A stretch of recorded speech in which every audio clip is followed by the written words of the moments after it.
these recent elections. It's unfortunate that because the two things happened, first of all. One party took over the labor movement, which is one of my favorite movements also. And then it became a regional party, more than, whereas it was a marvelous breach into the established two camps. Peter Obi achieved something remarkable there, that he broke that mold. Yes, however, he did not win the election. In addition, my own organization has a monitoring unit. You know the one I'm talking about. And so I could say categorically that Peter Obi's party came third, not even second. And that the leadership knew it. But they wanted to do what we call in Yoruba, Bajue. Okay now.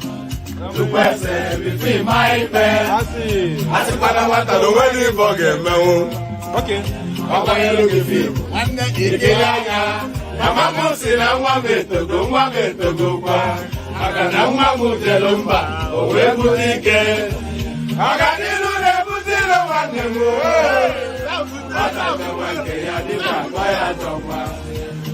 Ẹ̀jẹ̀ mi ni kí n gbọ́, àkọ́bí ewé ayé, ìtún ló ní ọ̀tún ẹ̀ ṣe, ìfà ló ní kan fà ẹ̀ mọ́ra, àìbínú gbogbo àtàrẹ, gbogbo méjì ọkà bàbà, gbogbo mẹ́ta ọkà wáṣẹ́, orí ló túmọ̀ ẹ̀dùn, gbogbo ọ̀nà ní túmọ̀ ẹsẹ̀, àkọ́bí ìmọ̀ tú ìmọ̀ jọ.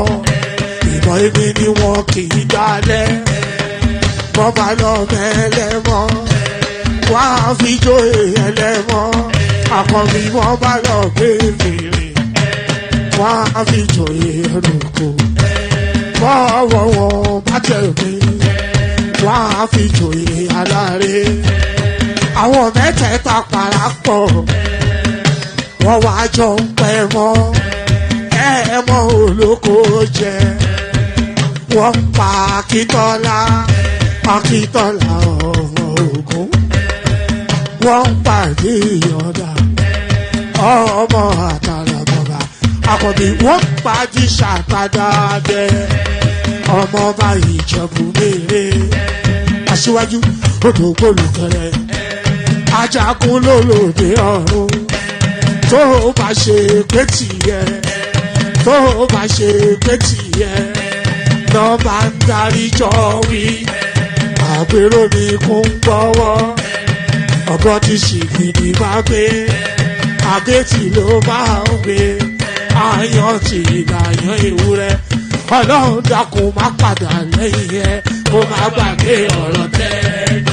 Aṣíwájú ọlọ́run dákun má padà lẹ́yìn ẹ, kó má gbàgbé ọ̀rọ̀ tẹ́. Àkọ́bí ọlọ́run. When you go to major parts, they live as if they are in the jungle. Lagos is Lagos. It is not jungle.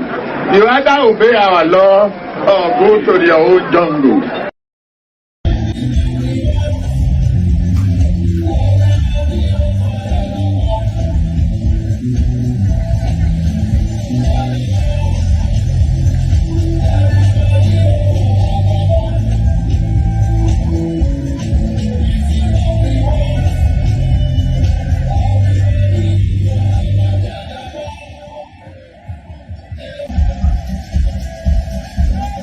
Ayandaba, ayandaba, ayandaba, ayandaba, ayandaba, ayandaba, ayandaba, ayandaba, ayandaba, ayandaba, ayandaba, ati ayandaba, ayandaba, ayandaba, ayandaba, wana ayandaba, ayandaba, ayandaba, ayandaba, susu baby subramia. Subramia, Suku sunu baby subramia, Suku sunu baby subramia, Suku sunu baby subramia, Ejemo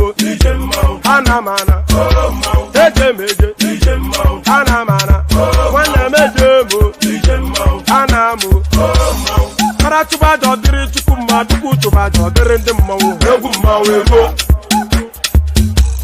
para tụba jọ dịrị chukwu mma dukwu tụba jọ dịrị ndị mmụọ egwu mmanwụ ego obodo jisi ike n'ụbọchị eruo na oyibo It is everyone, be free, ayandaba ayandaba ayandaba ayandaba ayandaba ayandaba ayandaba ayandaba asima ayandaba ayandaba ayandaba ayandaba wanna ayandaba ayandaba ayandaba ayandaba so baby subramia soko sunu baby subramia soko sunu baby subramia soko sunu baby subramia. Ladies and gentlemen, sometimes you just have to act like you are drunk, like you are crazy. Confuse your enemies, confuse them. Oh, that's yeah, we mo. Yeah, we mo. Oh, that's yeah, we mo. No basa ega ponto mo. Iye de gugeme. Okwitara kara mi nguru ma mi ga kwuru mu gwo ya baby mo. Abe Maria. Boy feeling. Ayandaba ayandaba ayandaba ayandaba. Ayandaba ayandaba ayandaba. Asima ayandaba ayandaba ayandaba ayandaba. Wanna ayandaba ayandaba ayandaba ayandaba. So baby subramia. Soko sunu baby subramia. Soko sunu baby subramia. Soko sunu baby subramia. Asekwa nefo jabanye si akuna nyego bamkambasi ozo. Since I was born, but now I am getting youth. Akuna motangu akuna toga book.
Obono gini kama chozunu Imana chukwa kosi womo Onyele miu Nyelu yumi What am I looking for? See my God, he don't bless me, yo. He give give me you. Obun kife la chasha so Obun kife me chasha me. My baby, you know, say you go love for me. Hey, yeah. I I do go, I do go. I could go, I could go. When I call your name, Shakara for me. Oh, Roma. I will be your Romeo. You go be my Julie.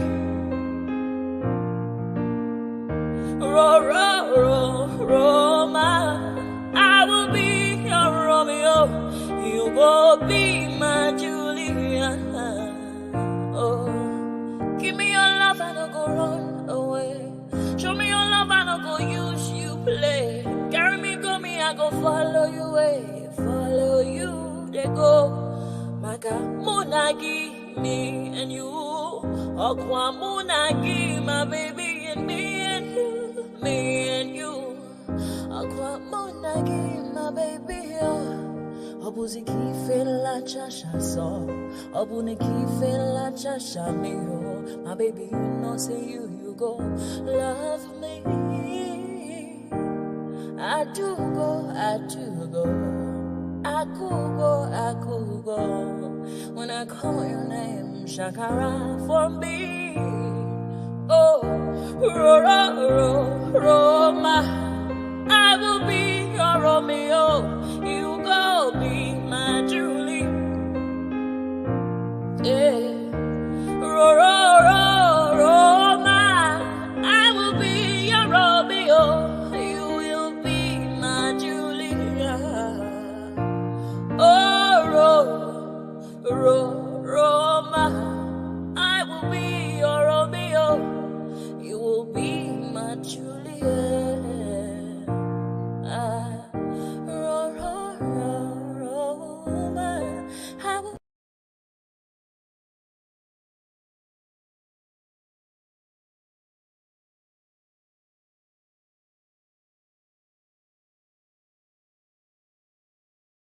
To the Nigerian national anthem, Mr. Albert Congo raises the flag of the new nation. Nigeria, we hail thee, our own dear native land. Though tribe and tongue may differ, in brotherhood we stand. Nigerians old and proud to serve our sovereign motherland. Our flag shall be a symbol that truth and justice reign. In peace or battle honored, and this we come. All right. Can you hear me now? I can hear you, Mama. All right, brilliant. My audio, I don't know quite. I have to switch my system somewhat. So thank you, Ogbeni. Let me set you to the back. So thank you, Ogbeni. I'm not quite sure what happened there. The gremlins are after us. That's probably what it is. The gremlins, they're after us. But never mind. Yes, the usual protocol. Click on the like button just as soon as you're coming in. Subscribe if you haven't done that already. The hyperlink that says StreamYard, that invites you into the studio and all of those good stuff. So do all of those things. The problem with this system that I'm using is a bit glitchy, but you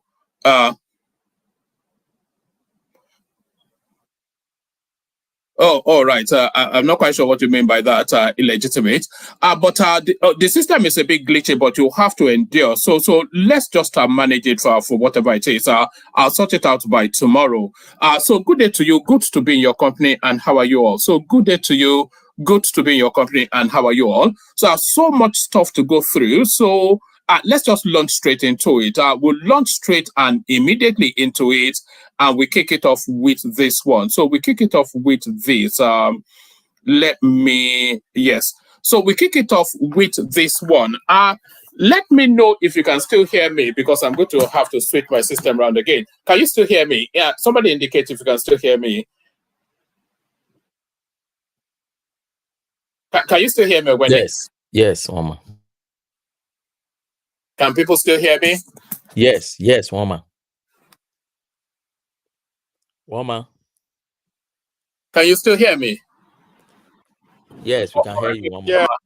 All right. So let's launch straight into it, and we kick it off with this one. Invest in Lagos State at your own peril. Mogalu's wife fights citizens after asking investors to stay away from Lagos. So disappointed, yes, I am, because any and everybody knows how highly I rate Kingsley Mogalu. So hopefully this is not it is his wife. So this disappoints somewhat, because I never had Mogalu down as a jingoist. Invest in Lagos at your own peril. Mogalu's wife fights citizens after asking investors to stay away from Lagos. So why would she do that? Mariam, the wife of the young Progressive Party YPP presidential candidate in the 2019 general elections, Kingsley Mogalu, exchanged words with citizens after being heavily criticized for warning investors to stop investing in Lagos. Correspondents report that this follows the recent demolition of a section. Okay. So I see where we are now. All right. Mariam, the wife of the young Progressive Party YPP presidential candidate in the 2019 general election, Kingsley Mogalu, exchanged words with citizens after being heavily criticized for warning investors to stop investing in Lagos. Correspondents report that this follows the recent demolition of a section of landmark beach, the Mami Chala Beach lifestyle, in the state to pave way for the Lagos Calabar Coastal Highway. According to the Minister of Works, Dave Umahi, the demolition began after the inspection of kilometers 13, 16, and 20 to ensure the most economical and viable way to access the coastal roads without much damage. He stressed that the demolition would affect several structures and added that compensation would be provided. Reacting to the demolition, Mogalu's wife, in a post on Twitter on Wednesday, said anyone investing in Lagos does that at their peril. So there it is right there. It's shocking. So actually, let me go again. Apologies, but let me go again, because I want to speed through it. Mariam, the wife of the young Progressive Party YPP presidential candidate in the 2019 general election, Kingsley Mogalu, exchanged words with citizens after being heavily criticized for warning investors to stop investing in Lagos. Correspondents report that this follows the recent demolition of a section of landmark beach, the Mami Chala Beach lifestyle, in the state to pave way for the Lagos Calabar Coastal Highway. According to the Minister of Works, Dave Umahi, the demolition began after inspection of kilometers 13, 16, and 20 to ensure the most economical and viable way to access the coastal roads without much damage. He stressed that the demolition will affect several structures and added that compensation will be provided. Reacting to the demolition, Mogalu's wife, in a post on Twitter on Wednesday, said anyone investing in Lagos does that at their peril. She wrote, "Invest in Lagos at your own peril. Best practices requires adequate and sufficient compensation for affected properties. This should be vigorously pursued." So I think the government has already indicated that I think the compensation is actually already ongoing. So, but invest in Lagos at your own peril, but much to your chagrin. Don't invest in Lagos at your own chagrin. So you don't invest in Lagos and then come back in 10 years' time and try, and then see if you can afford to. She wrote, "Invest in Lagos at your own peril. Best practices require adequate and sufficient compensation for affected properties. This should be vigorously pursued." The post generated mixed reactions as some Nigerians knocked Mariam over the comments, further leading to an exchange of words and insults. So, of course, it's insults. The regulations on that social media space is almost an inevitability now, the way Nigerians carry on. So I just give you some of the exchanges. So this is from Adex Smith Jr. It says that this is what we want in Lagos. A Lagos that will be unattractive for, yes, it went in that direction. It went in the direction that you suspect that it might go. So this is what Adex Smith Jr. wrote. This is what we want in Lagos. A Lagos that will be unattractive for Igbos to come live in. So that's what he said. Another person, take your investment to your land. Enough of emotionally blackmailing us. We don't need illegal investors like you. So I don't think Mogalu's wife will be an illegal investor. So this is from a Chukwudi Opa. It says, thank God, invest in Anambra. Igbos are relocating our space, our spare part businesses and baby factories to the east. So I'm not quite sure. I suspect that this Chukwudi might well be a Tunde in disguise, because I'm not sure what it means by baby factories. I'll give you just a couple more. Another chancer said, it says, at some point, your husband, Kingsley Mogalu, wanted to become the president of Nigeria. This is not how you speak on matters currently heating up the nation. This is completely sad. You are not just another random Twitter user. You are Mr. Mogalu's wife, FGS. For goodness sake, I suspect that means. Last one, it says, this is why my uncle, who is in Europe, has refused to buy any property in Lagos, despite the persuasion. He's buying all his properties in Delta. Well, good luck to him. But it's just anyway. Well, good luck to you. You put your money where you feel it best serves you. So this is Leke. This will be the last one. Your type is the reason why some can't. Anyway, it goes in that direction. I don't want to read anymore. But the level of toxicity that you expect that sort of commentary will engender is the level of toxicity that it did engender. So let's go from that to this one. I'll give you this one as a headline. Federal government. Okay, I might well give you a readout off the back of that one now. The federal government on Wednesday commenced compensation of people whose buildings and structures are affected by the construction of the 700 kilometers Lagos Calabar coastal way. So does it take us to a video? I suspect it may well do. Let's see. If it's a short little video, we might just play it. All right, let's see. How many minutes will this be? Let me give you this. So this is the compensations now being paid. Dave Umahi, very much now the money man in Nigeria. Your Majesties, the Kabiyesi. Can you hear anything? Kingdom, and the Kabiyesi it's not giving me anything Kingdom, in terms of volume. And their representatives. No, it's not giving me anything. So let me leave it there. So it says, the federal government on Wednesday commenced compensation of people whose buildings and structures are affected by the construction of the 700 kilometers Lagos Calabar coastal highway. The Minister of Works, Dave Umahi, who disclosed this at a stakeholders meeting in Lagos, said the government is commencing the payment of is commencing the payment is commencing the payment worth 2.75 billion naira, spanning channels 0 to 3 today. So they are paying as they are destroying along, I suspect. I wish to flag off the compensation of channels 0 to 3, so from ground 0 to ground 3, in a total sum of 700, not 700 though, in a total sum of 2.75 billion naira, Umahi said. This is very ambitious, and it is my pleasure to invite the Director, Design and Controller to call the people and give them the symbolic amount agreed upon. 1 p.m. today, you will all get your alerts as agreed. So they'll give them so that's the symbolic checks, not this checks though. That's the symbolic checks being given out to the people being compensated, and of course the money is to be electronically transferred. So that's the compensation taking place right there. So this is just a quick throwback to February last year. We had the United States said that the election reflected the will of the people, and it looks as though ECOWAS concurs. ECOWAS hail free, fair, credible election outcome in Nigeria, Liberia, Senegal. So the endorsement continues to come in.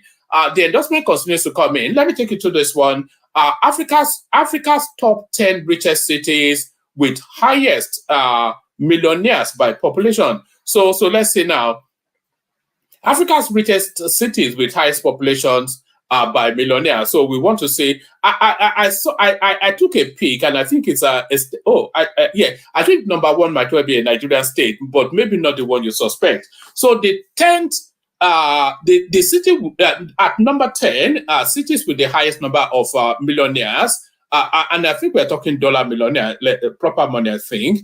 Yes, dollar millionaire. So yes, at number 10, the city with the highest number of millionaires, Pretoria. So Pretoria, followed by Casablanca. I think Casablanca, is it in Egypt or Morocco? Where is it? Where is it? Yeah, Morocco. So yeah, followed by Morocco at number 9. Number 10, the Garden Route. So I don't know where the Garden Route is, but we'll find out. That's in South Africa. So South Africa too now. Durban, Umhlanga, and Balito. I might well send this to Kaizo. Maybe he will wrap a session around it. Neighboring towns along the South African Natal coast. So yes, still South Africa. The Cape Windlands. So that's almost actually South Africa as well. So, and then of course, Lagos comes in there with the highest number of millionaires. More millionaires in Lagos than in more dollar millionaires in Lagos than in that's Cape Windland, not Cape Town. So more millionaires in Lagos, but there are more millionaires in Nairobi than there are in Lagos. That quite surprises me. I didn't even know there were any millionaires in Nairobi. More millionaires in Cairo, number 3, and then Cape Town, South Africa. But wait, you'll be surprised to see this space. Some people will whoop, and some people will holler. You'll be surprised to see the space that has the highest number of Johannesburg. I thought I saw that an Eastern. I may have misread that, but there it is. So there's more wealth in South Africa, at least more wealthy people in South Africa than there is in Nigeria. But I thought I actually saw a southeastern state when I first read it earlier on. But so that's that one. All right. So this one now. Stop inciting Igbos against Tinubu. Umahi fires Peter Obi. So I'm not going to read that one out because there's a video clip that goes with that, which I'm about to play in a moment. Our biggest mess created in 2023 was Naira devaluation from 460 Naira to 1,400 in Nigeria. This is Dangote lamenting that is $50 billion is now $49 billion. The chairman of Dangote Industries Limited, Aliko Dangote, has described the floating of the Naira by President Bola Tinubu's administration as the biggest mess that affected his company and other business owners in 2023. Floating the Naira allows market forces to determine its value in relation to other currencies. Dangote said this on Tuesday during his remark at the annual general meeting of Dangote Sugar Refineries Limited, adding that many businesses were affected by the policy. Dangote said several manufacturing enterprises were impacted and suffered operational losses due to variations in Naira's value against the American dollar. He said the biggest mess created was the devaluation of Naira from 460 to 1,400. You can see that almost 97% of companies in the food and beverage business, none of them will pay dividends this year, but we will try and get out of it. Pardon me. Pardon me. A bit of water. And by the way, we are not seeing those super chats stream in. We did agree 5 super chats per session. Ayo kicked it off. Richard followed, but then it looks as though everybody else are hiding their faces. Right. Yes, you can see that almost 97% of companies in the food and beverage business, none of them will pay dividends this year, but will try and get out of it. Shortly after Tinubu implemented the policy, the country's prominent billionaires Dangote and Abdul Rashid Rabiu, who were listed amongst the 500 world's richest men, both lost $5.85 billion. Data available to Bloomberg Billionaire Index, BBI, a daily ranking. I'm going to actually go check that. I never knew there was a daily ranking of billionaires. you know, there's this thing that daily ticks. Let me see if I can find it. I never knew that this. Let's see. I wonder if it indexes in real time. Let's see. Hold on one second. I just the curiosity got the better of me there. All right. As of May so it updates in real time. Let me just show you this quickly. This updates in real time. So the richest person in the world, Bernard Arnault. So he's a Frenchman. Total net worth 202. I thought it would be the Rothschilds, and if I don't see a Rothschild here, then no, this is an incomplete. It's an incomplete list, because you expect the small hearts. You know, the people they call the small hearts. You should know. You expect them to be at the top of the list. So Bernard Arnault, Jeff Bezos, Elon Musk is not the richest man in the world anymore. Apparently, Mark Zuckerberg, number 5.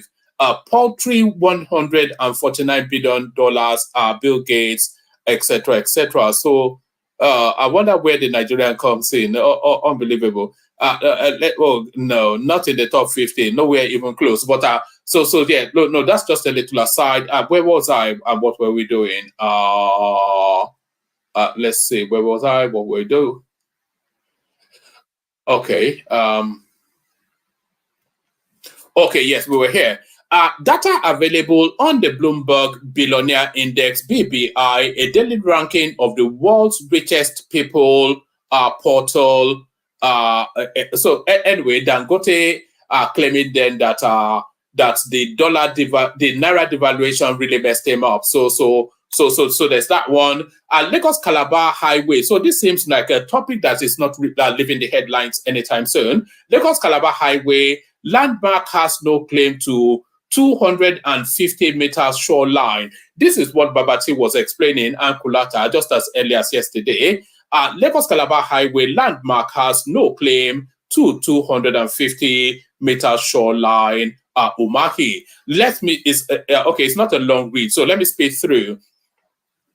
The Minister of Work, Senator Dave Umahi, has stated that Landmark Africa has no claim to 250 meters shoreline, which is part of the right of way for the Lagos-Calabar Coastal Highway being built by the federal government. He stated this during the demolition of properties at the beachfront of the Landmark Resort, where he accused the owners of the property of playing politics and pandering to public sentiment. Senator Umahi stated that the federal government made efforts to spare the properties of the company, noting that the core of the facility was spared. He said, no claim for Landmark. He has no claim. We spared all his infrastructure. We don't pay for shanties. The shanties are...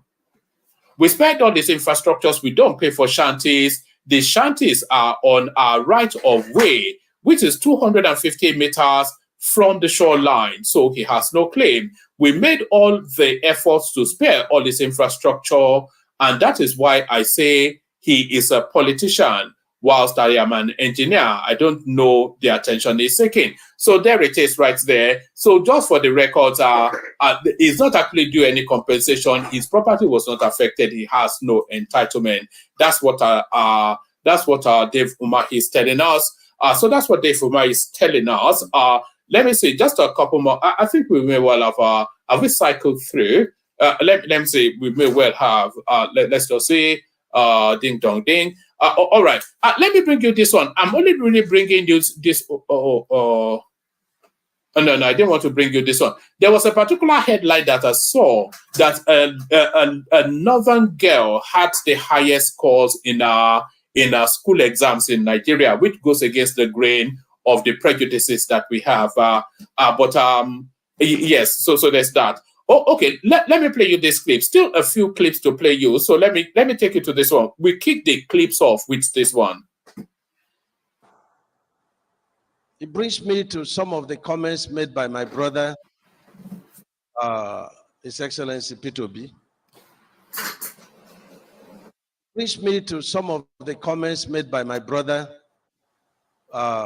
His Excellency P2B. I'm not supposed to comment about it because some people have already done the work. And I saw what Arise brought to say courtesy channel, and they were bringing, similar scenario when His Excellency P2B was governor, and he made a statement. He said, any infrastructure that stands on the way of road construction must go, and there will be no compensation paid, quote and unquote. That's what he said. But look at me, by the human face of Renewed Hope Agenda Administration, we are even paying for people that are illegally staying on the coastline and do not even have, valid infrastructure and valid documents. That is messy. That is messy. Some people darken counsel without knowledge. There is devil in details. When you bring judgment, when you condemn people, you bring judgment upon yourself. And that's what he has done. And I think he's inciting some of the Southeast people that are not well informed.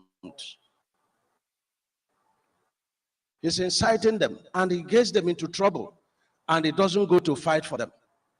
All right. I hope you can still hear me.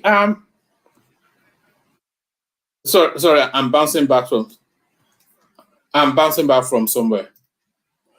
All right. I hope you can still hear me. I wanted to pause it there because what Dave Umahi said there is quite a pertinent thing.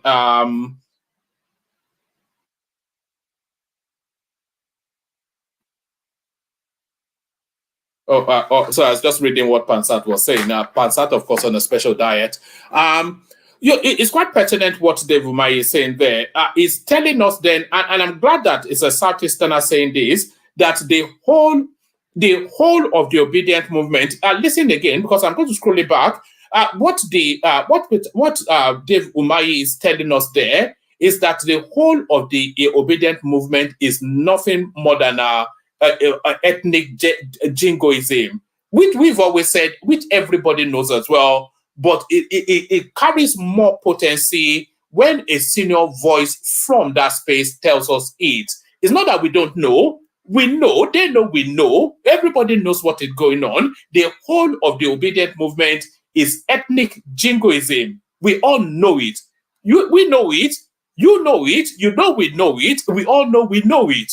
The whole of how can it be the case that the totality of Igbo land sees the good in Peter Obi, and they tell us that it's nothing to do with his ethnicity because he's a good man and he painted some school buildings in Anambra some time ago and he put all of the money.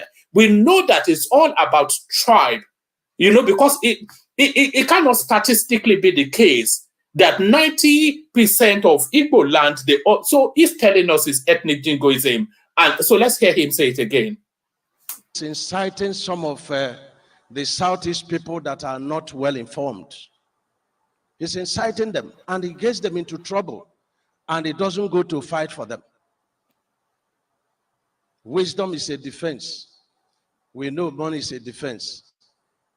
But wisdom gives life to those that practice it. And I want our people to have wisdom because I'm involved.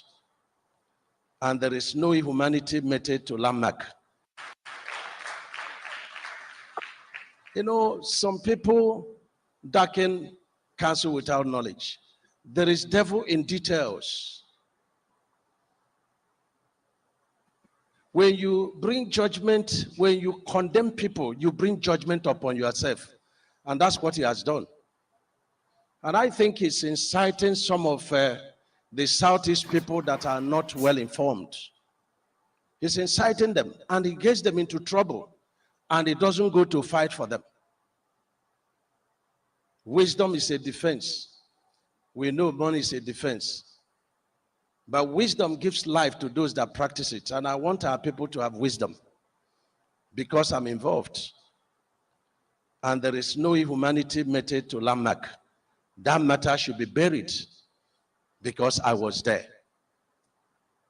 And so We fought everything possible, even people. Governor Obi ordered the demolition of the Premier Brewery fence, which has led to the delay in the rehabilitation of the road. The governor says the fence has to be brought down to enable government to expand the road, which he described as critical to the people of the state. The governor was in Onitsha to inspect the ongoing construction and rehabilitation of Premier Road, which was abandoned by previous administrations in the state. The contractors handling the project attributed the slow pace of work on the road to the Premier Brewery fence, which the management refused to bring down, even after the company had been told to do so. This complaint angered the governor, who immediately ordered that the fence be brought down. The order was carried out instantly as people watched with surprise as the fence goes down. The governor warned that any structure standing against development in the state should give way. Our next program is that we have to remove all structures on the road as long as we are constructing the road. That's why we are even leaving most of the structures on the express. Once we start the work, the structures must go. The governor also made it clear that no compensation will be made by the state government over such demolition. The governor's pronouncement is already getting. So there it is right there. Rank hypocrisy. It's unbelievable stuff. So there it is right there. Rank hypocrisy. Unbelievable stuff. A couple more clips. Let me play you a couple more clips. This one is on a lighter note. It's still within that Dave Umahi parameters, but this one is on a lighter note. You mentioned the ESIA is currently being carried out by. Sister, I was raised in the village. Me, I'm not here for now. Well, so sorry. So try to speak. I can't help the way I speak. You mentioned that the ESIA was being carried out at the moment. The EIA Act of 1992. I need interpreter. Well, you have enough people next to you. The EIA Act of 1992 states that an EIA must be approved by the Federal Ministry of Environment before the commencement of any project. No, unless an exemption it's has not been done given. So. There is preliminary approval. There is final approval. Has an exemption been given? And if so, if you have the preliminary approval... Exemption of what? For the project to start without the final approval. If you have the preliminary approval, can this be shared? We are following due process. So can we have a copy of the preliminary approval? It is federal government that gives the approval. It's not you.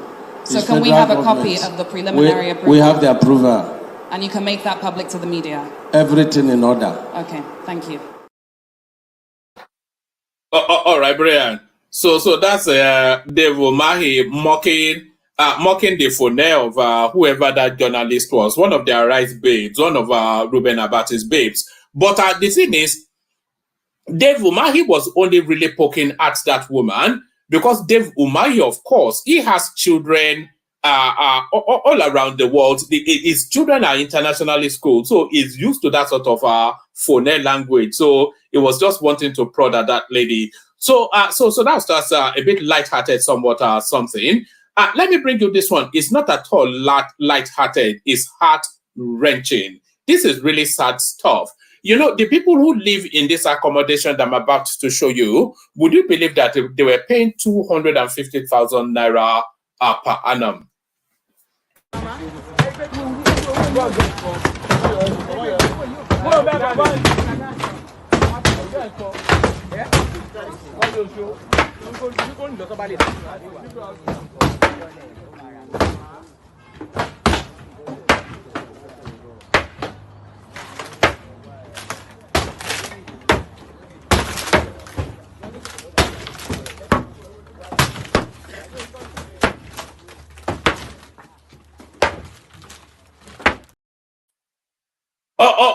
All right. So hold on. I'm bouncing back.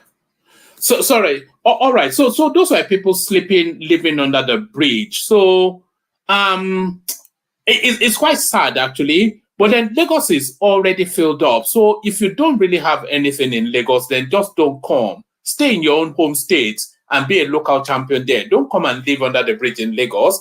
You have to feel for them, or because you won't believe that they were actually paying rent to live in that sort of a space. But there it is. That's the nature of the. It's urbanization, isn't it? It's not. It's a global phenomenon, by the way. It's nothing unique or peculiar to Lagos or Nigeria. You'll find that in Delhi. You'll find that in New York. You'll find that in virtually every other spaces. But it's just a sad indictment on the way the world is now. So a sad indictment on the way the world is now. So I think that's sufficient enough to be going on with. Still plenty of room in the studio. Anybody that wants to jump on. We play the Kegite music and the session will commence. So and by the way, yeah, let me acknowledge the super chatter so far. We did say 5, we've got 2, so there's 3 more to go. So that's Ayo, of course. You know, he always gets a mention, and that's the majestic Richard right there. Good evening, fellow countrymen and women. So that's Richard right there. So keep them coming. Keep all the funky stuff coming. All the funky stuff coming. Let me give you a little bit of a funk with the Care Guides. I was expecting to land on it before I finish that phrase, but as ever, here it is. Only water, where they see ma. Water, only water, where they see ma.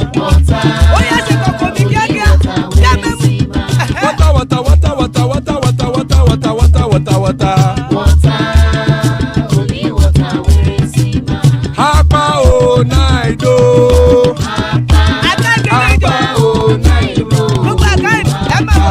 Hapa you don't come o.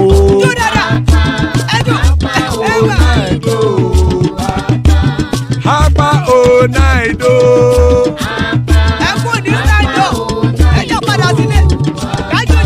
Oro kẹ̀kẹ́ ẹlẹ́mù yé o. Ibe sodi kẹ̀kẹ́ ẹlẹ́mù re o. Bobby master kẹ̀kẹ́ ẹlẹ́mù re o. Chief Waila ti kẹ̀kẹ́ ẹlẹ́mù re o. Eruku lẹ̀lẹ̀ ẹlẹ́mù dé. Eruku lẹ̀lẹ̀ ẹgbẹ́ ẹlẹ́mù dòde ojàre o. Eruku lẹ̀lẹ̀ Ghana ti dé ẹgbẹ́ bọ́dì o.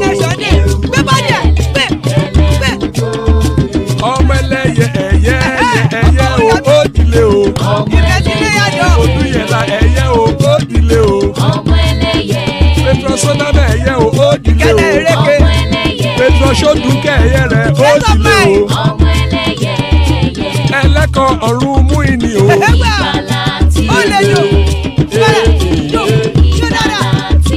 Àkùkọ ọ̀run mẹ́kọ̀.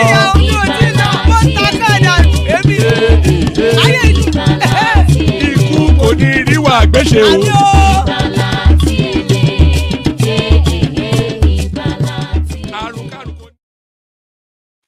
So there it is, right there. Ikú kò ní ríwà gbéṣe. So sorry, are you hearing me twice? Let me know if you're. Hold on, actually.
it brings me to some of the comments made by my brother, His Excellency P2B. I'm not supposed to comment about it because some people have already done the work, and I saw what Arise brought, the say courtesy channel, and they were bringing, similar scenario when His Excellency P2B was governor, and he made a statement. He said, any infrastructure that stands on the way of road construction must go, and there will be no compensation paid, quote and unquote. That's what he said. But look at me, by the human face of Renewed Hope Agenda Administration, we are even paying for people that are illegally staying on the coastline and do not even have, valid infrastructure and valid documents. That is messy. That is messy. Some people darken counsel without knowledge. There is devil in details. When you bring judgment, when you condemn people, you bring judgment upon yourself. And that's what he has done. And I think he's inciting some of the Southeast people that are not well informed. He's inciting them, and he gets them into trouble, and he doesn't go to fight for them. Wisdom is a defense. We know money is a defense. But wisdom gives life to those that practice it. And I want our people to have wisdom because I'm involved. And there is no humanity method to landmark. That matter should be buried because I was there. And so we fought everything possible. Even people donated their rights of occupancy to save his two big infrastructure. And that should show, appreciation. But some people have taken on it alongside with him to play politics. Some people are already very bitter. Why should it be President Bola Ahmed Tinubu that is the one to develop this coastal road? It will be a lasting legacy for generations to come. That is just their own distance. So they look for an avenue to attack. But it's all about darkening counsel without knowledge. And I'm very happy that the president has directed me to begin the design of one of the, spurs linking to this coastal route, and that is the Sokoto to Badagry. That was conceived by the President Shagari administration. It's going to connect the ongoing route, Lagos-Badagry route, that is being done by federal government and state government. There is also another route, which is the Enugu-Abakaliki, Ogoja, Cameroon, African Trans-Sahara, route. The coastal road is also going to connect it. And we are also presenting the construction. The Sokoto Badagry is 1,000 kilometers. That of, from the spur of the Trans-Sahara trade route down to Apo in Abuja is 461 kilometers. It means that anyone that is traveling from Sokoto to Lagos will do it in about 10 hours. And traveling from Southeast to Abuja, we do it in a maximum of 5 hours. These are the benefits of the coastal road. That notwithstanding, we talk about an economy that needs foreign investment. These roads are going to be constructed with concrete pavement and it's EPC plus F, which means that there is foreign investment that will come in. This foreign investment will strengthen the Naira. It will stabilize the Naira. I made mention that the Lagos state government is building the deep sea port, very commendable, as dreamed by President Bola Ahmed Tinubu when he was governor. They had master plan of Lagos and it's been judiciously followed. And many ship that we are paying for transloading right now from Togo, from the way the sea has good depth, we're going to be saving the money because this coastal road is going to be an evacuation corridor for that deep sea port. So no more transloading. They go straight to the deep sea port and offload it. And so you can have your goods. If you are going to northern part of Nigeria, you just come straight to Badagry and then now to Sokoto. And this Sokoto is cutting across Kebbi, Niger, Kwara, and so on and so forth. That of the southeast is cutting across Benue, Kogi, Nasarawa, and Enugu, Ogoja Road. These are tough decisions, and these are for economic revolution. So quote me any way that the shoreline was never given to landmark, and we've taken back our shoreline, we are passing the road. And in the language of His Excellency P2B, any shanties that stands, his own is infrastructure, but my own is shanty, because I try to avoid infrastructure. Any shanty that stands on the way of this coastal road and other roads must give way. And to show sympathy for our people who voted for Mr. President, we will do everything possible to pay a human face compensation.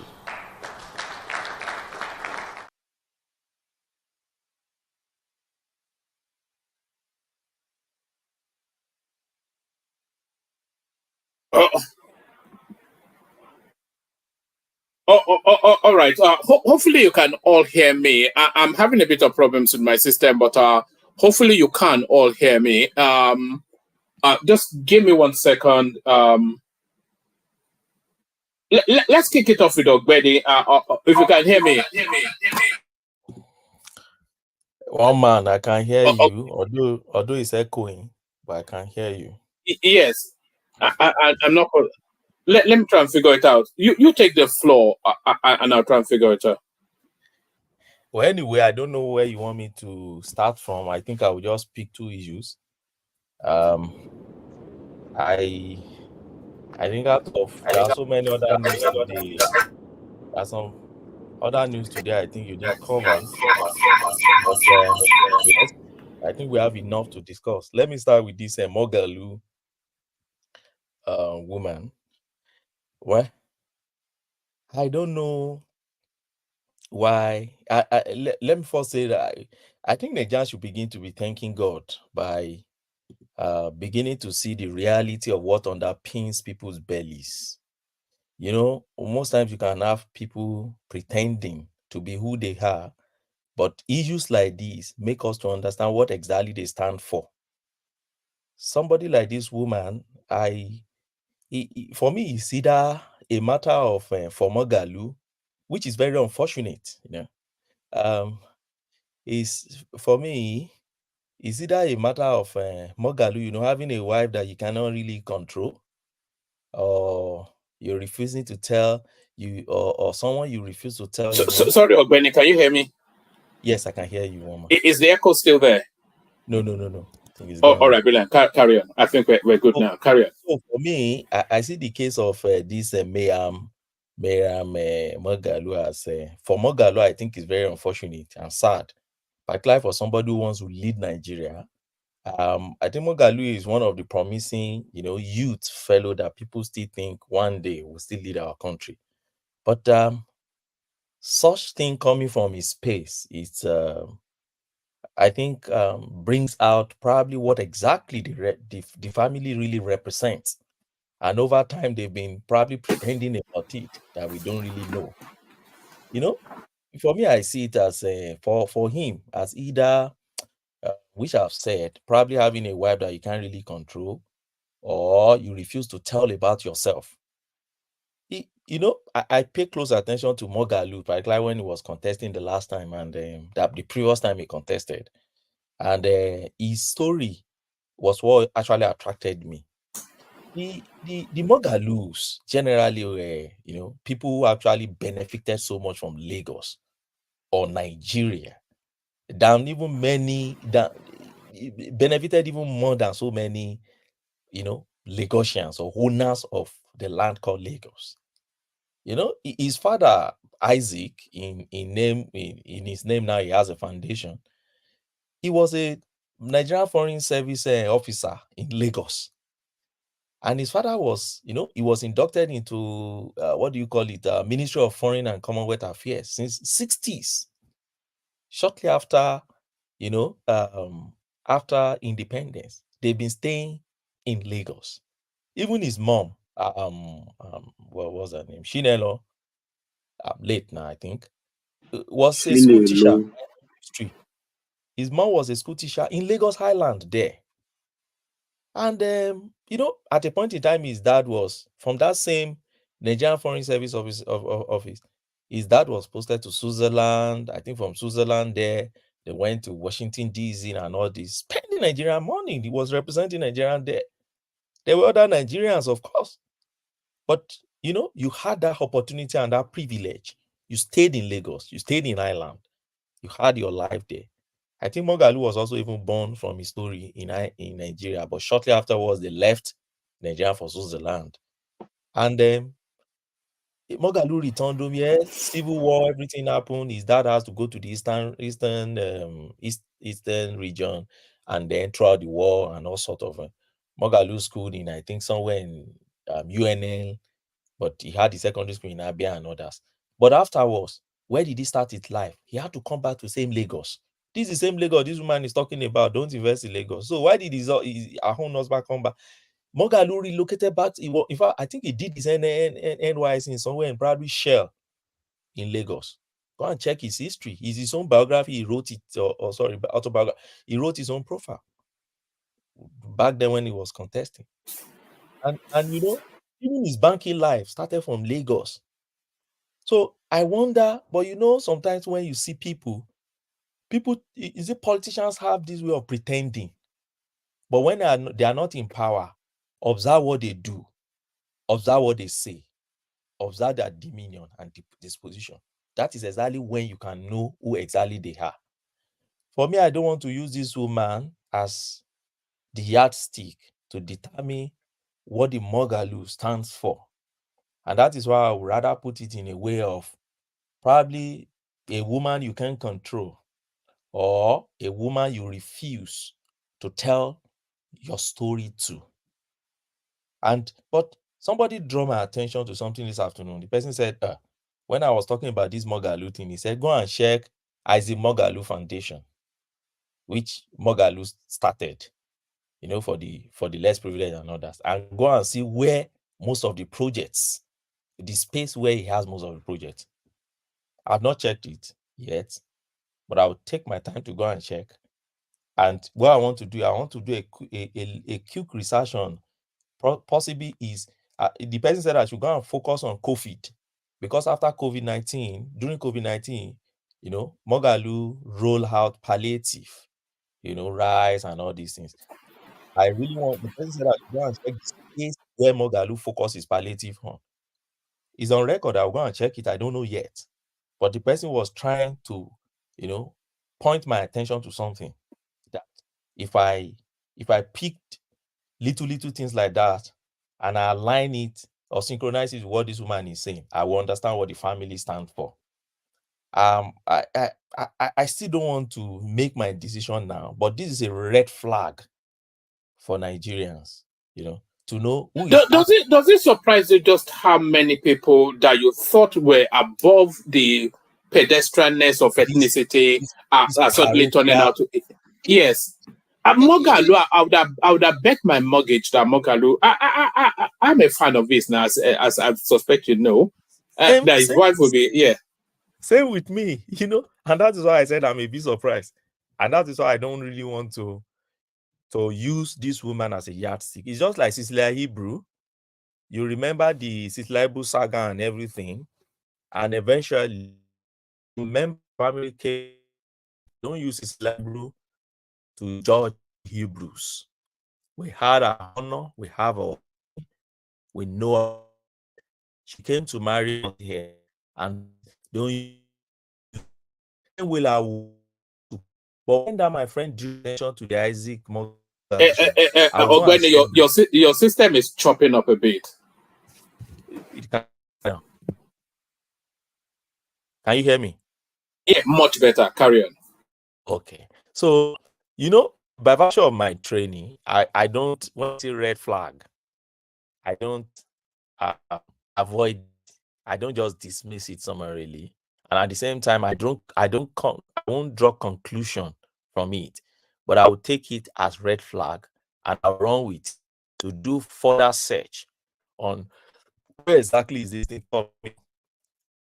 I find out that, okay, it's what do you one of these people who still believe in this parochial divide of tribal or this narrative of they all hate us, they and us narrative.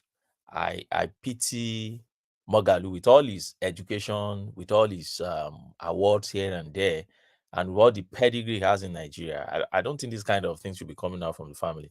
But that said, that's which I don't think we should waste too much on Mogalu. I would like to address the second issue, which is Umahi. You see, there's a Yoruba day. Don't let me go to Yoruba day. You see, when you are a sadist, you don't see good in anything you think is not good, even if that thing is good. You will always find the negative part. Umahi said something today. He said, the reason why many of them are spewing their negative narrative about this ambitious project that everyone should be hailing is because they saw themselves doing it. They felt, I should be the one doing this. Why should it be this man doing it? Instead of looking at the merit of the thing. And I think I've said it before on this platform. That is the way I see Obi. In fact, I don't even really see Atiku in that space. I think I see Atiku most time trying to say, you know, more like what Yoruba will say, Anita Bellori to Shin Kilo Feso.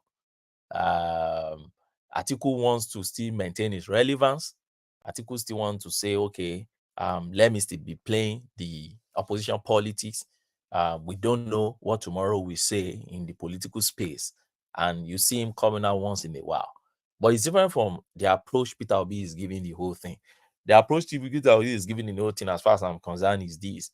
Whatever you see, you think it could be something you should have done. Look at removal of soil subsidy. Look at his reaction. Reaction to the it would have been in phases. Oh, not the way. Or it's because of how he announced it. It wasn't part of what they wrote for him. Is that criticism? Is that the reason why they shouldn't implement a policy? The way you present the policy is what matters. So, but let me narrow it on this. Look, I look at this issue from 4 major perspectives, and I've been looking for the opportunity to probably come on this and hear my own opinion.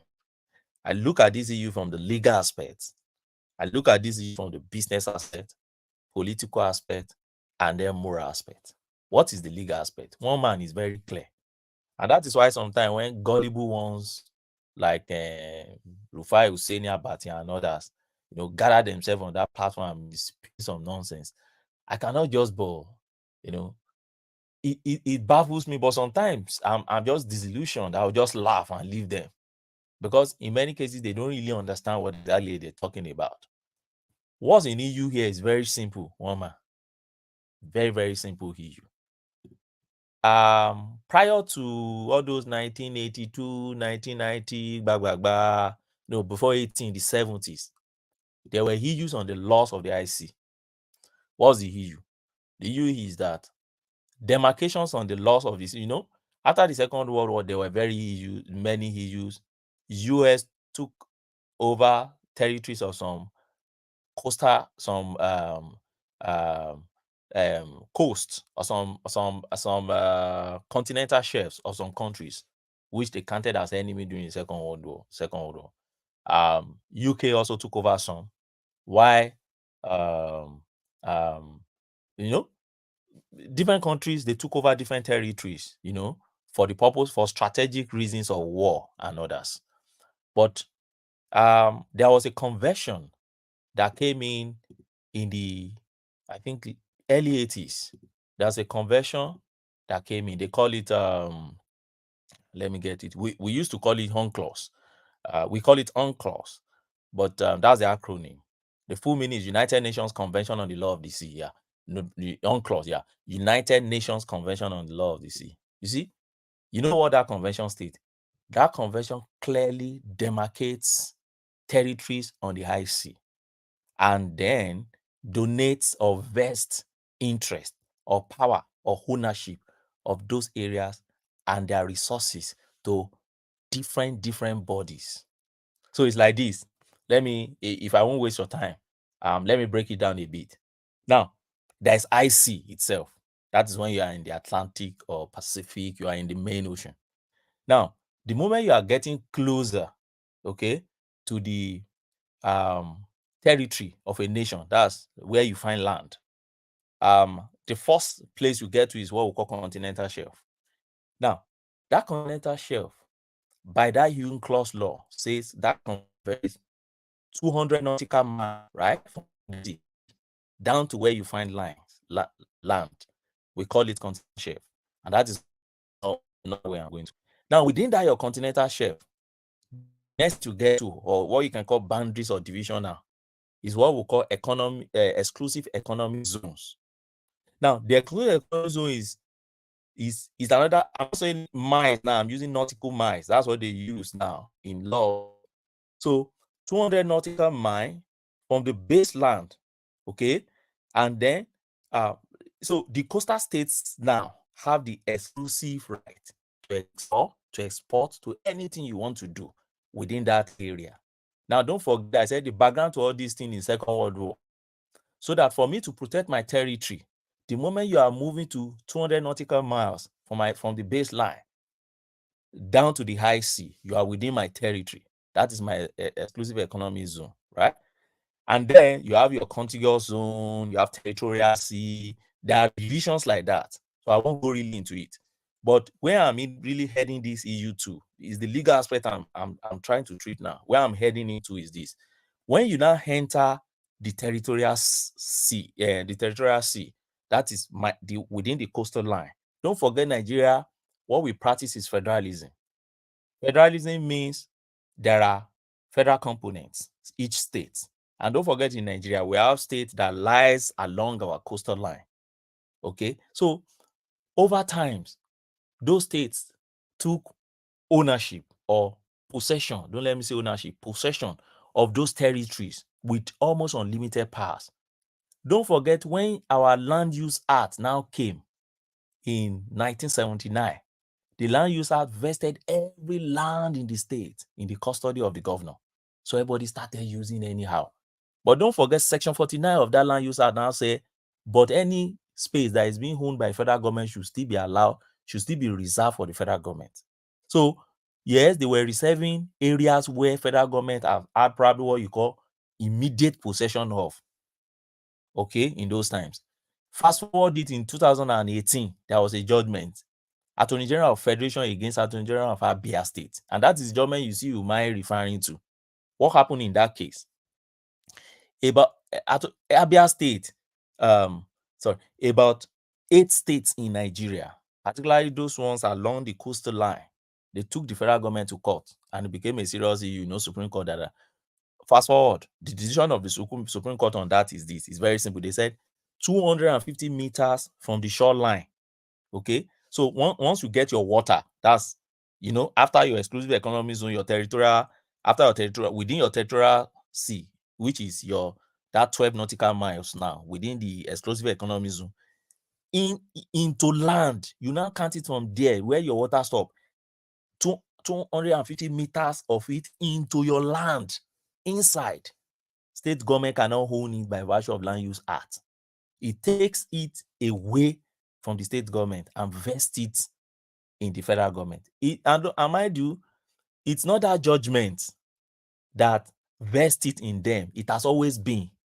The controversy arose then, and then the Supreme Court made the clarification that, see, this particular space, right, belongs to the federal government, and they can use it for anything as long as it's the federal government that is using it. Now, don't forget I told you that UNCLOS convention, the background to it was that way. Ogweni, I think the audience are saying they are getting intimidated by the legalese. Give us the idiot's version, not the. I know you're a lecturer, but give us the idiot's version of it.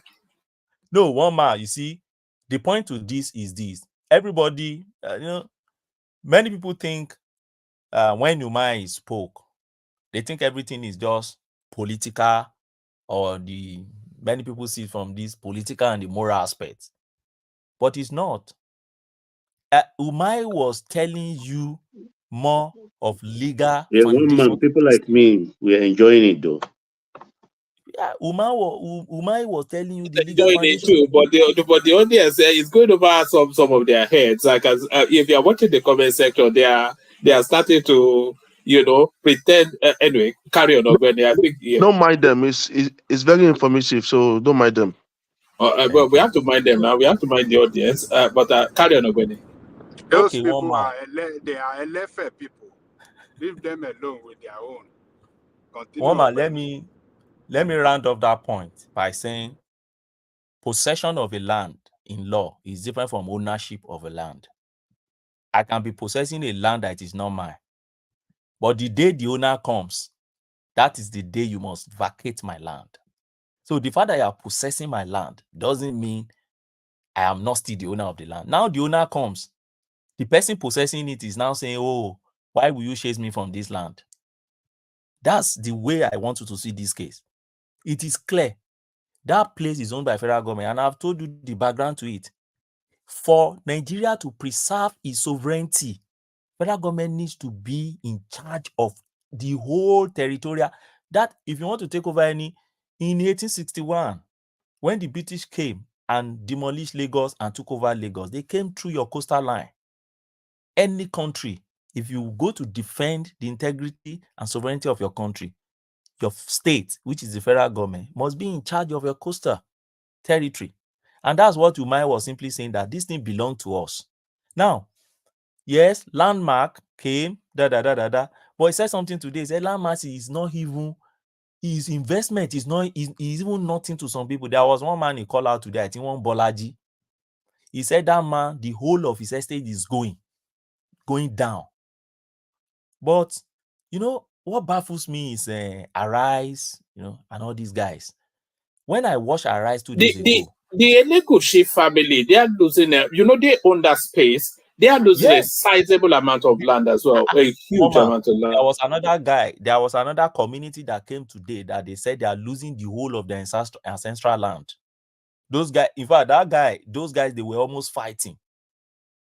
Because they came, they said, we are losing the entirety of our aboriginal, of our indigenous land. Why? Because the land, the initial plan should not go through their land. And they said they got their final say of in 1999 from the same Tinubu, and that they settled in that land because it's their ancestral land.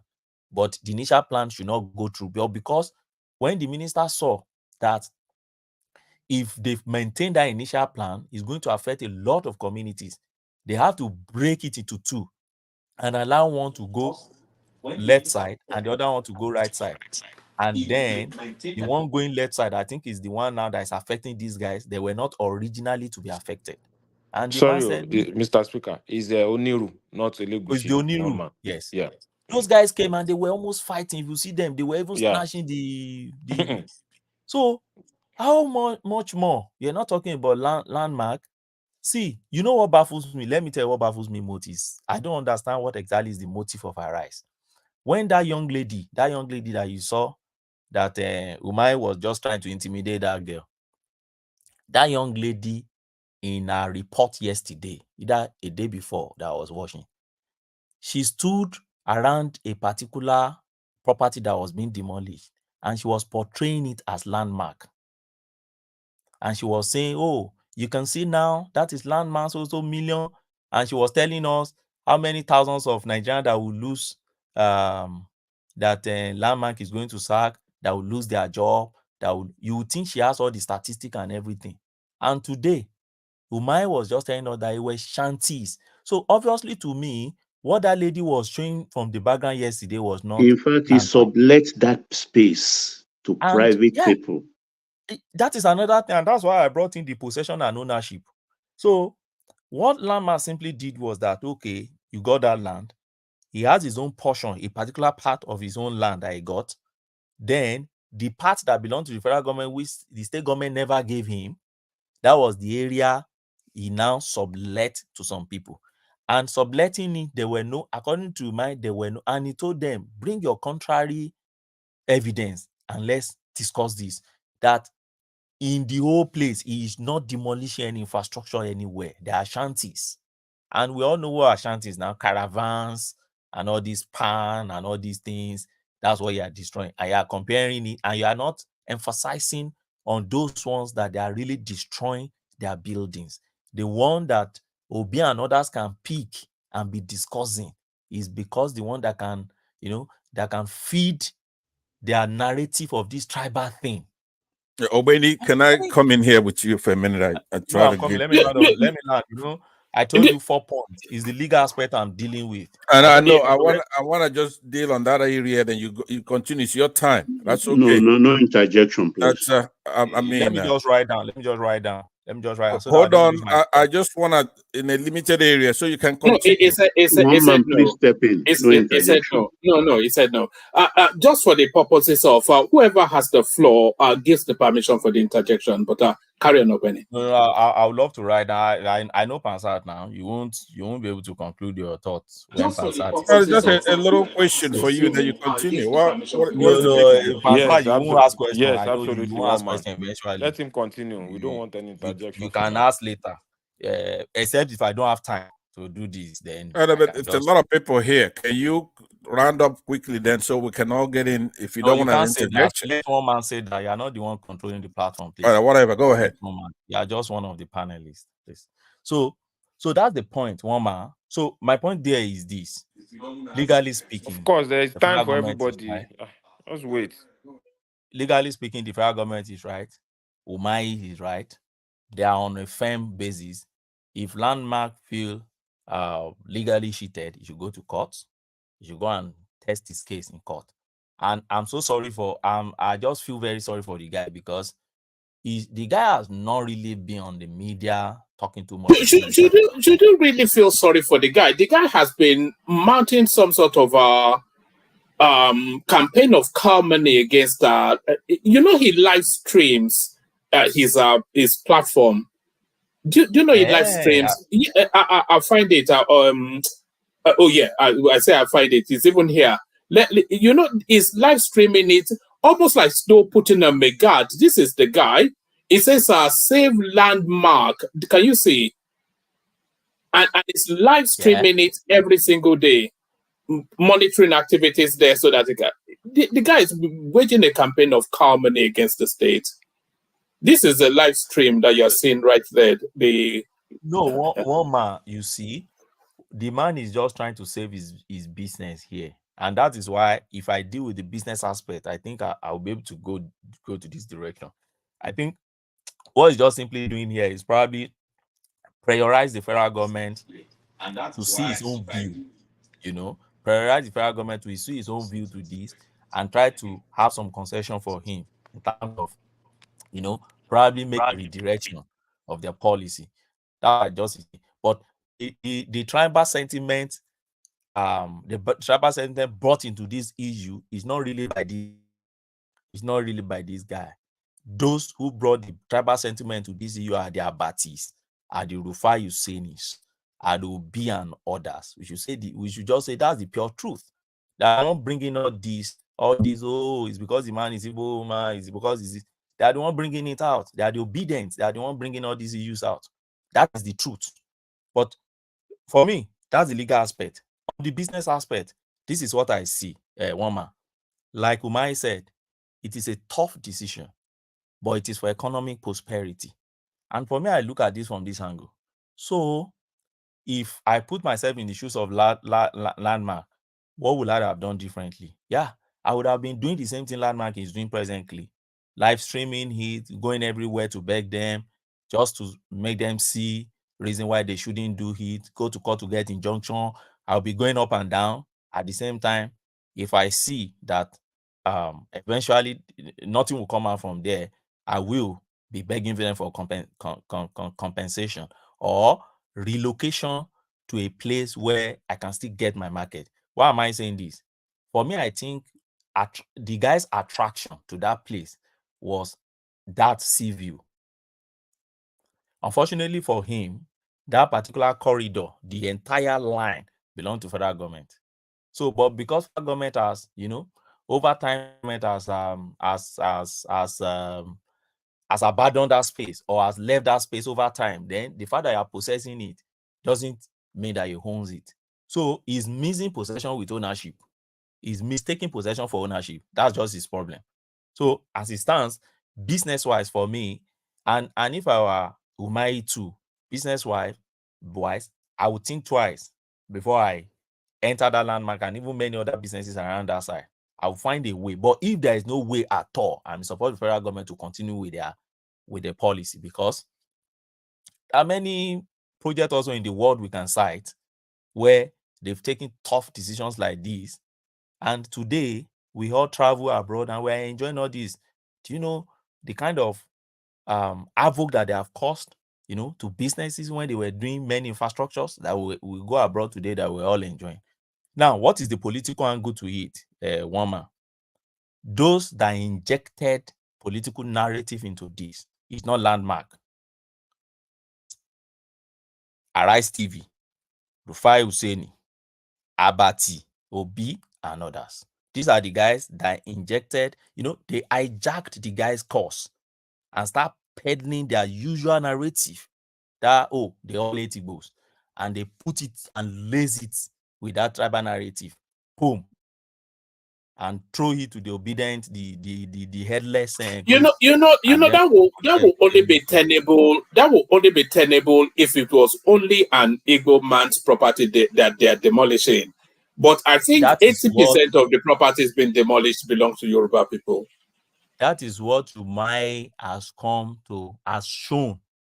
You see, if Umahi has just been there, probably keeping quiet, federal government just doing their own without him coming out to be saying all these things, it would have been very difficult for us to be analyzing this thing objectively.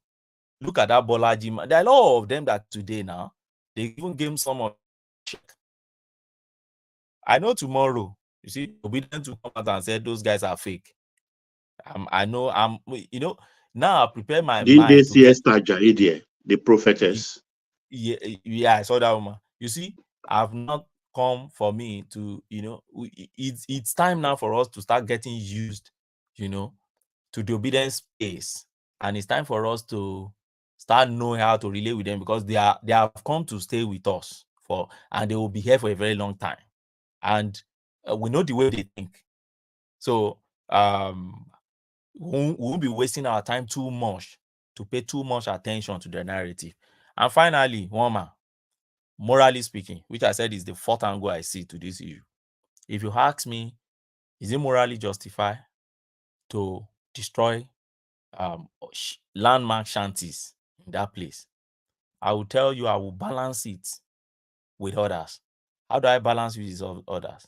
I will balance it with others by trying to look at what is the nature of havoc you are causing landmark compared to others too.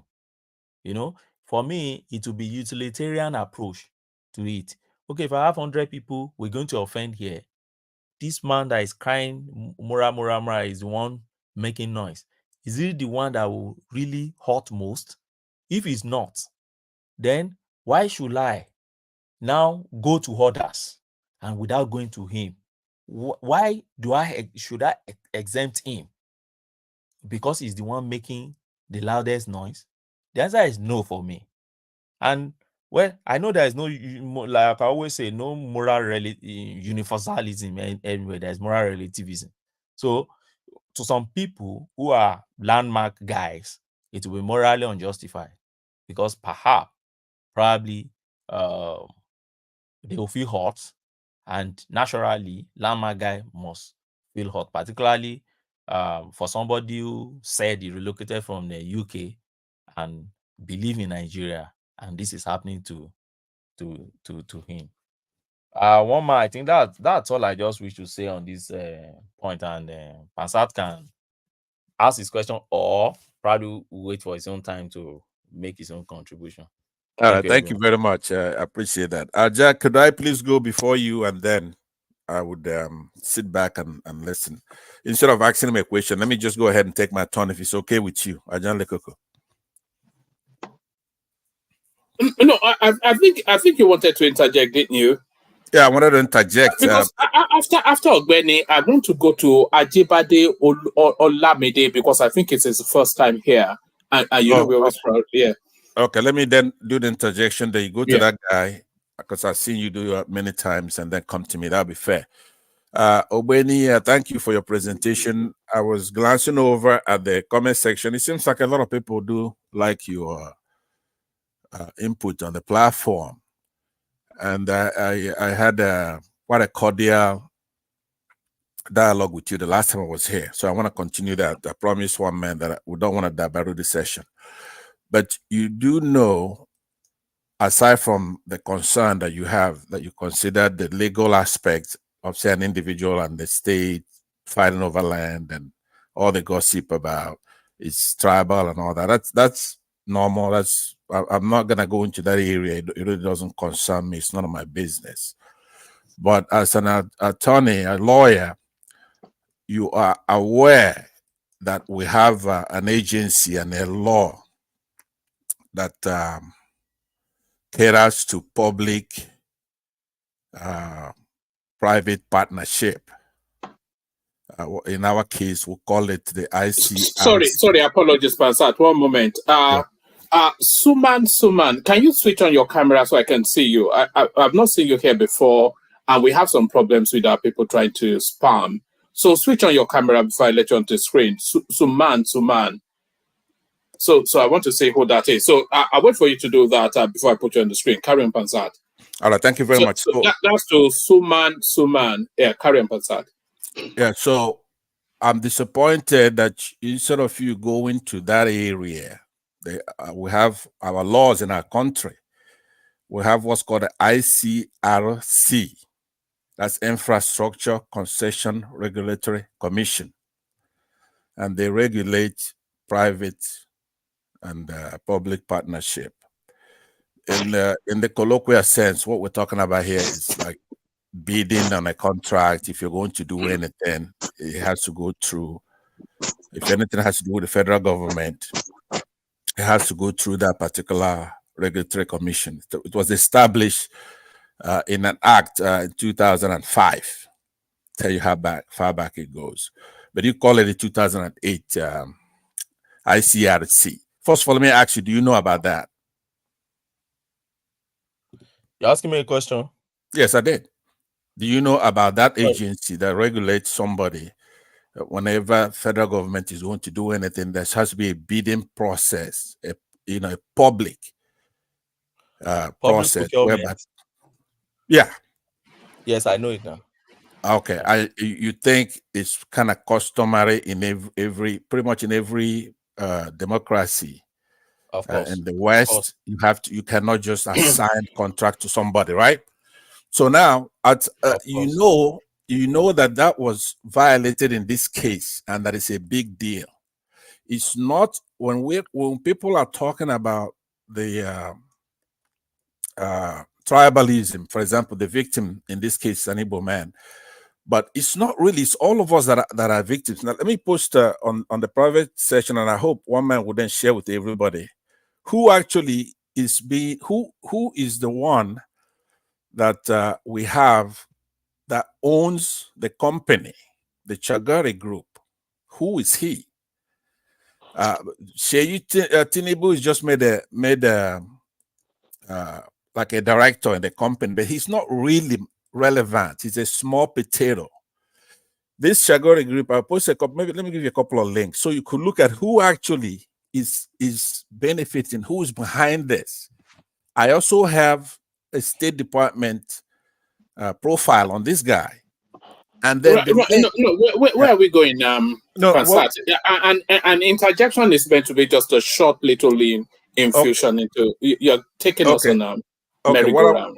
What I'm doing is I'm showing you the legal aspect to this for the real serious critics. It's not the tribalists who are talking about this. Why not save that for your space? Can I ask that question? Hold on, I am doing it now.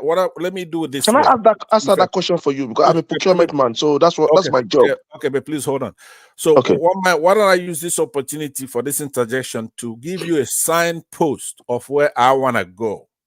Now, that'll be fair for those who are not familiar. So when it's my turn, then I'll really get down to why we should look at this with serious lenses, right?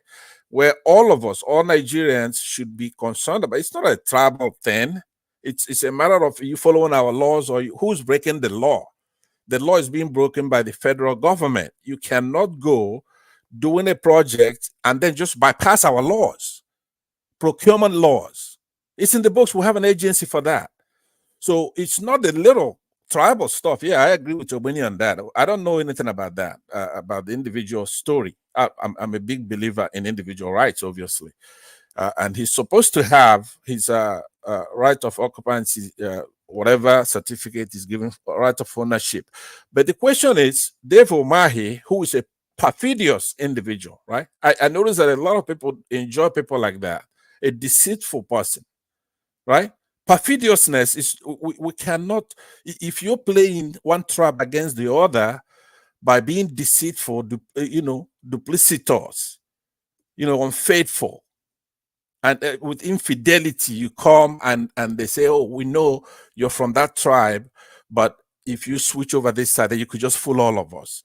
People like this Shagori will come in and break our laws. This is a big breaking of the law. It's a bigger thing. All right. You signpost ahead of where I'm going. And I'll take that question from that guy who wants to answer. You want to answer the question? Go ahead. Okay. Yeah, but he responds, but then when he takes the floor after that. So we have to maintain the structure. Yes. Jibade, good to see you. Good to meet you. Okay.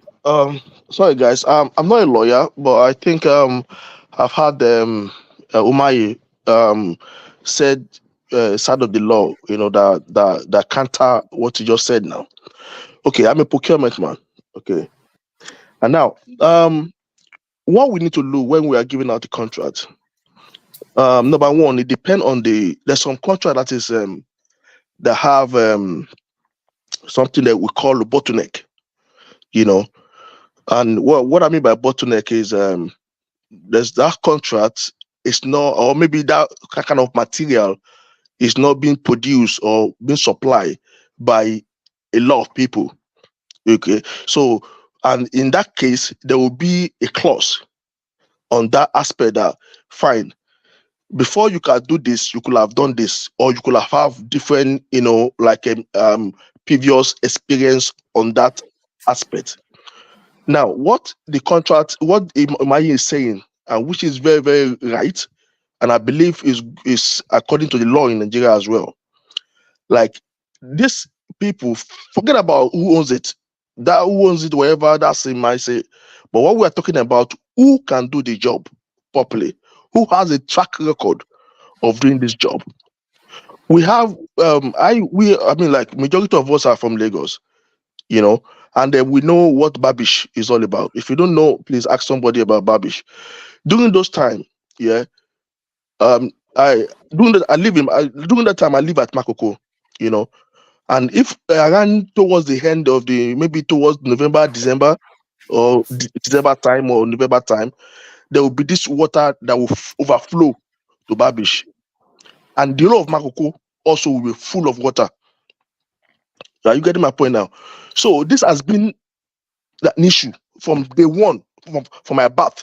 I think now I'm about maybe like 40, 43 now, and I've been experiencing that entire of my life, all through my life. You're not sure. Water. You're not sure how old you are. No, I'm just being. I don't want to be stressful. No. Carry on. Yeah. So I'm just saying, since my life, I've been waking up and see that water is coming out to take all our stuff. So, and I believe that the water from the Babish is the one that overflow to Makoko. Look at the distance; it's quite very long distance.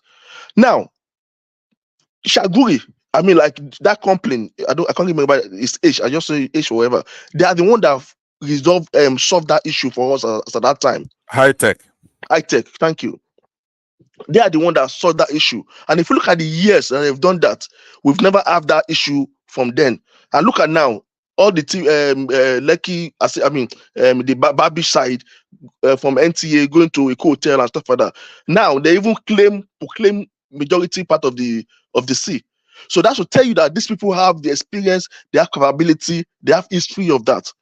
So it will be very unfair to go and call a complaint that is not expatriate on that area to come and do that project. Now, if you have other complaint that has similar experience towards that kind of on that field, because everybody have their own specialization, their own specialization. Yeah, we know Julius Berger can do anything on the road, wherever. We know iTech can do on the sea and stuff like that. So, according to that, what they said is that they give that project according to their specialization. So we cannot go that one out. Mike, can I respond to him? No, I want to maintain the structure. So thank you, Jebade. Suman, you have to switch on your camera before I can let you on. I want to identify who you are because we've had people come here to spam. Ogweni, back to you. Round of that space, I'll take you to one more space. One man. Just one answer to Pansat. Yeah. Pansat, I know over time you try to, at least you've shown us here that, or you told us already that you have some understanding of law. Probably not Nigerian law really, but at least US and others. You've shown us.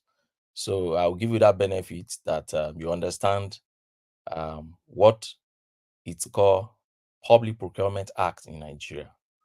I think the present one we use is 2007. Now that Public Procurement Act, I've used it severally. Why? Because I've applied for contracts before.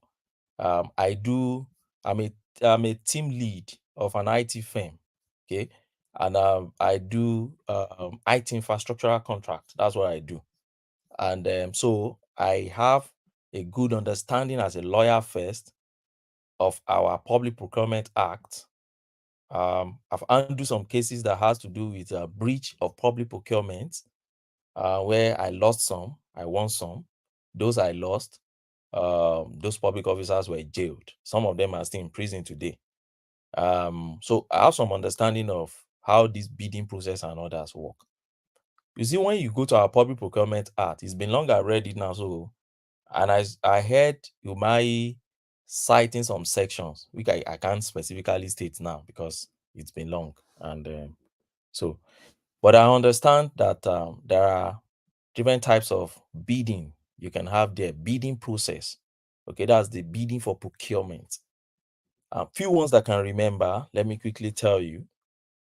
I know that you could have open bidding. In one of the procurement I've done with NIMC before, that's the National Identity Management Commission on the National ID card. Not the last one they did, the one they did under that Niger Data guy. I participated in it with Sham City and others. Open bidding. There's one they call closed bidding. I'll try to explain this if there's time. There's competitive bidding. Now, when you go to advanced country, there is no bid contract too. Yeah, there is in advanced country there's another one they call sealed bidding. The one I just did, I just had recently. Sorry, when Suman, check the check the private chat. I left a message. I left a message there. Hold on. Carry on, Ogweni. Suman, that's for you. And Kadri Bakari, the same principles apply.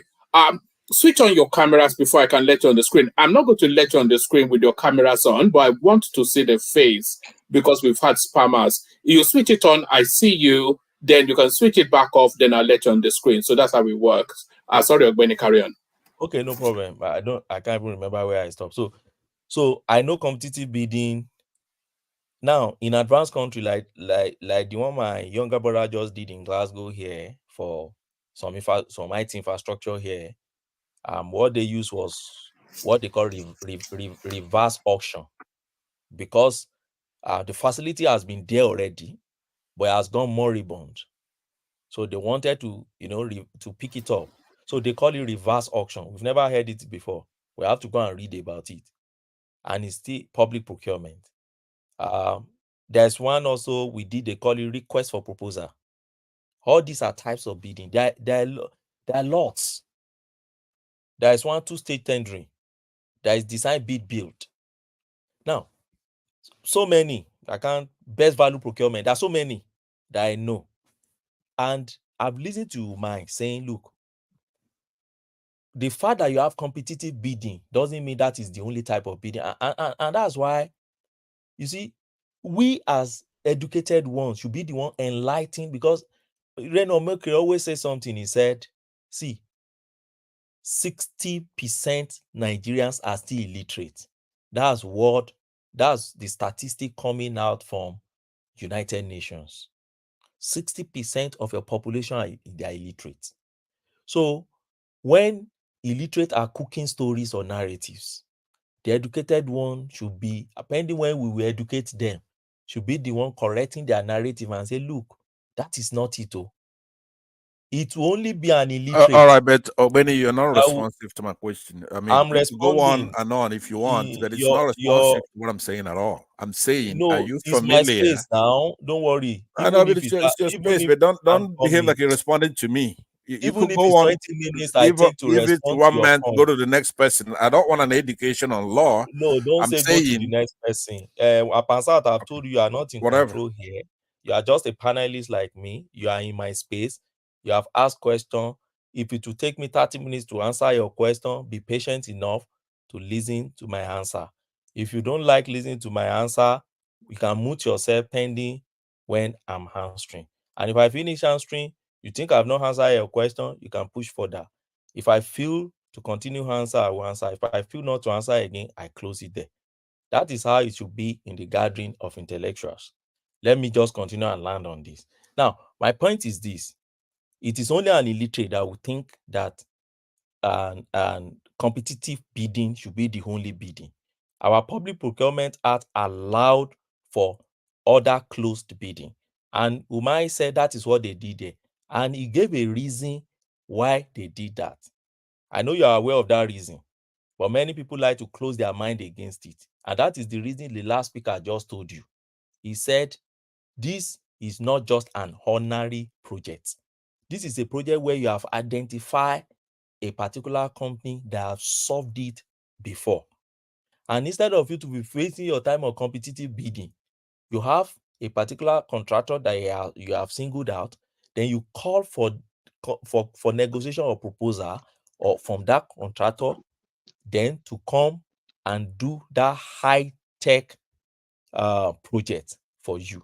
And that's why they went but Obeni, so, if you're going by history, I also posted on the private chat, not just for one man, for you too, that this man is convicted of various crimes. He was Abacha Shagori Group that owns this high tech. Who is Shagori? Right?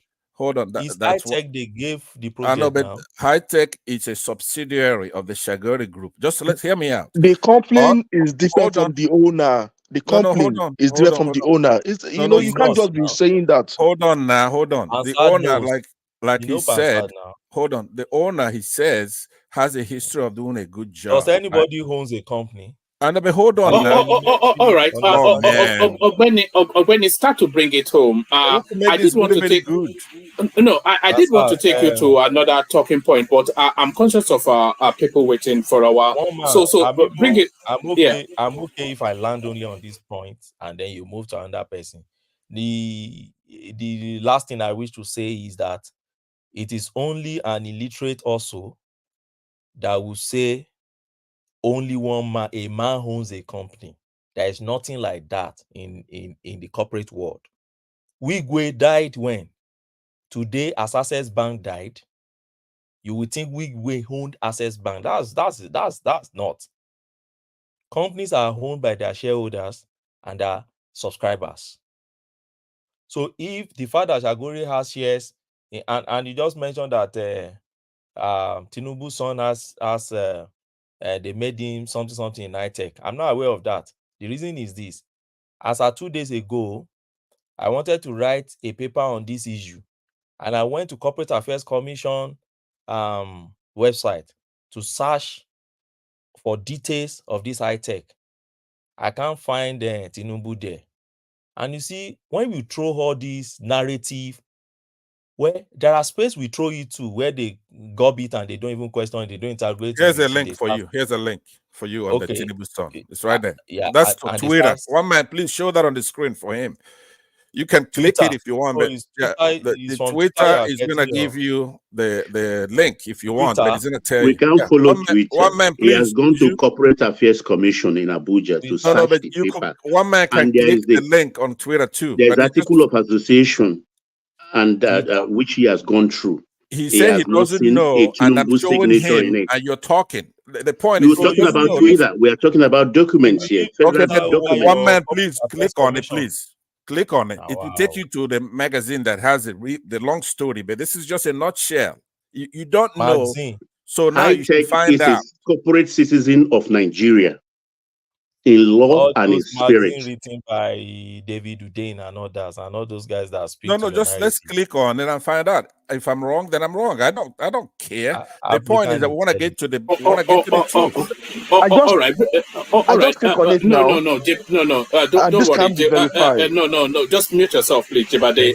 Bring it home, Ogwene, and then we'll move. But Pansa, please don't. Yeah. You see one man, when you see somebody saying he believes in Twitter over, he believes in Twitter, he believes in news, speak on Twitter over what is the document in Corporate Affairs Commission. Doesn't that sound so funny? Twitter, where the likes of David Udain and others, they are other Twitter. parading themselves and be throwing Yeah, news, that is pieces of news over reviewed there. by Undein. And You then are not David Udeni's pinky toe. And that's where you bring, for instance, this Africa Intelligence is one of those spaces where you see David Udain and others throwing their news. That is where I will go to pick public record that I should find in Corporate Affairs. It sounds very fun, and it sounds very funny most time when we see that this narrative are come from people in diaspora, who are living in so-called enlightened society and environment. These are the things that you can't go to. Pastor stay in the United States of America. You won't go to United States Congress to go and be pending this kind of narrative. They either don't take you serious or they cite you the next day for some offenses. Because that's Africa Intelligence, not Twitter. It's Africa Intelligence on Twitter. But so when I post it, the least you owe me is to click on it and then see if it's not credible. Then you could criticize it. Fine. But my point is simple, Pansat, if you actually listen to me. My point is that I won't rate what is on Twitter or even in Tel Magazine or even in Punch over what is in Corporate Affairs Commission. Why? They are all written by the people of the Mogalu's wife and others, the David Unde, which we all know their narratives. So the Chimamanda Adichie and all that. So why do you want me to rate that over what I find in Corporate Affairs Commission? Let me round off. So my point, one man, is this. You see, we will continue having people telling this kind of narrative in our space. I think for me, and the people around me, which they listen to me, I've told them severally, brace up. This kind of people will remain with us, perhaps for a very long time. They have come to stay. We should know how to manage them. We should know how to tolerate them. And I won't be surprised if Umahi is giving Soludo treatment. You will start seeing them attacking Umahi now, because already Obi is potting them against Umahi, and they are catching fire with it. And you see them going straight for Umahi. And that is what you will be seeing in that space in the next few days. So, no, absolutely, you are right. So there's no problem. Yeah. They have come to stay around us. We don't have any problem with it. One man, I think it is a very safe place for me to say thank you for the opportunity. And thank you also, Pansat. Bye. All right. Stay there still, when it's still many more topics to hear from you from, or on rather. But just to move it around quickly, I'll go to Jibade, and I was going to go to Kadri next, and then Kadri come back. Sorry, BKB, did you want to say something? Just to move it around quickly. All right, let me mute you. Yes, I'll go to Jibade. Jibade, a 5-minute monologue from you. Then we go on. I prefer Ogbeni to use my space, please. Yes. All right. So, Jibade, a 5-minute monologue. A 5-minute monologue from you, just to introduce yourself to the space, come into the conversation at whichever entry point, and then from you we go on to Richard, and then we continue to move the conversation around. Jibade, you're up next. Hello, hello guys. My name is Jibade, as you said. Well, I may not even use up to 5 minutes. I just want to throw up some 1 or 2 points. I've been since the last election. I've been, looking at what is going on, on social medias, and I look at it that the majority of hate, coming into the country is basically coming out from one tribe. Yeah. So, and I look at it, what could have been the problem why is it that this side of the country are just bitter about what is going on? I mean, like, even though if the country is moving forward. Sorry, Jibade, I wouldn't call it the entirety of the tribe. It's just a sect of. I think you have to narrate to the obedient, because the expansiveness of the Igbo people. No. I'm not. Okay, what I mean, let me say maybe the uneducated part of the southeast or something like that. Maybe uneducated one, because the educated one, they're basically enlightened, because I have a lot of my colleagues here who are educated, and they basically understand. They could read by themselves, they could think by themselves, they could reason by themselves. But there's some part that they only speak on what they've been told of. They can't make research, they can't do anything. So I'm not trying to name them, but I'm trying to listen to where I'm going through. So I now look at it, that what could have caused this. The main thing that the majority of people are always being negative, even though whatever is going on is project the country in a very good manner. And I look at it, I say, probably, and then could it be the issue of this war of a thing that happened during the Biafra war? Okay, and last week as well, I read through the Reno Street, and it said that from the war there could have been kind of like a peace talk to the people to liberate them and clear their bitterness from that aspect. So I believe, that we as a person, we still have one obligated thing to do to these people. I know they are very bitter, and I know where the bitterness is coming from. They see anybody, if you say anything now, they will attack you. But to them, they see that everybody wants to chance them, or they want to shoot them. So I think basically they need something like therapy, to talk to them, to make them feel that they are part of us.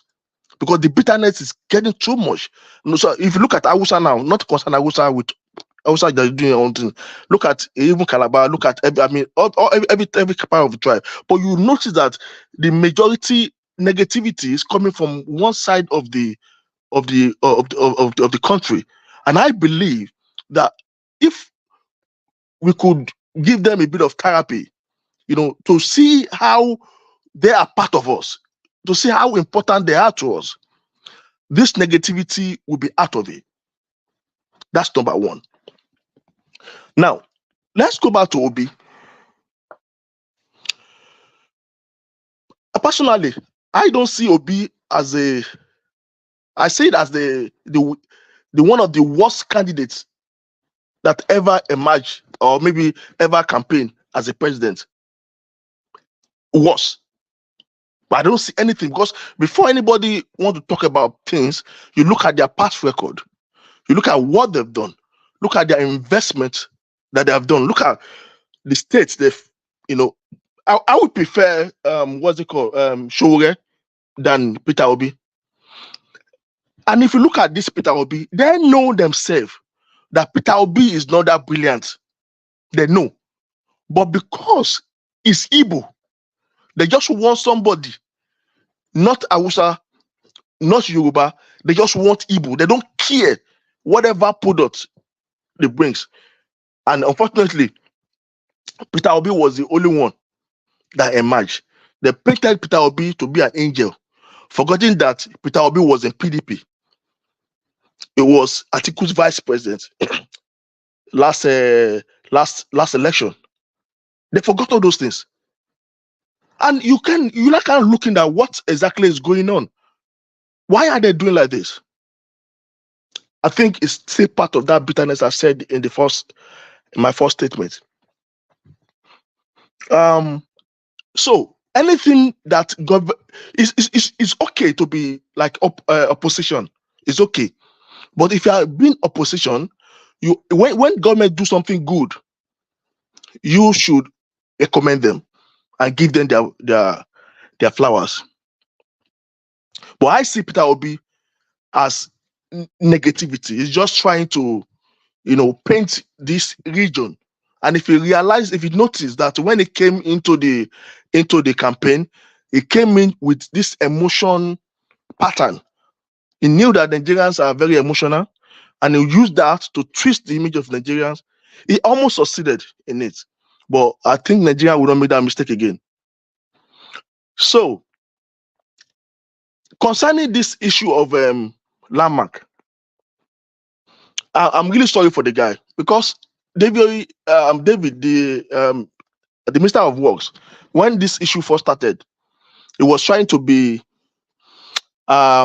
respectful, because I watched his interview on Channels Television, and they asked him that question about what is going on with landmark and stuff like that.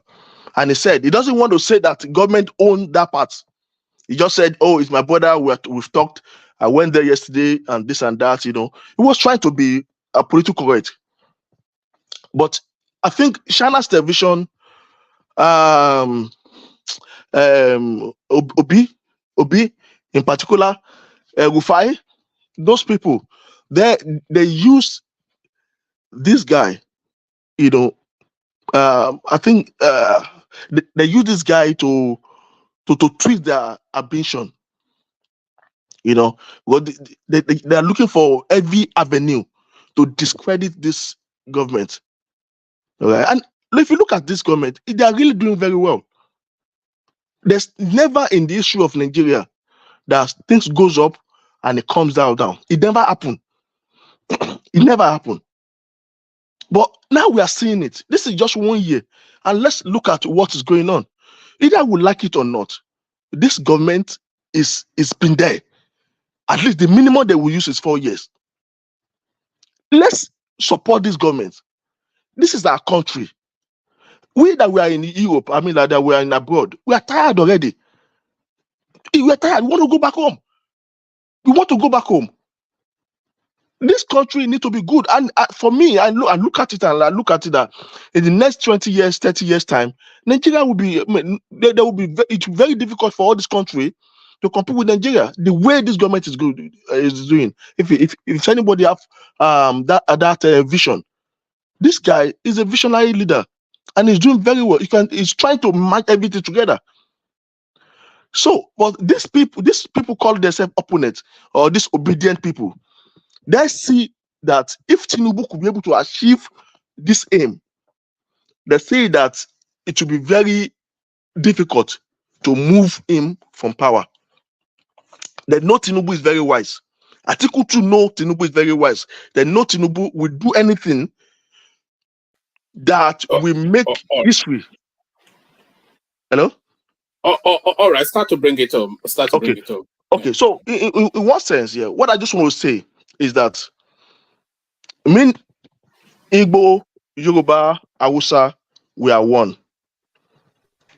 I know the negativity is coming from the not from the Igbo side, but they are our brothers. We need to speak to them, encourage them, give them a bit of this kind of therapy, because they've not given them this kind of thing before. We need to encourage them, bring them all right. close. So I think if we're able to do this, all this negativity coming from them will be very, very, and it will be very different. And then we have different Nigeria, and we call ourselves one in the future. Thank you. All right, brilliant. All right, thank you. So good to meet you, Jebade. I hope you are subscribed already. So that's Jebade, of course, another new discovered voice. So I've put the screen up because we have a guy called Suman here who we are not sure of. So Suman, unmute and give us a 5-minute monologue. Suman. Are you there, Suman? Suman, unmute. All right. I'm not sure what this guy's game is. Let's go on to Richard. Then from Richard to Baba. Richard, you're up next. Good evening, one man, and good evening, the entire house. I hope we all had at least very productive day today.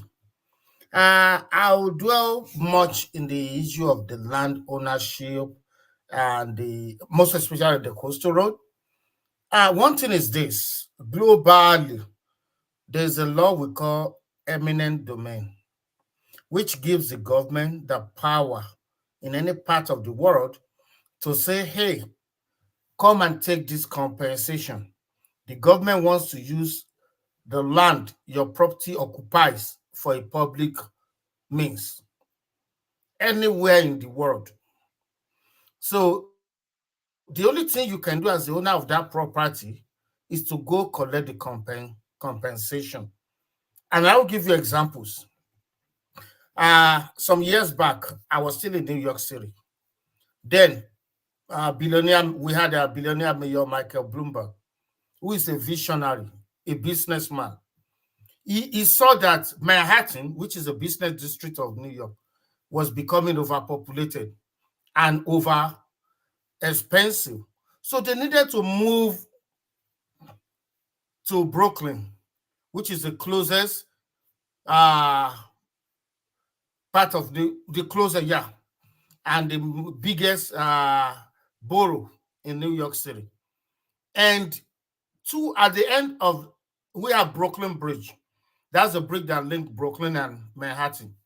So at the end of the Brooklyn end of the bridge is where we have downtown Brooklyn. Then downtown Brooklyn was full of drug addicts, homeless people. There were robbery. As soon as it started getting dark, you see people robbing people, stabbing people, and doing all those nonsense. Now, Michael Bloomberg approached them that, hey, the New York City wants to bring development to downtown Brooklyn, and that people who have properties there should come and collect compensation. And the liberal people, led by the guy who called himself Reverend Al Sharpton, they started running their mouths. That no, black people have historic places in downtown Brooklyn. Now they're not living. Okay. The mayor gave them the deadline. You don't collect it, I will start the development. And then before the news, they went to court, they lost. Then the mayor brought his bulldozer and they bulldoze everywhere. Today, downtown Brooklyn is so beautiful. Properties have gone up. We have a 5-star hotel in downtown Brooklyn today. It's so many jobs. People who are saying how they have their historic family houses there. Then everybody's now smiling because the value of properties has gone up. So I will link that with what happened in Lagos recently. I don't know why people have problem with that. Eminent domain gave government the right to say, I want to use the land your property occupies for a public place. Go to any court, you cannot defeat the government. The only thing is that, have you received compensation? That's the only thing any judge in any part of the world will tell you. So If somebody says, oh, my property is being demolished, I feel bad too, because we are attached to our properties. We are attached to everything we have, even our cars. When your car has problem, you have to sell your car and acquire another one. That attachment, that memories you have with the old one is always there. But the good thing is this: if you are losing your property and you are being compensated, definitely you can go buy now in that area too. Because guess what? In 2 years' time, the value of properties in that area will triple, if not more. Landmark is still very lucky. Maintain the property you have in that area. The value of your business is going to triple in the next 2 years or more. Look at Ibejuleki axis. Until I think it was somebody that constructed that dualized road. Ibejuleki is selling for millions of naira now.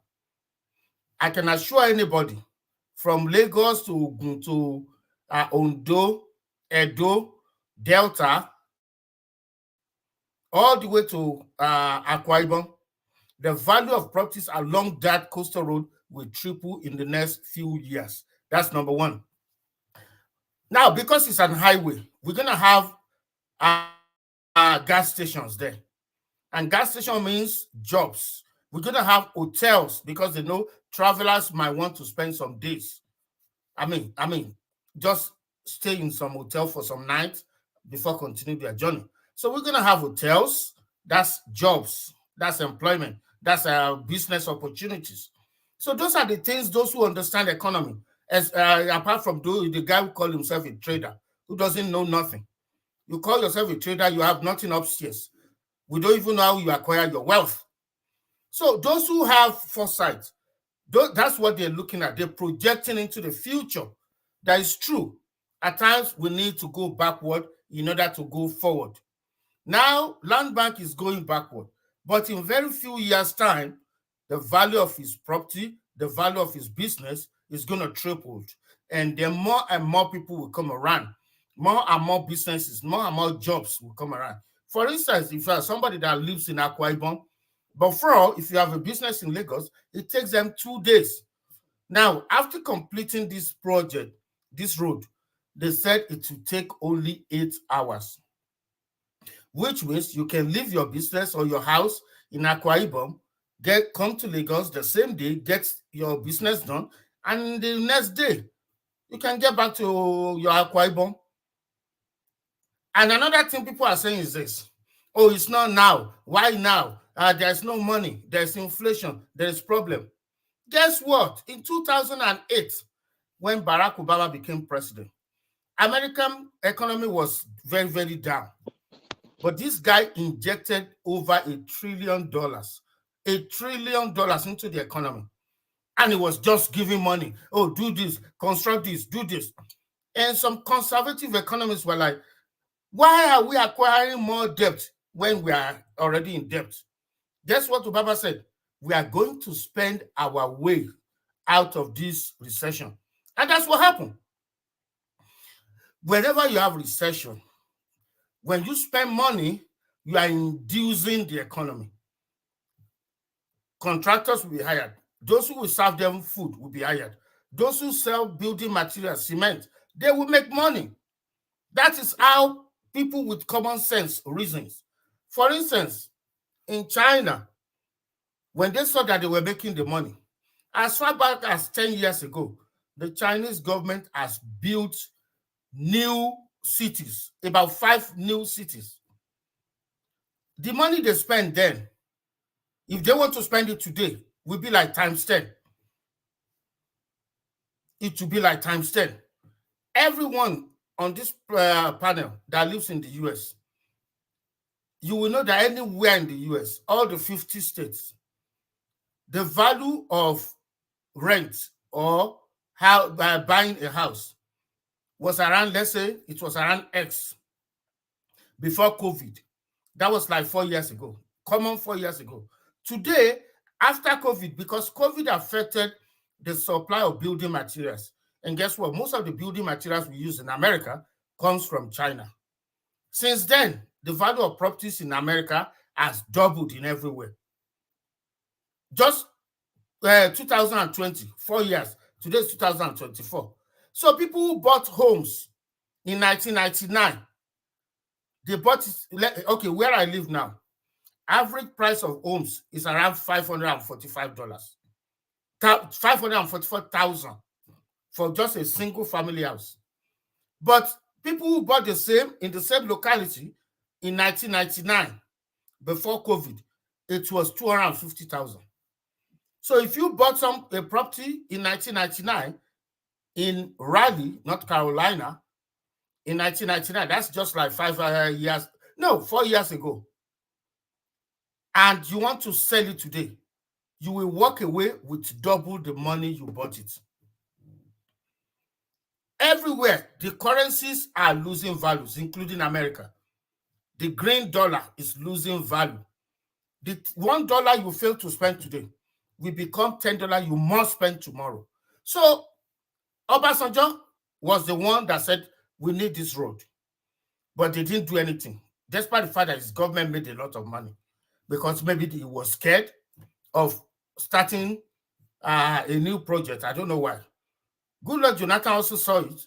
They didn't do it. His government also made billions of dollars. Now, this guy said, hey, let's do a private-public partnership. Government will put down this amount. And a private company that can do the rest will give you maybe 10 years to collect a toll of the road, make your money back, and then government will now have it for the rest of wherever. That makes sense. We have companies that can put down the money. Government has done its own part. And guess what? The project is kind of slow right now because they started from where it's so difficult.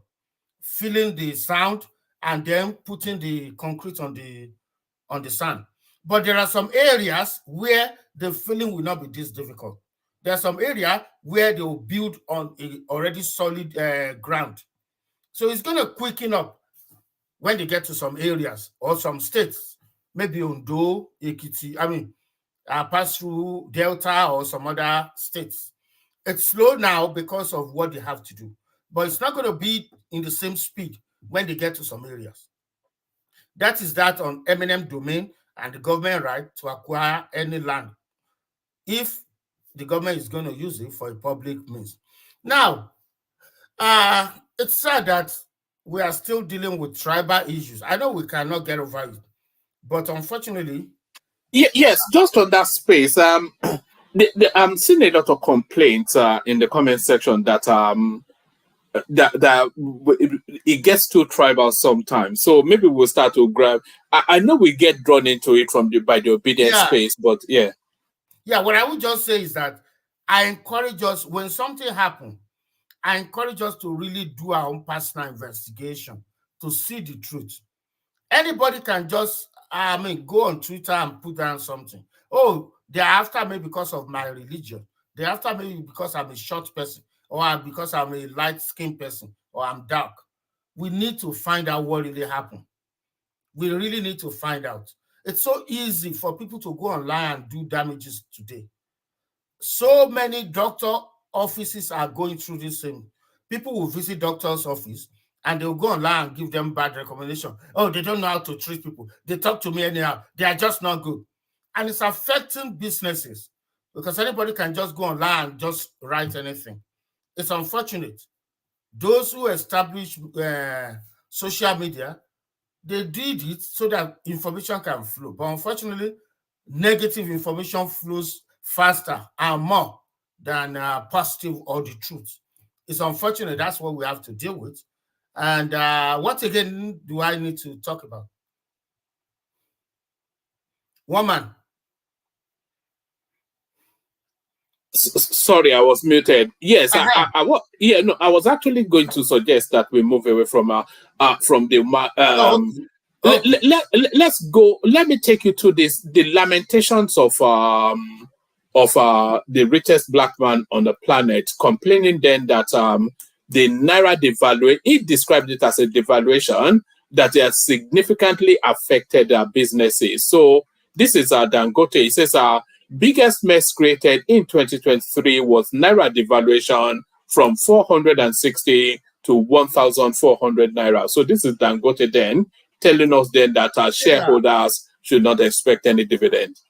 Yeah, if I have a million somewhere and I have company somewhere too, I will feel the same that, hey, the value of my property has depreciated. But the good thing is this, it will appreciate again. I remember in America here, 2007, 2008, 2009, those who bought their homes for $200,000, those homes went to as low as $100 in some places, $1,000. And they have to continue paying the same mortgage, even though the value of their properties has really gone down. But the agreement with their bank, their lenders, is still the same. So with time, you will see that the property will go up again. The value of his businesses will go up again. It is true, everybody will feel it, that, oh, I know the value of, I know what I had in account. Now, because of the depreciation, instead of me being the second or the third richest, I'm now so. Look at our man, what's his name again? The Tesla guy. He was the richest in the world, but he bought Twitter for about $40 billion, so if I remember very well. And with time, the value of Twitter did not work as he thought. Twitter lied that they had so billions or millions of people, but majority of those people or accounts are ghost accounts. So when they found out that they are not even true people, that affected the value of the social media. And the investment affected the value of his bank account too. So it's now the third richest. But that does not mean that Twitter or X today cannot get back to where it was. And that does not mean that it cannot become the richest in the world in another year or 2 years to come. I understand what Mr. Dangote feels. If the CBN continue doing what they're doing, Naira will gain back some of its lost values. And we hope if it can become something like 750, 700, that's better. But the truth is this, it is better they let Naira compete among other currencies other than we trying to use money or our saved up money to strengthen it. That we can't continue doing that. Let it complete, let it find its own value instead of us taking part of our saved up money to give it, to paddle it. So I believe Dangote will still, some of his, investment will still regain their values in years to come. I strongly believe that. All right, brilliant, excellent. Stay with us, Richard. I want to move the conversation around just so everybody gets to speak out fairly quickly. I'll come to Baba next, but on my way to Baba, let me acknowledge the presence of Prince Daddy, who had his birthday yesterday. So he's now 16, now legally able to drink. So happy birthday to Prince Daddy. Happy Prince Daddy, the senior maga. Yes, he's now 16, and he's now he's not allowed to drink. He can drink alcohol now, so we have to buy him a beer. So happy birthday to Prince Daddy as we welcome Baba. Baba, I know you like to free flow, but did you see this story of 86 rooms where tenants paid 250,000 naira a year found under Lagos Bridge? Did you? That was, everybody was sending me it. That really shows the heart of man. We are man is very wicked. No, it could be 250,000 a year, not every month. One man. Don't buy into all this narrative they put on Twitter. Yeah, the bridges are constructed by government for public. No, it's 250 a year, not a month. Yeah, exactly. Yeah, okay. But I'm saying, even if it is 1 naira, you grab what government built with government money, with public money, and you are now renting that out. I hope the government will go after them instead of going after those who are... The money stays, but it's enterprise though, isn't it? Hold on for Baba, Richard. But I wouldn't go that far. This is the government demolishing the structures Sorry, Richard. Okay, let me just say another thing on it. Right. It is not a new thing. It really shows the heart of man. Come with me to New York City. We have some immigrants. It's very rare to see this among African Americans or Caucasians. But come with me to New York City, Brooklyn, Queens, where we have immigrants from Haiti, immigrants from the Caribbean. Some of them live in, there's what we call Section 8 housing, which is a federally funded housing, low-income housing. So they live there for free. Most of them are senior citizens, 65 or older. They are living there for free. Some of them have 3 bedrooms. But to your surprise or to your disappointment, they now let out a room and collected the value of rent in those areas. Government gave you something for free. You are immigrant. You weren't born in America. No, that's enterprise. That's been enterprising. It's very common among immigrants from Haiti. If you go to Brooklyn, because you have many of them. No, hold on, Richard. Richard, can you hear me? Yes, sir. It may be common amongst immigrants in Haiti, but it's also common here in the UK as well. Okay. We have a social housing system in the UK as well, and then that subletting culture. Ogwen is here; he will tell you as well. That subletting culture is also here as well. I wouldn't say. I think it's clever and enterprising that because you see all these immigrants they know more and appreciate more the value of money, especially the value of hard currency, and they want as much of it as they can get their hands on. So I wouldn't go as far as to say it's inhumanity. No, for me, I won't give no credit for I see it as wickedness. For instance, in Brooklyn, New York, the rent goes by neighborhood. If your neighborhood is crime-free, no crime, and your school system is good, definitely your rent will be high. But if your school system in that neighborhood is poor, they are not graduating, they are dropping out, and it's always gunshot or stabbing, then the rent will be low. Drug flows on the street, the rent will be low. Now, for me, born outside America, to now enjoy a free housing in America, and I'm now called some of my people from Nigeria and say, hey, I can rent you 1 bedroom. We share bathroom and maybe kitchen and the living room. And I'm forcing you to pay what people are paying in good neighborhood. That's wickedness. Okay. Can I go ahead now? Oh, yes. Oh, yes. Okay. Go ahead. Good evening, everybody. I don't want to waste time. All protocols observed. And one man, are you there? I'm here, Baba. Carry on. Good to have you here. Yeah, okay. All protocols observed. I don't want to waste time. There are other people still waiting. I think someone asked a question in the comment section about how many states the coastal road traverse, starting from Lagos, Ogun, Ondo, Delta, Bayelsa, Rivers, Akwa Ibom, and Cross River states. I hope that satisfies you. Yeah, one man, don't be sucked in. I think let's put things in their true and proper perspective. There is this pushback. I hear bigotry, tribalist. There is that.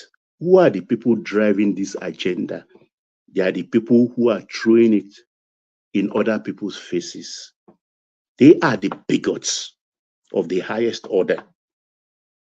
They are the tribalists who are dividing our country and trying to tear our country apart and render it asunder. These are the people. We will fight them. We will defeat them. That is the Nigerian state, whether they like it or not. With their disagreeability and their acerbic attitude, they will fail. They are bigots. They are tribalists. I repeat, why I can boldly say it today, because I'm tired of these people. You can't call me bigot. You can't call me tribalist. There are places I can enter in Nkpo, Arushuku, and Osu cannot enter. And even an Igbo that's not standing well cannot enter. I hold 2 chieftaincy title of 2 autonomous communities. I have families there. So you can't call me, hold your fire. You can't call me bigot. You can't call me tribalist. You are the bigot. You are the tribalist trying to tear this country apart. Why? I do not know. Because you lost an election, live with it for the next 4 years. If your OB, your Saint Obi is ordained to rule Nigeria, sure, he will. If he will not, he will not. Live with that, whether you like it or not. Thank God we are having people like Umahi, another rising star, apart from the Abia governor and the Anambra governor. Those are the people showing us where to go. Because I say all of this, I've spoken to a lot of people. Spoken to a lot because I'm confused. And the question I asked these people, those I spoke to, is this hatred, this neo hatred, is it directed at Tinubu as a person or the Yorubas as a people? Nobody has given me a convincing answer. Nobody has given me a convincing answer. But I have advised myself that this is not just Tinubu. It is about the Yorubas. And they are doing a great disservice to themselves because they are opening the eyes of the Yorubas. They are alerting us as to what we've been suffering, but because of our liberalism and the Omoluabi culture, we've been taking it in our stride. But no more. No more. And that is why a Yoruba state like Lagos is instituting Yoruba Day. 5 days, the last 5 days of September, every year will be a Yoruba Day. Will be a Yoruba Day in Lagos. And I'm sure other Yoruba states will follow suit sooner than later. We are becoming wise. Our eyes are becoming open. Because I like to wax historical.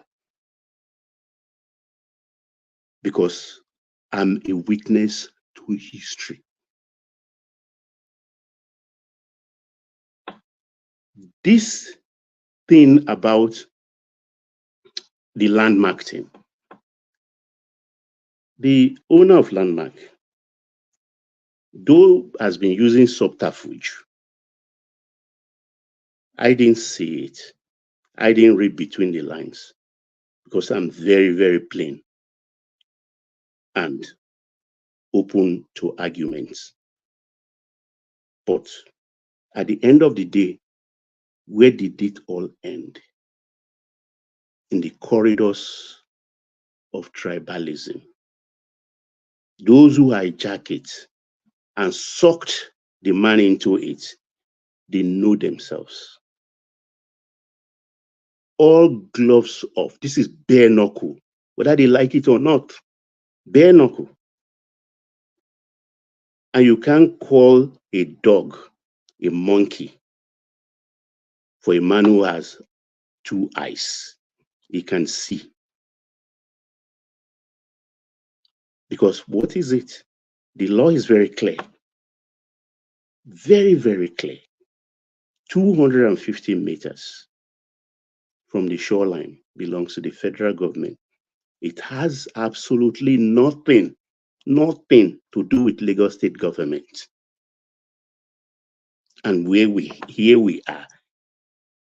A man on this platform have advocated, begged, and talked about that this man is qualified eminently to be the central bank governor instead of even Cardoso. At times you make prayers, God does not answer it. God knows what he's doing. I never knew where I was advocating for a tribalist to be the central bank governor of Nigeria. Ogbeni was kind. Oh, maybe it's one of those wives that will not listen to the husband. God forbid me marrying a woman that will not listen to me. If she can't listen to me, then let everybody go their separate ways. Because I'm African. Oko, Luluri, Uwu, Aya. Even my Bible tells me I am the head of my household. So the voice of the wife, to me, in my literacy, in my bigotry, in my tribalistic attitude, the voice of the wife is the voice of the husband. Aṣọ ti ṣí lójú eégún, afẹ́fẹ́ ti fẹ́ àti rí fùrọ̀ adìyẹ. So these people has to be attacked. Don't be sucked in and say, oh, they are complaining in the comment section. Let them complain. Can complain to no end. Nigeria must move forward. There are a whole clan, a Yoruba clan, and a Awori clan, whose ancestor own their land. They are shifting them away. What can be worse than that? The royalty, the Oniru, who owns the land originally, they are losing some of their land because of this project. And here you are talking about a landmark, just a structure. Who wants that thing moved from landmark and go elsewhere? Oh, Ishuma Shemi or my Lumini Koshe. Oh, devil, don't afflict me. Afflict another person's son. That person's son is not a human being.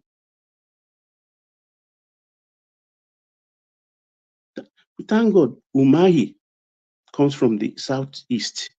He's an Igbo man. Imagine if that minister, Umahi, has been an Hausa man.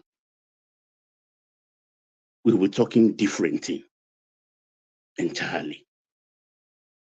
To be a different narrative. And when we talk about high tech, as far as I'm concerned, the man has capacity, or the company has capacity. They've done it before. And they are building the biggest project where America will eventually have their largest embassy in this part of the world, the Ocean City. They reclaim that land and stop the sea cutting across the road, destroying a lot of properties there, and up to even NTA and nearing the Federal Palace Hotel before this high tech came and stemmed it. So they have capacity, they have the money. So it's a closed bid contract. Closed bid, they did it, and the government has a right. Closed bid, it's like all security contracts.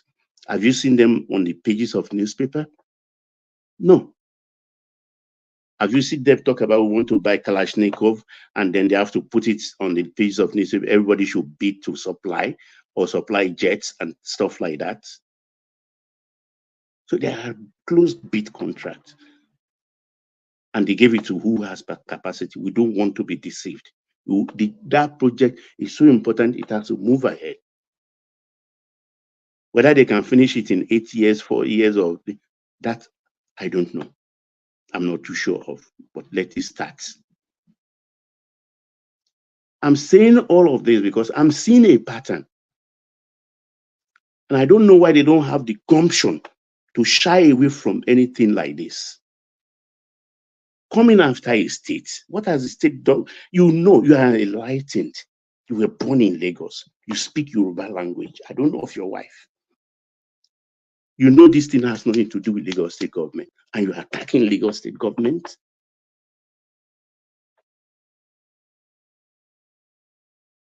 For even Prophetess Esther Ajayi, I don't know what property she lost there, but I just hope it's not a church.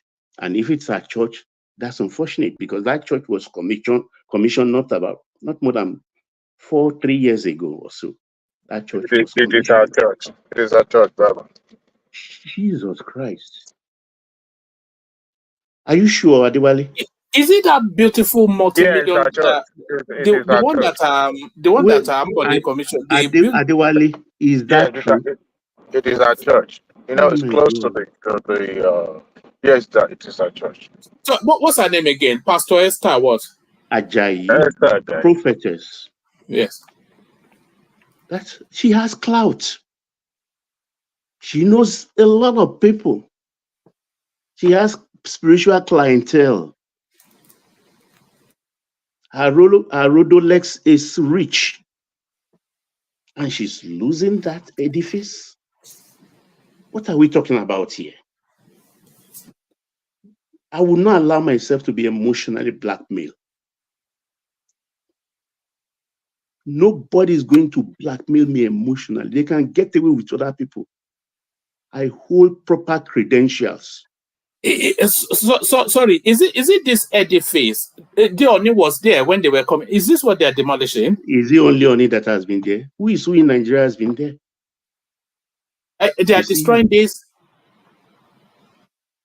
Is it this one? Dewale? I will fact check him because I'm surprised if they can't demolish this. How can they demolish this? It was Amboni that commissioned this. Now wait. Why not? If not, we're talking millions of dollars, billions. Not some. Dollars. Okay, millions. Not some holiday resort where people are playing volleyball. Wow. So what are we talking about here? And she sat down at that meeting with Umahi today. You can see, if it is true, what Adewale said, you can see her smiling, smile of pain. But she understood that life must go on. A nation cannot stand still. A nation doesn't revolve around only one person. You can't, because of one person, maybe stop the enjoyment of other 1 million people. It is not proper. It is not edifying. And Umahi talked about another, he mentioned Ajiboye or I can't remember the person, that even he sympathized more with that person than you, who didn't lose anything. You are even subletting. Umahi even went as far as said, look, go to that place we reclaimed, the federal government land in front of him. You can see they even filled the place. If you go deeper, you find out a different soil, which is original, or which is traditional to that waterfront. They filled it with something from outside soil, just to prove to us that, look, it is not Islam. And he was even subletting to other people who are selling beer. I know it's pain. And I said, look, if you have the money, fly over the thing so that your guests or your this thing, if it's the beach line, they can go over the flyover or the pedestrian bridge and have access to the beach. Nobody's stopping you. Or you can even go underground and build a tunnel and things like that. So they've bent a lot for people. And here we are talking about tribal, talking about Dumbody. Look, Lagos State is Ojaoyingbo. Ojaoyingbo, does that market know if I attended today or not? Ojaoyingbo doesn't care. Anybody can take their investment away from Lagos. After all, Yorubas have suffered enough. If I have to go historical, who has suffered more from this container economy than the Yorubas? Where is the Odutola tire factories today? Where's Adebowale Electronics? Where's Colinton Electronics? These are people that were manufacturing and putting a stamp of Nigeria to it, made in Nigeria. The container economy ruined that. Ruined that. I can mention a lot of industries owned by the Yorubas, which the container economy ruined. We don't complain. We roll up our sleeves. We go inside ourselves. We may not be seen to be working hard like some people proclaim, wanting to say the Yorubas are lazy. We work smart. I know my history. I know where I come from. Don't tell me I'm a bigot when the highest bigotry you practice. When you point one finger at somebody, the remaining 4 fingers on that your leprous hand is pointing at you, are pointing at you. What is it? Why wouldn't they let us rest? It is good for people to spit into the eyes of the Yorubas. They should carry on. We are getting wizened.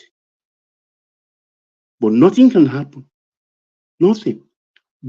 Look at, has any Yoruba man been president of the Senate before? No. During Jonathan's time, where were the Yorubas in the hierarchy of government? Nowhere. Did the Yorubas fight? Yes. They went to Aso Rock, met Jonathan. The women went, the men went, royalty went, political class went. They wrote, they tweet, they do everything possible. Did they allow Jonathan to breathe? All we know is that good luck, Jonathan, good luck Ebele Azikiwe Jonathan. Is he bearing Azikiwe today? We know what happened in the Ministry of Finance. We know what happened in the economic section, in the economic committees, severally, which Jonathan instituted.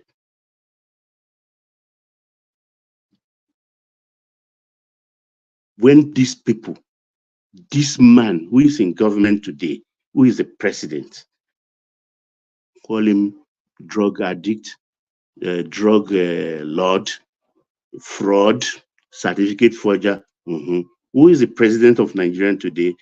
Asiwaju Ahmed Bola Tinubu. When they were in the trenches fighting for this democracy, people like Baba OBJ enjoyed, even ahead of them.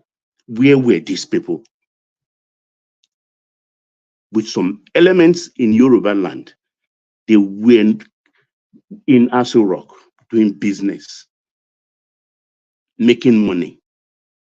And but when these people, they all went into exile. These same people, today, they are after the showing cars. They rubbish him on the floor. Now they are even eating up their own. You know, they are eating up Umahi. We will not allow them to eat up Umahi. He's doing a very good work.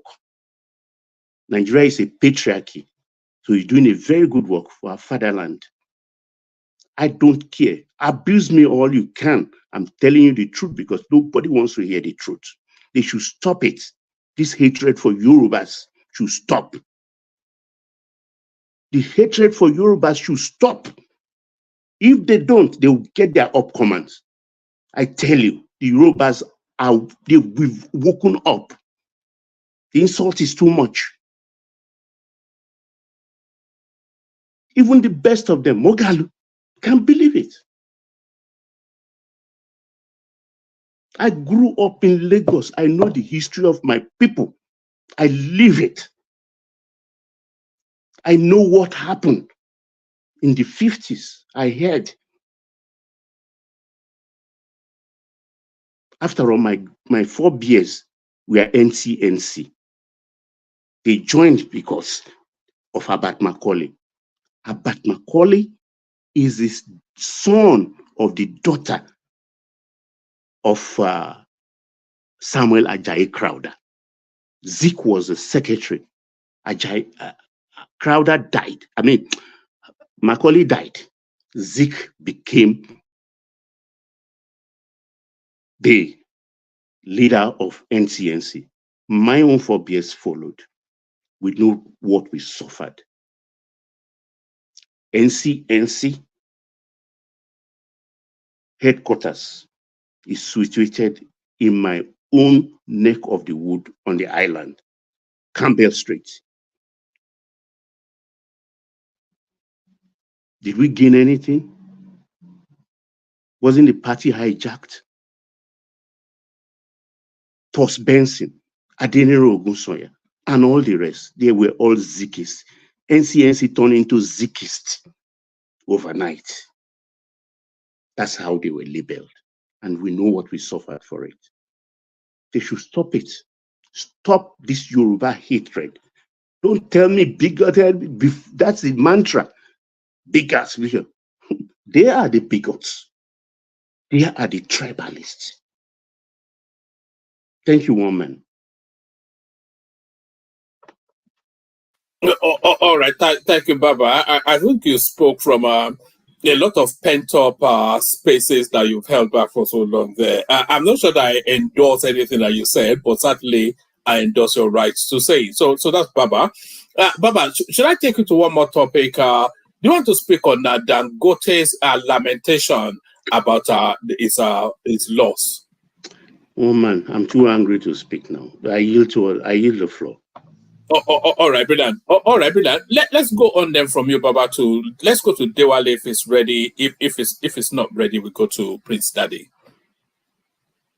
Dewale. All right, let's go to Prince Daddy. There you are. There you are. I'm here. You know, this is not fair. You know why I said it's not fair? Can you hear me? We can all hear you. Carry on. This is not fair. When my own favorite speaker speaks and you want me to, I don't know what about just saying. I don't know. That is wickedness when I Oma, can you hear me? Hello? We cannot hear you. Dewale, carry on. You can hear me. I know you can. You know what Baba said there is quite a delicate thing to navigate. Let me just say it did not actually start with Tinubu becoming president. I think it actually started with Buhari becoming president. And there was a free lunch at him. And because they're so conservative in the north, and they didn't seem fully equipped to take it on. So we had all the shallow graves in Saudi Arabia, the Jubril al-Sudani, his wife is a man, and all of these, and they were not able to respond, or they did not take it on to respond. So I think that culture now transmutes from Buhari now to the Tinubu administration. But I don't think the followers of Tinubu will allow what Buhari suffered. Not at all. This is talking about sophisticated, group of people, not just this sit-down look type of people in the north. I mean, the northern people do not care anyway. I mean, they if there's one thing, they have the power. The power was vested in their hand for 8 years, so they didn't care, and Buhari himself did not care. But we're talking about people that also know their onions, that can give a reply any day, any time. It is not surprising to see, people that would deem to be bright mind, vomiting rubbish in the public. I was struggling at first, to hear what Magalu's wife put out there in the Twitter, and also, to see the connection with her husband. Look, I know they are two different individuals, but you have to have the like mind in your household as a couple. You cannot separate Remi Tinubu from Bola Ahmed Tinubu, likewise other politicians or any governor, because they benefit from the position that they occupy. So that means you can hold the husband or wife responsible for any action.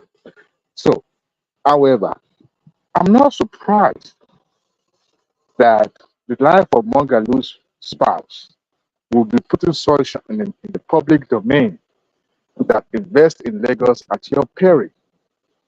If you look at it, for every single one of us in this studio, even those who are listening at the comment section, I would say significant percentage of us actually benefited from having been living in Lagos at one point in time in our life.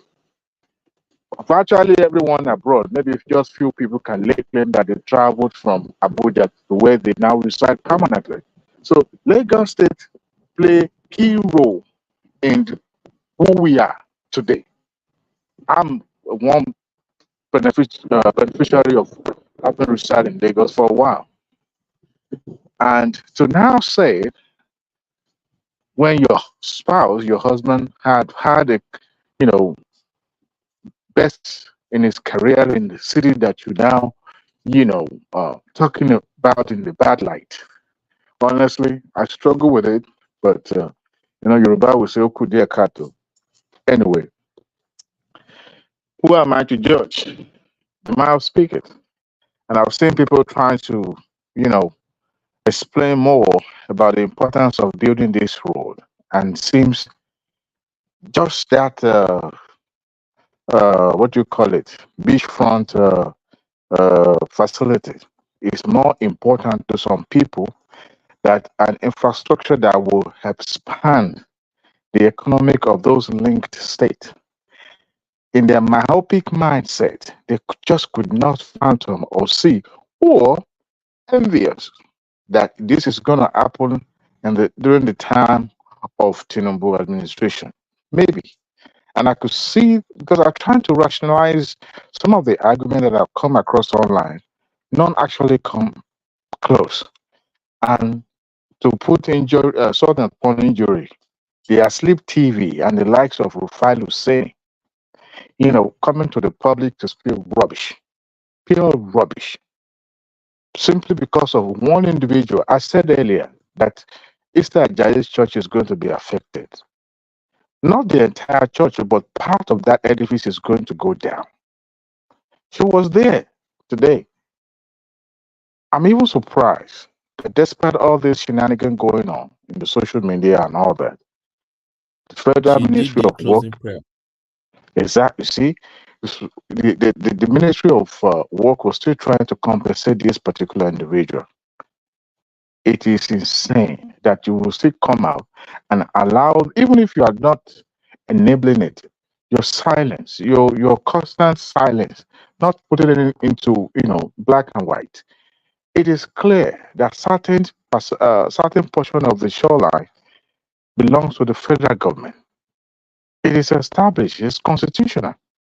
Now, and the fact that the land was loaned or leased to you to build your business, yes, but for a national interest. You see, when the third mainland was conceived, was about to be constructed, there were some properties that had to go, that were demolished. And they did. And today, every single one living in an island will have to be given credit to those property owners that have to forgo their lands and their property, their buildings, because it was for good cause. I watched that speech that Umahi made. I don't know how much they can be compensated. I mean, those property owners can be compensated. That will be enough for all the years of suffering and everything they've put into it. But they gladly embraced it and they collected their checks. They signed an agreement.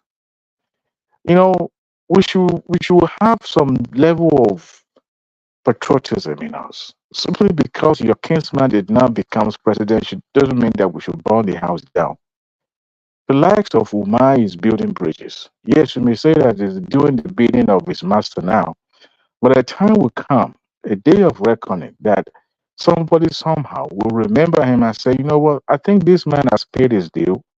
He has served this country diligently without any iota of bigotry or bias in his mind. So I think he's worthy to, put him in the highest office in the land. I'm just saying, he may not be interested. I mean, he's still a young man, but everything we have to speak into, when I read Obi's tweet about the landmark and I shake my head, this is not how opposition is. I mean, is conducted. No, not everything being discussed in the public, you have to get yourself involved. You will lose your value after some time. You will. It's just natural. The thing people are praising you now, Showore was once the pride of opposition. The younger generation loved him. They still do. But because of the bias, that's why they seems not to follow him anymore. So it's unfortunate. I think Baba has done a great job addressing that. And the lack of Dangote. Yeah, man. I think there's anyone that in Nigeria that can say he has benefited more from government, he should count himself number one. If not any other person, he's number one. Yes, it's of course because of what happened. Nigeria was supposed to not devaluation. Nigeria did not devalue the currency. Floating it doesn't mean that it loses its as a matter of fact, it's trying to regain its strength, its worth. So, honey, federal government has been giving him foreign currency at a certain subsidized rate. Yes, I can understand him being an industrialist, but you should also understand it's not just him that was affected, other people were affected too. But he should be grateful that the government even trying to give him some form of, incentive in some areas. Well, he can lament, but he's still the billionaire. He's still the richest Nigerian. He's still the richest African man. If he's complaining, what about the other smaller industrialists? What would they be complaining about? Or ordinary Nigerians trying to make a living for themselves? Well, he's a rich man, but I don't see his outcry as one big deal. He will make his money just like one of my brothers said earlier. He will recoup his money. All the losses will be recouped. It's just a matter of time. There's always a downturn in business. A situation like this also happen. That is why companies always try to make provision. Some of the dividends also power back to that business to grow it back so that it can be able to compete, in any situation that they found themselves. So people have spoken well.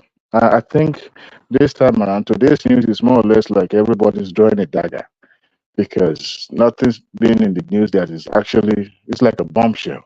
And I'm glad Umahi is not holding back. I'm glad he did not hold back a bit. This guy is very good when it comes to public speaking. He will say the way he feels. And I'm glad he was able to give it out in a clear cut because somebody has to call these people out. You can imagine you trying to rationalize the insignificance of that coastal road. We're talking about almost 6-7 states that will benefit, that will link up with that road. Yes, it is going to be a toll road because of the private partnership, but you can imagine some of the businesses that will be done across the shore of that road, all the way to the south. My brother, it's a significant. To be honest with you, it's a legacy that it will take a while before somebody can, break that benchmark. I mean, Third Mainland, when it was conceived and when it started, there was a lot of outcry too. This thing is this, they will abandon it. But Babangida see through to it because, it was inevitable because Lagos Stadium was terrible, completely terrible. I think only a co-bridge, it's a co-bridge that linked it island then. Now here we have Third Bridge that can rival any other bridge in the entire, West Coast. People are enjoying it now. So why not just, let them do their job? Criticizing, just criticizing sake is uncalled for. It's not necessary. And I've decided not to respond to anybody online. Anybody can type whatever they feel like. Anybody can, but the truth will always be there. And guess who will benefit the more? Is it people going from Lagos to the south, or the southern people, southern people, or southeast coming all the way to the southwest?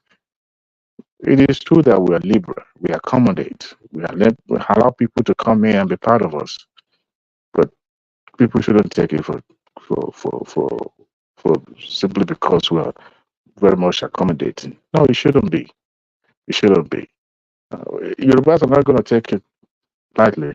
Anybody that is trying to rubbish this tribe, I can assure you, they are busy on Twitter too. They're giving back to back. They're giving them. I would just imagine, what is the purpose of rerouting that road? Simply because the initial plan, they said, was went through closer to the shore, right? But you can also imagine the engineers and the technologists also, they understood the fact of building on not on a regular soil, but I'm talking about building on the water itself. It takes a lot of research and all that. And if their finding says, look, it's better we build it on these areas and all that, I think we should listen to them more. We should listen to scientists more than just come up with our own theories in our own houses and propagating all those things that are not true. Nobody is going to build roads simply because of one person's business. It doesn't make any sense. And some of those businesses, according to Umahi, are makeshift. It can easily be relocated. So, because of one beachfront, these are the things that can be artificially put together.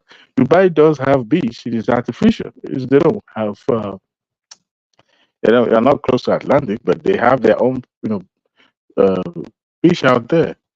So, honestly, we should just, I don't know. But I'm glad Umahi is able to speak up. And it seems he can hold his own and he doesn't care who's all is God. I just hope that one day those tongues that are speaking against him will look back and take back everything they've said about him. And for the Mogalu, I hope it will come out, maybe put something out that would debunk what his wife just said. But for now, there's no way he can separate his wife, public person, with his own stand because they're family. And it's unfortunate that somebody from Mogalu's household is going to be the one saying such things in the public. Thank you, woman. Woman. Yeah, sorry, I'm here. Yeah, so thank you, Dewale. So that was Dewale. So from Dewale, we go on to Prince Daddy. So Prince Daddy, the floor is yours. Birthday boy. Hey, thanks, woman. Yeah. Look at that. So you've had your first drink. Have you? Happy birthday to you, Prince Daddy. Come into the conversation. Wherever you want to thank you, approach it woman. from. Thank you. Yes. Yeah. Yes.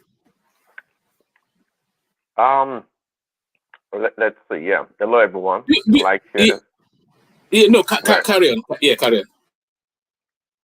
Yeah, I was going to say like, share, and subscribe. I love the show.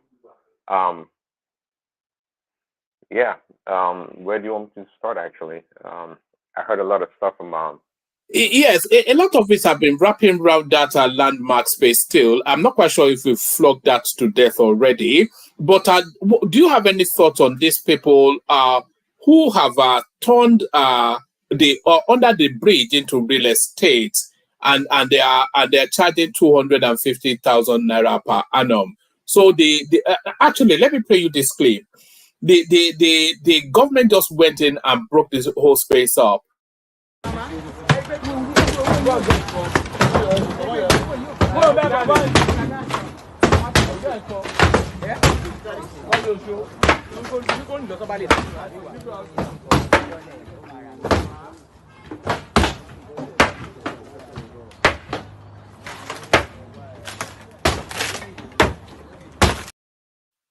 So that was a shanty town built under the bridge, and the people living there are these gentlemen now that are being manhandled by the authorities.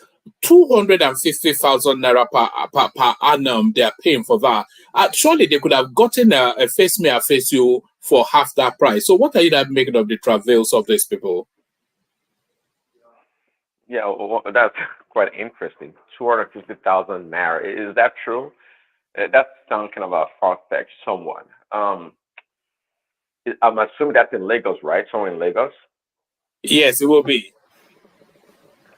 Yeah, I mean, is that person was really living not only under the bridge, but also under the rock. I mean, for No, there were 250,000. 83 people, though. There were 83 people. It was a whole community. It was an estate, actually, built from built with the wood that you can see under the bridge. Oh, to accommodate all those people. Yes. Okay, I see. Well, this is legal, but what can you say about people being creative and innovative to take somebody else's property, public property, and actually start to make money out of it? I think the earlier speaker was talking about some people subletting in New York City, how they did it. So, but this one's a little bit different. This is not given to them by anyone. They just assume the property or the area under the bridge and try to profit from it. What can we say? That's to me that's a kind of an ingenuity somewhat. I don't know what to make of it. It's funny at the same time. I mean, it's a desperate situation for people that want to live under the bridge. It's I don't know what to say. It's a lot of credit for that person to convince people to pay him or her to live under the bridge, knowing very well that the bridge belongs to the government. The guy didn't do the bridge himself, but obviously it did have value to it. I think it did. I mean, for to be able to accommodate those people, you must have done some kind of I don't know, retrofitting under the bridge that accommodated the people to leave. So I don't want to give him credit for doing something legal, but nonetheless, that's a kind of ingenuity. Yeah. All right. Let me take you. Let me take you to the space, Prince Daddy. Senegal.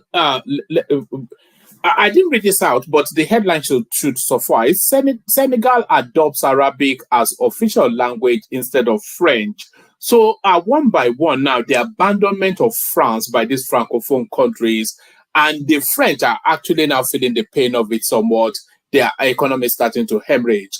But from one colonial language to another. So, how about picking up an indigenous language as an official language? That would make more sense. Exactly. That's a good point. That would make more sense, from English to Arabic. I mean, what exactly are they trying to prove? We all are victims of what we don't know. And for those that know very well that the Arabs were big time slave traders, perhaps worse than the white men, quite frankly, the Europeans, in a lot of ways, than the Americans. But the Arabs were brutal. They were the first. They were the first to be enslaving us. Right, exactly. So we don't know the history. Do you know the word Enoch? Do you know what an Enoch is? I know the name. No, not really. They used to chop up members, a certain part of the male anatomy when they enslaved. Enoch, yeah, exactly. They're very brutal people, the Arabs. Oh, woman. They are. They're. I mean, even now, even up to now, actually, I don't tend to watch a lot of this kind of videos, but I've seen some, maybe some Africans or Black people, of course, Africans, maybe Nigerians, working in the Middle East, maybe Saudi Arabia or Dubai or whatever. Woman. And how they treat these workers is ruthless. So I mean, So yeah, when it comes to slave trade, obviously this man, this president or whomever that they established the Arabic as a language, official language, they like history. They like history and the involvement of the Arabs in slave trade. They were worse, according to documentation, well documented. They were terrible people. Yeah, So they used to castrate. Yes. Yeah, yeah. woman. Yeah, Richard. Prince has the floor. No, Prince has the floor. It's entirely up to him. Oh, okay. Prince. Go ahead, Richard. Oh, thank you for the opportunity. You see, this is a problem I have with people and with democracy. When they show sympathy to this guy who looks like somebody who doesn't know nothing. We want young people. I'm always telling people, there's a saying in Yoruba that Ibere Kiishe Unishe. They love him because he's a young guy, he looks innocent. This guy is bringing Sharia law. That's the next thing we'll see. And it's going to deal with minority Christian and maybe those who believe in other or non-believers. That is what he's going to do. A 43-year-old man, I don't know what he does for a living. He has 2 wives. And they were crazy about him. I don't think he has a job. And you want him to run a country. That's the problem people have. They will just show sympathy for somebody because he was out there criticizing the government. Now it's up to them to deal with it. I have no mercy. I have no pity for anybody in Senegal. Thank you. Yeah, good point made. And this is the problem of when we have these young leaders. They're so ideological in their stance. They don't. It's quite obvious this guy doesn't know anything. I mean, it reminds me of Gbadebo Roseviver that wants to take over Lagos. Thank God, was it yesterday rather that Babati was exposing him, Gbadebo that is, saying that, he worked for the state of Louisiana in America during Katrina. That guy didn't do anything. He was just an intern that had access to whatever was going on there. It was he didn't know anything. Just like this guy. I mean, sometimes you get some young people, they have an idea, but this of what they want to do, perhaps poor implementation. But this president right here, it's a young chap. He doesn't have a clue what is going on. And but nonetheless, I mean, if there's a good reason why he's choosing Arabic for some benefits,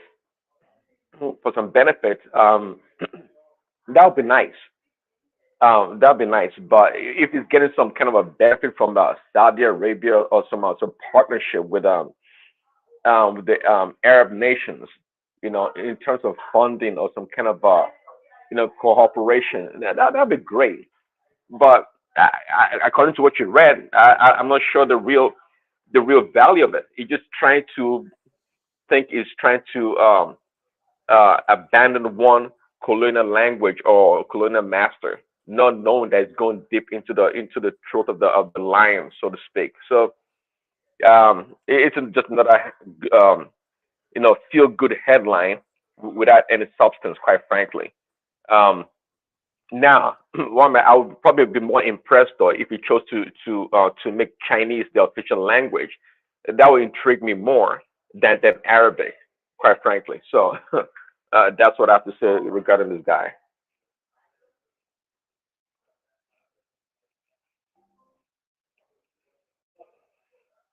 Are you there? I am here. I'm straddling two systems, so but I was going to take you to Mogalu's wife. I'm not quite sure. Can I interject 1 minute? Yeah, come in, Ajale Koko. We've not heard from you today. I don't know why the condemnation for this guy changing the official language to Arabic. They are practicing democracy there. I believe this decision went through the parliament. And if the people of that country decided that this is the way they want to run their country, this is the official language that they believe they can, that is better for them, I don't know why we are criticizing them. It's a democracy. In fact, it's the most vibrant democracy in the whole of West Africa. I can't remember if there was a military rule in that country. I'm not sure if there have been one military rule in that country. It's the best democracy in the entire of West Africa. So what are you guys talking about? Respect them. Respect that young guy. Nobody's criticizing. Nobody's criticizing Ajala Koko. It's just that it's quite clear. You two can deny that this guy does not know history. We simply made a point. What do you mean by he doesn't know history? Just because they Okay, adopted Arabic as do you official think the Arab slave traders were better off than the Western slave traders? Do you know millions of African people that the Western nation, I mean, what are we talking about? Do you know the atrocity that the Western nation committed against the black please, people? can I talk after about Nobody denying that now. That's what we're saying. Why are you people condemning? You're saying, oh, okay, why is he adopting Islamic? Let me answer this. Let me answer that. Baba I listened to Richard. Richard condemning completely. That is the most vibrant democracy in the whole West Africa, the best. Oh, yeah, me, Baba. Let me come in. Baba Jaleko, this is the reason why. You see, when you are the head of state, you weigh every options. Every option has their advantages and disadvantages. No, you as a leader, you must choose not necessarily what people want or the Congress. The law still gives the president the power to veto. For instance, when Saddam Hussein was the president of Iraq, we have some different religion. For instance, his deputy was a Catholic. He could have adopted, because majority of them were Muslims, he could have adopted Islam as the official religion. But as the head of state, your responsibility is to protect. What's the official language of Iraq? What's the official language of Iraq? When Saddam was there, I don't know their language, but they are not Arabs. The official language is Arabic. But I don't know, but they are not Arabs. But the thing is this, the official language. No, it was Farsi. It wasn't Arabic. It was Farsi. No, the official. Hold on. The official language. The official language was Arabic. But Senegal has some Christians. So are you now saying that by force, all those Christians have to go to Ilekeu to learn Arabic? That is what this guy is about to do. I'm telling you, when somebody, when you have to look at the body language, it started from somewhere. Now everybody by force, you have to go to Ilekeu to learn Arabic. Okay, do you check the the religion that is in dominance in that country? I know it might be dominant, but as the head of state, it is the responsibility of the head of state to protect. No, they don't want to. Hold on, they don't want to do anything. Minority religion. They don't want to do anything with France. Saddam Hussein did that. He protected the Catholic, the Christians in Iraq. He's not doing this to suppress. Baba, you have to look at Baba. Let me tell you, just a language. You need to pay attention to what he's doing. No, it's just a language. It's not using it to suppress Baba, if I'm a Christian and I've never been taught Arabic, what is my option? Down question. If you have never been taught Arabic, what's your option in that country? Where you learn the language. What's the big deal? The majority always. Baba, maybe you have a point. Maybe your point is you're arguing from the point of democracy, but we're not talking about democracy here. Do you know of any real benefit of making Arabic the official language in Senegal? Is it Senegal, right? What is the benefit? Are they getting some kind of huge, investment opportunity with the Arab nations? Are they forming a coalition, or what is the benefit apart from just the language? If that is what the majority of their people want, so why are you people they're running democracy? So what is the big deal? But the thing is, to be fair, there are barely any Christians in Senegal. There are barely any Christians. Okay, it's not changing. It's not changing the running of the state to Islamic State. It's just an adoption of official language as Arabic. And it's quite clear. It's misguided approach. Really, that's what it is. But that's okay. It's a young man. Study the history. Go and study the history of Senegal. You will know that Senegal, among all Western countries, is more connected to Saudi Arabia. More connected to Saudi Arabia than any other country. Listen. The Arabs, Senegal and Mali. As a matter of fact, maybe they were even one country before the Oyibo came and divide them and break them apart.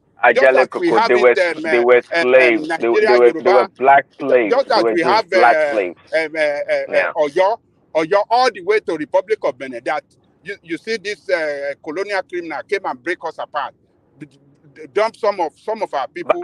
It sounds like you yourself, you don't know the involvement of the Arab slave traders. You don't know, because you keep talking about the colonial masters, the white people. What is the difference between Arab slave trade and the Western world slave trade? What's the difference? Both of them took us as slaves. Okay, let me jump in real quick. I can point out where Baba Jali Koko is right, and also where Prince Dan is right. I think where Baba Jali Koko is maybe right is that Senegal, these are 90 or more, almost 100% Islamic country, and they all learn Arabic at an early age. They have to learn already the Quran. So it's like a country that's already where everyone is already literate in terms of Arabic. But the rest have to it's almost like northern Nigeria, where most of them start learning Arabic at an early age, so they're already more familiar with Arabic. But the French is more of a colonial thing.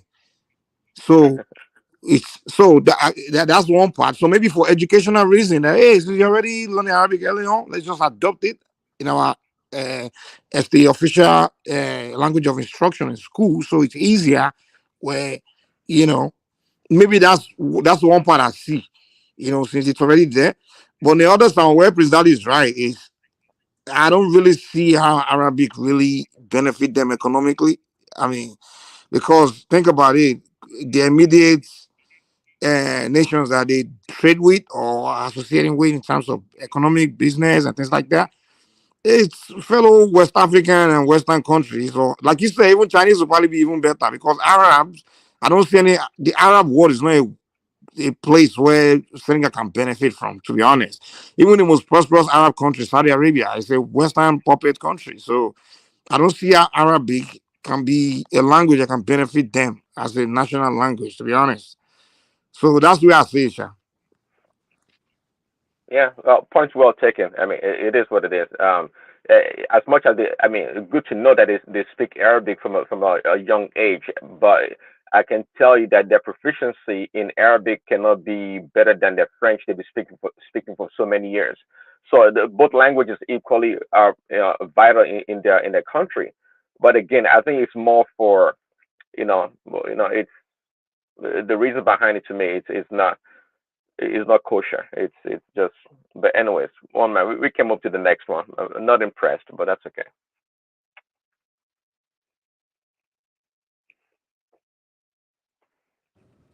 Where's one? I'm here. We waiting, okay. Go on. Make that point. Oh no, I would say while we're waiting for you to come back on, I think Richard was talking earlier about America, Barack Obama doing what? Spending their way out of the bad economy back in its time, trying to make a comparison with Nigeria, and I would say quantitative easing, yes. For what? I said quantitative easing. That was that not the term Yeah, you yeah. used? So, yeah. Well, they had quantitative easing. Yeah, they had that and some other, financial stuff. But the point is that compared to Nigeria, America prints money, quantitative easing or not, they print money. We borrow money. We borrow money and pay high interest rate. America, yeah, they call theirs borrowing also, but they print the money, and the rest of the world carries Americans' debt on their back. So it's not the same thing. We have to spend wisely, okay, because we know there's corruption everywhere, and I agree with that, but we have to spend wisely. We have to borrow and spend the money to generate economic activities that will actually drive the economy, increase our GDP, and other things, not just spend and pay salaries. We're not in the same category as America when it comes to that. And so I just thought I'd make that point. And Elon Musk, about his X or Twitter, former Twitter, I think I'm not sure if that's even part of his wealth portfolio. It couldn't be, because we all know that Twitter was a losing proposition from the onset. It was just a means to get into the media space and maybe try to change the narrative or have a more freer social media platform. That's what it was. It wasn't. Twitter never made money. I hope you know that, Richard. Twitter never made money during the former owner. What's his guy's name? They never made money. They never did. It was just Twitter to me is a propaganda machine in a lot of ways. It was kept buoyant by, if you ask me, the federal government, the CIA, or the FBI. Somehow, some way they get money. They get money, they stay afloat, and because they were penetrated by the FBI, and they use them a lot for their propaganda and to manipulate the public in a lot of ways. So, and that comes Elon Musk, jump into the fray and causing commotion, which they don't like, they don't care for him. So, anyways, any other topic, one man.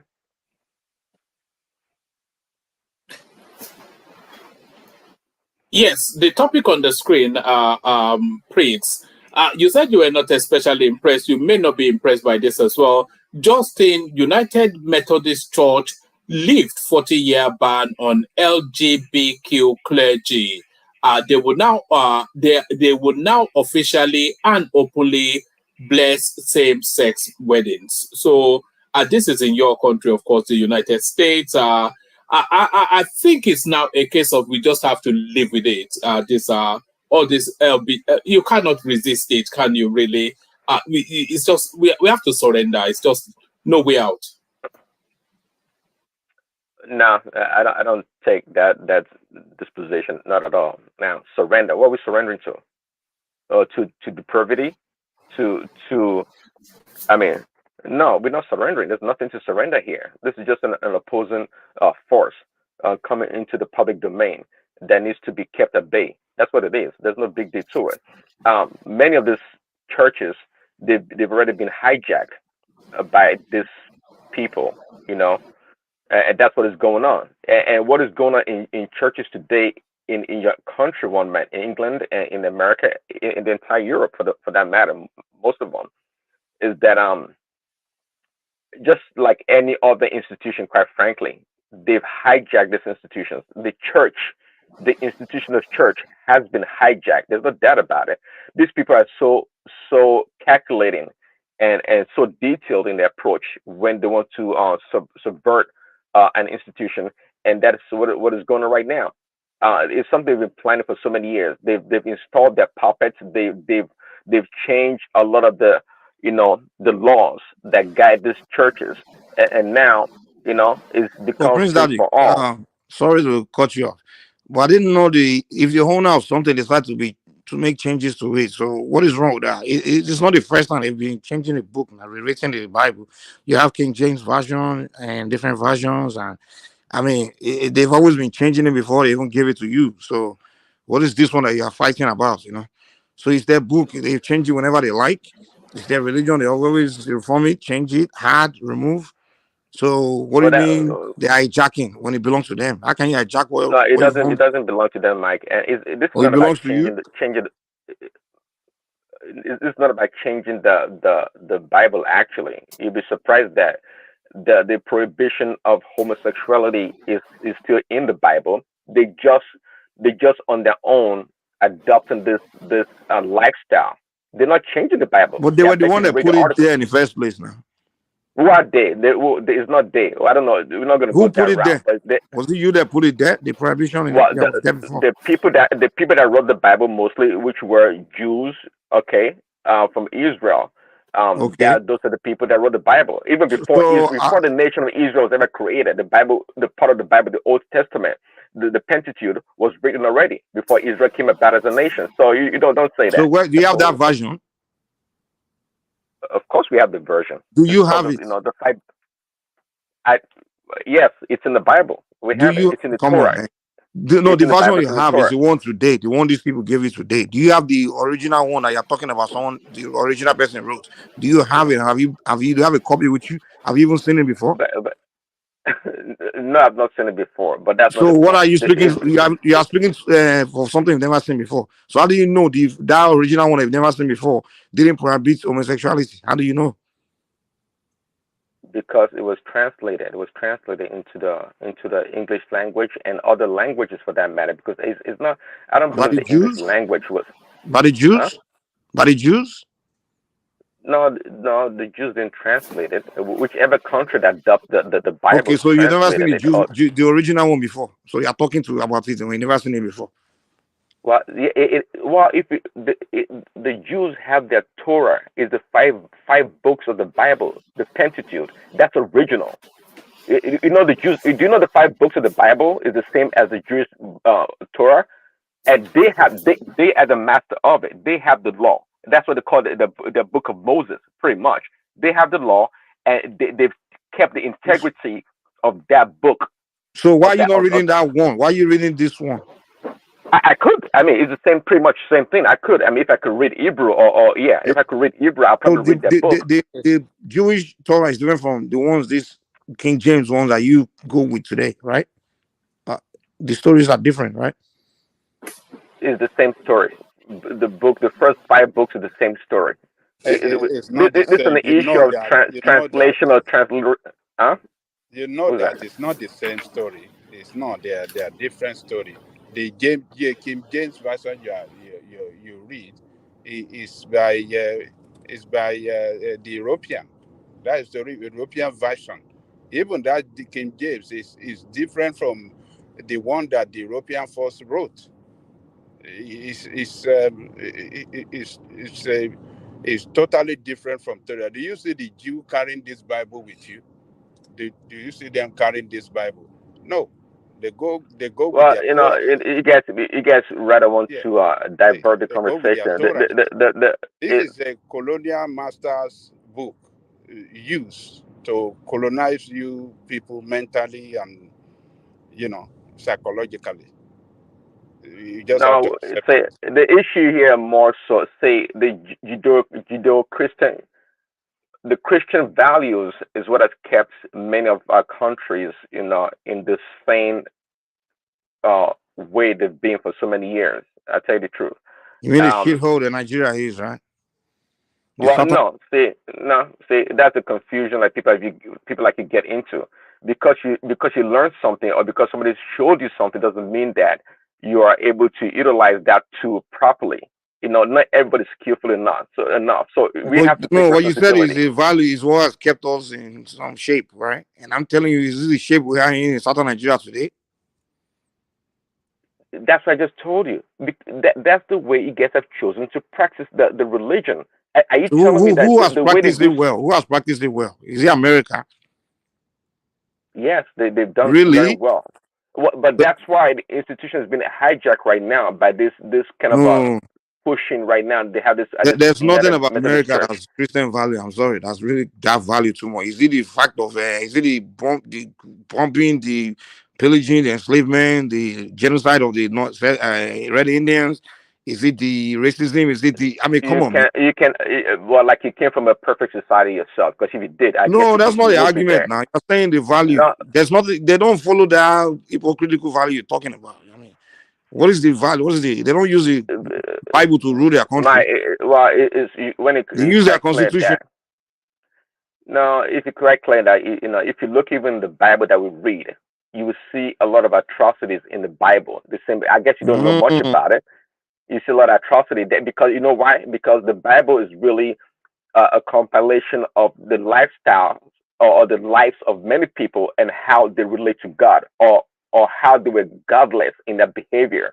So if you look in the Bible, you see all kind of atrocities, just like I said, and some really bad, really bad people actually So are what in the makes the Bible. Bible? What makes the Bible not different from other culture, other values? If it's about violence and It's everything, not about violence. It's it's say a that's mixture of why the violence Bible is and beautiful. nobility, No, right? it's beautiful because it gives you a detailed account of people or lifestyles of certain people in the Bible and how God So you tell a plays story a about role people. in their life. Huh? So you just tell a story about people, right? No, you're missing the point. How God plays a role, or how God led them, or their interaction with God, or the abandonment of God. That's but anyway, this So it's a LGBTQ story of one man. how they relate with God, not their value. Because you talk about value, and I'm trying to understand which value you're talking about. That's so special that other people don't have. What's that value that the Bible has, the Christians have that other people don't have? What is that value that's so special? Is it the massacre or the genocide? What is it? No, well, that's just like I said. That's the lifestyle or some things that some people did in the Bible. And to your question, anyway, this is a very good question. What do other books have, or what does the Bible have that other books don't have? And it's a very good question. And the answer is Jesus Christ. Simple. Jesus Christ, So really? one man, I will tell one man yeah, to Google something and read it to us, okay? But I'll look for it. Continue. One man, I'll get back to you in yeah. 1 minute. Okay. Yeah.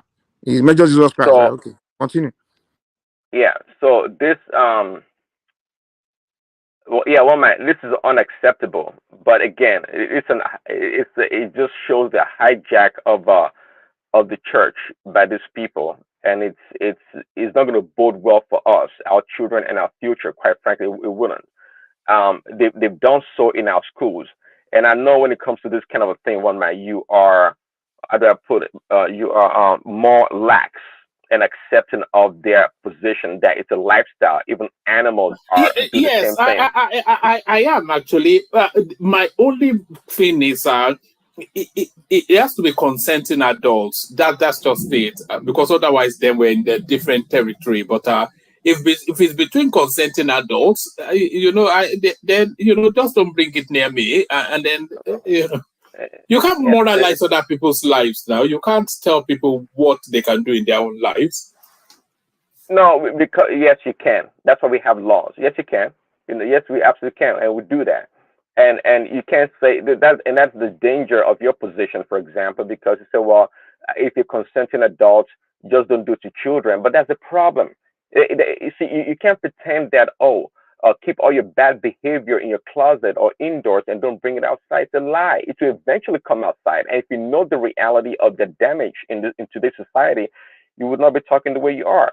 They are actually, of course, consenting adults, fine, but the people, the group of people that are actually suffering greatly under this tyranny are children, because adults are actually making decisions for children, and that's the danger. I mean, do you know how many children are being castrated? Really? I mean, No, you don't no, want to go. you're using extremes to make to already predetermined position. But of course, that's an extreme. Nobody will approve of that. But what I'm actually saying is, those in their 20s, 30s, 40s, who through sane of mind, responsible members of society, holding down a respectable job, and but their preferences for same-sex coupling. I cannot see that differently from a heterosexual sort of relationship. So long as I mean, who's being harmed? No one really. Oh, see, again, that's a danger. I hear what you're saying. If they're consenting adults, fine. But here's the case that many times, and that's the ultimate goal. The P word, right? That many times the goal is to extend this lifestyle into our children, and they are making strong headway in doing so. You can't see when you are corrupt, meaning that when you are polluted, when you have a debased mind, you are forever done. Anything goes. So don't ever think that consenting adults we keep it between two consenting adults. It's a lie. They are extending this thing to children. That's why these people in the Catholic Church, if you know, I know you know about the story, the level of abuse that has gone on for so many years in the Catholic Church, having to do with children. I mean, you won't be surprised if you know the story. It's horrible. It doesn't stay between two consenting adults. That's the problem. That's the problem. Just like it's a really a filthy lifestyle that should not be permitted. If it Prince, if it did stay within two consenting adults, would you look the other way? It's not a reality. That's the problem. No, just just as an hypothesis. Yes. If it stayed within, yeah.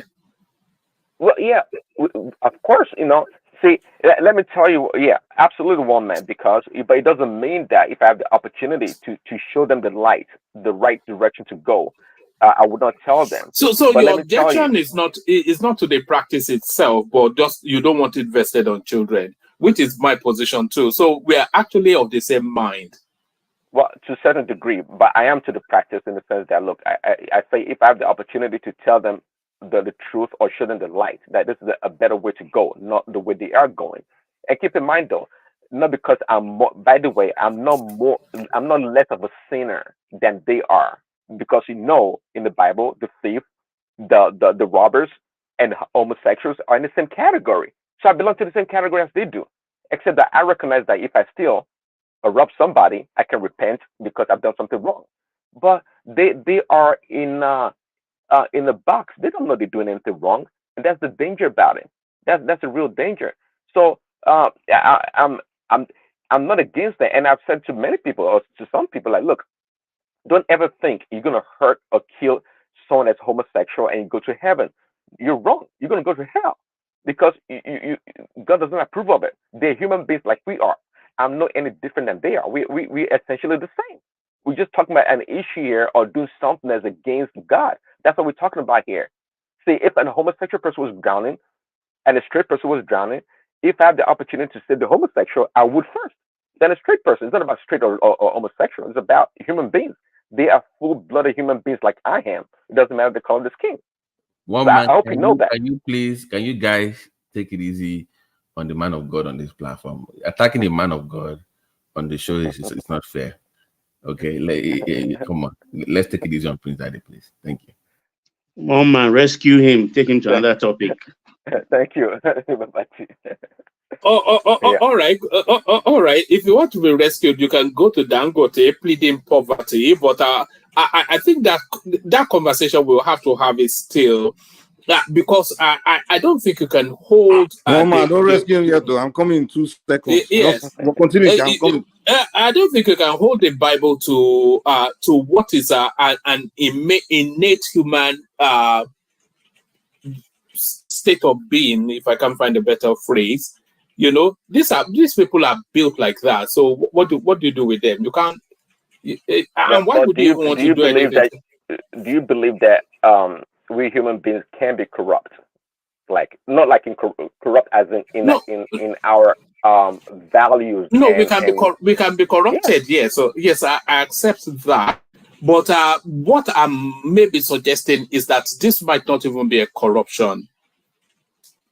Oh, it is at the highest level. It's at the highest level, quite frankly. It's not. It's more spiritual than a physical. The reason one man, you're a Christian, I guess, can I say to a certain degree because of the JW, but nonetheless, it's irrelevant. If you know the implications spiritually, then you would not really want to have a debate against this position. Against my position, you would know that it's not acceptable. By the way, one man, if you want to have those deep conversations, you have to come to the after hour show. So that's where we have all this kind of So come to the after. Don't rescue him yet, man. Hey, Hold on. Prince Daddy. Yeah. Yeah. Isn't that amusing?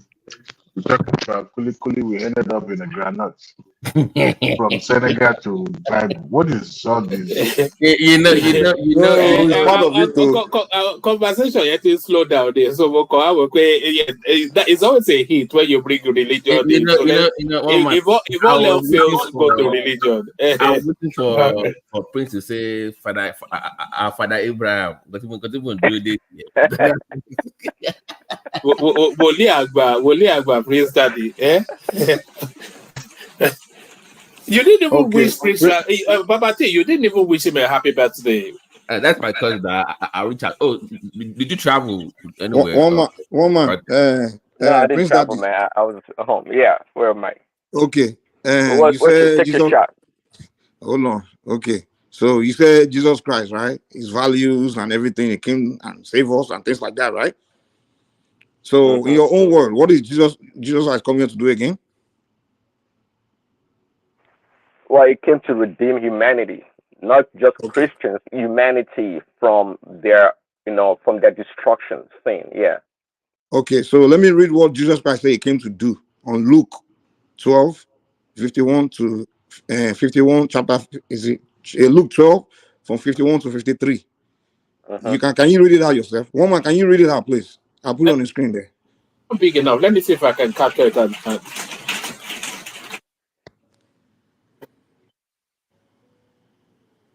It's not big enough for me to read. Okay. Let me see if I can find it. Let me see. If I can make this screen bigger. It says, so do you think I've come to give peace on earth? No, I tell you, but rather division. For from now on, in one house there will be 5 divided, 3 against 2, and 2 against 3. They will be divided, father against son, and son against father, mother against daughter, and daughter against mother, mother-in-law against her daughter-in-law, and daughter-in-law against mother-in-law. What's your point, Mike? That's what Jesus Christ said he came to do now. Well, I mean, see, because who was speaking there? Is it Jesus or Paul? Well, that's what they say Jesus. They say Jesus according to what they... No, we have to look at the context of. We have to look at the context of that particular who was passage. speaking? They only tell us. No, that's why I said we have to. It can be because in Luke, it was Apostle Paul that was talking there most of the time. So that's why I'm saying that the context where you pick this particular passage has to be considered, not just pick one and say, well, this is what Jesus said. Yeah, who said it now? This quote is actually it's from Jesus Christ. It's from Christ himself, but you can't just select one or two verses in the Bible and sum it up as the only thing Christ came to do in this world. So he came to do that and other things. So you guys only focus on the one you want. But the other one is saying he came to do, you don't care. Can I come in? Can I come in? Right. Yeah. You see, Christ came to do one thing, and that's to save the world from his sin. So in the course of doing that, there are so many sub-activities that will eventually lead to that. One of the activities that led to that was his death on the cross. Obviously, another activity that led to that was his birth, because if he had not been born, he wouldn't have died. So many other activities led to that. In this case, Jesus Christ is saying, I'm coming to let you know that this message I'm bringing will cause division. Everybody will have different opinion. Before, all of them had only one opinion, just following Moses, and some of them blindly doing that. But so with what I'm having and what the message of the kingdom that I've brought, it will come to a point where a father will have an opinion, even in the same house. A daughter will have a different opinion. The wife will have an opinion. You see, Jesus is saying, I'm creating. He didn't say opinion, no. No, when he said division, when he said division, it means that his message will cause a division. There will be divergent view of his message. And if you study the scripture, he actually created divergent view. he didn't, even if he said that, he didn't go dividing parents against children. He didn't do that. So, but what he actually did was his message brought a division. The people stood against religious leaders of their time. Some people stood against the government and said, no, this is the kingdom of God. We are supposed to do it. You see, we have different So beliefs how and come different almost opinions. every Christian families today are just divided? And literally, No, when someone told me that, the person you told me see, to pay attention to wait Christian now, let me people. just finish explaining. I'll close now. It means that it's going to create a society where people can express their different opinions, which is what you have in America today. That's one of them. You say, well, I'm going to create a society where parents can express an opinion that is different from their children. Children can express an opinion that is different from their parents. Before then, it was not. In short, according to the law of Moses, if you have a child that is disobedient, you can bring him to the council, to the elders, and they will take him to the gate I of don't the know why when city. Jesus Christ say one thing, you guys are trying to help him twist it. Say no, that's not what he No, meant. Though. wait now. We all can interpret it from our own in our No, own that's way. from you see, that is the truth. And Let me this tell you, exact in my family, right? I Hold agree on. with you. I agree with you. You see, what he said is what is happening between me and you. You have an opinion. It's not opinion. I'm just showing you what he says. It's not my You have an opinion. It's interpretation for it on your own. I have a well, I can different only go opinion. by what he said. I don't have to. Okay, let me give you my own interpretation from my own life Yeah, experience. I And agree in with fact, you. hold on. Let me. Well, you asked me a question. Let me answer now. When someone brought it to my attention was because I was looking at my family. I realized that the people causing all the divisions always were the Christians in my family. Those that practice traditional and those that do Islam, we don't cause trouble. We're just peaceful. You're all the Christians. And somebody now say, go and read this look and this thing. And then also look at families around you. Look at the Christian families. And I realized that there's so much divisions. I'm like, we are putting Jesus on here. So that's where I got it from. So you are getting it from I know your own interpretation. But hey, I just gotta go on what Jesus Christ himself said. That's what he said. And that's what I'm saying. Oh, that's what you have seen around you in your family. That's not the case in my own Even family. the Christian South in Nigeria, we are the most divided. The That's not Northern the case in Muslims my are united. family. I'm sure it's not the case in the Prince's family. All right, back to you, Prince. It looks as though you already have your topic for the after hours, but let me take you to still where I am. Do you want to speak on Dangote pleading poverty? It says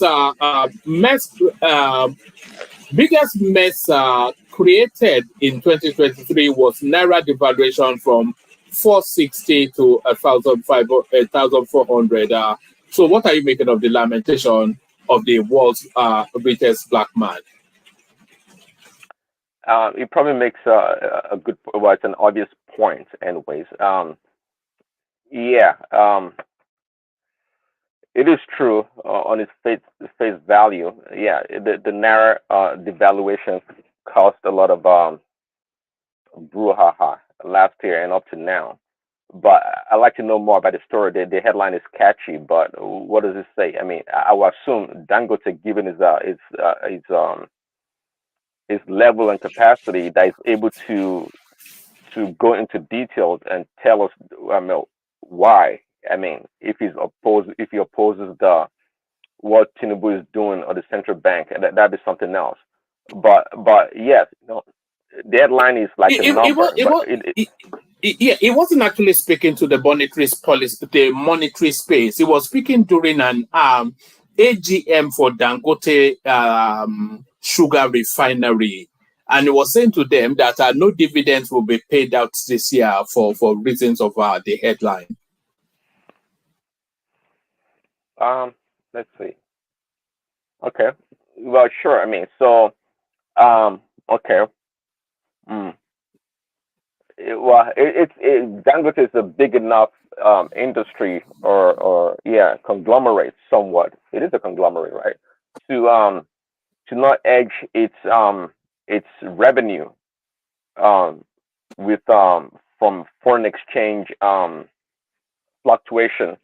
Are you telling me that this guy just he doesn't have a financial aspect of his business that looks into this kind of mitigation when it comes to currency? I would think it does, especially him doing business internationally or always having to interact with international investors. So if anything, that would be a poor, management on his side, not him personally, his company. That is, that'd be a one reason.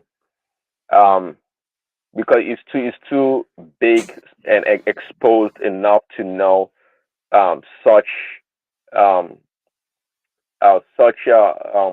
issue can come up in a developing nation like Nigeria or somewhat unstable nation like Nigeria. We've always had currency problem, maybe not in the 80s and in the early part of after independence. But the point here is that you should know that the way the currency was artificially managed by the central bank, thanks to Emefiele, right? And it's not sustainable. There has to be it should have had a projection or a forecast in its portfolio on what will happen to the naira and anticipate governance or changing government. This is right exposing Dangote as an organization. Quite frankly, it's showing how amateur they are when it comes to financial management. All this risk are in the open. You should know that to edge or to anticipate. You should have an inside knowledge about what is going on. I'm assuming it pays a lot of pay people like Colata to help him forecast and bring semblance to his business. I would assume that. But again, it could be like, okay, he knows better. Just using this badgeware, let's put it that way, to shaft his investors in paying dividends. So that could be the case. Oh, all right, brilliant. All right, brilliant. I know that was quite I did dictate any really interest in that topic, but you handled it masterfully anyway. So thank you, Prince Daddy, for that. Thank you, Prince Daddy. Let me go from you, Prince, to let me go from you, Prince, to Ajale Koko. I'll line Ajale Koko up, and then after his first response, I will bail out, hand over to Mike, and then you guys can have your fun in the after hours, which I think is really what Babati is waiting for, the after hours. So Ajale Koko, you're up next. All right. I don't think we have Ajale Koko for the moment. So we don't have Ajale Koko for the moment. So let me bail out and hand over to Mike. Acknowledging the super chatters on my way out. Guess which name I'm going to mention first? Of course, it is Ayo. So that's Ayo. That's Ayo right there. So thank you, Ayo. And then that's Richard Bankole, who came on the screen and also did the super chat. So Adabanko Gede, Bienpe Yele Ogbo, Yelegbo. So this is Adaba, and then Adaba again. And then Tim Ade comes in announcing his presence with a super chat. Toilet to all the panelists, panel beaters, garage chairmen, and Ara okay people. Jenoku, chop Noku. And then he comes back again. He says, one man toilet to all the area fathers, Baba Agbas. And it wasn't Baba Agba that I said Agba Bolas, not but toilets to all the area fathers, Baba Agbas. Finish. I always cry for the Oyinbo people when they want to pronounce one of our names, man.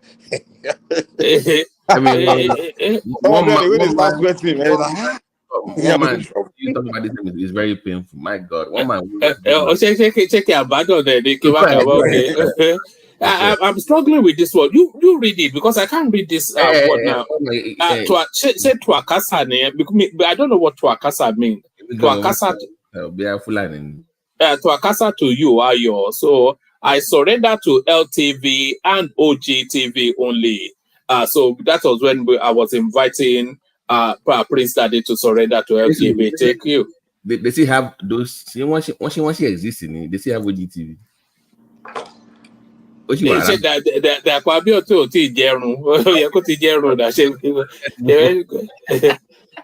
you know. And then that's Tim Ajek again waving to Chelma with the super chat. So thank you for all those. I'll keep them coming. You can super chat to Mike's session as well. So Mike, the conversation carries on. Ajande Koko not quite ready yet, but plenty enough. You have the company of Babati, of course. Prince Daddy, the majestic one, the birthday boy. Patrick not driving this time around. Dewale there somewhere. I'm sure Ogbeni is already in bed because he's such an old man. He can endure it. So plenty of conversation. Baba, of course, now to keep everything 100%. So no Igbo bashing, no swearing words. Here is the new and improved Mike. Mike, over to you. Thank you. Thank you, everyone. See you tomorrow. Mike, before you go, can I just wish my cousin and my fellow Igbo man a happy birthday, long life and prosperity. I do value opinion on the platform. And whose birthday is it today? Prince Daddy now. So Prince, did you get your ARP card already, or you didn't get your card already? It was actually yesterday, April 30th. They gave it to you already. You got your card already. I'm getting close. I'll be getting my discounts pretty soon. I'm working on it. Check your prostate and all the lab work. Okay, at that age you need to start checking. Okay. Thanks, Baba T, for the good wishes. Much love, man. All right. What I was going to tell one man is how wicked Nigerians are. Baba T, when the Igbo people say, "Hey, how do you pronounce your name?" Nigerian people, we don't try to help them. We will say like it is, man. They'll say, "Sir, how do you pronounce your name?" And I'm going so we don't feel sorry for them. We say that we say it. They can't figure it out. So, sorry, before you go ahead, just the topic you guys were discussing, the Senegalese president going to Arabic. That one, I don't know. That is not a good move, in my opinion. That is regret. Well, they are all those guys are just acting fast and trying to. They're so emotional, moving. They're just doing anti-French. They're rushing with the anti-French thing. They're just making quick decisions and not even thinking. Not even learning from the mistake of their. Even if you're going to go anti-French, don't you have your own local language or something like the major ones that you can adopt? They didn't think it through. They're just making quick decisions. That's what it is. He's not thinking it through. They just say, "Oh, we French. Okay, today announced we're dumping French. We adopting Arabic." He didn't think. They didn't sit down to plan all their so-called moves. They are not planning. They're just acting on emotion. That's what it is. He didn't take his time to think. Okay, which language is better? They didn't think. They just acted on emotion just to impress the public, just to go for popular opinion. You know, you dumping French. I do agree with one of the speakers earlier that I'm also suspecting that they might want to adopt Sharia. No, Senegalese, they're not fanatic in Islamic. In Islam, Islamic is more liberal, more African. Yeah, but I don't. That move is, to me, I don't agree with that. I don't. It's a Muslim, predominantly Muslim country now. Senegal, they are almost 99% Muslims or something like that. So it's a Muslim country, but they are not like their own Islam is not a Nigerian Islam or those crazy Islam, those fundamental, whatever they call it, fanatic. So I looked it up, Mike. They said almost 80% of their country speak Wolof. So more than 80% speak Wolof. So if you have that high amount of people speaking Wolof, why not just adopt Wolof as your official language then? You have to know Africans don't the way we are, especially when we are those words that practice foreign religion, Islam or Christianity, we don't value our language. Like we just see our language as a primitive language. If you go and tell the people that adopt, they'll say, we are moving backward. That's what they'll tell you. They'll say we are moving backward. Africans see going back to anything Africa as backwardness. That's always the response. Even Nigerians, we tell them like, hey, we need to adopt this our own way or something like that, or our language. They'll say, oh no, then we are going backward. Because they believe like we have to move forward is to adopt something out there or to go with something out there. So that's the mentality of most Africans. So like you said, Wolof is the best thing. All could I do is just bring some people, develop their own written and just writing Wolof or whatever. If you want to move away from the colonial thing like you claim. Colonial thing. No, Africans are not looking to, they believe colonialism came to civilize them and going back to anything to Africans, going back to African language or African thinking, or African way, or anything Africa is going backward. That's what they believe. It's unfortunate. To me, I see it as taking a step back, but you are going the wrong direction. So you need to take a step back and start walking in the right direction. That's what me I see it.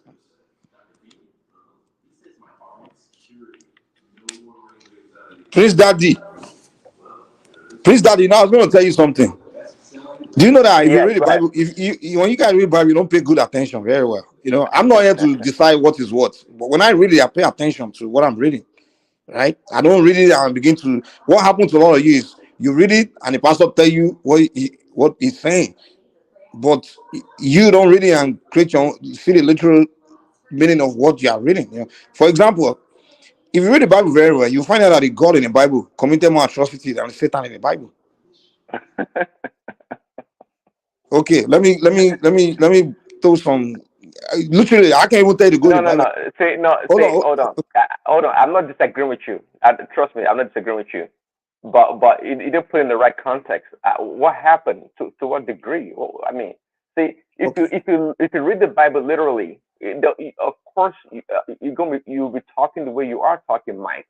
And that's why it says clearly in the Bible that the Bible is alive and active. That the Word of God is alive. So if you read it without the Holy Spirit for clear interpretation of the Bible, you're gonna get it wrong. Just like if you read the Bible, just like Shakespeare, for example, what does it matter? You can. So Holy Spirit got to sit next to me side by side. Holy Spirit start explaining it to me, Abby. Oh, yes, Mike. I'm telling you, I'm not being. See. Okay, but let's leave Holy Spirit alone for now. I don't disagree with you. Maybe Holy Spirit is but it's like somebody chopped somebody head off, and somebody is trying to tell me that listen, see that guy that chopped that guy's head off. Forget that he chopped his head off. He's a good guy. You know those things. Boy, I can see what I see. I don't need you to interpret. I have sense. Okay, so Mike, me, I don't need Holy Spirit to interpret. I just use my own. I don't need pastor and Holy Spirit to interpret. Me, I just read and understand what I'm reading. That's all. I have sense. Mike, you have two pastors and one usher on the platform tonight. You have is the usher, so the person level pastor yet. You have two pastors on the platform and one usher. So let's be careful the way we address the Christians on the platform. You see, you know the problem in Africa. We are more interested, and that's why they keep duping us, scamming us, and we ourselves can't solve any problem. Mike, because the same way you problem on is people to interpret things for you. I know. No, I'm actually responding to what Babati said. Yeah, Babati will say, no, don't say that truth too, because you know you have the feelings of this usher here and this pastor here. She probably turn it now. You have to turn now. And in Africa, it's like when we start to have conversation, we focus on more of our number one interest is how to protect feelings than to actually solve problems or to address issues. You know, we'll say, "Hey, there's a problem here. Let's discuss it." Like, no, it's too sensitive. Okay, let's leave it alone. So you leave problem alone to exist because it's too sensitive to solve it. It's or to address it. You have to have conversation about your life, man, about your society. You can't be ignoring things, and that's why people call us ignorant people, because we tend to see problems, we ignore it. Sometimes we see problems that can be easily solved, but we know that if we start to discuss it, somebody's going to get offended, and we just leave it alone, and the problem just persists. You know, we have to understand why we do what we do. We have to why we think where we think, and the only way to understand it is to discuss it, have conversation about it, and then from there maybe you start to wake up and begin to, you know. It's rather unfortunate why we do that. Like a lot of time when I'm trying to get with Africans to reason, like, hey, let's think before you get halfway. Oh, guys, you know what? This is becoming sensitive. No. The truth is bitter, but it's a bitter pill you have to swallow to heal yourself now. Abi, Babati, am I wrong?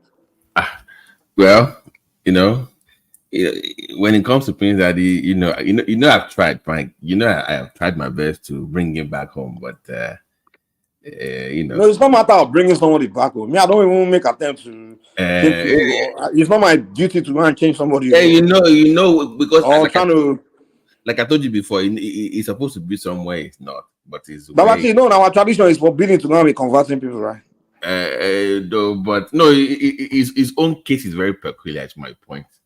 I was trying to tell you the other time. So, and he knows that's that. why we don't stand on the corner with chicken and say, "Hey, come and join us! Come and join us!" I know, It's but the Christians that do that. Mike, like I said, his own case is very peculiar. So he knows what I'm talking about. So that's the only reason why. So but ordinarily I will not. But it is what it is. Someday he will leave Abraham alone, and he will come home. So that's let me just leave it at that for that. He will come back to Oshun Shenge. Oshun Shenge. I don't know. It will be so. I don't.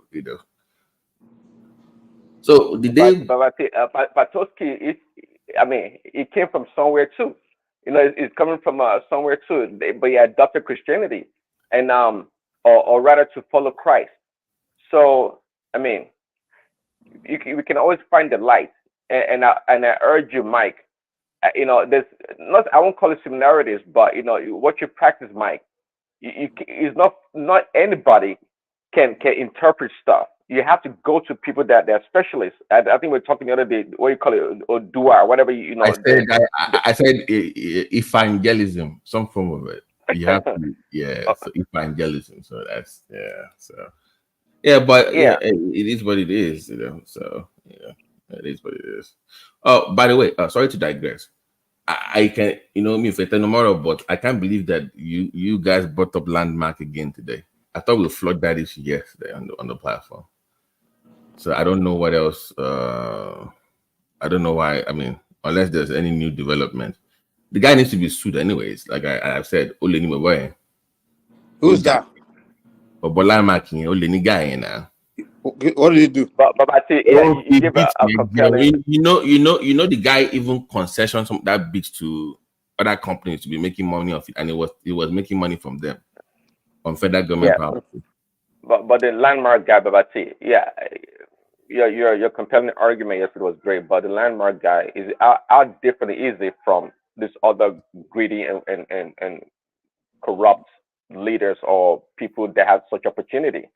No, I'm not saying that. I'm saying that don't pretend that you are different is the point. The way they're making it out to be like, the way they make it a bit different also. I got it. Let's not play that game. That's what I'm saying. I'm not the owner of Landmark. Where's the guy from, sir? I think he was born in the UK, but he's Igbo. He has Igbo. Oh, I thought it was a Southwestern guy. I didn't know it was Southwestern. No, why do you think that? Why do you think all the attention, the whole plan? It's because he's of his last name now. That's the real reason. Okay, that's why now. If his name was Agbabiaka, they wouldn't care now. that's the truth. So because his name is, you know what? That's why. You know what's crazy? It's like many non-Nigerians are believing their narratives. Even this Black American guy that was, is a Nigerian now. He's also saying, they are targeting Igbos. Because he's targeting out with a lot of Southeast Asians. It's not just lying to him, just brainwashing him. So they are targeting them because they are jealous of them, because they are the best businessmen in Nigeria. They are this and that. And I'm like, what? Based on what? The guy was saying, guy. Do you know that there's a church? I think it's about 3,000 to 4,000 capacity church close to Landmark that is going down. Big churches are going down, but it's not the select church. The one before that select church. There's another big Pentecostal church going down. The whole church is going down. There are businesses going down in that area, but nobody. Do you see ITV covering those people? They don't. It's only Landmark, and it's the only guy that is not touched. Who owned that Rise TV, sir? I don't even care. Because they are really promoting all these things. So. I want to stroke ethnic tension now for that Rise TV, man. They are the only one that will invite one year to come and push. I'm like, why are you guys doing this, man? And they won't even counter anything the guy says. They won't counter it. Even that man that came to us say we built everything. They didn't even counter him. They even supported his. I'm like, that Rufai guy is just the guy becoming so annoying, man. He's so annoying. Sometimes it's like I wish I can just walk next to you. Cook Baju food. I don't I know. swear that guy, the kind of guy, you leave me and him alone in the elevator in the alley. I will give him some beating of his life, man. No, Mike. The guy's so annoying. No, Stupid Prince. guy. Prince, the point is this: forget Rufai, forget Ayo. Maybe she's young, but Ruben Abati. By the way, Prince Ruben Abati went to the Shabbat, so he's an Egbaman. No? I know. So Ruben Abati. You know what I found out? Oh, the owner of Right TV, Nduka of Ibena. It makes sense. It makes sense now. So Ruben Abati. But is it from South? It's from South, don't know. Is it from South? Nah. Nduka is Igbo. It's Southeast name. That's Southeast. Maybe Igbo in some. But the point is, when the Minister of Works came on to Right TV, Ruben Abati said, they have, your people have been attacked in Lagos. They even said that they're going to put them in Lagoon. I say, what kind of question is that? Why are you trying to stroke some ethnic thing amongst what are you doing? And you're supposed to be the real journalist on the platform.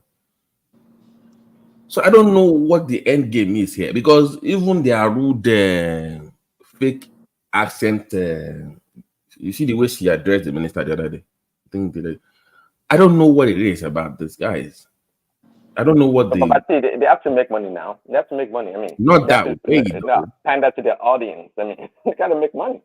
I don't know the fact, but I can tell you that Arise Television is probably the #1 television station or network in Nigeria. No, online and abroad. That's what I don't think locally nobody cares about Arise, but on Globe for the foreign diaspora audience, they're big. But I don't think they're as that big in Nigeria compared to like a TVC or channels.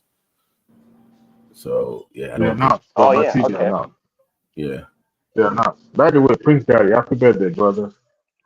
Oh, thank you, Happy birthday. Thanks, man. I appreciate it. Yeah. Thank you. They're not. They're only training online. Nigerians don't watch it. The Russians don't watch it. They are too by hands. Globally, people like fake news. People like to hear bad news. That's what sells these days. So that is why you see them trending among the Nigerians in diaspora. Even foreign media also pick from them from time to time. And it's unfortunate. You can't hear you well. You're breaking up or something. Oh, really? Okay, hold on one second. I mean, you will watch it, but it's like they always have to find something terrible about any news story. You can hear me now, right? Yeah. I think I can. Yeah. Okay, I was using a Bluetooth there. That guy, beware of somebody who appears to knows it all. When somebody is saying, "Oh, I knows everything," or most of the things that they discuss on Arise News are something that they just, researched on overnight, and some of them will now come online and start spewing rubbish. I mean, you are not an engineer; you are just an agriculturist, or what is it even studied in? Livestock. Do you know what's funny? The minister of works is talking about roads and how the components of it break down. Yeah. Do you know what Rufai did? The guy bought out the calculator. Wants to debate the engineer. So let me catch you in the lines. Like what do you know? A calculator and an engineer, civil engineer discussing numbers. What do you know about? The guy just the clown. Somebody of his age who is still, maybe that guy is even somebody alphabet people who don't know. Because how can somebody be above 40 and you are not a Kobo and you are not married, no picking, nothing? Abba, waiting. Who be that? Check that guy. He's a sadist. Who? Rufai? Yeah, he's a sadist. The guy is so annoying. Like sometimes just look at I can't just get one corner like that. You need to give him one correct. Give one who can walk back up like that, man. All senseless idiots, man. Very annoying guy.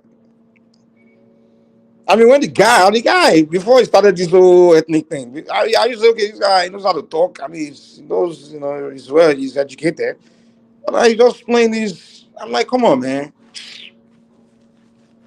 I don't what it is. I don't watch that. I mean, I watch it once in a while when I have time. Maybe I'm driving or I do enjoy the business. What's his name? The other guy that went to UT Houston that does their business story. I do enjoy listening to him. Ruto, right? Yeah, You know the guy went to your age, right? Yeah, I heard he went to. We went to school together, and I know the guy. Really? Oh, okay. We went to school together, man. We used to hang out, man. On the channel, I think he's the guy live football, eh? I look at him walk back. I used to do how we don't do it because the guy doesn't have play football. The one you pick last or the one you make goalkeeper with. The one you pick last, the guy go back to play. But when it comes to analyzing football, history of Super Eagle, the guy's a die-hard Super Eagle. When these guys start talking football, you know football in and out. From Pele to today, to all the Super Eagle players, the guy love football to death. Rodus, we know that guy, man. But when you enter field, I want two left leg, the guy get to. Two left leg. Man. Very cool guy, sir. Very cool guy, man. Nice guy. I don't know why the guy is working there. I wish I got his contact, man. I used to have his phone number. We used to chat, man. That was a long time ago.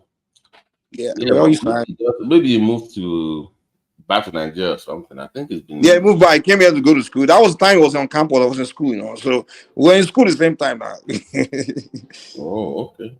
Yeah, because I remember you mentioned it once. But I do love how it ties it covers American economy and it ties it to Nigeria, and I like it does great. I like this analysis. I mean, the way it presents the Nigerian market, I mean, is more reasonable. I mean, on that show, he's the only one the other guy too, the one that came from TVC to Arise. Those two, I listen to them business, but the morning show is becoming unwatchable. So, yeah. The main guy that just annoying there is Rufai. I mean, the other ones too, I see they do their own, but they don't do it too obvious. Rufai just do it. His own is just too obvious, man. And then the guy we are attacking oppositions, he make it so obvious that it's partisan. At least that party tried to you could say that party just doing what the PDP man now. He worked in the PDP. Yeah, but he still uses his sense to do it in a sense. But you could tell about you give you body language. Now with your guys me at talk. But Rufai would do it passion. I think that's what he believes, The guy is so passionate. That's what he call brown nosing for a guy. You know when they call brown nosing in America now. Okay. When they brown nose your guy. Mr. Dukan, my guy, make a represent a guy where the guy will say everything with confidence. People are like, come on now, Rufai, You invite an expert on the platform to listen to the analysis. I mean, you can chime in, but you'll be acting like you know about their own field more than they do. I start quoting some online Google search that you found somewhere. I'm like, dude, what are you doing? They're the professionals. What do you know? Well, Rufai, it has a kind of a complex. I don't know how to put it. It needs to be heard all the time. It needs to talk louder and trying to prove a point.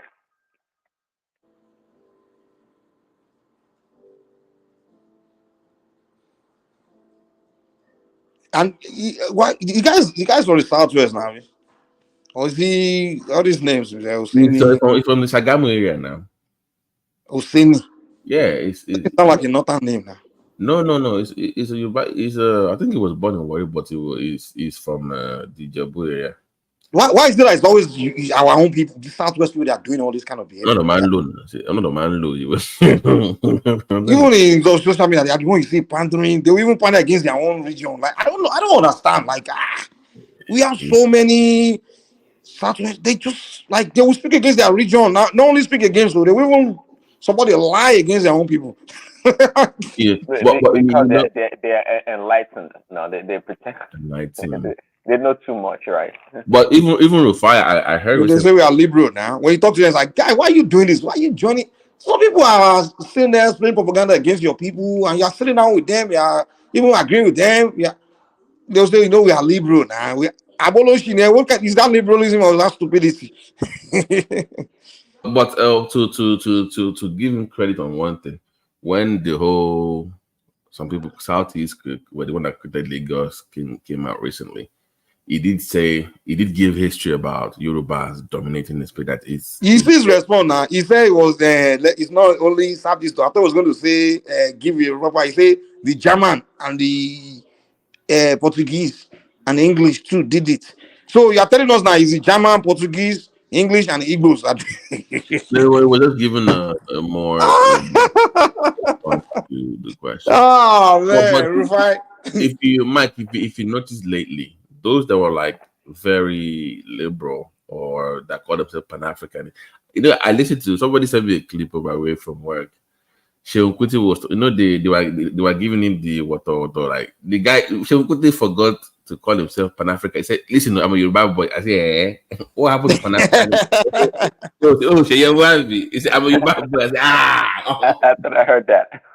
I was surprised. Before he's like, don't come here, buy anybody. I'm a Pan-Africanist. I'm a Yoruba boy. I remember where it come from. The guy also do one black man. I mean, I agree with the concept of one black man, but more, it's not when it's time to have a conversation about where you come. I mean, I can't really wish him. I can give him a pass because his father was more, by everybody. That's why everybody loved the man. He makes songs representing black man. He didn't do. They are marginalizing Yoruba. Fela sang song representing everybody. I get it as an artist. There's some families in Nigeria you don't. It doesn't matter the kind of political parties you belong to. You don't talk about them. You don't push them down. You just leave them alone. The showing exactly, especially when like the people are coming nasty at you, or no, coming after your people or something like that.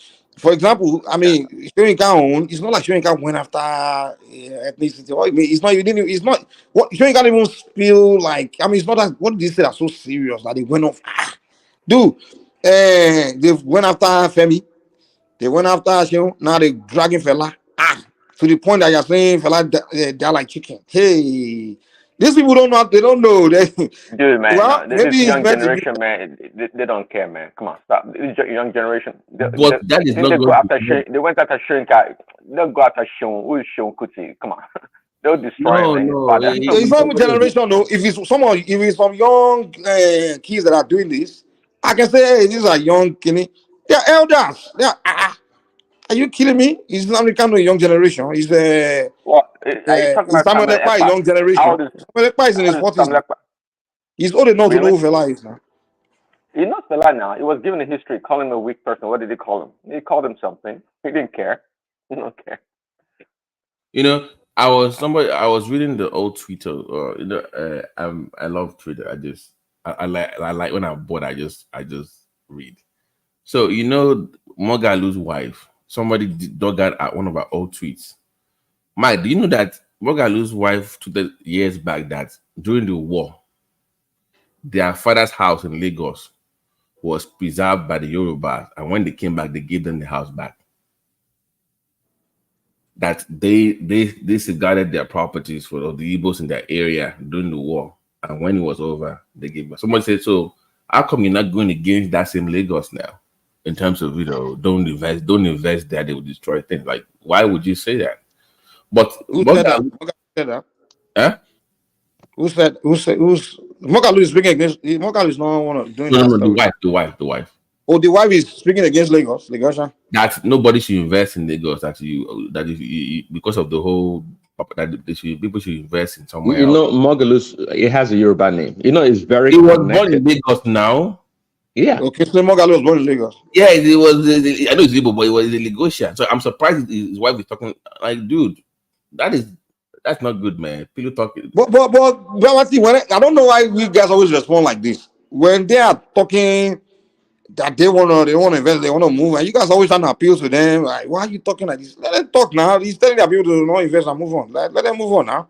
And also I always notice something too. Whenever they are doing this labeling, like trying to paint us as this and that, we always trying to defend what they are saying. Not argue, they're trying to prove to them that we are good. I don't know why Yoruba people do that. I don't know. You don't have to prove anything. You ever seen when they talk about Jaws, Kili, or other tribe, those one trying to prove to them that no, we are actually innocent. I don't give a shit what you think about me. I think once you let them think in their head, I don't give a damn if you think I'm good to you or bad. First of all, are you good to me for me to be good to you? I mean, we're always trying to prove ourselves, and that's been our problem. And that's why they constantly, feel like they have to constantly come at you because they know that you're the one that care. You're the only one that always So care. were you here? So something caught my attention yesterday. I always enjoy listening to. He's not here, so but I'm going to sort of say this for the benefit for the discussion. So what is his Life is Good was here yesterday, right? And he studied in Anambra, right? He went to Anambra, and I think Ekene then said, "Well, you should be thankful to Peter Obi because it was during a time that he made you who you are. Without him, you would not have graduated. He gave you education. So life is good." Now I asked a question and said, "Well, you do business in Lagos. Are you going to thank Tinubu for giving you the opportunity?" He's like, "Nah, what do you mean?" I said, "Wait a minute. How come when it's the other way, they have to thank the Obi, but when it's the other way, now we can't thank anybody in Lagos for anything? It was me that it was I." Is that double standard nature? Yeah, that's double standard. In the whole. Everybody must be good to you, but you don't have to be good to people. That's that mentality, and they do it with Southwestern, but Southwestern don't pick it. It's like they will be mean to you. Then I mean, like to me, I blame Southwesterners for their. I don't know if you guys call it liberalism, but to me, I just think it's foolishness because in nature, even to me, that defies the law of nature. Like in nature, it's even in physics, action equals opposite reaction. Whatever is pushed out, you got to push back. Can't be doing this. Slap me up on the other cheek kind of shit. I don't know where we get that mentality from. Oh, I'm Oluwabi. I don't know who defined Oluwabi to be like that. And to me, that's not my definition of Oluwabi. Where people just stomp on you and you just think you have to. They gotten used to it. That's why. That's why we are where we are. Where it's double standard. They can stomp on you, but you have to. You can't push back. It's almost like sometimes I always even here on these shows, I always wonder, like, you see one of them will come and just like any example, the guys talk shit about Tinubu all day, and then you see National come and talk about Tinubu bad, and someone talk. Can you compare the way anybody talk about Obi to the way National might talk about Tinubu? Rational mind losing call Tinubu names, all kinds of names. Enigmatic don't lose it. Whenever you come here and now talk about Obi and then Kenneth wants to kill, he wants to burn everything down. I think the one with how far now? Mind, I think it's a more personal thing with Rational Mind than Tinubu. I think there's other things going on that we don't maybe. No, I get that, but that's not the point. I'm just saying, like, for example, if you want to hold on to a standard, if you want to hold a view, you have to be based on a standard. You know what I'm saying? If you feel like no one should talk about bad about your candidates, then you got to make it a rule that okay, no one should be talking about bad about all candidates. Yeah, but the you can't say so. You can't sit here and say it's okay for a group, one person to talk bad about one candidate. I always say this, regardless of how you feel about anybody. What I don't like about the way we discuss politicians is I don't particularly like when people have emotional attachments to politicians. I can like you as a candidate and I want you to win because I believe in what you have to offer. But I don't think it's healthy to have this emotional where you are willing to lose brotherhood, lose friendship with other people because you like somebody. If you ask me, Babati, I don't think anybody has emotional attachment to any of these politicians. It's just ethnic attachment. That's what it is. Because this whole thing is about even those of us that are, to be honest, even those of us that are people that are defending Tinubu, they don't have emotional attachment to him now. It's because they feel like the people attacking Tinubu are also attacking the ethnic group. Like me, for example, I never had any emotional attachment to Tinubu. For where I don't have any this whole thing. In fact, the obedience made me a Tinubu supporter because I wasn't a Tinubu guy. I was even when Osibanjo, I was doing the primary APC primary. I was Osibanjo guy, but I thought the guy was he's younger. You understand? And he knows what Tinubu knows. I feel like he can perform well. I thought Tinubu should have made Osibanjo the main guy, But I was never emotional. I don't even have emotional connection, attachment, or anything. But they made me to kind of support him. Because when they were attacking him, they were attacking his ethnic group. And I'm a member of his ethnic group. So that's why I'm like, okay, since you want to go like that, let me, go against you. The enemy of my enemy is my friend. You know that kind of thing. The enemy of my enemy is my friend. To separate the individual from the ethnic group, or to separate the country from the public official. I think the line gets blurred when people are making like an argument. Like, you can abuse Tinubu as a president of the country without bashing Nigeria. You can during the campaign. So you do have to go against the people, like, so that kind of emotional charge towards people. That's what I don't, it bothers me when people get hooked. And and it's so, during the campaign, like when the campaign started, the presidential campaign, in the beginning, everybody, even some of us, it's not Nigeria. This is not the first time we had a presidential election. Nobody really cares about ethnicity. Everybody else focus on the candidates, kind of thing. You should be all the last election we had. We didn't make it about a job when Jonathan was running, or a job people, or Sasa people, or so. We never make it about that. Everybody just more about PDP, APC kind of situation. They do the campaign when they did obedient. Next thing, when we are having conversation, this is Yoruba people, Yoruba people. I'm like, they just turn the whole thing to Yoruba. Yes. When I even during the end of the campaign, when I call in Rudolph show, I don't want to say the name of the show. This one girl was like, I was like, hey, I was just doing comparison. I'm like, hey, Tinubu did some great things in Lagos. I know B2, they say it didn't happen. I was just talking, it's just political conversation about the candidates. Next thing, I know you Yoruba people. I'm like, oh my God, man. Since when Nigerian policies have become about ethnic group? So they turn into that ethnic stuff now. So, yeah, that I don't think is a healthy approach. That's it. If you have a position on somebody, say it. If you don't like Tinubu, just say you don't like Tinubu, but don't use it as a conduit to then spill ethnic bigotry against other people, or because even when I address people, come on, it's always him. I don't. If you're not, I've always said. Well, I used to like Case Mogalu until the whole called BS of his wife. That one. I've always said my top two has always been Ngozi and Mogalu, right, on the show. That if they had anybody from the South that I would vote for, it's going to be Ngozi, Mogalu, and Soludo. But Soludo is not well liked. Then this guy, this Minister of Works, I've been impressed so far. I mean, the kind of Umahi. Umahi. I mean, the Badago to Sokoto. I mean, the kind of, integrating Nigeria through highway, like I like that. So if Umahi is a different guy now from day one. If you look at every time, I know Tinubu is going to go to the north. Left to me. I wonder why Umahi is not so popular in his region. They should make him a VP, Mike. When is the please make this guy a VP? I will vote for that ticket.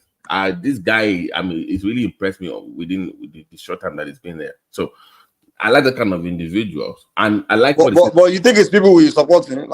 I like what he said. Mike, do you know what he said today? I like he said my people. He addressed the Igbo people on that. He said, listen, don't let somebody use you.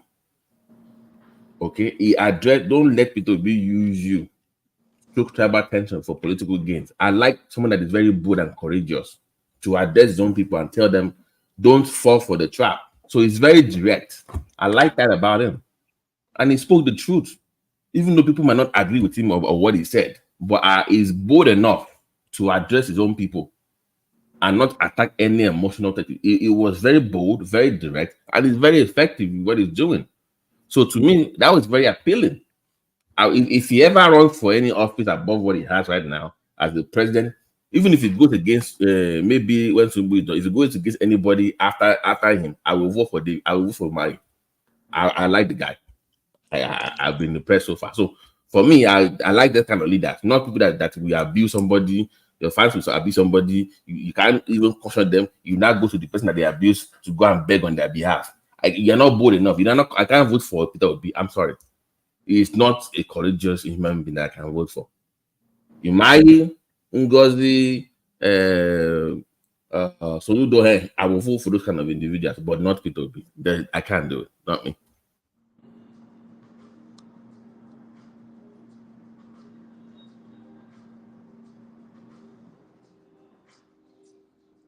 Can I waiting for enigmatic to come on so I can that is do round 2 today. You know, I always confuse the law and life is good. Maybe their voice. You see their voice.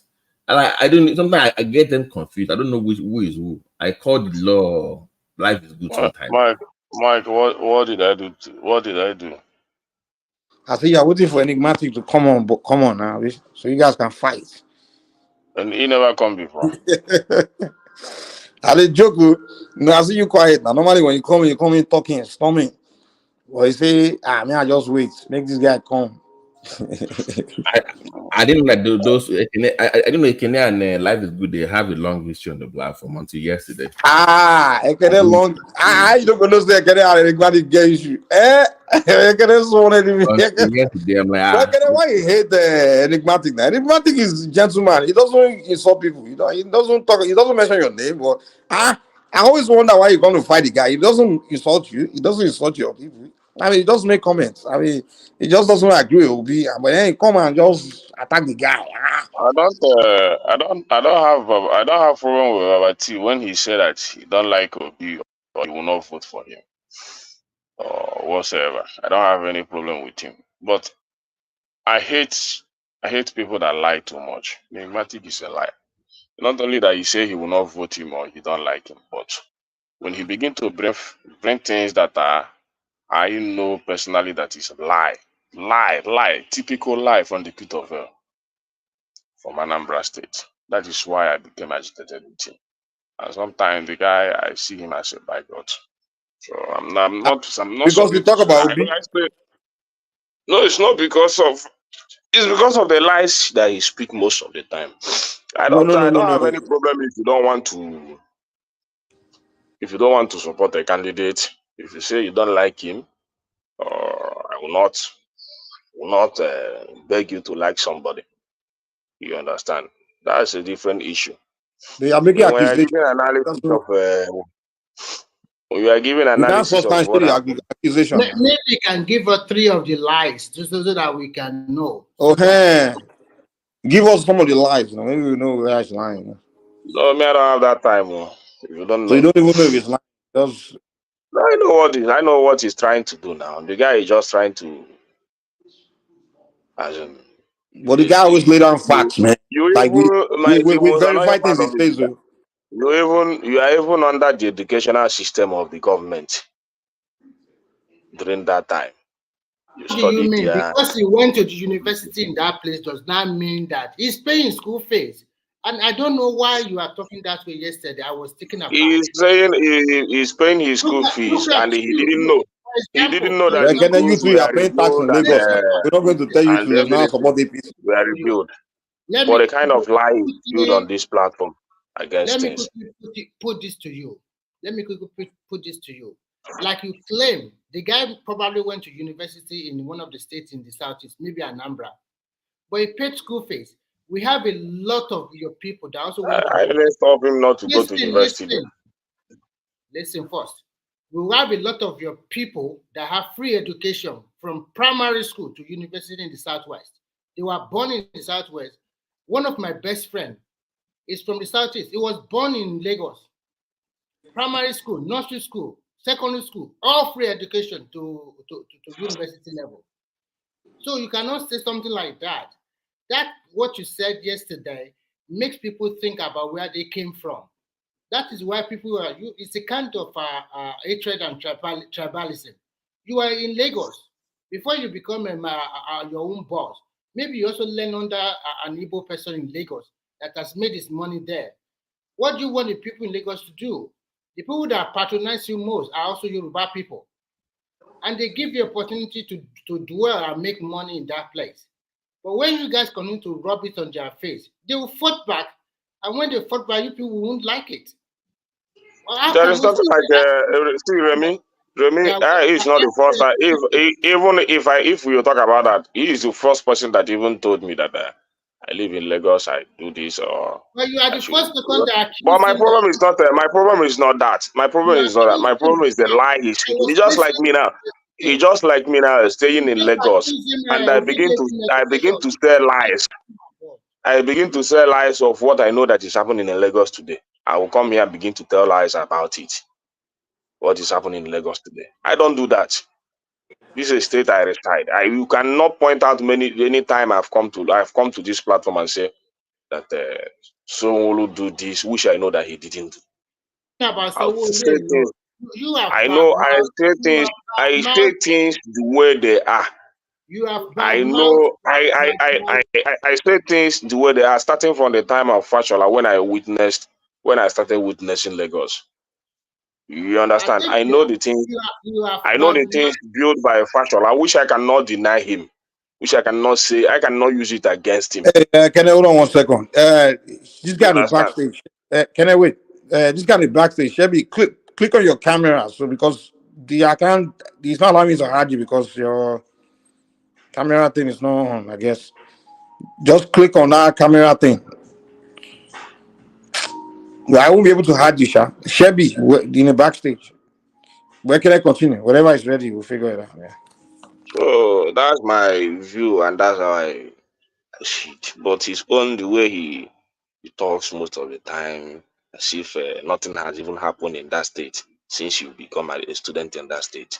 You never noticed anything that happened in that state. So even I was the one that cautioned him. Anything he refer he to IPOB, he refer Eastern people to IPOB. I cautioned him. I know the problem I have with him that day until he started changing his statement. He's only talking about this and that. So everything that it doesn't make sense. If anything that happens in the Southwest, I refer Southwest people as Oduduwa or Yoruba Nation agitators. Doesn't make any Shelby sense. in the backstage or whatever his name is. Or is Well, that's what he does. Click on your camera. Click on the camera thing because I can't hide you, man. You have to click on it. I listen to him not only in this platform. I listen to him in many platforms. Just send this guy out, man. He was the one that was telling people not to vote a candidate that the wife is an Igbo. The guy don't look well. So anyway, let me just leave it because it's just like gossiping when he's not here. But he didn't just say that now. But when he didn't say don't vote because you go. He just say. But when all these Igbo leading the cause Mike, you are problem, making me to discuss somebody that is not here. If he's here now, I would like to talk to him. Let's wait till he comes. Then maybe later you come. But I will not discuss him if he's angry or people want to fight for him because of what I said to him last night. Let them fight. I don't care. Let me tell you something, and I want you to listen carefully. When you talk about politics, this last election, a lot of name dropping were used against different political candidates. For me, I see politics as a game, and there are two outcomes you can get. You either win or you lose. When you lose, you move on. You can contest another time. The way your principal is doing this thing is not good. And if tomorrow he continue to favor the hatred, tribalism too much, even the landmark you guys are fighting for, landmark also sublet spaces to other people. And those people, they collected their check yesterday. They did not touch an inch of the property of this landmark guy. He does not lose nothing compared to people that lose a lot. There's one Mr. Boladi that lose all the whole property. You never hear about him. He never complained. The Oniru family, the traditional ruler and the people that own the land in that area, they lost a lot of things. They never complained. And for God's sake, this is a national development. So if I, Remy, have a property in that place, will I go take with a government? If to say we are in a country that they don't care about you like China, who are you to talk like that? You find yourself in prison, for God's sake. And the way you people, some people taking it and fighting themselves, and then the BSA came out, it's a disgrace. This is the person that said you want to rule Nigeria. And you are the one who's promoting hatred and tribalism. In a country where we have missed Thank God that Umahi is from the south. There is nothing like Umahi. Umahi has his own personal opinion to you. No, so that I don't. is not personal opinion. They were. No, let me tell you. Let me tell you. Let me tell you. Let me tell you. In a country where we have mixed population, where the problem is that you will be making points, you will not allow another person to say things. Let me allow him to stop forcing the. You guys are Let me allow him to speak too. You know. Oh, okay. Yeah, stop. Like he's very annoying when two people are speaking at the same time constantly. Like if he's trying to just let him go and and then you go after him. You know. All right. Yeah. So, go ahead. So the everybody has his view, especially in a country that has a mixed population. You understand? You can landmark project can be a giant project to you. It can be a development to you. But to some people, and to somebody like me, I still stand that it's not a priority. Nobody is. I'm not even talking about the property being demolished or whatever. That's not my concern, because let the government go and settle whatever they want to settle there if they really want to go on with the project. But is it a priority to me with the situation we are in the country today?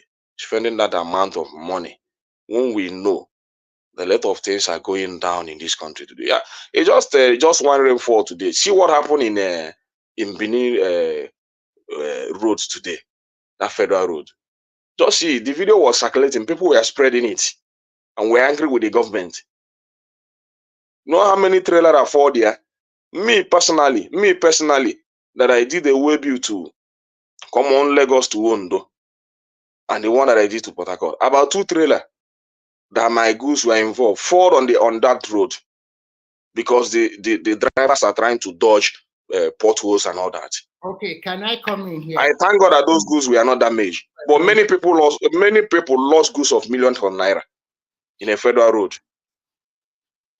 So what happened if those roads are being looked into, maintained, so that when those drivers are traveling, making use of that road, because they have been making use of it, let me come in here. They will feel more comfortable than spending trillions on what I know that nobody. I don't know when they're going to finish it. Can you let me come? That's a misplaced priority. Okay, thank you. To me, but it can be a good thing to you. It can be, but living in Nigeria today, you have to give him a chance to respond to now. I mean, like you have been talking. I stop for you.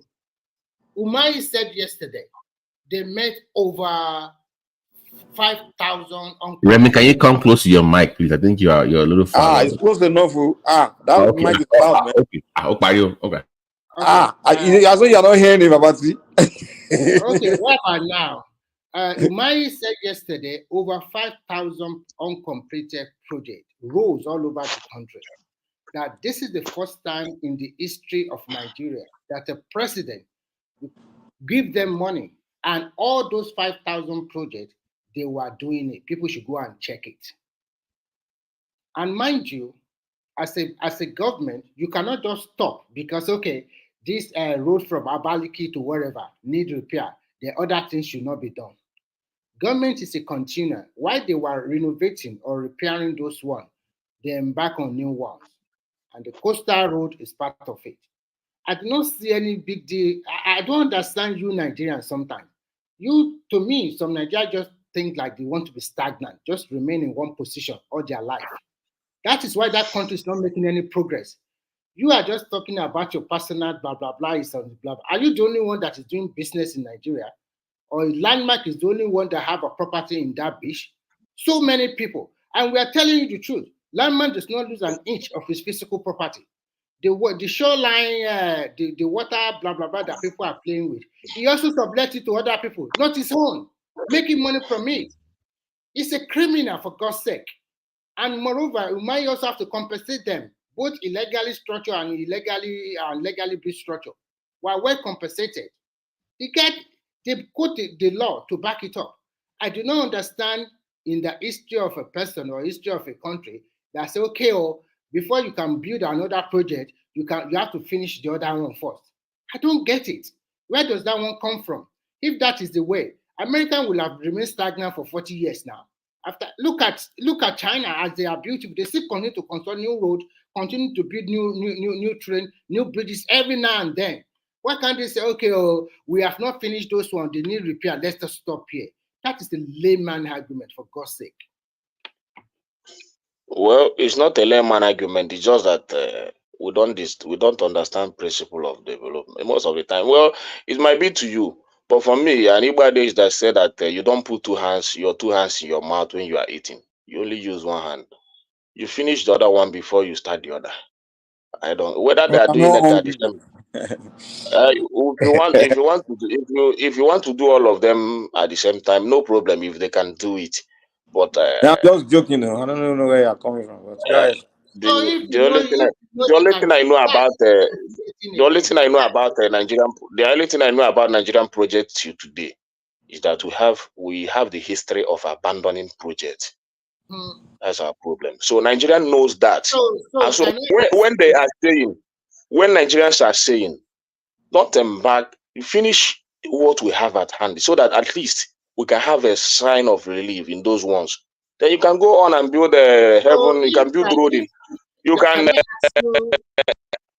let me finish now. You can go ahead. If you can multitask, you can go ahead and build that road you want to build in heaven. Answer this question. Nobody will stop you.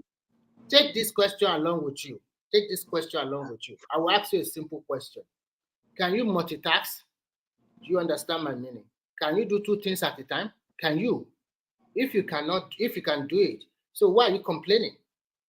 So the government is doing so many things at the same time. So why are you complaining about it? So you can see. That is their own. Listen. I will push this question to you. As a businessman, do you have only your business in Lagos? You have your business in other parts of Nigeria, which you coordinate and control. Why didn't you say, let me finish my business in Lagos first, before I think about putting another one in Abia or Anambra? Why are you talking that way? So you can see. We are talking about critical development. It's just like building a house today. You want to start a project, a house. You just, this one, you keep it under lintel level. Then you go and start another foundation. You do this one under, this one, you get to the roofing level without furnishing it. You go and start another one. That's not how to build a project. I'm equating what is happening. But my point, we are talking about the project and whatever. Now we have that history. We have that history in Nigeria. There is a lot of uncompleted building in Nigeria, and that's the point where I'm making. A lot of uncompleted. Let me just use it like that. There we have a lot of uncompleted building. I still give that fact. Even the second Niger bridge today is still an uncompleted building. So I would so and that one where they have stopped it now, I don't know who is going to complete it. The second Niger bridge is still an uncompleted building. Relax. At least you are applying on. And I ask a question. I asked a question yesterday. The countries that build a coastal, check their history. Did they first of all got electricity, build their educational system? Have they gotten those things before coastal? If that is no, I will shock you today. No problem. But for me, the problem, Nigeria will celebrate. There are a lot of things. You can't be the only one talking forever now. Give other people chance to talk. Let me give you. And let me make a quick one so I can have a crown too. And then Prince Daddy, if you guys are there, I want you guys to ask too, because in year 2010 or 2011, China, as you see them, they make they call Three Gorges Dam, in which they created about thousands of megawatts of electricity.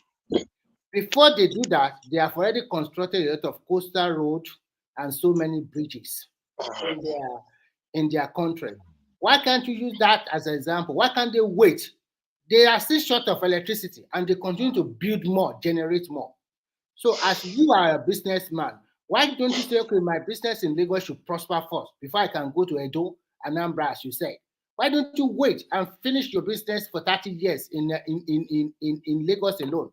I say, okay, now I'm okay now. I'm fine. So let me go to Anambra. I think you should think about what you are think about that. Okay. First of all, your business should prosper before you move on to another. Now, you build one before you establish the other. If you don't build the first one, where will you get the capital to to build the second one? So it's just so you have to first of all make sure that what you are doing, you have succeeded on that ground before you think about another one. But that's not my point here.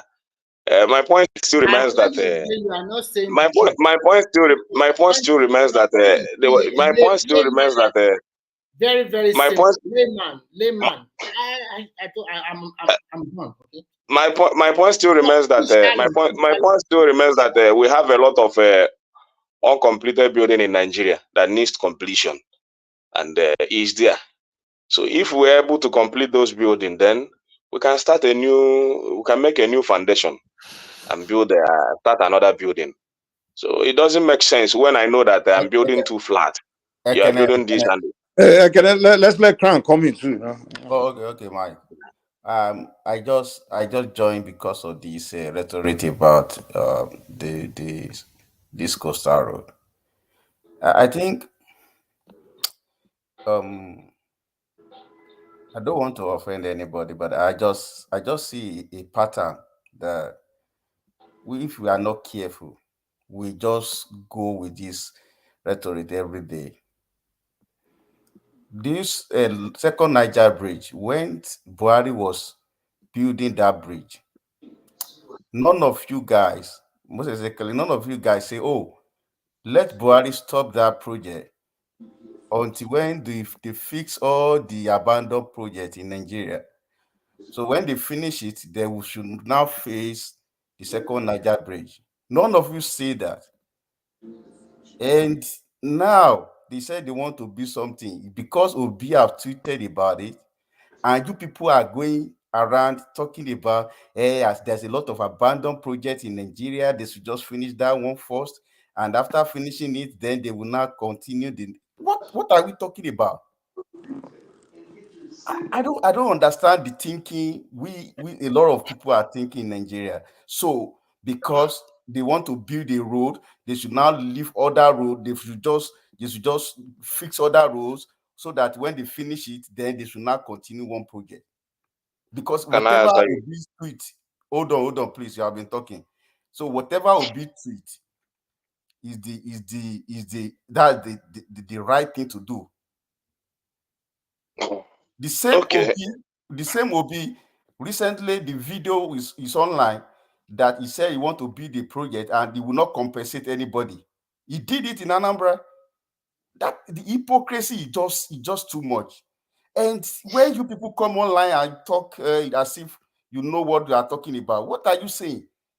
You see now, even a lot of people in South that voted for the same Obi, they are supporting the project. It's only people from the Southeast that are talking against the project. Papa Edwin Clark and all of them are supporting that project.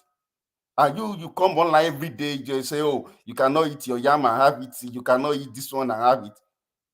What are we talking about? Are you the only one in Nigeria that, okay, or when they finish one project, they should not do any other thing in Nigeria? What are we trying to do? Okay. Nobody is saying that they should not do the project. Hold on. Just let me talk what I'm saying. Your second Niger bridge, when they were doing it, they did it about 4 years that they completed that project, whether they completed it or not. Why can't you talk one day and say, no, let us stop this project and let us go and fix all the road I've been talking about? Oh, Binyore Road is there. So it's today that you know that Binyore Road is there. Every day. If you talk about second Niger bridge, then it means that you don't know the history of Nigeria. If you are comparing second Niger bridge, what are you talking about? Yeah, I stand with that. If you know the history of Nigeria, you should know that second Niger bridge is an abandoned project. It's an abandoned project. It's just that Buhari decided to carry it on. It's an abandoned project. You should know the level of that project when Buhari started it. The pillars are already there. Let me finish now. Let me, so that you know that you don't know the history of Nigeria or the history of the second Nigeria. Okay, let me say Let's see what let me say that you don't know the Let's history of second Nigeria. Hold on. Coming online or talking trash every day. Which second Niger Bridge abandoned project? Who did it before? Tell me. Okay, can I explain what you mean by Jonathan abandoned started it project? now. Let's see what It's an abandoned project. So if you want to argue that one, you can Google it and know the stage of that project when Buhari started it. It's an abandoned project. It's almost it is almost 15% on 20% under construction before Buhari took it over. Ekene, are you saying wait, Crown, wait now. Wait. Let's try to understand what you are saying so that way we know where someone's like. Ekene, are you saying that they started second Niger Bridge before Buhari came in? And if that's what you're saying, who started it? Jonathan started it. Even And though it's there were guilty to how many percent? a lot of government wanted to, we are talking about using it for campaign, but the person that commissioned it and started it was Jonathan. Jonathan did not start He started the construction, is that what you're saying? Yes, he started it. The pillars are there already. Don't lie here. Ekene, you know you told us not to be lying here. You can Google where Jonathan left second Niger Bridge before Buhari came on that power. Buhari, even the money for that project is almost half paid before Buhari came in. What are you talking about? Yeah, I know what I'm saying. I know what I'm saying. You come online. I'm not lying. I'm not lying. I'm telling you the fact. Jonathan commissioned paid a lot of money for that project. If you see the video of that project when Buhari started it, the pillars they have already run most of those pillars in that water. That is why. Is it not a place I travel all the time? You talk the same thing. I'm not lying. You lie every day. I'm not lying. Am I lying? Because the Buhari commissioned it. The video when he commissioned it was there. The video when Jonathan commissioned it. The video let me finish now. The video that Jonathan used to commission that. The question I'm asking you. The video where Jonathan commissioned that project was there. Okay, let me hold on. Let me just agree with you that project was started by Jonathan. When Jonathan started, according to you, when Jonathan started that project, does it mean that there's no other project, abandoned project before then? So why can't you tell Jonathan that he should abandon that second Niger Bridge because we have a lot of an abandoned project, and don't let Jonathan start it? So that sorry. I'm reading on Wikipedia now. I'm reading the history of second Niger Bridge.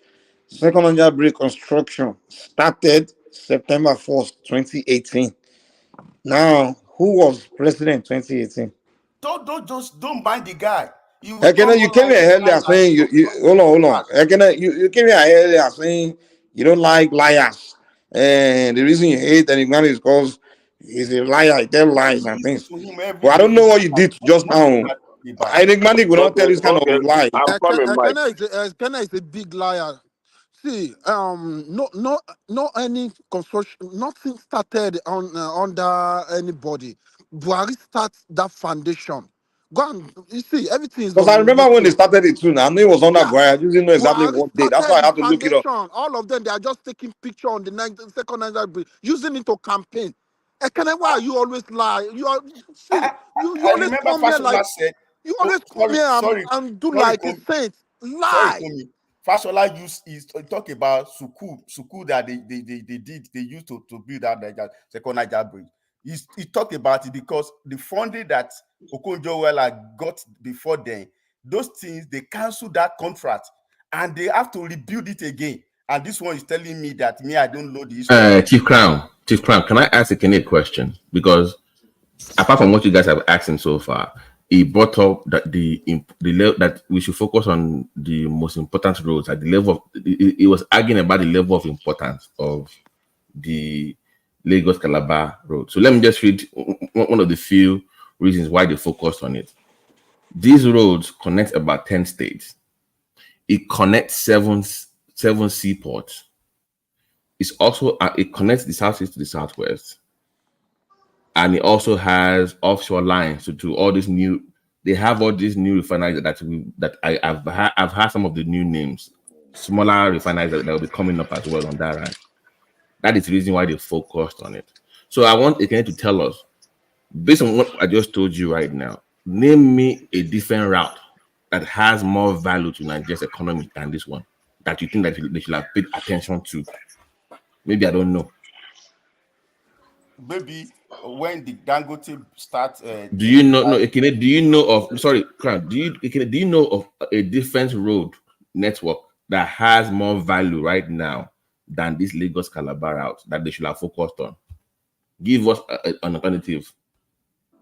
That way, I can compare and contrast their economic importance. Ekene. He's busy researching now. He won't answer. Okay, all right. He doesn't know until when Peter Obi tweet. When he tweet tomorrow, they will come online. I'll be telling us. Ekene is covering his face for the rest of the night because we just got online about that second Niger bridge. Covering what now? Covering what now? President Jonathan. I will come here online saying groundbreaking ceremony of Jonathan second start Niger. construction up to 20%. Just go and check it now on March. I just looked at it. I just read it to you now. He commissioned the groundbreaking and the startup of that bridge on March 10, 2014. What are you telling me? Lying now? Lying what? Okay, give us your source. Okay, yeah, post your source. Let's look it. What are you give your? That's my source. Buhari started everything. Buhari started it from scratch. Can stop lying now? Jonathan did the groundbreaking on March 10. Now lie, not doing the groundbreaking, man. Stop lying. Nothing. Jonathan did on that. They are using it to campaign. Each time they want to campaign, they will go to South. Mike, I gave you time. Jonathan started second Niger bridge on March 10, 2014. No, you lie. Stop lying. There is nothing like that. There is nothing. Send the link. No, can you send the link? Go and make your own research. Mike said his own. I said I bring my own. It's not my own. It's record. It's record, man. Yeah, my date and everything is here. Okay, send it. Let's look. Jonathan performed the groundbreaking ceremony of second Niger bridge in Anambra State on March 10, 2014. I cannot stop lying, man. Stop it. I'm not lying. You're lying now. We are looking at record here. The project was estimated to cost about 117 billion naira. Mike, if you say no reason why you are lying. Each time they want to campaign in Southeast, let me say this. Sorry. If you say Jonathan do it, that means also that Obasanjo also flag up the project. Obasanjo also did the same thing. When they are campaigning, they will go there. We commission D, we do this. It's just they mentioned it during the time of Goodluck, but there was no actual physical start of the project. I think that's what it is. Nothing. This is not just it. Even the physical side of it. I told you. Okay. The physical side of let me read it. I can hold on. I can wait now. Let me read it. Okay. Second Niger Bridge. Construction started. They say history of Second Niger Bridge. Construction started September 1st, 2018. Construction ended May 23rd, 2023. Construction cost 336 billion naira. Inaugurated May 2023. So, what are you talking about? Are we reading lies? What I'm reading here? You are reading from your news. I'm reading from my own news. Which news are you reading from? Okay, this is not my. Okay, this is Wikipedia. Bring your own. Now let's read. Now let's read the source. Let's see what's the source of your own. I'm giving my own source here. I'm using my phone. I would have sent it. Send it. I will open it up. I'll read it out. So let me help Ekene here. Let me put the link from Premium Times. I think this is what he's saying from Premium Times. That Goodluck. I think let me find the link here. There was a groundbreaking ceremony, I believe. Okay, Mike, do you see the private chat? There's a link from BT. See that one that he's talking about. They just went there. And there was no construction. There was nothing built. And he just went there. They said they did but they did not do any project. They did not do anything. Yeah. You see, Ekene is confused with that groundbreaking. Groundbreaking doesn't mean you build anything now. You just announced that you're building something. To him, he thought that after that groundbreaking, they started the construction. There was no for 3 years. There was nothing. There wasn't no construction. Yeah. And he will be had talking funding. as if he's talking to babies. We don't need anything from him. We can They also had ask them, where is problem the with money funding. voted for it? Where is the money voted for during Jonathan? Where is the money? They had problem with the funding. That's why they cannot start the construction. So it was an abandoned project. They had issue with money and design. If you remember, they were having design issues with that. It was an abandoned project as at the time that Buhari came in, and Buhari picked it up, started the construction, and finished the construction of it.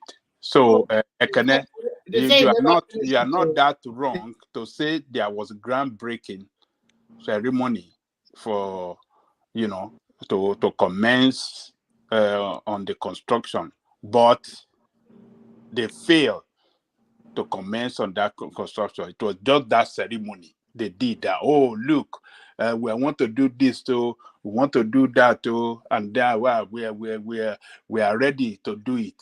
But let's go. Babaja, let me say this. January 17, 2015, premium time. We have spent 10 billion on second Niger Bridge so far, Jonathan. They don't eat money well. You pay nothing like advance. eating money. I told you my own is this. Hold on, my brother, hold on. Yeah. When you sign a contract with somebody, it's called advance fee first that you pay for without even bidding anything. You already pay money first. Doesn't mean you actually have actual building first. You must pay advance fee. Even at that, Babati, I told you that even before Jonathan left office, at least there were a few pillars there, and I told you that he has already There was paid nothing some money. there. Stop lying, man. I saw it now. You never travel. You saw it from where? A lot This of guy people lied too much, man. You're hypocrisy, man. There is something like reason you hate enigmatic is because you lie a lot. Whether you call it, I don't know when you started. When you become an enigmatic lawyer. No, it's not the point. My point is this. My point is this. In January 17, 2015. Jonathan said we have spent 10 billion on second Niger Bridge so far. Mike, I'm giving you an instance that let me tell you this useful information that you are giving us now. How does it sound to you? Does it not sound that they embezzle money there? Who did you yourself when you were, because that is your area, the reconstruction of it, in the real sense of it, who do you think that actually really started building? We are not saying that Jonathan did not. I mean, they prepared the ground. They voted money, but the money never did anything. But the money never constructed nothing. They prepared the I'm not saying that he. No, I can't even lie to us that he saw the pillars. He says it's just the way this guy was putting. I was trying to tell him that even that second Niger Bridge, was an abandoned project before Buhari took it over. Hold on. You understand? That is what I was telling you now. And that's what I want him to understand. No. Nobody didn't know. Even me here have commended Buhari on that project. So you commended Buhari on the project, but yes, but that is not to stay. That is not to stay.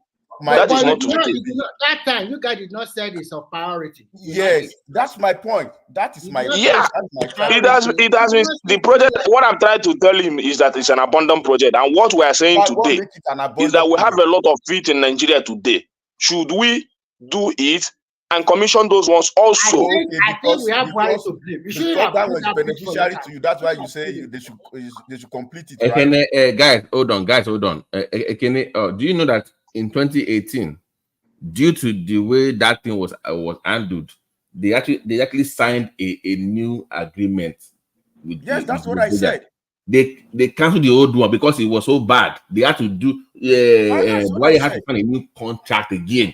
Which company built it? Let me put that link here because they said that because of the kind of issue that they were having with that deal, Buhari had to sign a new deal for 206 billion naira with Julius Berger Yes, Fashola. So you can't Fashola count the one of interview. good luck now. It's You not can't use that earlier one on of John good luck because this one is a He new started it and he deal. completed it. Hold on, because this one was a new deal by Buhari under the PIDF agreement.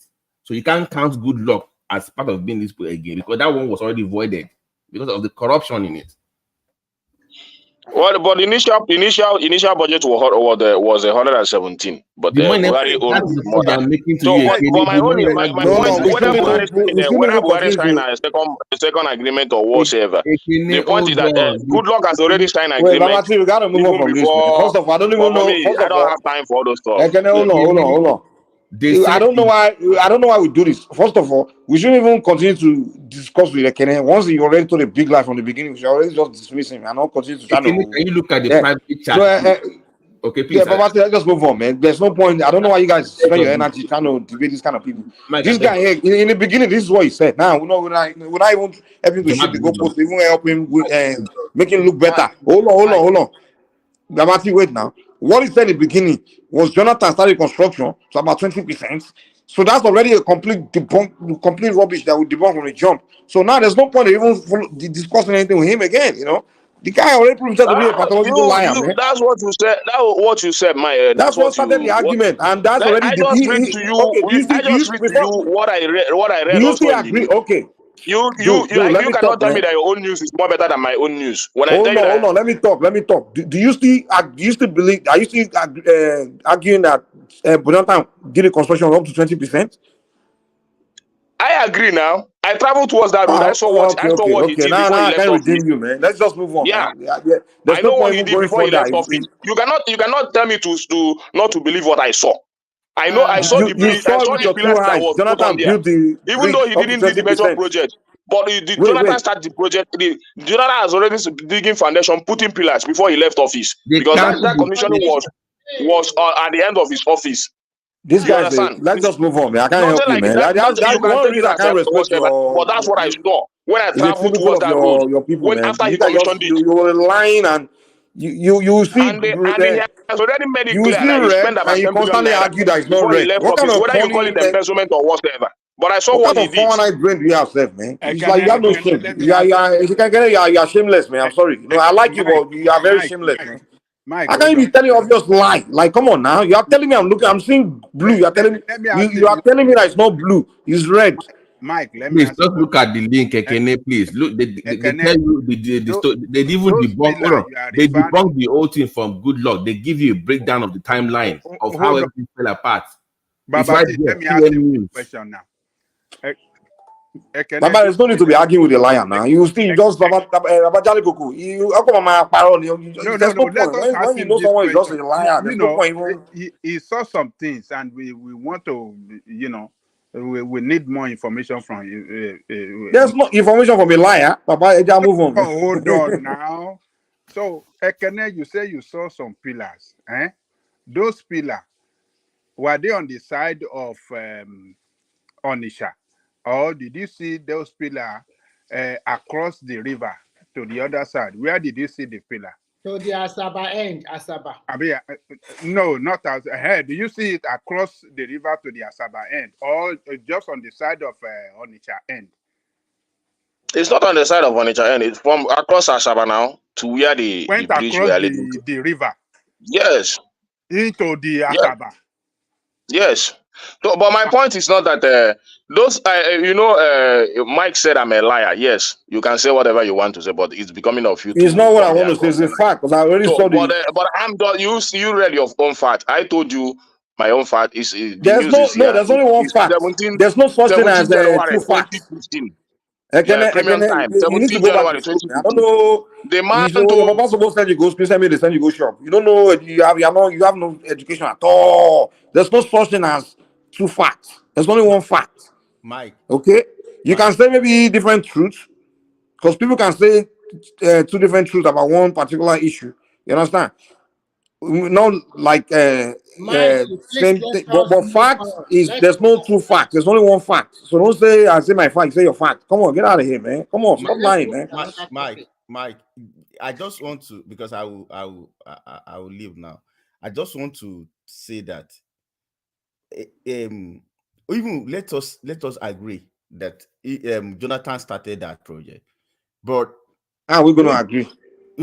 I just agree. I agree on my own. Like, okay, Jonathan started the project, but my question to him is that when Jonathan started that project, was it that there's no any abandoned project in Nigeria that Jonathan can fix those roads before he now embark on the second Niger bridge?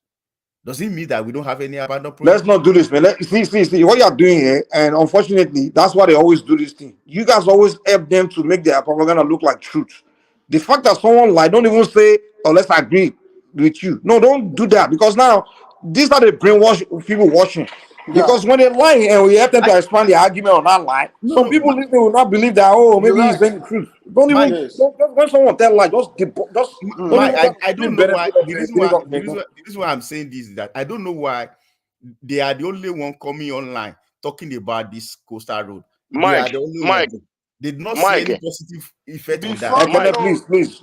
I don't like lying, man. Mike, Mike, you are installed this night. I will not take it easy with you. You understand? Hold on, before you don't come here and start to call me, lie, or insult me or whatever. You are lying now. I just brought the fact up. You are not more personal. You are not more personality than me. You understand me? No. You understand me? If you are not a moderator again, if you come here, if what you come here is to insult an opposition or whatever, or another it's people not about then you're not a moderator. Terrible lies, who man. is telling you lie? If you read your own facts, don't come here lie or don't insult me. We are all alive. Don't be a liar now. A liar is a thief now. Jonathan, don't do that again. Don't insult me again. Don't do that again. Then stop lying, right? Don't stop lying. You still respect yourself. You understand? You still respect yourself.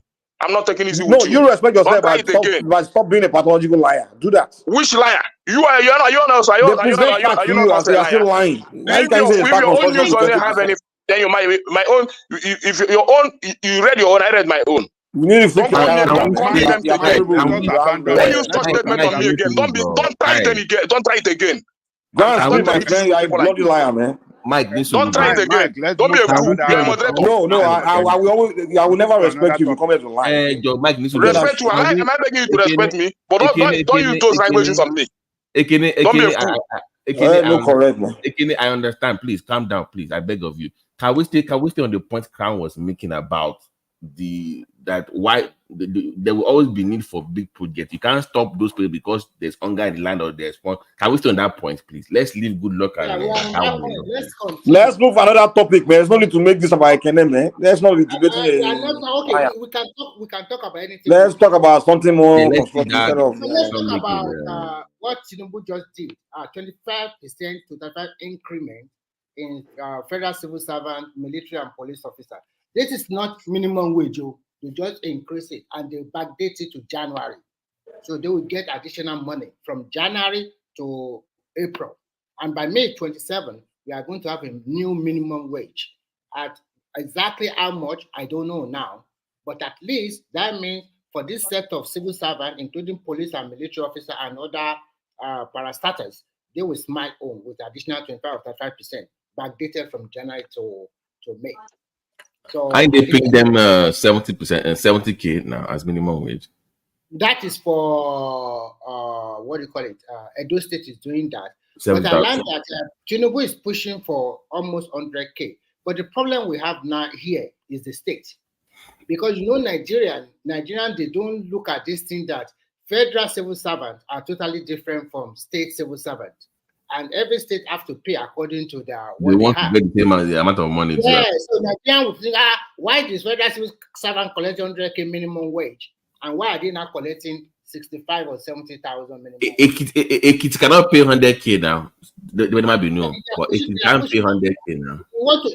It's really pushing up to that. Which to me is not bad. Yeah, it's not bad. They are pushing up to that. But you mean the poorest state in Southwest cannot pay on their state? They cannot pay, Baba. They can the problem only if I say poorest state in the Southwest locally, Baba. Is 100,000. Is 100,000. They cannot pay now. So that's the problem. That's the problem here. First, I think there should be a lot of sensitization and orientation for our people. Remy, they need to fire half of the staff of all those parasitas. They don't belong in that place in the first place. If they fight, people of Babajalico will tell you that. I think more. No, yeah. Okay, so what can we do now? Àwọn socialists ò lè gbà, àbí? But Emma accused, Emma against it. So at the end of the day, that is the situation for now. If the states, most of them, but it's a big walla. Remy, how many low only afford it? Give me a number that can afford to. I think out of them, maybe 3 or 4. In the whole country. Yes. Rivers can pay. Rivers, Delta can pay. Lagos can pay. That's all. That's about. Calabar cannot even try. Bayelsa can also pay more than 100,000. But now there's more. They make money now. Which Bayelsa? Bayelsa only 7 local government. They can afford to pay even more than. They have money. It's my point. But they won't, because the political terrain. I don't understand. And that is where that Jonathan came from. I don't understand them at all. A small state with a lot of money at their disposal. I think sometimes our people are so docile. Why don't you look at the wool in your own eyes first? Look at what is happening to Edo and Delta and the rest. These are super rich states like Delta State. And they will be fighting about traditional blah, blah, blah. You have a lot of money. Delta is supposed to be at par, almost at par with Lagos. Even the smallest one, Akwa Ibom, is more beautiful than Delta or Rivers or wherever. A good job by Pablo in that Akwa Ibom state. Everything is well planned there over there. And what are we talking here? And sometimes I just see Nigeria unnecessary dose. Handle this your governors. Now, some of these states cannot pay 30,000. Some of them are still paying, including that your Oti in Abia is still paying 18,000 minimum wage. So that you want me to go from 18 to 100. So what I'm trying to say is that everybody is shouting, Oti. He's paying 18,000 and they are still owing them salary. And he went ahead and borrowed almost 1 trillion naira. Oh, my borrow Wakumbe. And people came here, he paid some backlog of pension, and you started to praise him. 18,000 minimum. Why don't you jack it to 30,000? At least that's what it should be. He cannot do that. And when you come here, you want to be giving all that kind of sermon that they should take care of the people. The people are very important. Don't build road, don't build nothing. Just take care of the people. Where they get to create a enabling environment to generate more revenue if you don't open up your country? Maybe you guys do not understand opening up a country. The 3 best things of opening up a country is your transportation and your logistic. Once you can open up those ones, everything will be fine. Have a lot of access road, have a good train system, have a good network, even aviation also can also help you carry some goods, some cargo. That's how these developing countries are doing it. But you in Nigeria, they are constructing coastal highway. Everybody should be happy for it. And the same Umahi said yesterday, there's going to be another coastal road passing from Enugu all the way to north there, and Sokoto to Badagry. All of these are in pipeline. Instead of you fighting unnecessary fight, why don't you talk to this guy? Can we have another road from your section? But you are not doing that. Everybody is about tribalism and hatred. For who? A politician? They don't fight any fights because Peter Obi tweeted about Who is that. Peter Obi? Who is Peter Obi? Can I never come here before saying that we the problem of Nigeria today, the problem of Nigeria today is Peter Obi talk about it. Sometimes the problem of Nigeria today is hunger and poverty. Sometimes you understand? Peter Obi is not 100% correct. You need to know that. You understand? Many policies Tinubu bring up here, people condemn it, say this is not the right one. You guys just following this man, go like sheep. See, you guys need to wake up, man. When you also talk about hunger and poverty, look at all the developed countries in the world. Ask a lot of people that in diaspora today. Nobody even want to take the support money. How much is it? It's not even enough for you to survive, to live a decent life. Even the so-called developed country, how much are they giving them as support money? How much? If you are thinking about hunger and poverty, and if you want to eradicate hunger and poverty, the only way is to go to production, create an environment for people to build factories, make it easy for people to access loans and advances. But unfortunately, in Nigeria, the rate of loan or advance is so high So they are working on it. So if you want poverty to go in your land, push people to agriculture. Not everybody go to container market. People stay at 200 home. million Nigeria should go into agriculture. Yes, why not? 200 million Nigeria should go into agriculture. When you go into agriculture, Ekene should go back to farm. And Ekene take Ekene to farm. Argument. 200 million Nigeria. 200 million Nigeria should go into agriculture. Just you know, a lot of you that are doing this importation, too much over importation. You guys go to farm. For everybody, 2 million Nigeria should go into agriculture to make your government look good. Okay, we'll go. No, we'll go. Now I see. You want the government to fail so that you can prepare your principal to become president. I said it yesterday. I want to look ashamed of. I want to look ashamed of everything I'm criticizing the government today. I want one day I will be ashamed of it. That's what I said. I've declared it. Everything I'm speaking, everything I'm talking about the government today, I want tomorrow or in the next 4 years, I want to be ashamed of it. I want them to. Remy, don't engage in any argument again now. Don't start that one again. Hey, you change the topic and let us talk about the topic. I don't like a situation whereby you will be speaking for those governors and be assuming that they cannot pay that money. I don't think with the present revenue that each of them are receiving now, they cannot afford to pay that minimum wage that we are talking about. They should be able to pay. They are just lying to us that they cannot pay. How much is it? What is their workforce? Can any of them boast of even 5,000 workforce in each state, apart from Lagos? Even on your state, they have downsized several times. So so if you look at it, let's even say an average civil servant is collecting 300K. How much is that one in a month? Don't let us even convert it to dollar. If you're earning 3,000 naira in Nigeria with a family of 2 children and your wife is also working, maybe contribute 100,000, you are good to go. No, when you say, let me tell you, when you say minimum wage, don't let us get it wrong. When you say minimum wage, there is nobody that will hand that minimum. Yes, I know. You understand? There's nobody that will hand that minimum. Because so if they are proposing 100,000, I think all of them should go. You know, the problem we have is that, okay, for example, like Canada is talking about, okay, and they should finish all their Abidjan project. A structural project is not the only project that a governor or any leader should do. You understand? Even payment of salary is a project. You understand? You now have governors that will say that they cannot afford minimum wage. Meanwhile, they will be carrying out construction projects in their state. So where did they get the money that they are using to pay for that? It's only that it's not their priority. They don't see it as priority. That is it. We cannot be, even the so-called Ekiti that you mentioned first, should be able to pay. What is the workforce of Ekiti State? What is even the population of the whole Ekiti State? A state like Bayelsa that is collecting tens of billions every month with a population of 1.7 million. Even if they are paying all the people in their Bayelsa say, and if all of them are civil servants, how much will that one come down to? So we should not be speaking for them. They spend money on a lot of other things, but they just don't see that minimum wage as a priority. Simba, can you answer this question? How come? Simba, I think I agree with you this night. Simba, I want to throw a question to you. How come some states are still paying that 18,000 up till now, and the people in that state, they never even utter a word?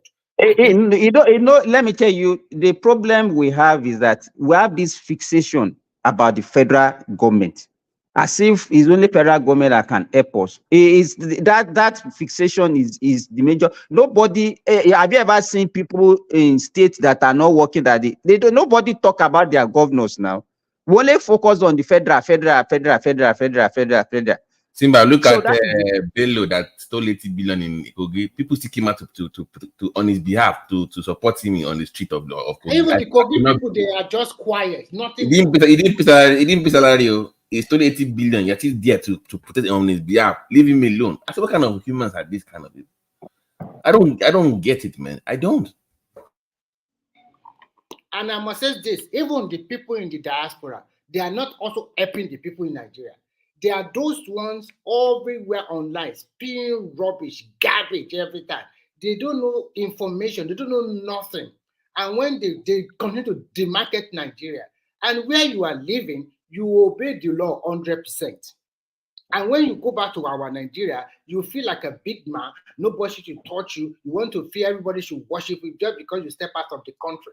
And then you continue to foment trouble. You continue to instigate the people at home. And some Remy, let me tell you, after you people session yesterday, Kaizo opened another session yesterday after. Yesterday morning here, it's maybe around that 11 or 12. There is a serious flood in Kenya that kills a lot of people. It affected a lot of their infrastructure, even including their airport were flooded. You understand what I'm saying? Yes, it kills a lot of people. It washed out a lot of houses. Even Kaizo said he was affected, crying. You understand? So I was there, and later on that show, I heard Judy. Now he brought that issue that happened yesterday to that platform. You understand? That happened that Babajali Koko started with him. He brought it, started discussing that they want to turn the one-man platform to Yoruba platform, and he didn't allow him to talk. But it's like the guy refused to understand what you are telling him. I cannot come. Yesterday, I only sympathized with the people of Kenya. I cannot be blaming their government that, okay, this is what they're supposed to do. Even if you understand, I've never been to Kenya. I don't know what their president is doing. Whatever I know about Kenya is what I hear online. But I've never even seen any Kenyan that will come online and be, degrading their Kenya. Kaizo will always project Kenya as one of the best countries in Africa. You understand? Meanwhile, they are having issue. Even yesterday that I was talking about that, okay, they don't have good drainage. Even most of the buildings are not built to the standard and all those things because they have a disaster. You understand? Remy, let me even say this. The only time Kaizu had issue in his country when the police, I guess, over there arrested him.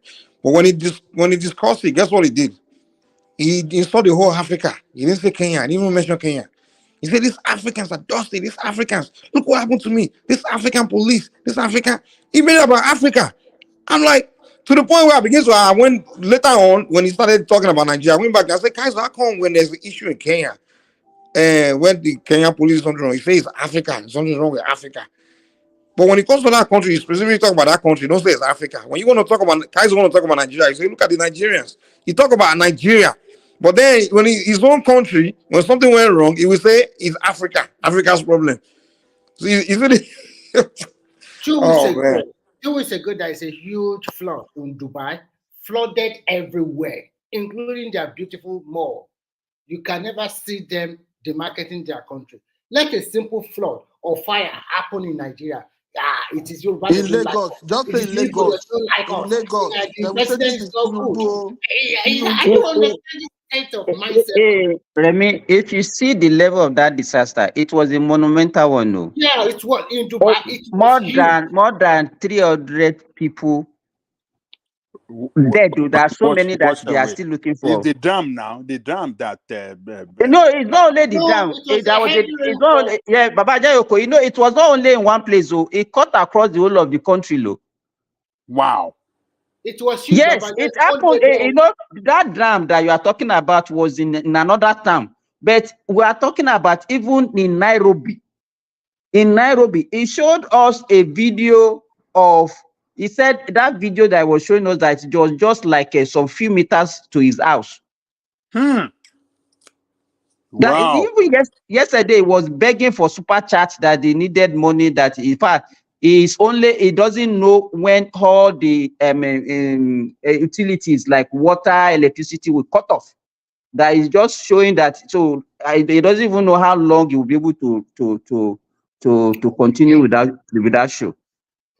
You understand? And it was just sympathizing. In fact, at that time, it was just okay. This is what they would need to do. And when we started talking, everybody was just talking generally about Africa. That is not only peculiar to Kenya. These are sub-Saharan African issues. You understand? But I know that if we should have such a thing in Nigeria, I'm very sorry to say this. Some people will be so happy. Will be so happy to now talking about the negativity. It's Tinubu's fault. It has to make it about Tinubu. That we don't have a responsible leader. That is why you see the way they handled that situation yesterday. I was so mad for that. So people can talk about their country this way, but our own is a total different thing. That's why they take us anyhow. Because the way we are presenting ourselves is not. It's not good at all. It is the diaspora. They are just totally killing that country. Imagine some people we are not pushing back. Can you imagine an international airport getting flooded? International airport, yes. And this is all being done because one person lost an election. The blowback of talking down on your country is because one person lost an election. So bring back the whole thing, destroy the reputation of the country. Just because one person lost an election. Which is just a game that you can win another time. You can always try again. Why try Baba T, you say you always lay it to one person lost an election. So who started propaganda in Nigeria in 2012? When Goodluck Jonathan started? Is it not this current government that started the market in Nigeria? No. What are you telling me? Again, stay with me. Wait. Stay with me. We're not discussing. Hold on, please, kill me. We're not discussing internal politics. We are discussing to the point where you allow people from other countries, you align with them against your country because that's what I'm talking about. I'm not discussing people. No, there is nothing like aligning with other people because if you're talking about negativity in Nigeria, you should lay it down during the time of APC. Can I talk, please? Back then, those people we are talking about are speaking against Jonathan's government. They are demarketing Jonathan's government. They are not going on a Black American platform or African all over the place demarketing Nigeria. They were demarketing Jonathan. I've not seen worse thing that happened to and Nigeria. They were doing it within Nigerian space. I've not seen any country in the world where they put their president in a coffee or tie it as a goat and telling them that your country president is the goat has brain more than your country president. All those things happen with this current APC government. Even the current president, most of the things he agitated for, we have it worse in this regime. And you guys say it's because one person lost an election or whatsoever. That time you are agitating for petrol price of 100 and something naira. Today petrol is about 1,000 naira. Ekene, just hold on. You understand? If you are talking about petrol that is being sold for 1,000 naira, you are right. You understand? You don't seem to understand. Maybe you don't go on those platforms and see what Nigerian says about Nigeria. Do you understand what I'm saying? You don't. If you are talking locally, we are abusing ourselves. We are talking about it. Even if you are castigating Tinubu, I think Tinubu is brainless. Nobody will say anything against you. Do you understand what I'm saying? Tinubu will come and go. You understand? Nigeria will outlive any of us on this platform. You understand what I'm saying? Our children are born, will live in that country and they will succeed. You understand? So we cannot just because of some people that okay, maybe you don't like the president that is there, or you don't like somebody, and then you start talking about your country as a shit old country, a useless country, a good for nothing country. You understand? It's wrong. That is what we are speaking about. We are not talking about saying condemning. Even this thing that you are doing. Simba, I'm not against what you are. I'm not against what you are projecting. But you know there is something that I used to say. Somebody that don't know why they started. Let me tell you this. I know where you are going. If you come here and you say that you have an alternative, you understand? Okay, you present yourself as okay, I want to do something different. You cannot be referring to something that maybe somebody has done before that you think is not good, and you are doing it, and you want to present yourself as an alternative, and you are not giving us reason that okay, because somebody did it before, that's why you are doing it now. You don't seem to get it. Even they are the people that talked about the alternative or whatever, because the argument they presented Well, let those me tell days was you, that they are not they have a better outcome. present They day, they have are a the better one. Let outcome. me tell you, they are the one ruling now. So whoever is talking now, whoever is against them now, is want to give an alternative. Do you understand what I'm saying? They are the one You know, there now. like what I said here the last time, the current president, the alternative he gave that time, what he has been Okay, agitating let's for assume their the alternative is centralizing not of power working. and all those things. Where are those alternatives today? And still marvel that Just wait. those things he relegated it to the ground because those are his agitation Now when he was is a the private one there citizen. now. Is the one Now there he's the now. one there now. It's And not people are doing saying that well. if people Let's start assume it's criticizing him now, people say that just we are not wait. getting it right. We are not. When you are criticized, criticism is even from opposition. Do you understand? If they say criticize, criticism is, we have for a positive criticism, we have a negative criticism.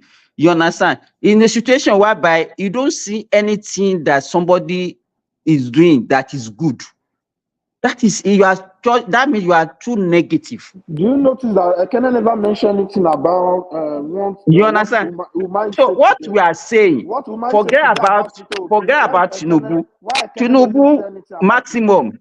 Umi. Ekene, why you didn't say anything about what David Umahi talk about Peter Obi today? What Come fix your mic, I beg. did in Anambra when they are demolishing a lot of buildings because they want to pay them promote it. CCO. He didn't pay them any anything. compensation. But Ekene never talk anything about it. Oga, we are talking about your government. You see what this government. Oh wow! If I want to talk about that, if you want us to go towards that, we'll go towards that. Then you bring out the videos, we discuss it, because I not even start the conversation with you, and I didn't read anything about that.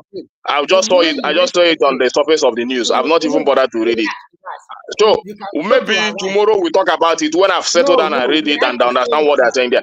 But the point still remains now. The point we are talking about today is the situation. Is the situation of our country. Let me say it now. Umahi said yesterday, during 8 years of your principal, Obi, it demolished a lot of places. It does not put human face into it. It does not pay 60 as compensation. Yesterday, we witnessed with our kuru eyes. Those people that were that confirms that Obi really did some project in Anambra State. At least that confirmed that. I don't know about like people that say that you never did anything as a governor, that will confirm to that side of it. You are just so that confirms to the way that he did some project in Anambra State. But I will not bring Umahi and I will not bring Umahi and Obi issue together, because I have respect for Umahi and I have respect for Obi. So whatever you want to do. Umahi said Obi is minister now. You will attack the person. You see, you always pretend.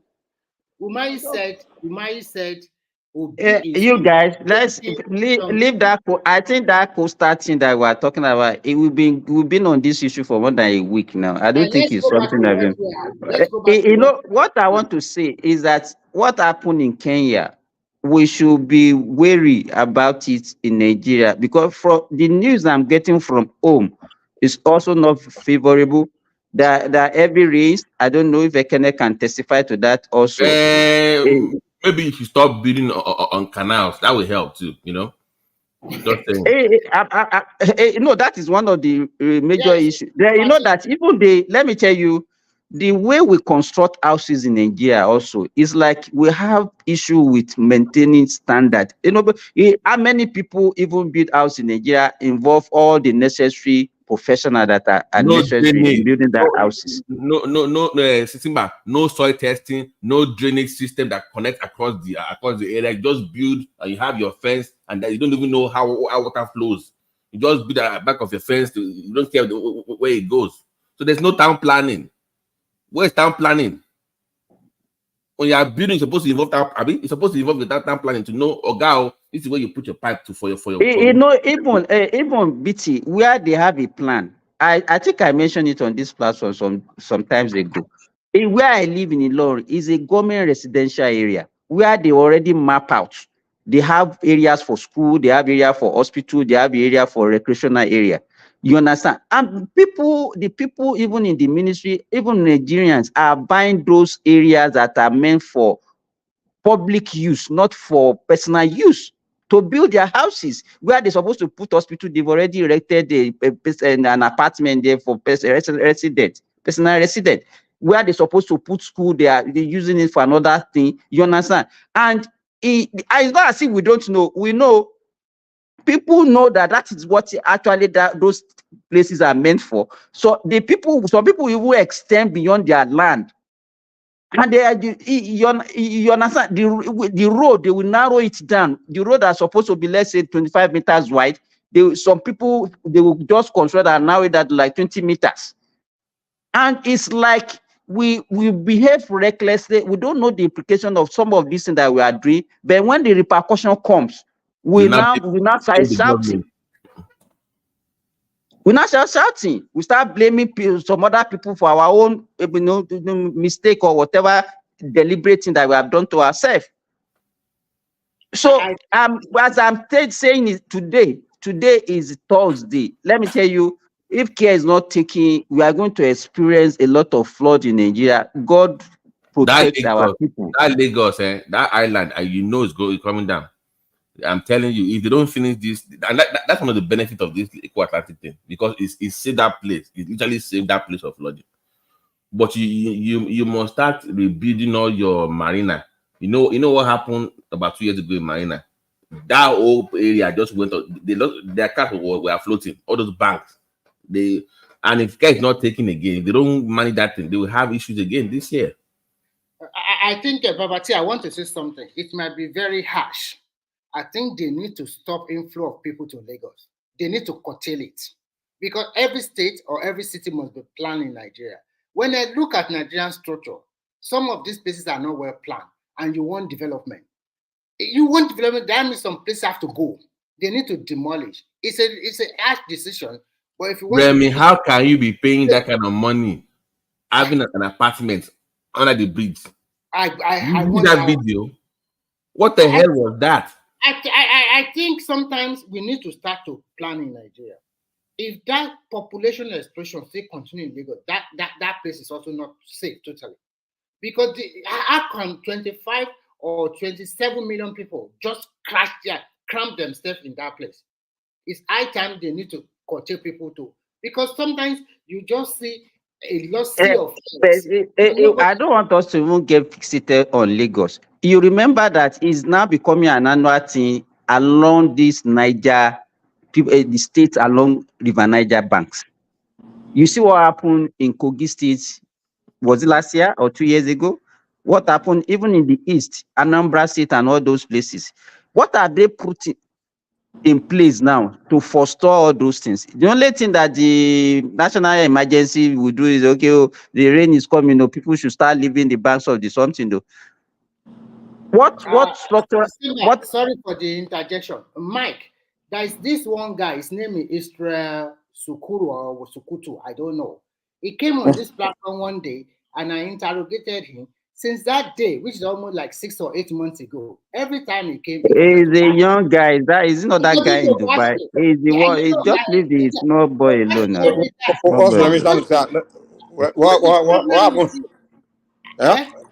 What happened? He came on this platform one day, which is about maybe last year or 8 months ago, and I asked him several questions which he cannot defend. Since that day, he never comes to the platform anymore. But on the comment section, he has been bashing me. Anytime he came, he will be bashing me every now and then. Till today, am I the only one in this platform? Can't you bash other people? I beg. So he lost argument and he's still angry. Yes, and he's still after 8 months. Remy, you will look on. You will look on. I don't understand though. See these people now. It's very funny. Why only me every time? Is it because you? Remy, I remember that day now when you embarrassed him. Just ignore. That means you're doing well. But at least bash other people now, or come to the platform.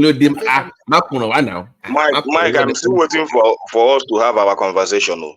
I just cool down so that everybody. I don't like having. Which conversation are you talking about?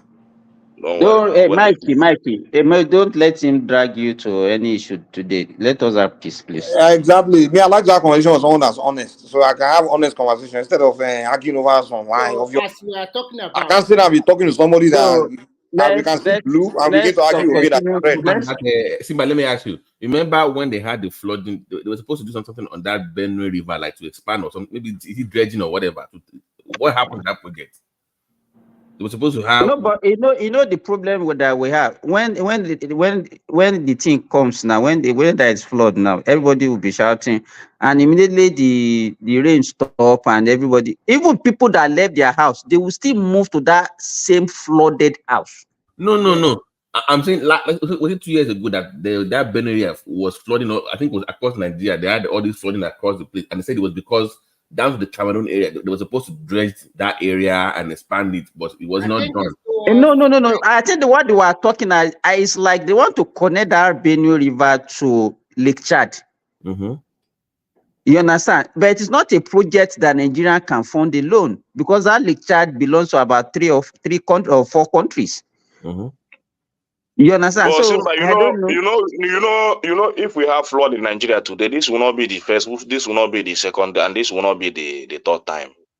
And since we have been having it, what measure has the government taken about it? Because if it happens tomorrow and Nigeria come out to start to bash the government, the government again, you say that people are criticizing the government.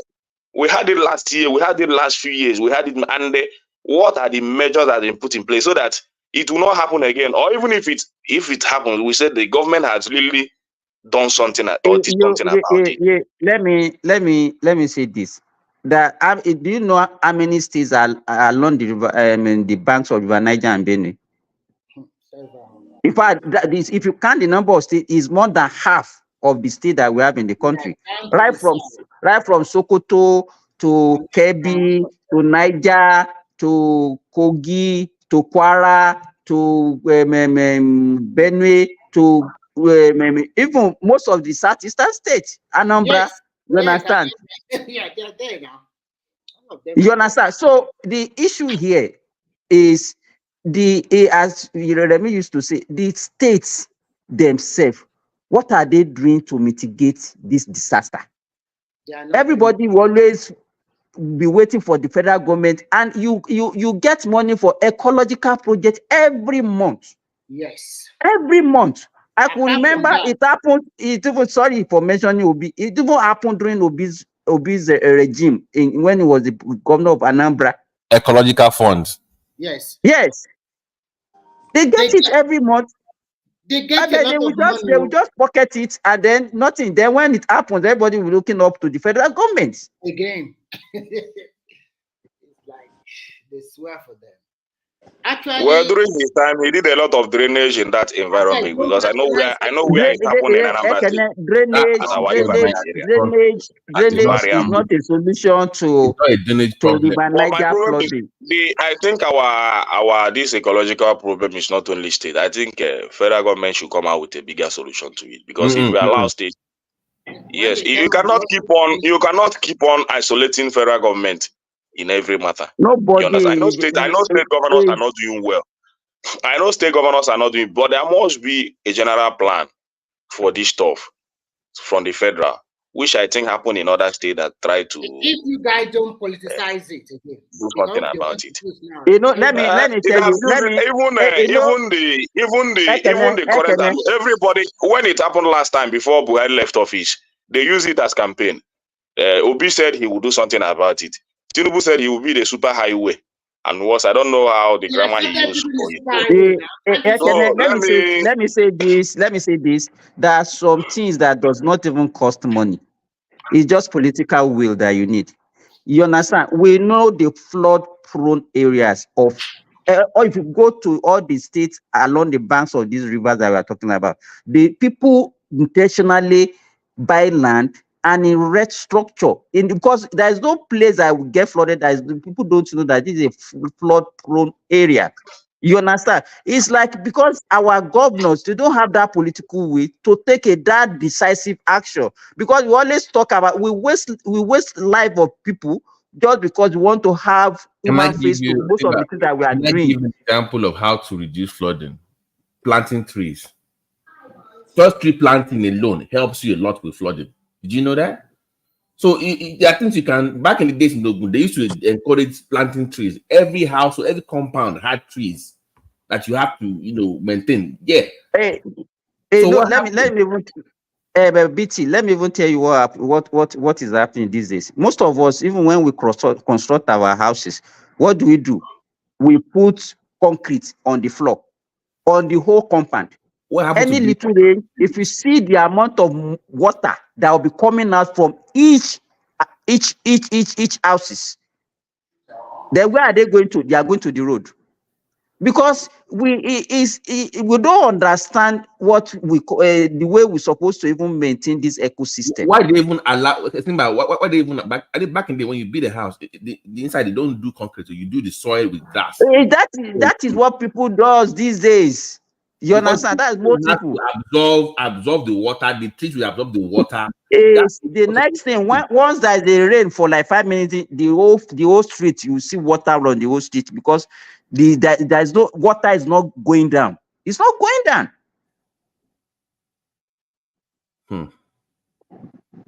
You understand? And then you see, they will say, okay, this place, or you see with your koro eyes, or this place is a flood-prone area. Then you still go and buy land, there, put your house. Then when your house is now flooded, you'll be shouting about government.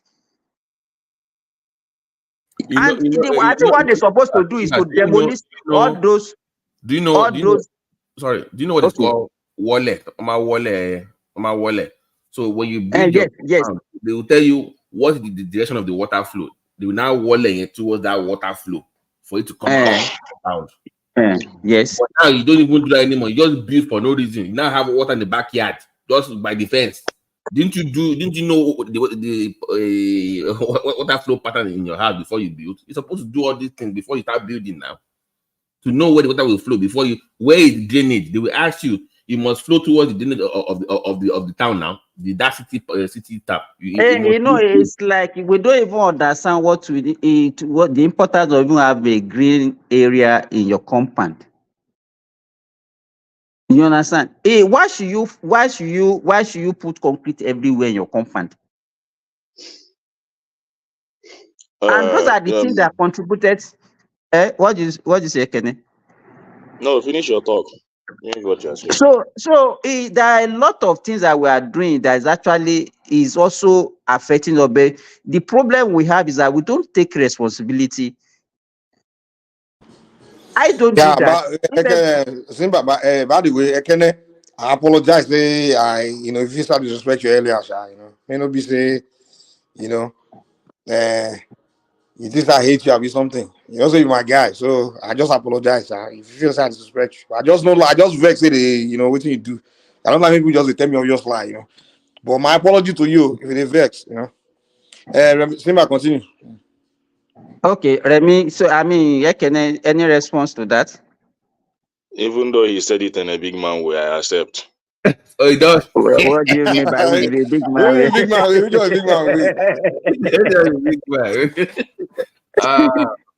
Okay then.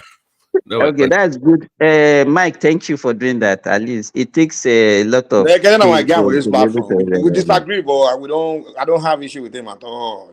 I don't agree with everything. The issue with Ekene is that once Ekene believes in something, he doesn't want to reason outside that thing. He will just only follow one way, and he will say, "No, that's what I believe, and nobody can change it." Well, that is his own belief. We can't fault him for that. After that, I know in my own state too, in the Bagu state in the 80s, it was mandated for you to plant trees when you're building a house. In my own area, you have to plant not regular to big trees though.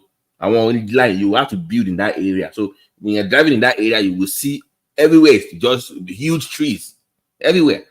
But I went back last time. They cut everything down. No more trees in the area. I want to give down. No more trees. They cut everything down. I'm like, what happened?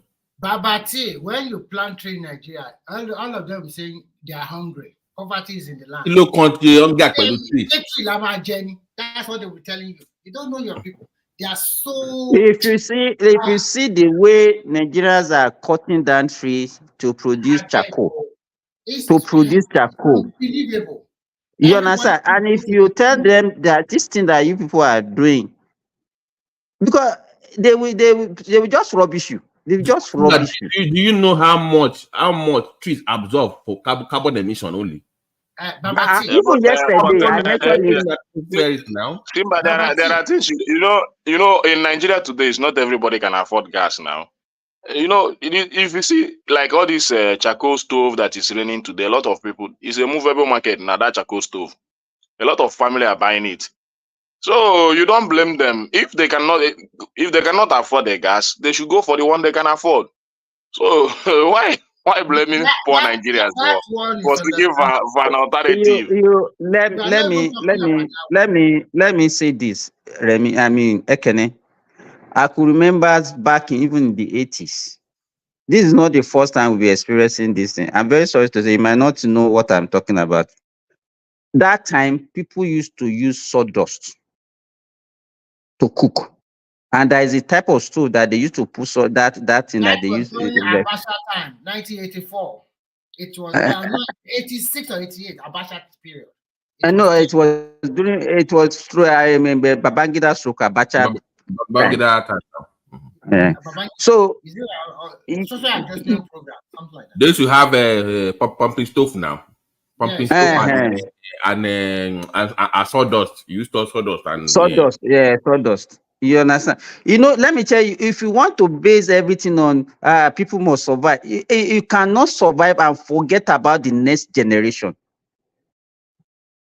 You understand? If you know the importance of the ecological effect, the complication that can follow deforestation, you will not be saying that people you can't say because of your survival and you survive and you don't let the other generation to survive. That is not the way to live. So for you, it's not something that you can say, okay, because they don't have an alternative, then they have to be cutting trees. You know how long it takes a tree to grow? Some of these trees are 500 years old, 600 years old, 700 years old. It's not a generation that can plant the tree and then that tree will go to maturity. Simba, in Finland, we are living with nature. Everywhere there is tree. Every day, I can count more than at night. You can see rabbit. You can see more than 20 rabbit. Big ones. You dare not kill it. In this Finland, I've seen fox. I've seen a wolf living with us. And you dare not kill them. They plant trees all over the country. First, is their source of income for them. Source is a good weather. I can bet you, if you come here, every time the sky is blue. And by the way, Remy, with all those trees, when it rains, how do you feel in that environment? It's very cool. It feels good. The weather is clean air. You can smell the fresh of green leaf, green trees. You smell it. You will notice it's pure here, not polluted. These people have tried, my God. They prepare for generations yet unborn. Remy, let me tell you this. In my farm, every year at the beginning of the rainy season, I used to have this disaster. You know, when rain starts in Nigeria, you see this heavy wind accompanying it during the beginning of the rainy season, and that is when people will start carrying their roof and everything. I used to, every year, some of my pen will be blown away by heavy wind. As at 2018, I have to plant trees around those my pen. And since by 2021, 2022, those trees have grown above those pen. That I've started having relief. You understand? So what does it cost for somebody, even for one tree per house? You must have one tree in your compound. Every house must have one. I don't think it's too much for us to even put that kind of policy in place that if you have a house, so you must have one tree in your compound. One house, one tree. One house, one tree. Simba, please. Sorry, I'm taking you away from your, I don't know about nature so much, but there is something that I saw that is bothering me, that So is there a state that still collect about 4,000 naira for minimum wage in Nigeria? That still pay 4,000 naira? Because I saw Borno State paying 4,000 naira monthly by For who? report of 4,000 for to who? To who? They say Nigerian pensioners in these are pensioners Pension. I don't think- earning 4,000 naira monthly. Is that real?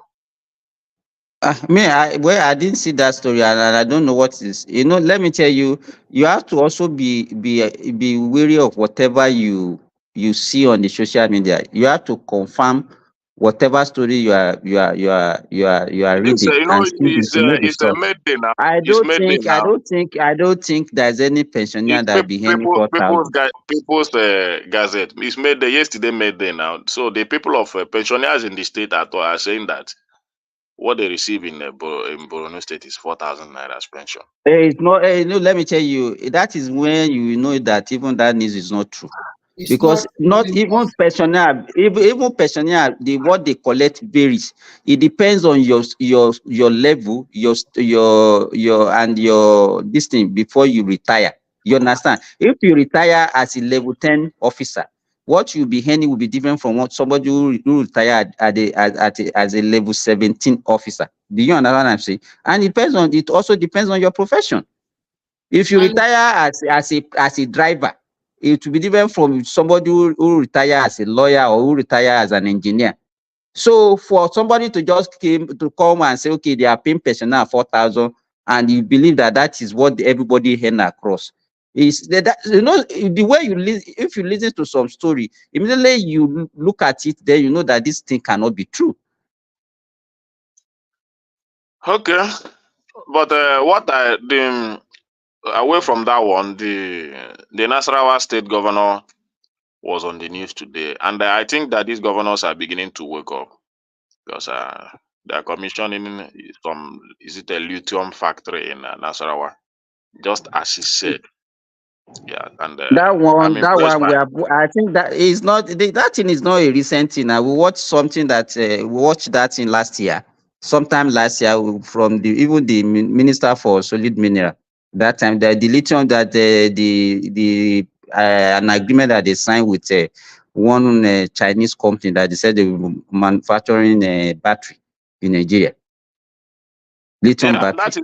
That is to show you that when I say in terms of revenue, I think this Nasarawa is about 33 in position from other states. But that is to say that when I say here that many states in Nigeria can survive, it's just that we have our governors are not thinking.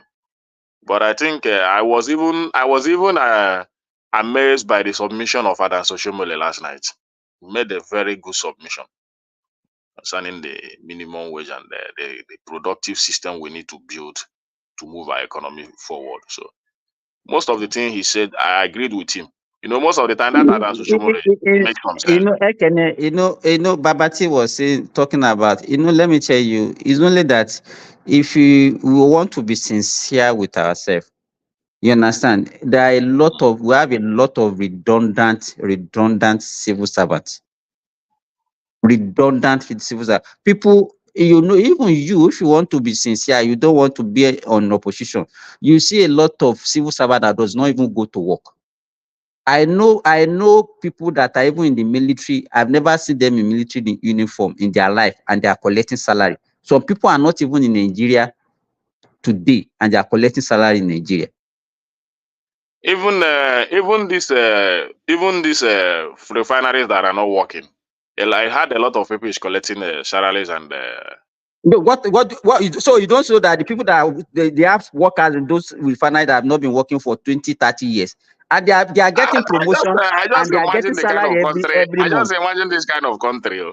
The refinery that is not working and you discover for that, 30 let me years. tell you this, People are you collecting discover pension. that the people now, when the governor, the government now say, okay, they want to privatize, and that the Nigerian Labour Congress, the TUC, they now say, no, don't sell it.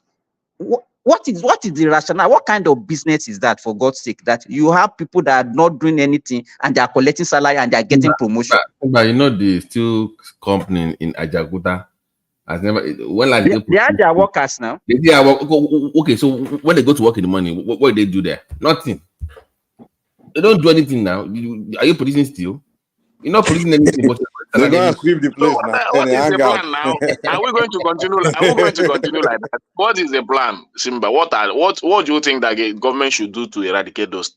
Because even one of my guy why should a rationally thinking NLC or TUC be against privatization of those refineries? Tell me why they should be opposed to it. Yeah, because I think I find a very big problem in that NLC today, because even one of my guy was speaking to those issues. The guy I used to like too much that speak about the economy. So he was saying that even the NLC, the things they're supposed to be agitating for in terms of production, they're not doing that. They're only concerned about. Have you ever seen NLC now say, okay, oh, the only thing that they fight for is to just fight for the salary? Have you ever seen NLC chastising their workers and say, okay, you people are not doing enough, this is the way it's supposed to work? Have you ever seen them even going to any public institution and say, okay, let us go there and see how many people will resume on time and do all those things? Must they be always it's only about salary and then against the government? Strike. Well, that is the, you know, what I understand is that, for me, I believe for Nigerian to work, everybody must be sincere to themselves for Nigerian to work. Oh, so you are getting it now. This is what we have been saying. This is what we have been saying. Everybody must. Ekene, you know, we have been saying it. If I'm a doctor, I do my work diligently. A teacher teaches diligently. Everybody is doing what you're supposed to do. You are in the airport as an immigration. You don't collect bribe. You do your work. You custom. You understand? That country will be better for all of us. But in the situation whereby I will be doing wrong thing, then I will now be pointing accusing finger to another person. I'm not doing what I'm supposed to do. At the same time, I want the best from other people. You are doing wrong thing. You understand? You are doing wrong thing. Meanwhile, you want other people to do the right thing. But my question is this, Simba. Is it difficult for the government to maybe make a law or pass a decree to? Let me tell you, the problem with us in Nigeria, Ekene, is not we have the laws. You understand? It's the enforcement that is the issue. But you need people to also enforce. You understand? The people that are supposed to enforce, they are the ones that are not doing their work. Okay, you have police that is not doing his work because the only thing he believes, because everybody always have reasons. Okay, because I was not well paid, that's why I cannot do my work. Everybody will always give reason. Let me tell you, you go try one day and go to maybe a ministry and go and look at the time people will resume and time they will leave. Then you look at what they will do. Some people will not even touch one file in a day. The only thing they will do is just to gossip. We will be visiting one office to the other, gossip, and then at the end of the day, we will go. And that same person will have the audacity to come back and say, what they are paying me is not enough. What are you doing that you are asking for that salary? Simba. Some of them even have. They will tell. I've had in the government office before. That person will come to work at 10:30. By 11, he says he's going on break. Do you know where it's going? He's going to the public market to Kuto to go and take on his business. He has shops there. So you go and take on his shop for like 2 or 3 hours. Next thing he come back in about 2 or 3 to come and sign out from work. You don't finish work with that for that day. You know what? Don't come work with that though. But see, what I hear, the people here are very patriotic. And when it's very cold, winter period, you will see some of them. They will go to not the highway, the road, internal road. They will be putting the snow aside by themselves. Nobody tells them to do it, but they see it as a sense of duty to help the community where they live. Nobody pushed them to leave it. Everybody, when you see the local people, they don't throw rubbish anyhow. You can never see them throw rubbish anyhow. They will be looking for where there's a bin, a public bin, to put the rubbish inside. When you see the local people doing this, you as an immigrant or as a foreigner visiting that country, you'll be well behaved. But when you go to a country where everybody is saying cut corner, I want exploitation, give me bribe, something like Remy, that is called sense of community. We don't have that.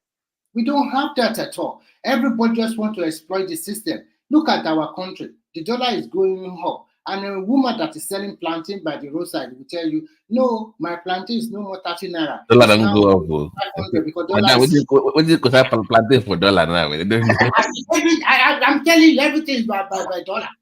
And do you know what's funny? Do you know what's funny? When the money now comes down, say, Madam Alpha, you say, no worry. You know they come down again, don't jump. You see, no, they come down again. And my stock has not finished. The stock you bought, you have sold it finished totally. But the woman, Remy, I beg for leave the woman that is selling plantain. I understand their plight. You understand? You know it's wrong. Come on, you can't be. I understand their plight. To forget it, Babati, because in the situation of Nigeria today, you have to sell in a way that you'll be able to meet up your personal need. Now you cannot just go to the market and dash your plantain. And when you go and buy only, when you go to the market and buy only, when you go to the market and buy only crayfish, your money will finish. You will not buy okra or whatever you used to cook that crayfish just because you want to be. Hold on. Let me call you like somebody. How come that day you vex for the woman where they say you malt, we take vex? Why not buy him for the price he tell you? No, I'm not comfortable. The only thing is that I will not beat her now. I vex now. I leave the malt for him now. Why you vex? And the most annoying part of it is that it was even the time that dollar came down to about 1,000 naira. I was just asking, why do you take up? And today it's almost all. Malt is now 600 naira. They have increased the price generally. Because I think that woman was joking. I remember that day you want to buy a yam and you didn't buy it because the price is so heavy at 4,000. So you say, why don't you buy it at 4,800? Not 4,000, 4,800. Before the guy already put dollar selling his yam also. So what goes around? It is like a circle. You think you are exploiting them. But at the end of the day, it's the same thing. You go to the secretariat, you also collect. I don't know. I don't really know who to blame because it's just like Babati, petrol is selling for 1,500 in Ekiti. Go and call your people, know how to help them. Tell them to be patriotic. Yeah, I just saw them on the news. On the news, they were lamenting for 1,500 in Ekiti. So but the problem is that all these marketers. It's just like the last time I was listening about this petrol, this thing. They're not telling us the truth. I don't know what is happening. This NMPC. I know that the major people that determines the importation of petrol, how to distribute and all that. So the retailers are saying that they are not exploiting Nigeria. They are just doing based on what the marketers, the principle that marketer, the NMPC laid down to them. So I don't know their next plan. And they're telling us that this thing will last for more than 2 weeks. 2 weeks. What happens today is that when you go to petrol station, they just open for 1 hour. They just sell to all these black market people. They sell to them. That come with a lot of gallon. When they sell to few cars, they just close up. And they say we have about 1.something billion liters that can sustain us for 30 days. But if we have that, why not open it up? Why holding it? Why not distribute it? The marketers came up and said there is no logistic issue. That they have more than. What happened is that there is a 240 million liters of petrol just bought in Lagos. I think they did the wrong calculation by not having enough in stock. But as of 2 or 3 days ago, they have enough petrol. Now to take it all along to all over Nigeria, it also takes some days. Just exercise patience, okay? Well, that is the problem still remains that I don't know why a country like us would be suffering for what we know we have. We have it in abundance. If it is something that we go to other countries to import, that would have been a different matter. But this is what we give to other countries. This is what we give to them. So why should we be suffering for it? And this is the only thing that Nigeria saw. At least when petrol was selling for 200 or 180, Nobody is complaining about electricity. If you come back from market, go and start your I pass my neighbor generator. Just put it 1 liter or 2 liters. It will have you for that night. And you sleep. But today, that I pass my neighbor, no electricity. You cannot even power that I pass my neighbor with 2 liters. So you can power it with 3,000 naira per night. Because that pass my neighbor, 2 liters can take you overnight. Quick question. Did you buy your own meter or did they give it to you for your power? As I heard that they said they want people to start buying their own meter now. Did you buy your own or did the power company give it to you? No, I buy the one I have in the village. I buy the one that I have here. I don't know how the landlady got it. But you know, because I know Nigeria back in the day, they should give it to you now. They will be the one to say, don't touch it to your property. They will put nobody is giving you anything. The only thing in Nigeria is that when you want to get everything Babati, there is no time in Nigeria that this thing has been free, meter. No. Because I could remember even in the late 70s when they brought light to our own village, we paid. Simba, I remember that time my father paid 130 naira to get that meter. No, you apply to get it. When they now install it, they will not put security around it like a little gate, like you can't touch it. If anything happens to it, they must come and fix it. You can't mess with it. It's their property now. You pay, so how are you paying for if it's their property? Why are you paying for their property? That is the anomaly that we have for decades. That was corruption now. Normally, you're supposed to pay for it. But if you're talking about that issue, you see, there is nothing you get free for in Nigeria today. Even this, my guy was trying to renew his passport because he wants to travel out. Everybody is just tired. He wants to travel outside the country.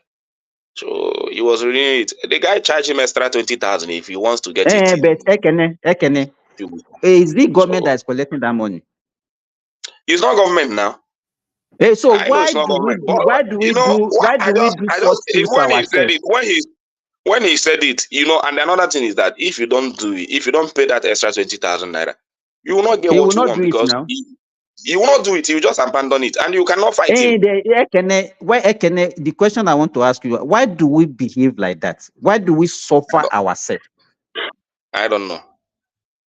So the guy has to pay him let me tell you, people that work for government, people that work for government, they use their position. It's not government that asks them to be collecting this one. They will use their own position to make that government money like their own personal business, and they'll be making money from it.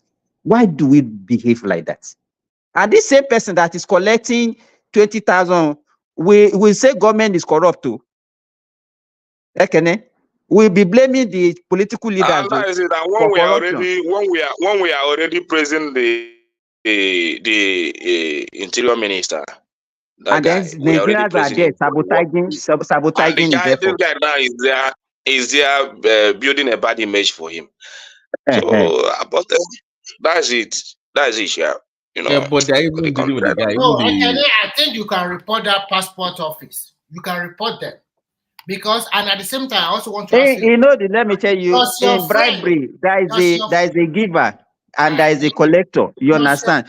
We Nigerians, we are even the one. Let me tell you, if everybody decide not to give, they will still do their work. But because let me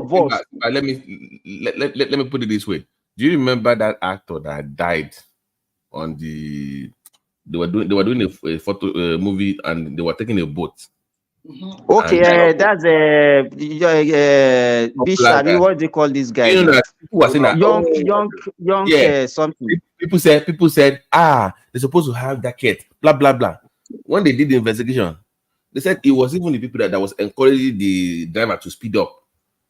Now, God, don't worry about the government. Just we are the problem, Simba. We are even encouraging people to do the wrong thing. Life jacket. He said he does not need it.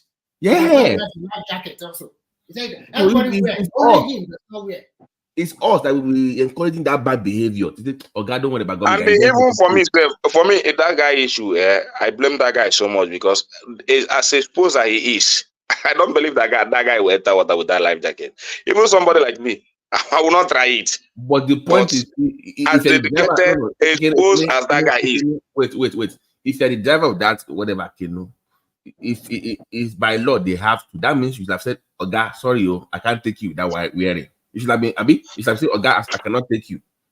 If you cannot wear, you know, when you come to that River Nine area, it's like they have the government agencies that rent that jacket, even with their own boat. But it's like when they came there, they are saying that their price is too high, so they now have to patronize the other. So that is why when that thing happened, those agencies were reluctant to come into the water because they told them, rent the jacket, do this, these are the policies, and you neglected it and all those stuff. So how much do you have to risk your life? Yeah, it's just like yesterday when I was coming back, the rain was very heavy. I cannot even drive my car again. I just have to park. Slept in my friend's house. Tomorrow I have to continue my journey because I don't want to go and fall inside gutter. You don't have to risk your life just for nothing. So but I don't know how people behave. Yeah, I'm very disappointed in that guy. Very disappointed. yeah, the report was that they were even the one encouraging the boat driver to speed up, and we are going somewhere. Or God, don't forget, those are big. So we are even the one that will be encouraging people with bribe. Or God, may I give you something that? Or God, no worry, just take this one, help the children now. You know, so I don't know what to do. Nigeria, we still have a long way. Is it that our law is not strong enough, or do we have to rebuild the and laws? do you know that I was even talking to somebody. I did my car inspection yesterday. The owner of the oil change place is a Nigerian. He owns one of this lube too. So you need to do, before you do your car registration, before you do it every year, you must first do car inspection before. So they will charge you, I think, about $60 or something. I don't know. So I was thinking, Nigeria, do they have like roadworthiness law? Do they have any roadworthiness law where you must, before they can, do they have any kind of law like that you must do like a yearly car inspection in Nigeria? Because that can raise money for government now at the state level. Every year, if you do car inspection every year, then government can make money from it. Maybe charge you 4,000 or 5,000 naira. Then make sure your car is okay, roadworthy, and you're good to go. But now you just have cars across everywhere in the airport. Nobody's even checking if your car is even roadworthy. Next thing you have accident, you will keep people say, brake don't fail. You don't keep people, and nobody even checks to know who even checked your car to even know them that it's even roadworthy. So all these kind of things, I don't know.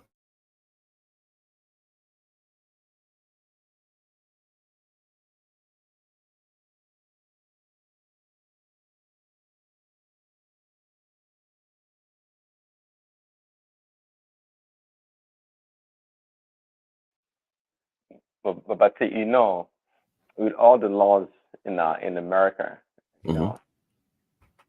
America still record one of the highest, perhaps the highest road accidents or crashes in the world.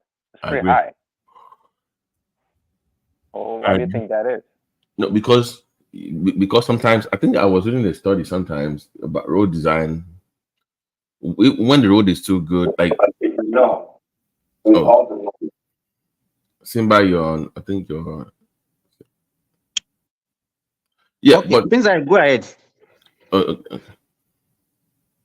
Yeah, I was saying something. I was going to respond to it. He asked me a question about how come they still have traffic accidents. I mean, overspeeding is one of the major issues because sometimes when the roads are too good, sometimes people tend to just want to, So in America, more people drive, more people own cars. Let me even ask this younger people drive.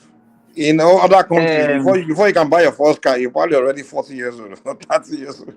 So, Mike, which one causes accidents more, bad road or good road? Well, probably on a good road, you tend to speed more because the road is good. So you're likely to get an accident.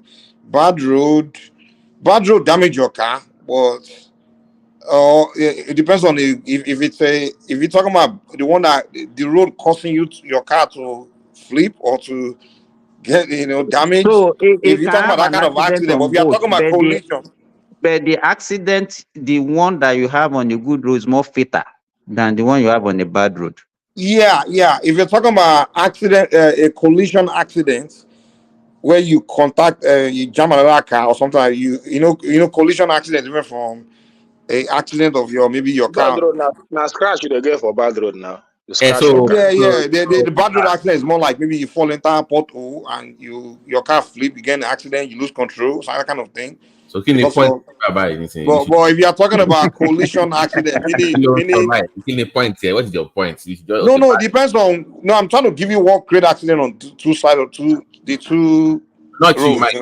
Not you, Mike. When you see by the Mumbai, we just call it bad road then because there's less accidents. So not bad. No, So we no, need it's bad not. roads. That's why I No, no, said I no. just But see, But he says that this your Nigeria still, is doing still but well. this your He says we're question doing lose this well. thing, you know.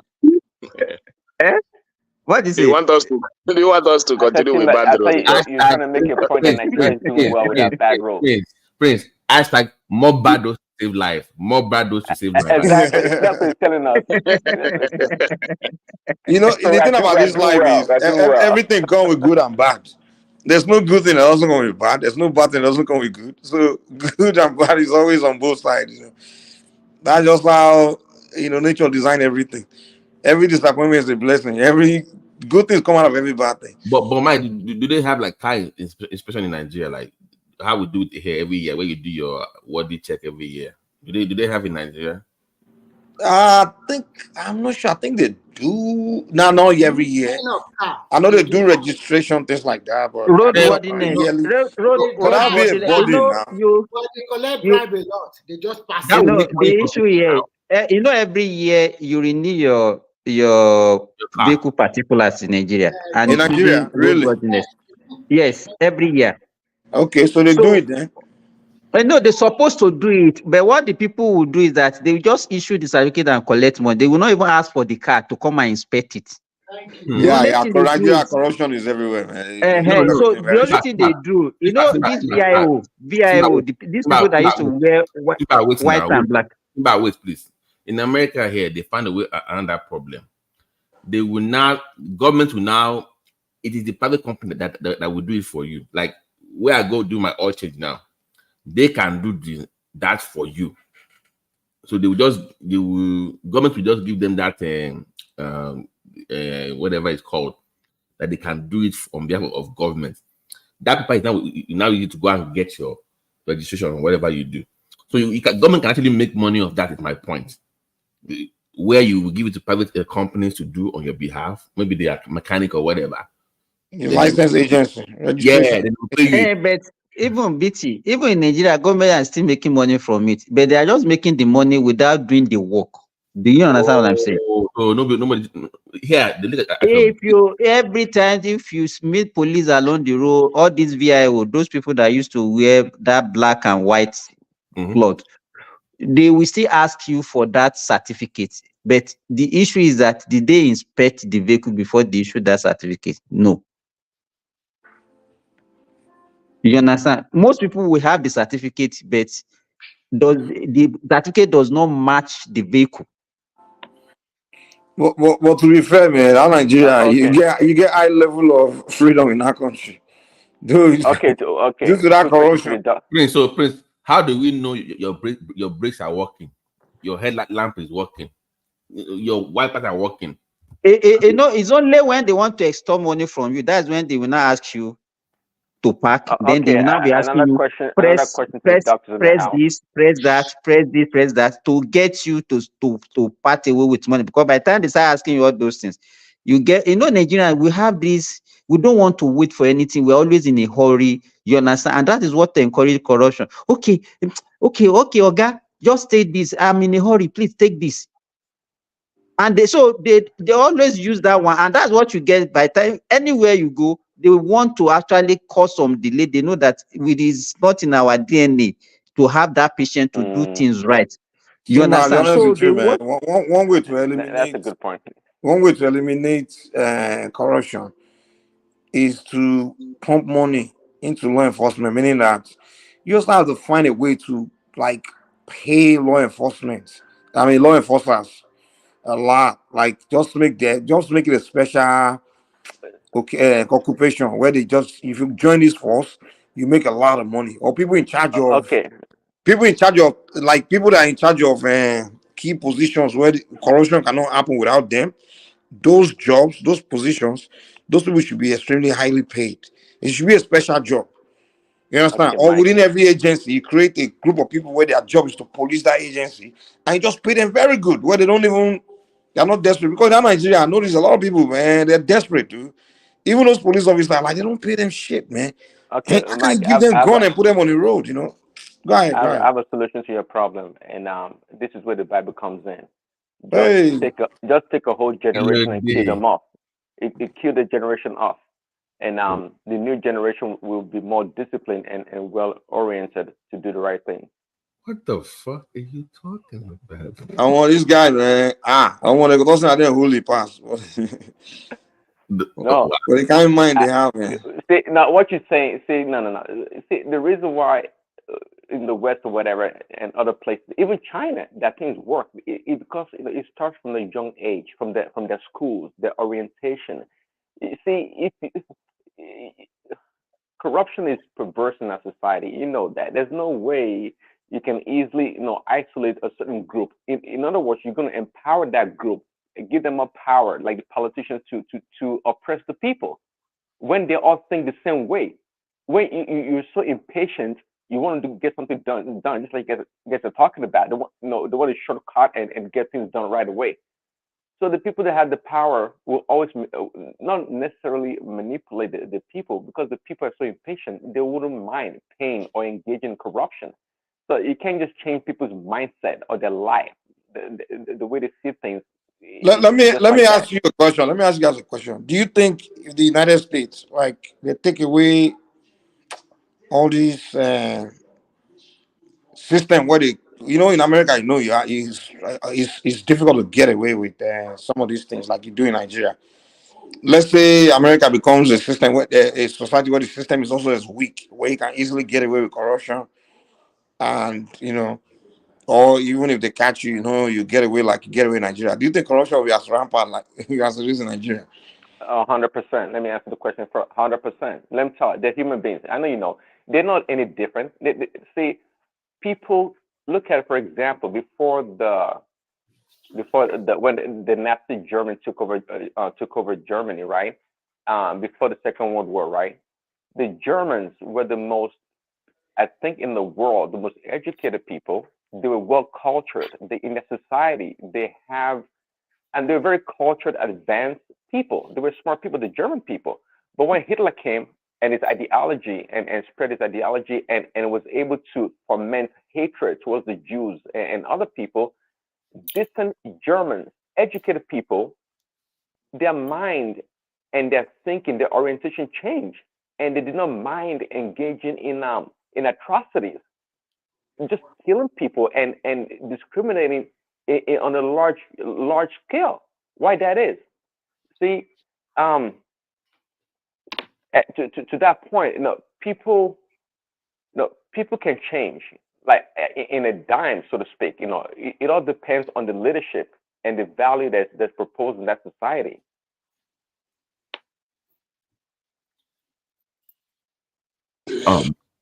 By the way, Prince, what was your question you were going to ask earlier to me and Prince? Oh, my question to the doctors in the house: do you think Nigerians or Africans, well, not just Nigerians, are they better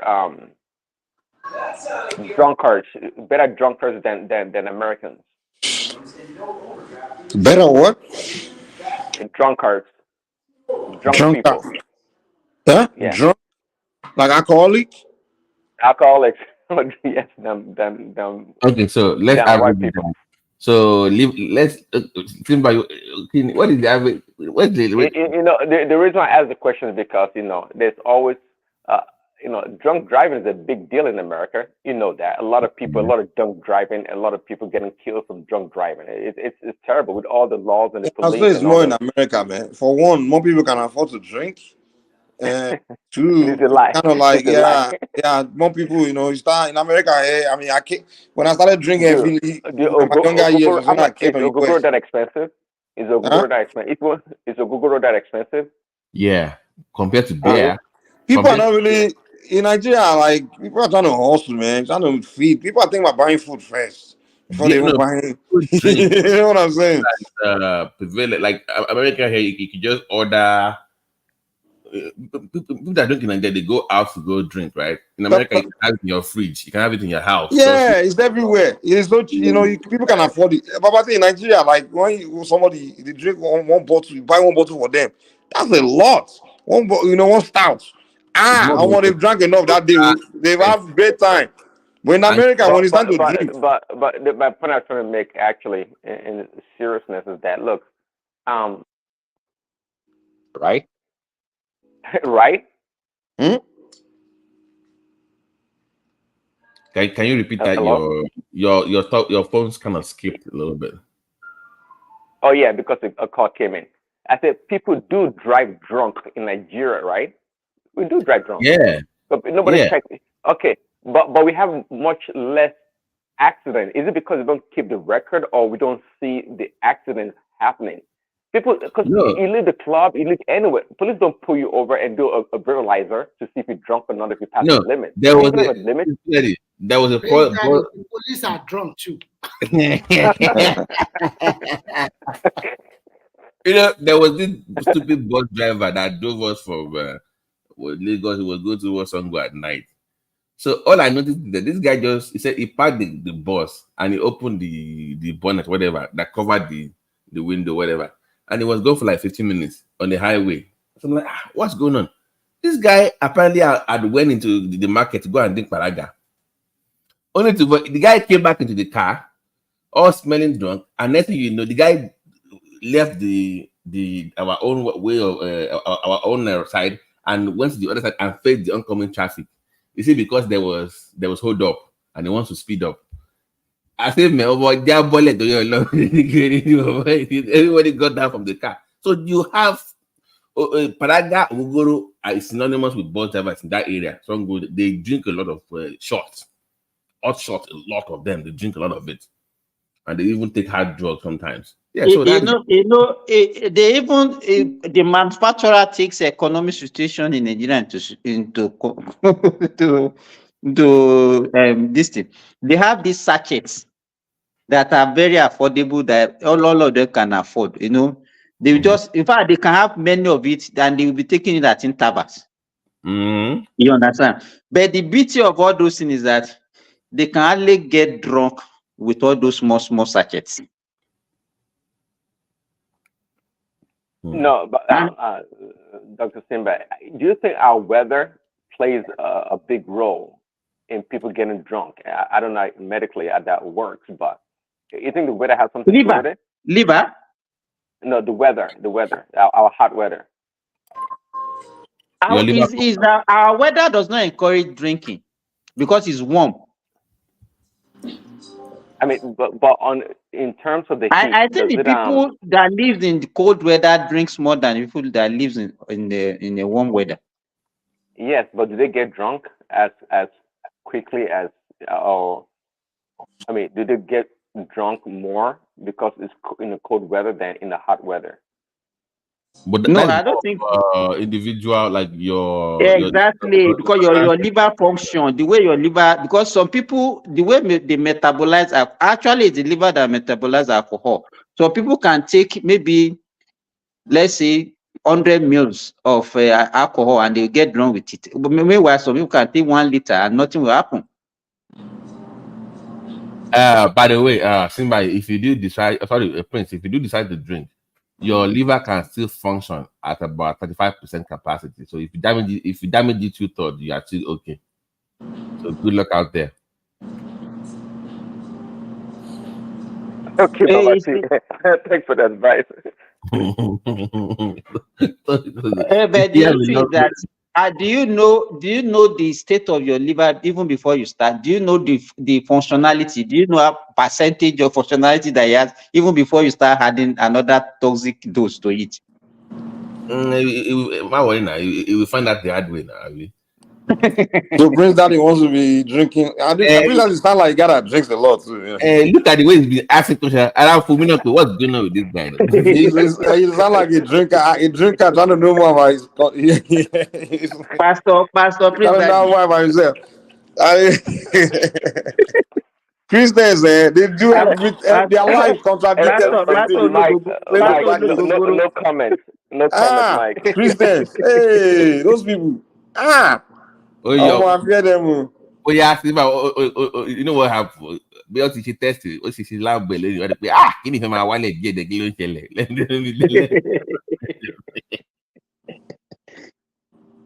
And actually, the problem with the liver is that whatever damage that is done on the liver is irreversible. Yep, that's it. So it's irreversible. Wow. So let's say alcohol now. Someone drink for a long time, but the liver is not yet damaged, and the person stopped drinking. So all the damage the alcohol has done for a while, the little it has done, it's not repairable. That's it. It's not. Permanent damage. So what's happening is that the more your liver damages, just looking at your ammonia levels will be triggered. Oh man, that's okay. Now what happens with that? Over time you're gonna need that. Yeah, so you gotta watch it, man. The function of the liver is actually detoxify most of those dangerous things that we consume. So once the liver is damaged, then those toxic things, because even when you eat, your body will produce some of these toxic things, and the liver will actually get rid of it. But once it stops working and all the functionality has reduced to the barest minimum, then you accumulate those toxic agents and they will be damaging other organs in your body, and that is the end. If you don't get a liver transplant. Mental issues, confusion. Exactly, because those things will be affecting your brain, will be affecting other system of your body. Mike, they'll put you on lactulose. You must be sitting out ammonia level every time for you to even function. I'm on lactulose like that. So the best way to prevent liver damage is what? Responsible drinking, red wine preferred, or just don't drink at all. What about other medication, all those things that mess up the liver and bad food? Oh, yes. In fact, that's what I want to say. There are some drugs, not even the over-the-counter drugs that is very readily available to people, especially paracetamol. Ordinary paracetamol is one of the toxic agents, toxic drug to liver. Though you have to take certain amount over a period of time before you can get to the toxic dosage. You understand what I'm saying? The CPY 50, those are inhibitors for half-life for meds. Did they make you guys do it before you prepare for liver function? So, because basically what happens is, Mike, every med you take has a half-life. That means half the level of absorption. So the longer the half-life is, the more it's going to stay in your body, the more toxic it is. So you won't take so if you take any medication, look at the half-life of that medication. The smaller the half-life, that means the time it takes for it to cut into half, that continuity of half. Let's say you take 2, it goes to 1, goes to 0.5 in your body. Let me explain to Mike what we mean by half-life. Let's say you take a cup of, like the one that you are drinking on your picture now. So let's say you take it off. You take a full cup. What half-life means that the time it will take in your body for its effect to reduce to half. Do you understand what I'm saying? The effect to reduce. Yes. Okay, let's say you are taking a coffee, and the coffee is to make you to be awake. Do you understand what I'm saying? So that coffee, it has what we mean by half-life is that coffee has a duration where it can work in your body. Do you understand? That the time it will take for you to now take another one, because by the time the effect finishes, you will now be feeling asleep. Do you understand what we are saying? So let's say it will take 1 hour for it to work and to keep you alert for that 1 hour. So the half-life will be like 30 minutes. So that's what we refer to as half-life of medication. So medication, and that is what we use in predicting how long, the frequency of your medication. Like, you know, some medication they will say take only once in a day. Some will say take twice in a day. Some they will say take 3 times in a day. Some will say 4 times in a day. You understand? Is the half-life that they use to determine the frequency of the medications. Even there are some medication that they will give you once in a month. That medication will remain in your body for that 1 month. That's what it means. Because they have longer half-life. Half-life. You want to keep them, so you don't base it on time. You know? So okay. So the initial thing about that half-life was that the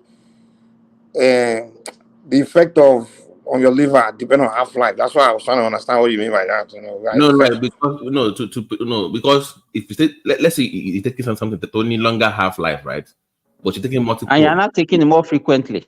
Then it's gonna be let's say a drug that is supposed to take once so in a like day. that coffee analogy you use now. Let's say you take 1 hour, right? So you not take, let's say 1 cup supposed to last for 1 hour. You not take 3 cups within that 1 hour. 5. Toxins in here. That means longer half-life for it to break down your body. So okay, guys. So it becomes toxic. So you didn't wait for that 1 hour one to finish with 1 hour. Exactly. So you added and added. You understand? That's what you overloaded. So now you exhaust your liver. The liver will not be able to handle it. Okay, so it's kind of the same with alcohol then. Maybe people that drink, the body hasn't, they drink every day. Like maybe, I don't know how long it takes to have alcohol to the liver to deal completely, get rid of the alcohol, and then people are still drinking on top of it. I mean, is that what it is? And that's what will lead to toxicity now. Do you understand what I'm saying? That's when you say you get drunk. Let's say ordinarily, the effect of alcohol in your body is not to make you drunk, to make you lose your control, whatever. Maybe just for you to keep you to have some euphoria and to keep you alert. Do you understand?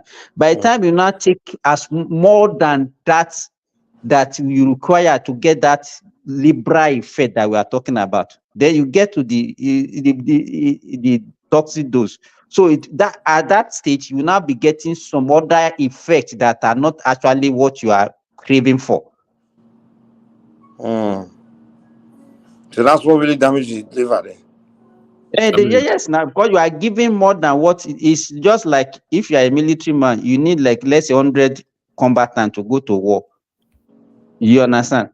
Then but now you are not getting supply more than that. That means quickly you can overwhelm your, let's say you need 100 minimum to fight. Then somebody now supply you with 300. So maybe it will take you 2 days to actually get the job done. But if you get 300 combatants, it might take you maybe a day. Do you understand what that analogy? Yeah. So the heavier you drink is the more chance you damage your liver. Exactly. So it's not really like say drinking is just what damages the liver, it's just the heavy one. No. The heavier, yes. Well, if you drink less, your liver can still, maybe you don't drink too much. But let's say you're a drinker, but you don't drink heavily. You don't drink heavily. You cannot. And can the alcohol still damage your liver even though it's not heavy? The only thing that will determine that one now, it depends on your own situation. Do you understand? Because we still have what we call individual differences. Do you understand what I'm saying? Individual differences also Do you have comes any family history, any comorbidities? How are you taking it? Yeah. Mike, you can take the same quantity of alcohol with somebody, and the effect that you have on be different. It will be different, definitely. Okay, that was my question I was going to ask. So the half-life you guys are talking about, that's a function of our system, our bodily system, right?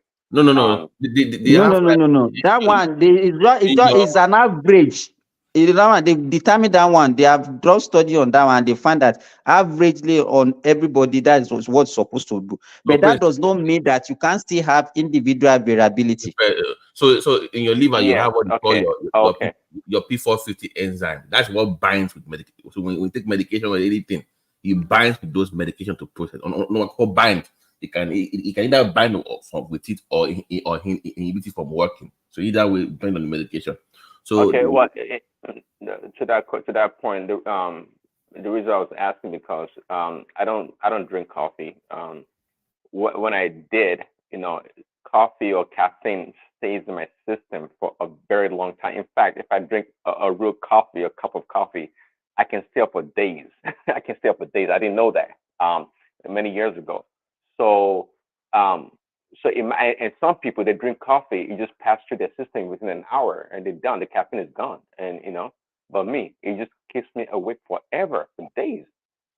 So in my case, that's beyond half life. That there's something in my system that is retaining the effect of the caffeine in my system to prolong for such a long time. Let me even ask, is coffee bad for the liver? Babati, even that cytochrome P450 that you talk about now, some people, the level that we even have varies from one person to the other. Some people don't even have it. They don't even have it at all. Right. So that means when you prescribe medication for them, you gotta be careful if what you're giving has to do with that, or it's gonna bind with CFAS. Let me ask you guys, is coffee bad for the liver? I don't think so. Like me now, if I take coffee, it does not matter. I can sleep, but the kind of headache and the way it will be doing, I can't tolerate it. I can't tolerate it at all. And here, the people here, right from their childhood, they're already exposed to it. They are addicted to coffee. They can't work without taking coffee. Guys, did that make sense in my coffee thing? So what do you think that is? Why that huge? That coffee is a drug. Is a drug of addiction. I say coffee is actually good for the liver. That's what they said. No, why do some people drink the good same for cup of coffee healthy? as I do? For healthy liver, that means you don't have any prior issues. So if you already have actually, coffee is not one of those things that they consider as being that can damage liver. No. Compared to alcohol or medications or Hep C or Hep B, if you're exposed to those ones, they will F you up real quick. Coffee. So another mistake that people used to mix is Prince Daddy. Anything that has to do with consumption, you cannot be using other person to judge yourself. Do you understand what I'm saying? You say, okay, I know of a guy that used to say, my father smoked throughout his life and he died at the age of 110 and nothing happened to him. So therefore, he started smoking. And at the age of 55, he had lung cancer. But Prince Daddy, like if you're like let's say obesity now, fatty acid, that one can damage your liver. Infections, of course. Okay, that is the fatty liver. Yeah, infection. Fatty liver. Or if you have issues with insulin, your glucose storage. If you're having insulin issue, like you can have liver or issues as well. So, but it all boils down to how your body can manage waste or toxins. That's what it boils down to. Once you start having issues in your body, anyway, Babati, I think the best way is to maintain moderation in everything. Right. People, yes, you don't take risk about your life. You don't take risk and say, okay, and we have this, the way we always say, no, that one will not be my portion. You understand? Yeah. You will be, yes, we have that belief that, okay, no, nothing bad will happen to you, as if you know how to do it better than every other person. Let me add this to very important, Mike. Agbomimu. Yes, that one too. You got to know the kind of agbo you are taking, and you have to check your blood, your CBCB. You got to watch it. If you're taking any of agumu, you got to check your that one is not very common in Nigeria now, and that is why they have a rise in kidney failure now. All these things that they consume in the motor parks, in the market. They mix agbo with alcohol now. They mix it all people drink agbo raw. Every agbo I buy now, they mix it with alcohol. Oh, a lot of money, Jerry. You're supposed to be. No. If I order any agbo now, they do now. But they give you, Mike. No, come on, they give you option now. Okay, or till about me. You people, you don't like choose or come on, a lot of money. I know. No. Yeah, right. But most time, And Ogogoro to come back Ogogoro. They need Ogogoro. Gin, dry gin, have it there. that's why they're having problem. They mix with so much gin. You know, like. Yeah, so that one you can always have options of. So I always tell people, please, if you're taking any herbs, check your blood function, liver function, everything, kidney function also, especially. But you can always drink alcohol just in moderation, like Simba talked about. Mamuju. You don't daily thing is not. Yeah, it's not a safe.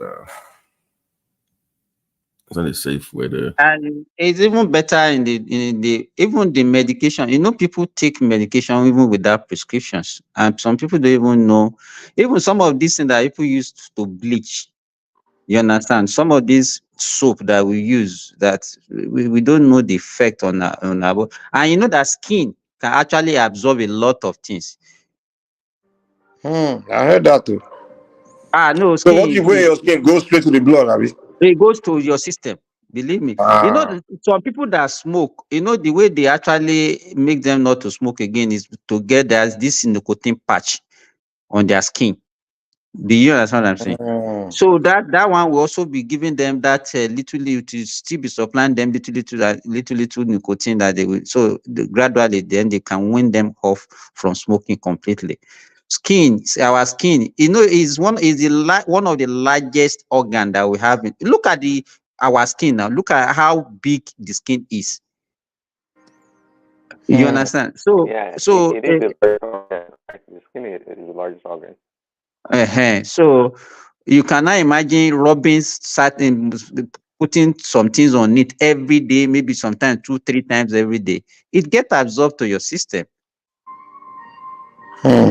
Yeah, it gets absorbed to your system. So, and that one is especially very common among women. And also secondhand smoking too. It has dangers as well for your liver. Passive, that is what we call passive smoker now. That one is even more deleterious than the one that is even active. So being around smokers. Really? Yeah, so if you are living with a smoker, you are also a smoker. Yeah, and well, they have used that ad on television. I guess they still do, like secondhand smoking kills. And in fact, some people they've had like lung cancer from smoking, and they never smoked in their life. Yeah, never smoked in their life. But Because from you hang around secondhand smoker, you inhalation. work with smoker when they are Especially taking if you break. have a partner. If you have a partner that smokes. Yeah, a partner that smokes. Yeah, maybe Like your BT wife. now. I think BT is presently smoking. BT smokes. Oh, in that picture, Abby. BT a smoker or one time that smoke I don't want us like when we were growing up, especially maybe you guys are probably especially those of us around the 90s, you're a young guy. Everybody they were making smoking as something cool. That was when we started trying to be Americans. I remember that time, all the guys. We all know this is bad now, but if you don't smoke, you be G. They will say be Jew guy. You never ask, And the advert now. The advert now. It's one. You put all those people, all those cowboy kind of thing adverts. They Yeah, use all those things to be smoking. Marlboro ads. Yeah, with the cowboy. I don't even know how Nigeria as a state will allow smoking to be introduced to their society. What benefit does it bring? Well, we don't smoke in Nigeria. Now, Mike, So you have to go to they you have ban to it, go or to the they don't history. smoke cigarettes again? You have to go to the No. history of How many people smoke in tobacco. Nigeria? Yeah. How many people smoke in Nigeria? In the 90s, are you kidding me? In the 90s, A lot of cigar. people. Hey, cigar.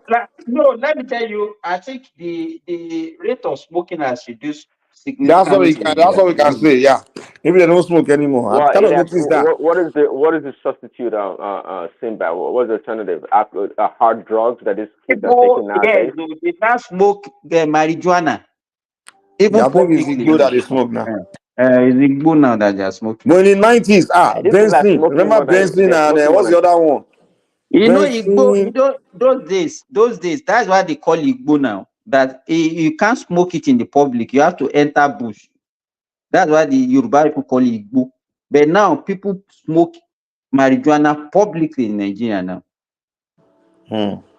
Especially young guys. Young guys. Is that They legal? can't do any work without smoking that Igbo. They use it to work. I don't think Igbo allow you to walk well. Man, he's looking good. So, That's fine with you, man. Mike, is that good or bad? I don't know how to feel about that one. What do you mean? He said he hears them walk, Abi. You can walk, so it doesn't help you walk. I don't think Igbo helps you walk. Well, that's what he's saying now. Mike, are you talking from experience? When I was young, Dimaru, from America, yeah. The reason was like, I used to smoke marijuana well.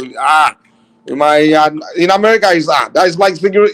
See, in America, smoking marijuana is like drinking beer. It's like Nigeria is like what you call cigarettes in Nigeria. That's what level of marijuana is here in America. Or drinking. It's nothing. You understand? When you start doing like other drug, that's when now you are really doing something bad. Like, in America is a blend of drugs, man. You're talking about cocaine, heroin, crystal, almost drug, PCP, ecstasy. One thing I never do is cross that line. And one of the reasons why I stopped the whole Igbo thing, when I came to America, I came young now. So it's everything in the neighborhood. Next to you, any people you are chilling with, they don't come on marijuana. They have different kind of chronic. They have but one thing I had to get away quickly was what I noticed was like it was becoming a gateway drug. Like a lot of them, I started smoking marijuana. They transfer to the next drug, because first of all, it's the drug. The guys selling marijuana, most of them are also selling other drugs. So what they normally do is want to introduce you to move their client to the next drug. And So too. Yeah, they will try to find a way to get you to do the next one, and next thing you know, you become a junkie, man. You become a drug addict. So that's why though I was young for brief, short time, we be hanging out, the guy, I don't bring marijuana out, and everybody smoke. And when you see marijuana, it feels good. But that also is good for your health as well. Marijuana is good for your health, It's no medical danger in it. You just got to, it's not like Nigeria that make you go crazy. I don't know. So, Mike, would you ever invest in all these weed stores, cannabis stores? I know it's big now. I won't lie, man. Marijuana is good for your health. It's also, unless you over smoking and start acting crazy. But the thing is not something I see as Is it the bad thing. euphoria that you are having that you think that is good for your health? I don't understand. What No, advantage marijuana is good for the health. Am I lying? For glaucoma, it helps with glaucoma. Yeah, especially me. I probably need to start smoking it later because. Hold on, Dr. Simba, let Dr. Mike talk. He said marijuana is good for your I health. probably need to start smoking it as I get older because my pops suffer from glaucoma. My grandparents suffer from glaucoma, so I may need to smoke it as I get older. So that way I don't, But I won't like marijuana. There's nothing wrong with marijuana. Nigeria just give a bad name. I don't. Maybe Nigeria Igbo. And in Nigeria I didn't smoke Igbo. I didn't do that one. I didn't touch it. But I don't know. Maybe Igbo is different too. Because but in America, if you smoke marijuana, that thing is good. That now, but basically, Simba, what it does for glaucoma, it just lowers that pressure on the optic nerve. It just brings the pressure down, so you don't get that little tingling and high blood pressure. So it lowers that the pressure. incidence of glaucoma in the society that you now use that one to say that's one benefit. I'm not saying that's for all. It's just one benefit amongst many I've been told. I don't smoke this guy. Let me answer this guy. The reason why I don't smoke weed anymore. When I used to smoke weed, I used to relax now. See this guy. I don't smoke anymore. Long time ago.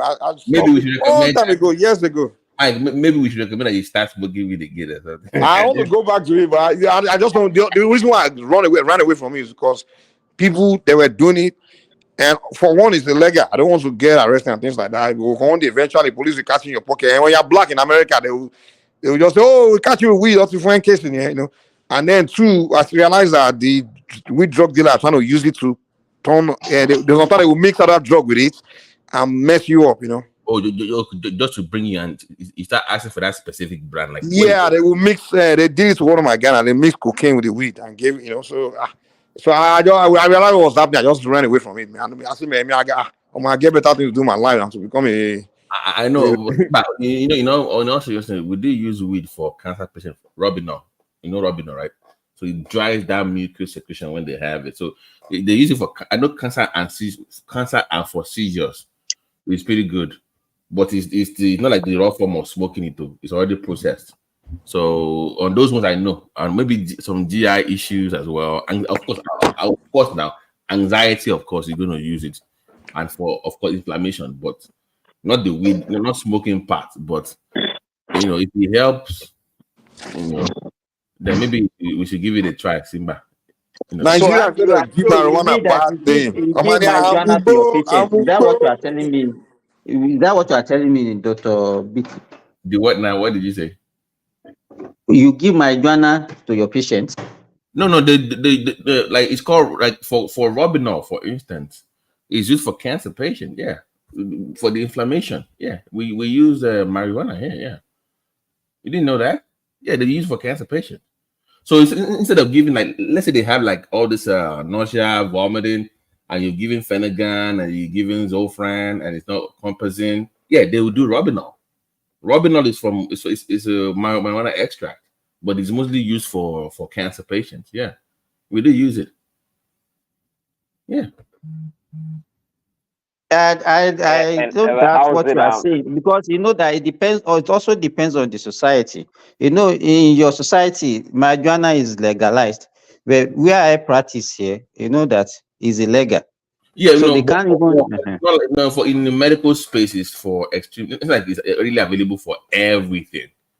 But like I'm saying now, seizures, cancer. It's only for medical this thing though. It's not like it's legal in society. What some states are starting to make it legal now. Babati, what is the administration of it? Is it topical? Is it what? Do they smoke it too? No, they do like a capsule form. So Robinol is like a little so because it's a very great anti-inflammatory medication. It's a good anti-inflammatory med. That form is like a capsule form.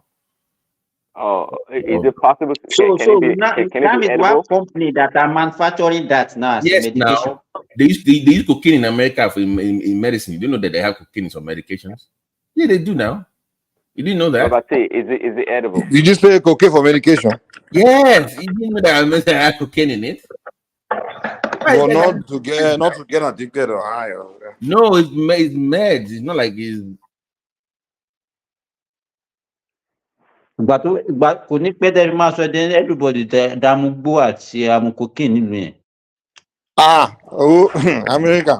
We got to man for I hear say good for people that digging it started from medication before they became. Exactly. That's what I want to say. Most people that are taking to drugs actually unknowingly maybe they have an health challenge and they expose them to it, and that is how they will start. And that's one of the issues. Let me just say, I think we were discussing this a while back. I think it was Mike that brought the whole Philadelphia thing up. Remember that video of people on the streets with acting all weird. What happens is, Simba, somebody goes for surgery, maybe back surgery or leg surgery or whatever surgery. They put them on. Is that I brought a video of which video? No, it was a long time ago of Philadelphia now. All this weed, this. Okay, yeah, I remember. Yeah. We were discussing that day. So Simba, somebody goes for back surgery. So post surgery, right? They put them on the PCA pump and they are doing the loaded, right? The loaded PCA pump, and they also put them on PRN, morphine, Noco, oxycodone, fentanyl patches for almost 30 days. They now go, you're going on we're going to give you tramadol and Noco. Bye bye. What do you think will happen? They will have withdrawals now. They're gonna have withdrawals. They're gonna start taking for stuff on the street. Next thing you know, they are shooting up med in their hand. They become hooked. So we've always had argument about this with the medical board. Like, you can't keep doing this. But guess what? They don't care about people like that. Once you go to your surgery, go home. Stay home, stay here for 1 month. Let's observe you. Won't see anymore. Because insurance will not pay. Once you go past those days, insurance will not pay the hospital anymore. That's it. So they have to keep them out. And that's what I want to say. Even because these medical legal issues also, people don't even want to have any form of pain again. So the medical practitioner will do anything to at least to prevent the pain from the patient, irrespective of what danger or complication that can follow that kind of treatment. You know, the medical establishment, they determined that some people are expendable, disposable, really, in America, because the pharmaceutical companies, those that make of course, the prescription, like, Oxycontin and this other drugs for pain, right? They are the number one drug pushers in America. So this addiction you're talking about here, that's how it starts. You know, maybe a few years ago, I bet it still happens somewhere. The normal people that have pain, in the suburbs, like you're talking about a stay-at-home mom, and just normal people, for whatever reason they have pain, they go to the doctor, they get prescription. They are the ones eventually that become addicted to these drugs, and they transition to harder drugs on the streets, and they become hooked, and that's how they go down using hard drugs. But you can't blame. You see, it's very tough. Somebody has sickle cells. You know how they are. They show up in your ED. I'm having sickle cell pain. You got to give them whatever they want, and they already know that's extreme. That's the anomaly somewhat. See, the doctors they do push. I think I'm not sure for this show. I don't go to any other show anyway. But somebody I was talking to was a doctor that these doctors are complacent in this drug pushing. Yes, doctors many times there are alternatives, and they don't offer that because the pharmaceutical companies, just like they have a strong hold on the media to push all these drugs, they do too at the hospitals. Prince, do you know this specialty in America that gets sued the most by the patients? Guess. In all medical specialty in America, do you know who gets sued the most almost every week? Pain management. Doctors? Pain management. They get sued. That's why they give them whatever they want, because you want to be paying money every month for lawsuits, for insurance. Do you know how high it is? So they get sued the most. That's really what they like, almost to avoid lawsuit. What do you want? That's what's going on. The law does not make you say, "Oh, I am your doctor. I must be farm." No, lawsuit, bam. I was having back pain. Did not give me something from my back pain. They will sue you, bam. That's it. So to avoid that one, that's what they avoid. But when do patients desire overrule the professionalism of a doctor? Do you know? Prince, in America, what is the definition of pain in medicine? Pain is whatever the patient said is pain is. That is the definition of pain. So it's relative, right? Okay. If he tells you it's 10, it's 10. You get it now? It depends what? That's what I'm saying. If the pain tells you my pain is 10, even if you give me everything. Okay. So who wants to get sued because you are taking farm on what is? You don't want to get sued now. So are you saying the patients are taking the control of healthcare? No, yes. But Prince Adi, I agree with you. Yes, they have taken over. Okay. They are taking over. Let me tell you, because whatever complaint they have about you, you have to go and prove it in the court of law first, and nobody want to pass through that kind of stress. You understand? So patient make demand, and once you know that one will make them happy, you give.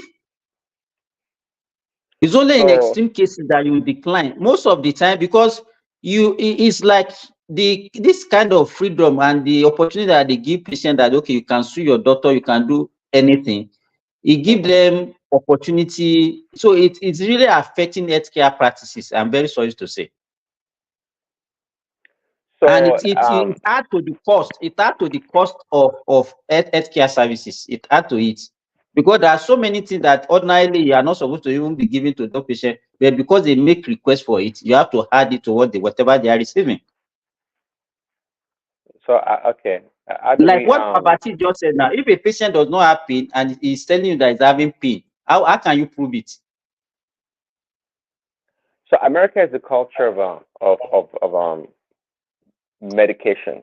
How do I put it? It's a medication, not drugs, or drugs culture. It is, because from young age, I think, I mean, this thing it didn't start overnight. The pushing of drugs, of medication, has always been there, really, and that's why little kids, they are quick to to defer to drugs for anything, be it prescribed or not. But I guess my question would be, so you doctors, when do you think AI will take over your practice? I mean, if there's no value for you anymore, if AI can recommend a prescription and it can give whatever quantity or amount let of any kind. me tell you, you know the danger of that. Baba BT, I mean, Prince Daddy, if I see you now and I'm interacting with you, human to human, even from your gesture, from the way I look at you, I can make some prediction. It's not only what you tell me. Do you understand what I'm saying? That I will base my judgment on. Absolutely, just like a classroom, just like instruction from a school and online learning, perhaps. But to the point that if the patients are not taking over medicine, so what is the real value of a doctor when the patient can override a doctor's decision? Let me add in here. Like somebody is saying, you can actually have, let's say, the most sensitive test you can do for your kidneys, like a GFR, right? Just because your creatinine is high or your BUN is high, doesn't mean you have kidney issues. I still have to look at symptoms. AI can look at your lab and say, look at the lab, it has A, B, C, and D, but it cannot see your symptoms. I can see your symptoms. That's the difference. AI can read lab, it can read all the things, but it cannot read. Babati, just to support you, Pizza, you know that sometimes you will see lab result and you will say, no, this lab result does not fit into this patient. And because you can't be you treat your patient, you do treat lab result. But in this AIT, it's just like garbage in, garbage out. Whatever you input out, what it turns out, it's going to be dangerous to healthcare practice if care is not taken. But you can't deny the capacity for permutation that AI can do on data, especially, of course, we're talking about big data, and they have it as a repository, and they can produce. I mean, they can compile all you guys. What will change it, like anything else, will be farm companies that want to benefit from that. But ideally, humans will still be involved. But if it ever changes, it will be from pharmaceutical company and government, not because it's actually ideal. Okay, so ideally, you still need the human to human interaction. But will it change someday? I think so. Okay, if AI take over, who will not take responsibility? Who will take the responsibility for that patient? To Babati's point, that's the reason why insurance companies will probably push for AI, because now it'd be hard to hold them responsible. They can say they try to minimize human error. Let me give an example. But wait, in where I have privileges to see patients in about 4 hospitals, 2 rehabs, and 2 nursing homes. That's my coverage, right? One of the hospitals that I have coverage in, their entire admission is done remotely. So there's no human in the room. It's just somebody asking you questions about everything. So I go in there after they've done their so-called admission to go and see the patient. Dude, it was all bullshit. How can you see the skin? How can you see what's going on with the eye? Can you see that? No. So just to save money and to do all your tech stuff, you're actually missing out on some critical info here, which I think is dangerous for Simba. You support what I'm saying? It's very dangerous. I see a point. That was what I was saying earlier. Now that's the power of a message. You say you see. First, when you see a patient, you can say like 30 or 40% of about what is wrong with that patient without even interacting with that patient. By mere looking at that patient, you can make some diagnosis. You understand? But this AI of it, the only thing that you are just inputting some data, which might even be wrong. we know that some people can even come to the hospital and they are not sick and they will feign sickness. They can give you symptoms of even the most deadly disease, that this is what I have. Meanwhile, they don't even have anything. You understand? So it's, to me, is a no thing. It's not something. Medicine is not something. It's not by data. You know what? I agree with you guys, but Prince, let's put you on the spot. Would you prefer me and Siba seeing your AI?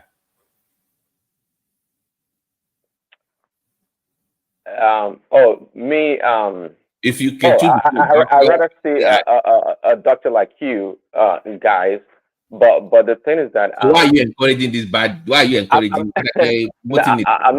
I'm not encouraging. I'm just trying to see what the future portends. You know, the thing is that, and by the way, a lot of these doctors, you know, many of them they're not that impressive. You know, because can we say doctoring has become the medicine, right? It's become a cookie cutter kind of a profession in a lot of ways. There's no, well, I tell you, there's no what you guys are describing, that human touch is diminishing greatly. I tell you, it is. Yes, it is you know diminishing. what? Let me tell you, Prince Daddy. I totally agree with you. You know, the old days training of medical doctors is better than what we experience these days. Do you understand what I'm saying? That time you do everything hands-on. You understand what I'm saying? Hands-on. But now, because of all this freedom, liberality, and even the teachers now, the lecturers, they are afraid of actually interacting with them, because whatever the student even say that you do to them, or they can say you abuse them, because medical training is a very rigorous training. The Babati can testify to the way we train, the way we were trained is different from the way the younger doctors these days are trained. I can make diagnosis of pneumonia by not even doing a chest X-ray, by not even doing a chest CT. But these days, you discover that most of the doctors, the younger doctors that we have now, they don't even interact with the patient. They don't. The next thing that they will do is just to put you to labs. Copy and paste assessment. Exactly. Okay, good. So now you begin to understand when I say cookie cutter approach to medicine. And to that point that I brought it up, this is from my observation, which is also a scientific, you know, means of gathering data or explaining things. Doctors don't, you know, a condition sometimes, you know, if you tell the patient to change their diet, or their diet especially, one thing I realized that most doctors now, they don't. I'm not sure about what they teach them in medical school. Why would I tell Prince? Why would I tell? Do you know what most people would do? This one I have to agree with the doctors here, which I'm not primary care. They're going to say, Simba, okay, your cholesterol is high. Change your diet. They will still prescribe you that high dose of statin anyway. Do you know why? Because they know you're not going to follow their orders anyway. You're going to go eat your bullshit, your pizza and your burger. So just go prescribe it anyways. They have put that into consideration that people don't follow their orders. By the way, the man even prescribed. You're making an assumption that they actually offer that option. What about they didn't even talk about it at all? They don't mention it at all. They go straight to medication. I'm telling you why. Just stay with me. I'm telling you. Do you know why? The man that is prescribing the medication to you is also fat. No, I'm being honest with you. That what works. It's also fat. It's out of shape. So how would you believe a man that is fat, that you should lose weight and eat your greens? Will you believe him? No, you're not going to now. Come on. I'm telling you what is reality. I'm not juicy. I'm not fat. I'm just telling you on the average. So if you tell them, okay, eat your greens, blah blah blah. Okay, by the way, this is some atorvastatin or rovastatin or whatever. Take it, and while you are losing your weight. By the way, your blood pressure is high. That is the reality. Now, when they come to me, Prince Daddy, I'm specialist. I'm not primary. I'm specialist. When they come to me, it's already bad. Remember, when it comes to me, it's already effed up. That means primary care cannot handle their cardiovascular issues anymore before it gets to me. Now, me, I'm very, you can say I'm mean in a way. I'm kind of nice with it. But because now you are helpless, right? When you come to me, I had that leverage to kind of be very firm with you because you've tried your own method. It hasn't worked with your primary doctor, right? So when you come to me, I had that luxury to be, to have that conversation with you. But my point is, at the initial stage where they're still doing their BS with their food and diet, it is very hard to convince the average American to eat right. It is very hard. So that's the reason they don't even bring it up because. So you think that is sufficient justification not to even bring it up at all? I'm not saying it's not. They should bring it up, but they not. Their medical school training these days does not even acquire for that. Do you know why I stopped precepting 5 years ago, Prince Daddy? About 6 years ago, I stopped precepting before. Because I stopped precepting students. Okay. Because I was accused of working them to death. Really? Simba, 60 hours a week is too much for these people. That they needed therapy, they needed massage. Now those schools they did not have those therapists to counsel them because of the stress. So you went to medical school for 4 years. You want to be working from 8 to working from 9 to 5. The fuck are you talking about? Even when you leave, you're still responsible for your patient. That's what I was talking about earlier, BT now. During our own training, I spent 1 week. 1 week in the hospital. Simba, clock in, clock out. What is clock out? Even when you clock out, you are still working. They can call you anytime. Pick up the phone. Don't call me. They don't. Things are changing. They're trying to make medical profession more like a normal 9 to 5 kind of a profession where people have life outside of work. No, Prince. Why not? Why you not? are responsible for your patient. You are responsible for that. You can't be doing clock in, clock out. It doesn't work that way. Simba knows what I'm talking about, right? Simba knows what I'm talking about. You can't do regular hours for medicine. It doesn't work that way. You can't do that. 8-hour shift. I mean, 8-hour shift. Well, you're not going to be watching your patient. I'm not Simba. Prince, stay with me. Unless you are maybe a hospitalist, you can do that. But if you're into specialty, you cannot do that. Because you need to know, okay, somebody has cardiovascular issues. They call you 2 o'clock in the morning. How can you just pick up the phone and in real time to prescribe any order for them within 2 or 3 minutes? Because you don't know the patient. You can't do that with like that. If you're a specialist, well, can't you achieve that with a coordinated care? Can you hear me? What is coordinated care? What is working 2-3 doctors and some nurses working together? If you're not there after 8-hour shift, somebody takes over. They have their own caseload too. Now. What are you talking about? They have their own caseload too. So what we usually do is you have your specialist, you have your fellow, you have your resident, you have your intern. So he moves above that chain. If the intern cannot undo it, he goes to the resident, then you move up. At least you have 3-4 people that are working on that case, right? But they can call. But you can't have one of them think that, I'm tired, I'm stressed out. No, you can't have that. Because I don't want to somebody calling me 3 o'clock in the morning for blood pressure medication. Dude, did you call up the other? Why are you calling me? BT, I mean, Prince, that what BT is trying to let you know is that the training has been watered down. Seriously. Yeah. So is it like when a patient goes see their therapist, and after the session, the therapist goes to see his own therapist too? Is that it?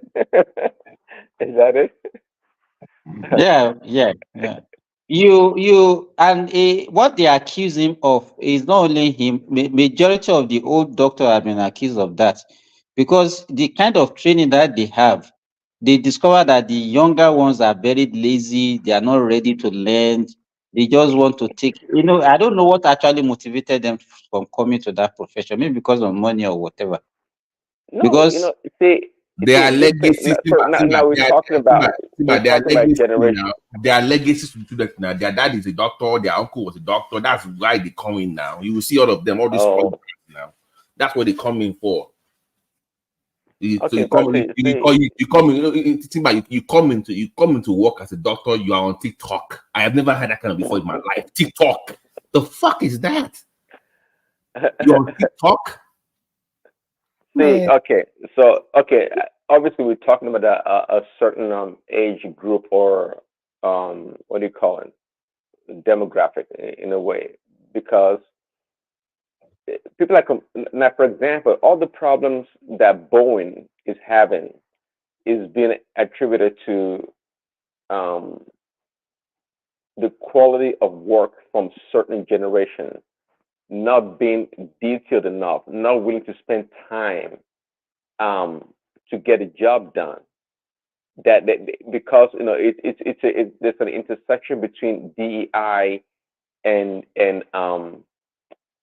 what and the corporate culture trying to balance things.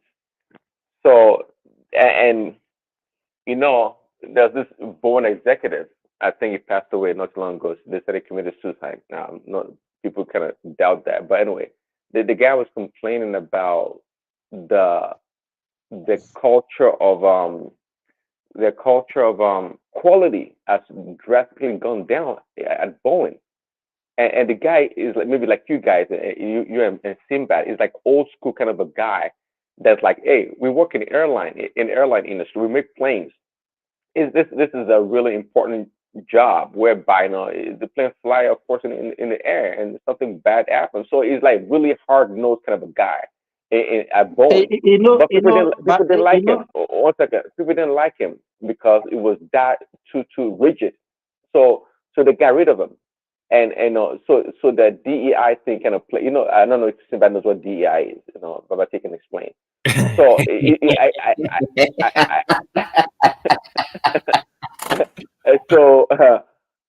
so are you guys saying that actually has extended into medicine also? I mean, Simba, go ahead. Yeah. Go ahead, Simba.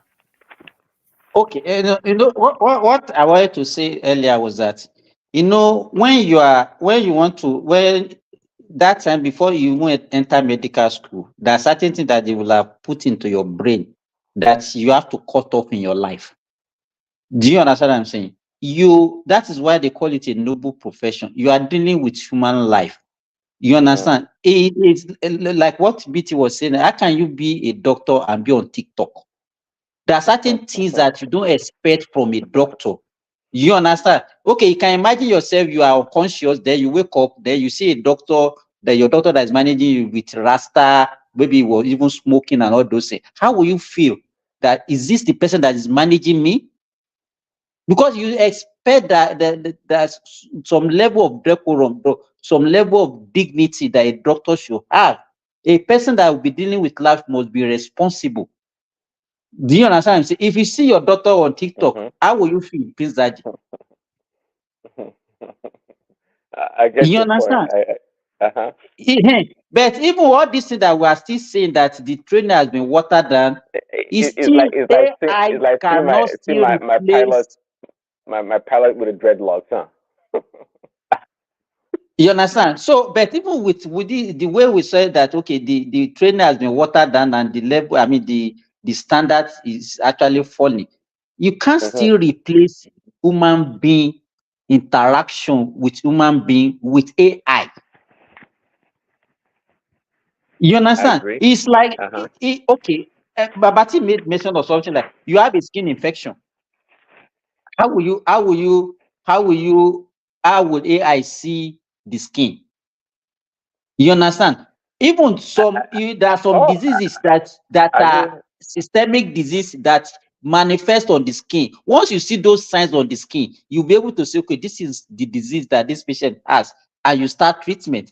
You understand? So, but have you guys heard about it? Have you heard about the term consolidated medicine? Consolidated medicine. What that is? It's the intersection between AI and what do you call this? Telemedicine. Telemedicine, and there's another word. Okay, but anyway, I don't know I don't know whose side you are on. Yeah, this is your secretary that you are doing. Secretary that you are doing. I don't know. Are you AI? Are you? Because you go back and I don't know where you are. I don't know.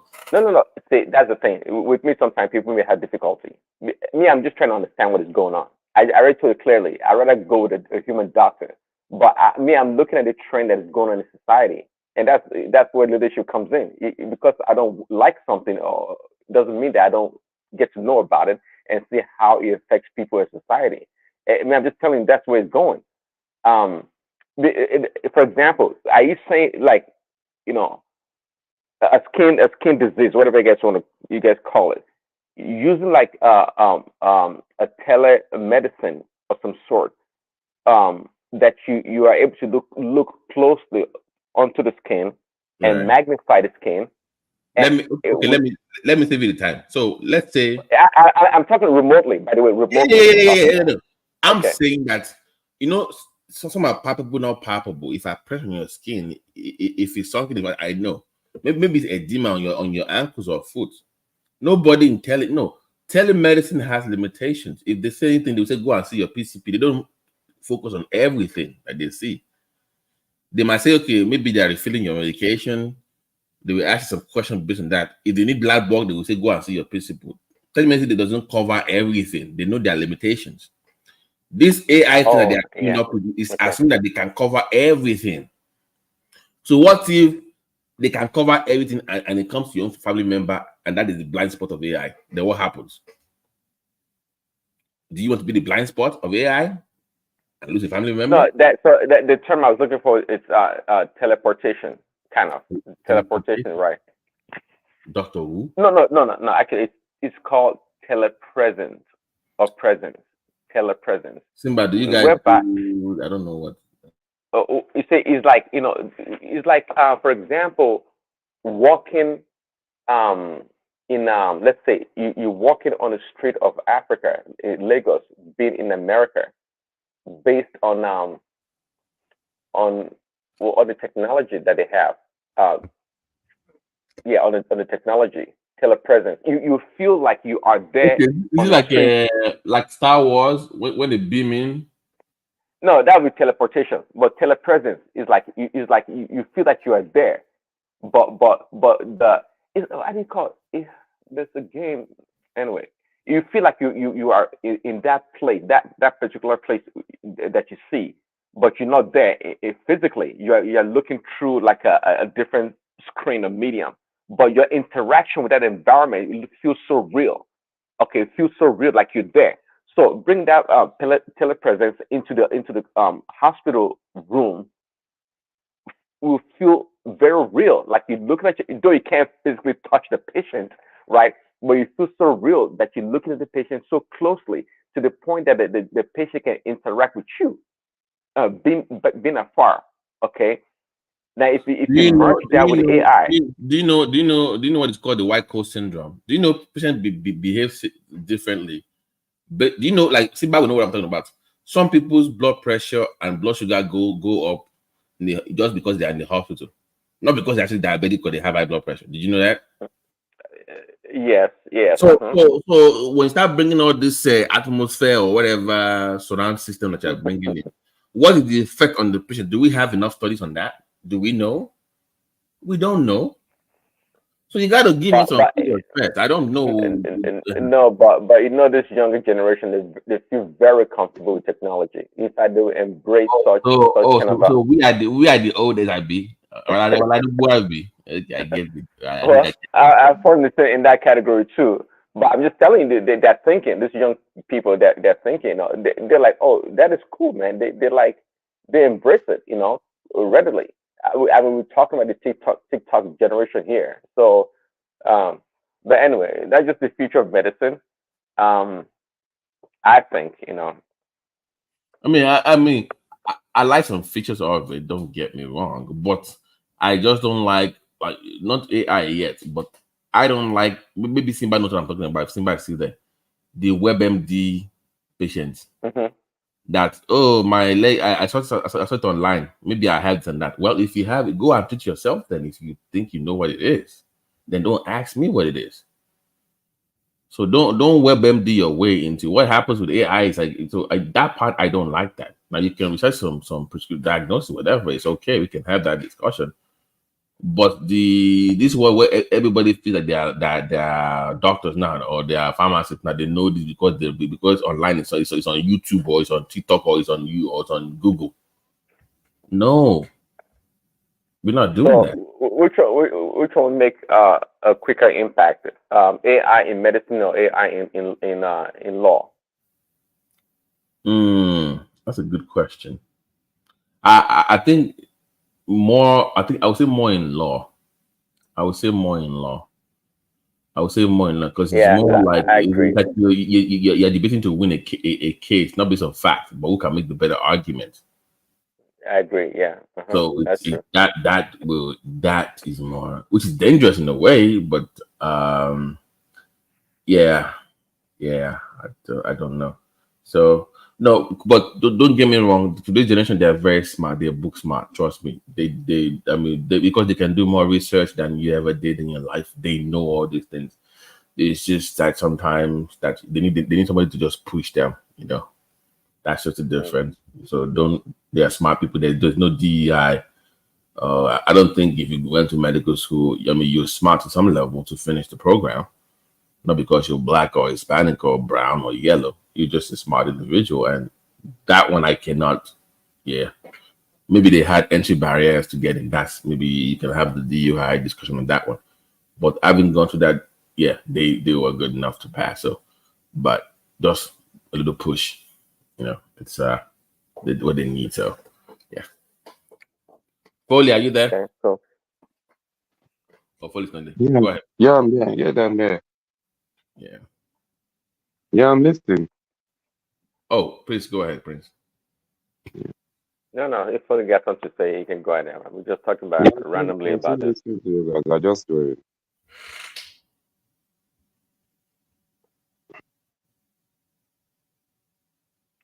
Hello? Yeah. Yeah, what's going on, Foley? What's going on? What's up? I said I'm listening. Or I'm just joining you guys. Oh, okay. Yeah. Well, come join. I have a family member in med school now, right? But she's doing more of the DO, still medical school, so they do the holistic thing. So she likes it so far. Holistic. What do you call it? Natural medicine. No. It's osteopathic medicine. It's like MD with the encouragement of a more holistic approach. So it's still doctor of medicine, but just osteopathic medicine. So you have you have MD school, you have DO school. So they can also do almost the same thing, but they are geared towards more of primary care medicine. You can. Okay. Yeah. They want them in that rural medicine, pediatrics, or stuff like that. So yeah.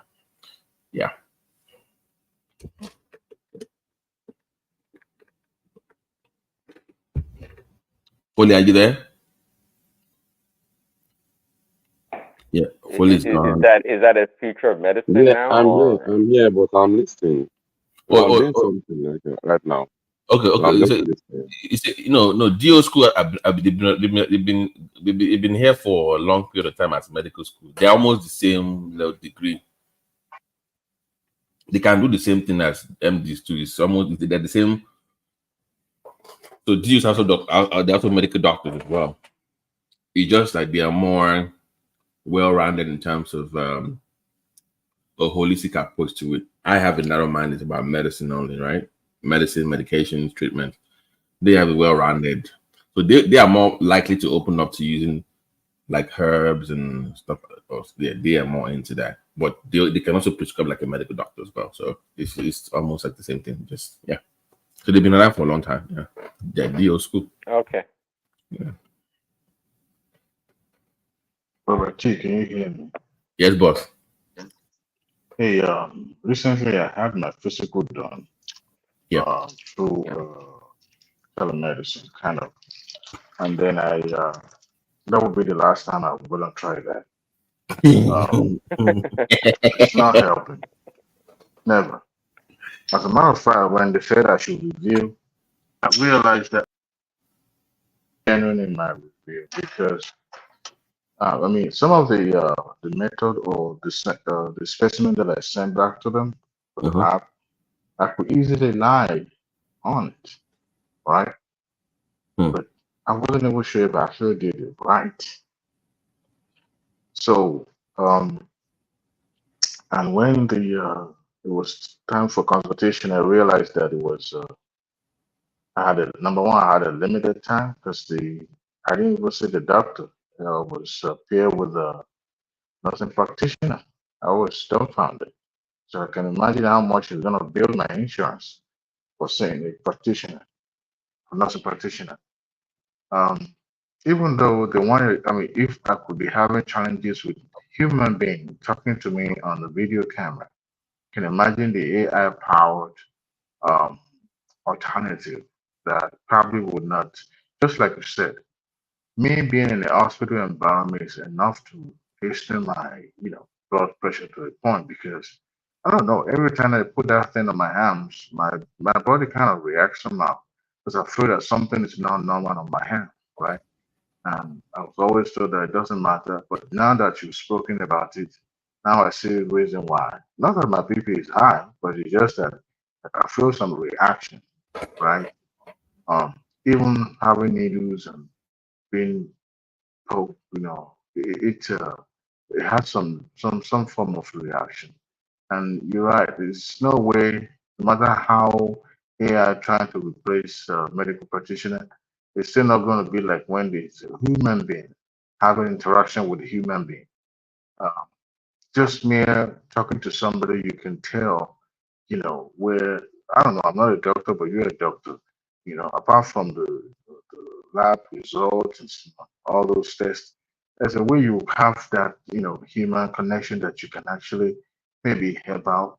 Um, just like somebody who have jaundice or pale skin, probably will not show on the camera or like when you're seeing that person one on one. That's what I'm trying to say, Baba T. Yes, yeah, I'm with you. That's Yeah, yeah. So that's gonna be my last time trying it. It's not worth it. I won't recommend it. So, like, It's not. how did they know that was your own urine test or that was your own sample? Nobody know, Exactly. yeah, nobody Exactly. knows now. Exactly. I mean, you can imagine that it was meant for a um, job purpose, and I had to go and get my uncle who has not been smoking weed to come do give me these urine samples and all that. It's not worth it, honestly. No matter how we're trying to replace human um, endeavor with machine or with technology, it still will not be like human being. I understand the position, the margin of error reduces, but there's some things, especially when it comes to health, it's a little bit complicated. No matter the research, it's still human touch Yeah, is but still have some actually, effect. if they reduce the margin of error between AI and human doctors, um, but it becomes really small. Why wouldn't we transition to AI, for medicine? Because I tell you, I think that gap is narrowing. Today's doctor, not a knock on their smartness, but a lot of things have changed in terms of our values. And I think that's going to affect, medicine, or it is affecting medicine. For that reason, and AI keeps improving. I mean, we have this super AI, computing power now, and we get so much Please, data. please, hold on. Okay. Do you know? Did you listen to what Diwali said earlier? He said when he did his lab, whatever, that it was a nurse practitioner that saw him, right, Diwali? Do you know what that is? Yes, But yes, it primary was not care is dominated by PAs. Primary care, you can have your AI, but specialty, hell no. You want to see Oh, a PCP AI? maybe not specialty. Yeah, maybe Yeah, not. but when you But go, yeah, go and see a neurologist AI. Let's see how that works out. And you see even that. with the primary care, Baba T, I would still not recommend it. I would still not. It's not worth it, to be honest. No matter And how highly the technology has advanced and which I would still not recommend. I guess this solely You on still my want that experience. human to human interaction, right? You still want that. Yes, yes, yes, yes, yes. You know, I would not because I believe to some extent that there's some information that the patient will withhold, or mere talking to the person one on one. Do So you those information can easily be volunteered. do you have Siri at home, or what is the other ones? Google, Okay, is it Google? Okay, whatever the other ones are. I think Microsoft Siri, has one also. Alexa. Alexa, Amazon Alexa. Do you find that interaction rather any of them um being being soothing or confident in any way I when think they respond to you? both Okay. of them were programmed in such a way that they didn't do enough to for someone like me, not you, that have accents. It poses a challenge to actually follow through with the command, especially when you have accent. And that is one of the challenges that I have, especially with Alexa. Google, to some extent, recognizes some of these differences, but there's still a lot of research, especially even the facial recognitions uh, Software. technology. It's been reported that people of color uh, were being discriminated against by some of this technology, especially at the airport. Um, yeah, and you know, recognitions of people that kind of look similar with some similar features. It's been some sort of level of challenges concerning that. But I think with time, but you know, when it comes to medical, I'm not going to gamble my health and let that one machine answer me at the end of the telephone. Prince is willing to take the risk. It's pro No, AI. no, no. I asked that question because, in terms of the human interaction we're talking about here, wouldn't that be such a tool give like a human kind of a pseudo human kind of an interaction with human beings at a hospital? You're talking to Siri, and it's talking back to you about the weather, asking you how you're feeling. I mean, But this thing. let me tell you, Prince Daddy, you are talking to Siri, but Siri cannot see you. If by the time I'm interacting with you, I can notice notice a lot of things in you, your gesture. Even looking at you, I can know whether you are in pain or not. Siri will not be able to see that. You understand? There is nothing that can replace human to human interaction. Then there are some notion that you can have that I can help you to divulge. I mean, if you tell me some history about you, I can say, okay, no, this one is important, this one is not important. This one, the reason why you are feeling like this is because of this, because I'm interacting with you as human to human. A computer will not be able to do that. I see your point, and I agree. But I'm telling you, that in today's world, whereby let me tell you, I don't know if you use any of the if you technology. are drunk, Prince Daddy, if you are drunk, the kind of symptoms that you have, can a Siri be able to tell you that you are drunk? No. Oh, what I'm okay. I see what you're saying, but what I'm saying right now is about your interaction with Siri, for example, asking about how your day, how you feeling. Even you can ask Siri, for example, oh, I'm not feeling well today. Siri can talk back to you, for example, say, oh, what is wrong? Could you tell me? It can. You don't. I hope you know what I'm talking about. They can interact with you. Prince. But if you say you are feeling well, but the Simba sees you and sees that you're not feeling well. Siri cannot see that now, but he can. No, I'm talking about feeling well as in your emotions, your feeling, not like your medical condition per se. Like do you know what they call it? Like how's your day going? No. Do you know what they call it? A PQ19, PQ12. It's like a form you fill out for to determine if you are depressed or not. So you just give that form, fill it out. People will say, I'm doing okay, I'm fine, I'm okay, not too well, and they will pass that test. right, on that form that you give them. Then the same person, you will now call them and have a conversation with them. They will break down in front of you. Siri can't do that. Siri will just give them the test and say, he passed the test, that's it. But you can talk to them about what's really going on. They will not open up to you now. They can't open up to Siri. That's the point he's making to you. They can't. But that's what I'm saying. That's what that point. Some people are opening up to Siri. Some people are. Who is opening up to Siri? Who? But I see not everybody has the luxury of having who is opening up the robe? Who is opening up to Siri? Who open up to Siri? Simba, You know, the way Prince Dad is behaving was behaving like Tekken. He has his mind fixated already. No, no, I'm just telling you. I'm just saying. Simba, I mean, I've been saying that they are fine. Then you probe further and they start opening up to you about what's really going on. Exactly, that's what I'm saying now. That you can even if some patients will come to you to lie, but by the time you are able to talk to them and they will open up to you and they will tell you a lot of truth. So it's to me, it's no things. There is no way computer can replace or AI can replace the effect of human being. Another thing, we shall see right here.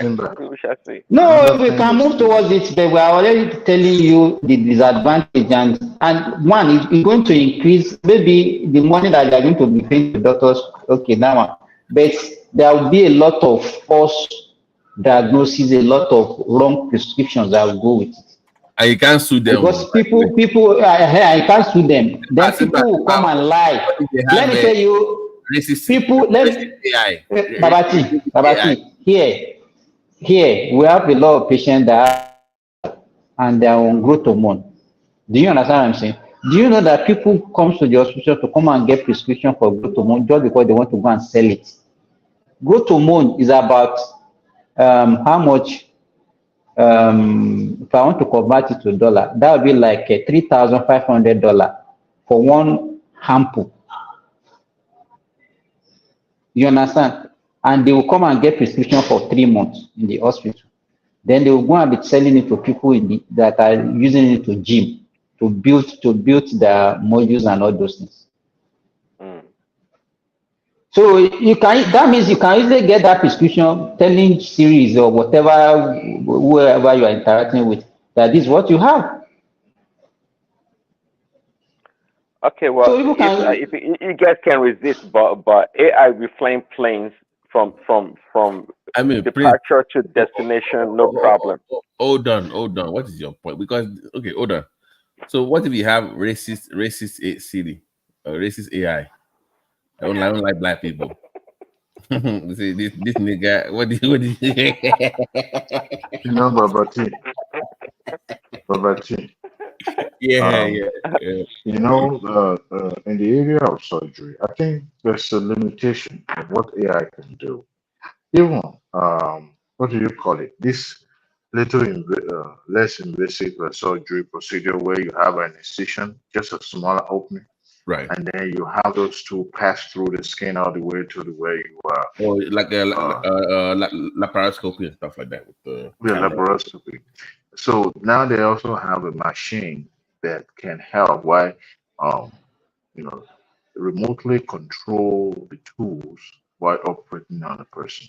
Now, my challenge is on my own issue with that is that there's some development that will happen in the theater that such machine will not be able to handle. So that is why you need the dexterity and the professionalism of the practitioner. I'm talking about the surgery doctor now, who could see things live, without using a camera, because there are some places that the camera won't get into that, human has to be the one to give the feedback. So the limitations are just so many. I wouldn't want to risk my life laying down, on a gunny as the machine is the one cutting me open and all that. I wouldn't want to risk that. At least I would want human being that can easily monitor. I know that it's not just one person, but there's no way you can completely eradicate the human.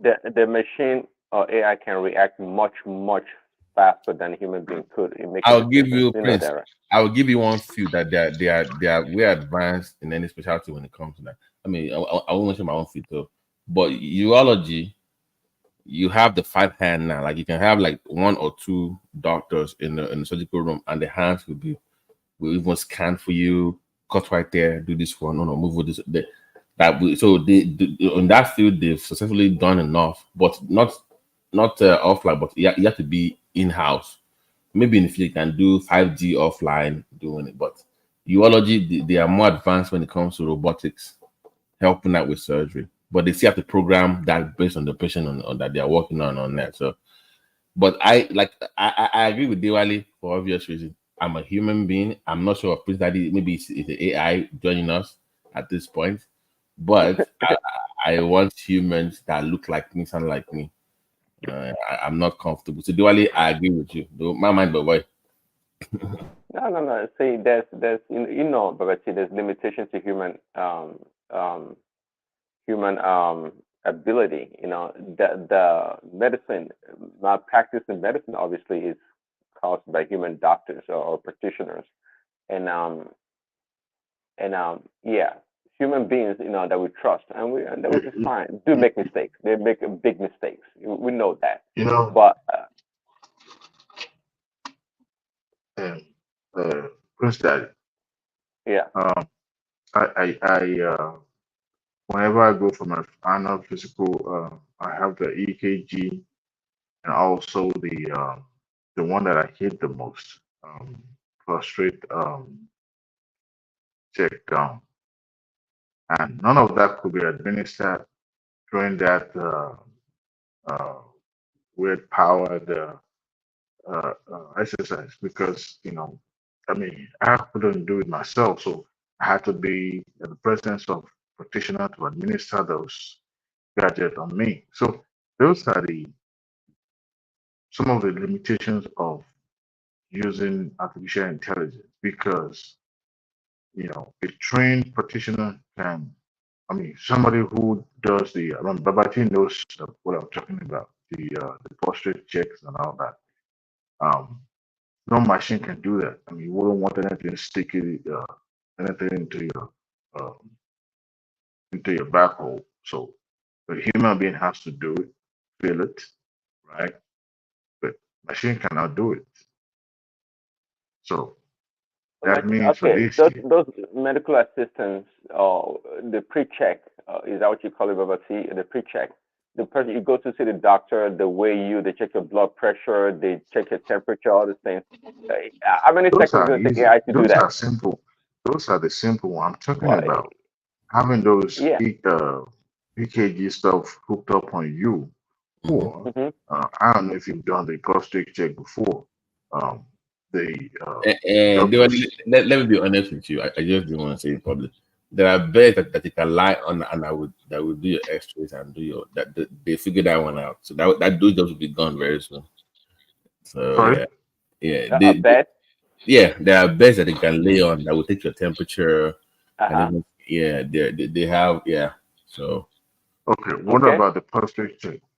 yeah, no. They are choosing not to even do that hand fist anymore. They are doing the PSA test now, just the blood. So those are the limitations, right? But say that again. I've never done that before. I don't plan to do it, but what's the option again? The PSA, unless you're symptomatic, they're doing you can do your blood PSA test like cancer.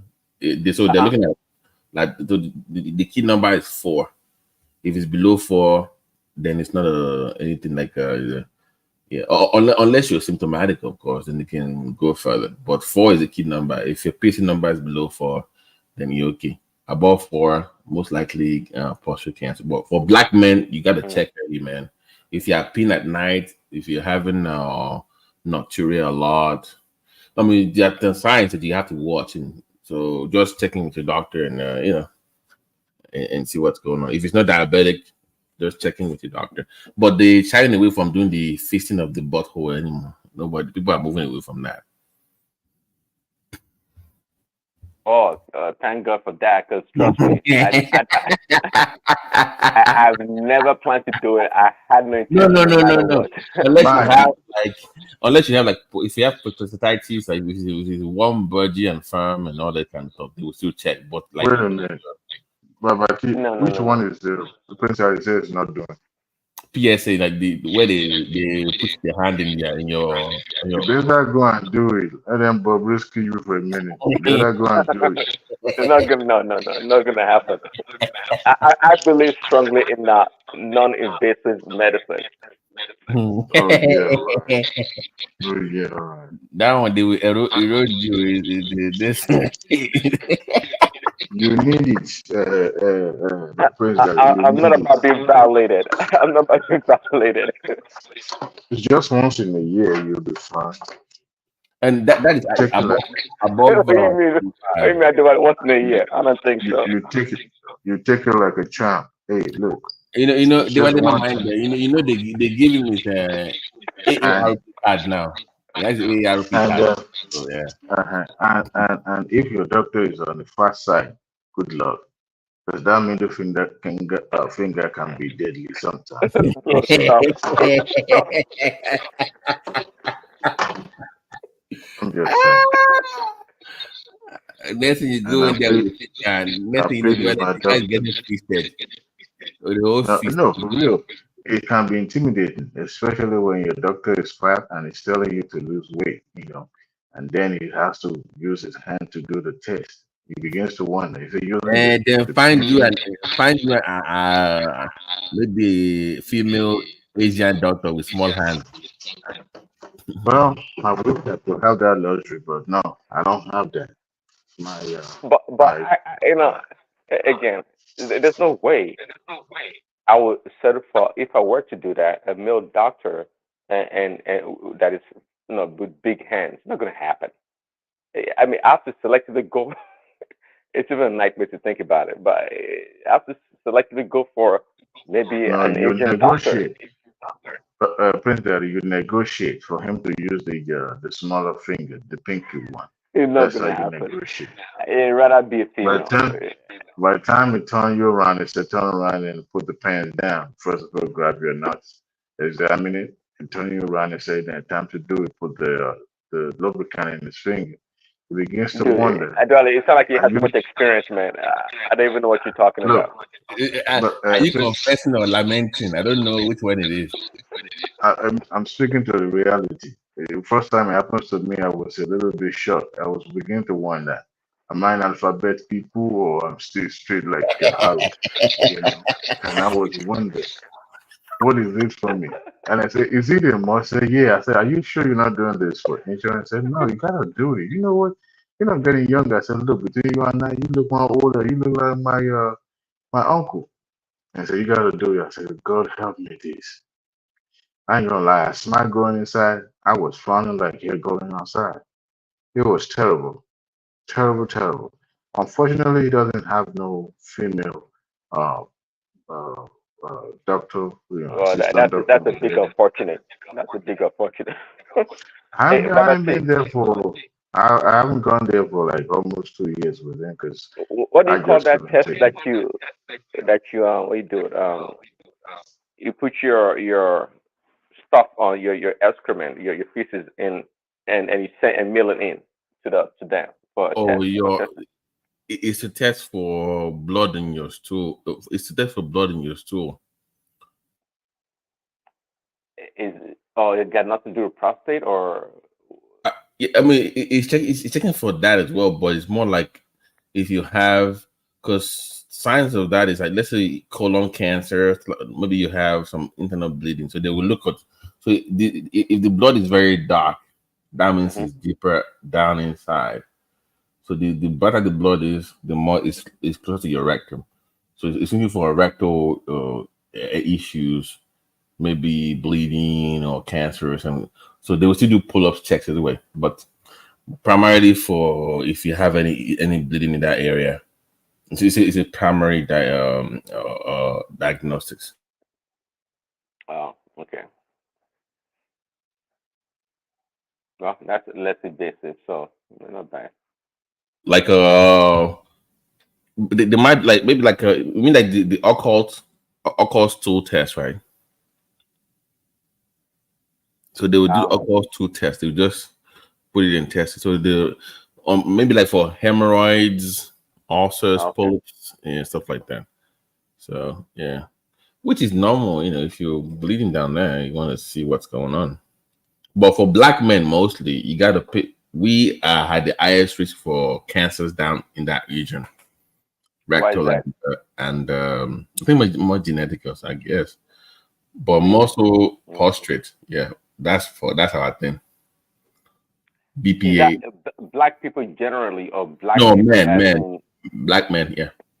Oh, okay. Black men, or as an African American? Yeah, African American, yeah. There's overall black men.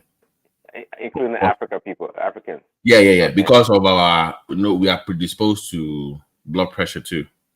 So that's our thing. Blood pressure, prostate. So how can a race of people have so much high blood pressure with less production? What is going on? Hey, Babati, I got a question.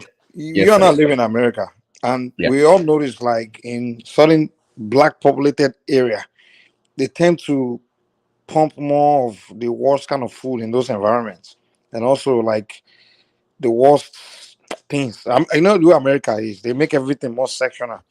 Like the more you go to like white dominated area, they bring the best of things there. The more quality food, more quality, even the more quality hair. That's why you see them put trees and things like that.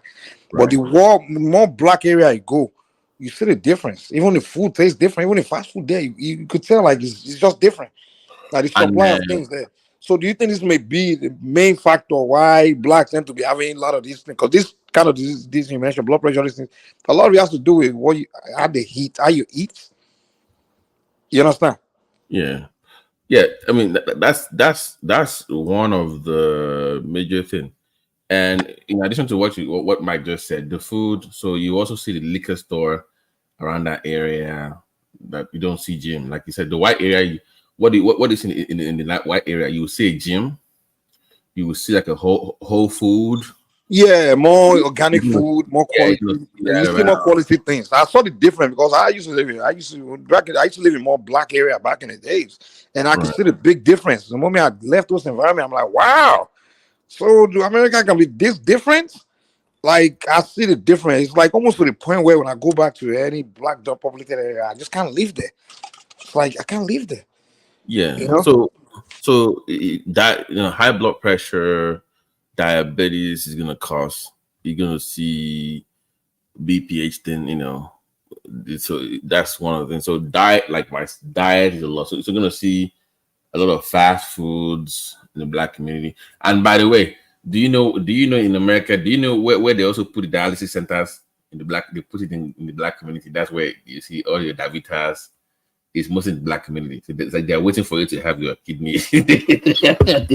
Exactly. They know. Yeah. That's what they put. They're waiting for you. So that's just the unfortunate part. So I wouldn't say you should not live in the black community, but we are all humans. You tend to consume what is close to you. Yeah, what's close to you? So you're gonna start eating your. So that's the food, the everything. Even when I go to KFC now. Yeah. When I drive, to the point where when I'm driving now, when I'm hungry, I want to grab like something fast food like KFC.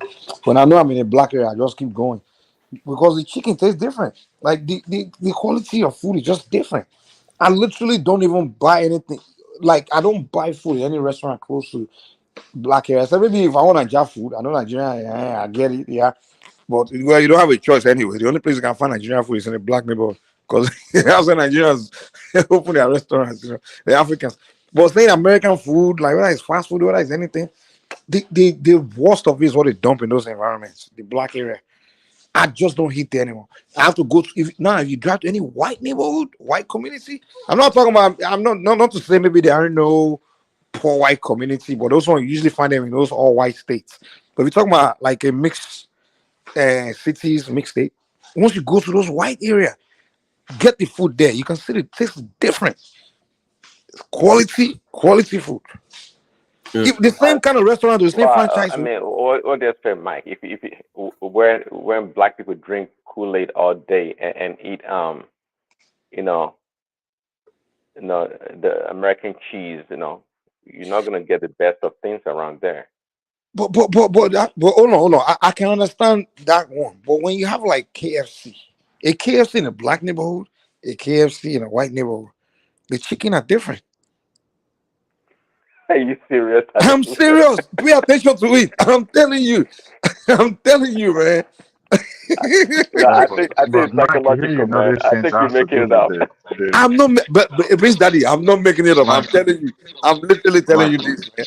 I didn't know this for a while. Also, after a while, I'm like, hold on, something is strange here. Like, Mike, you also know that it depends on the cook and the franchise. No. Bros. Well, the cooking, the cooking part, I same. get that. The cooking part, I get that. But I'm talking about the quality of chicken. What are they cooking to the same degree? Movie, and somebody cloned Tyrone on Netflix. Oh, no, Paro, this is my experience now. This is what But Mike, the entire Manhattan in New York, there's no African restaurant there. In Manhattan, in New York, They have one. They have one in Times Square, though. I didn't see anyone when I went there. No, I remember one of the biggest restaurants in Times Square is a Nigerian restaurant. That's you're talking about the Ennis? After Nigerian food, they sell amala all that stuff. I didn't see. I had to go to Brooklyn to buy my pounded yam egusi and take the metro subway all the way to down Manhattan. And I'll use the hotel sheet to wrap it so that I won't be spending it in the subway. Because they have a lot of crazies in New York. And I'll wrap it. Because some of the food that they cook there, I was once refused to service in Fifth Avenue because of the sauce. Some of their this thing is always salty. And I told them, look, can you do me a favor by reducing it? They said they can't change it for me. And their server was even having attitude with me how to work out. I knew they were refusing our service simply because we refused. They use that trans fat performance that they will imagine, Mike. They heat that thing up to over 500 degrees. They heated those oil. So that's heavily the heat does not increase the oil in here. You also notice, what do they call these people that go to restaurants to inspect inspectors? I forgot what they call them. Like those people that come to check restaurant, they can shut your restaurant down if you don't meet the standard. Do you know that? The health inspectors. Health inspectors, yeah. Do you know that they hardly go to the black community to do the inspections?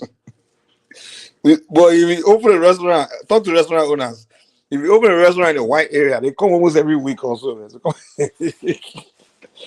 come and check you, make sure everything is going well. But in a black area, is that discrimination against? Is that discrimination against the white establishment? I don't think it's more about color. I think it's just the standard of the community. Like some communities, the class of people living there, it's more of like, okay, we have to give more better service to this upscale area because they pay more taxes and things like that. It's kind of the way they design it. Even the school system can complain all we want that they already have more quality school in certain area. It's just because that area they pay more taxes, so we have to give them, what they pay for, the service. So governance is more like, we give more to the.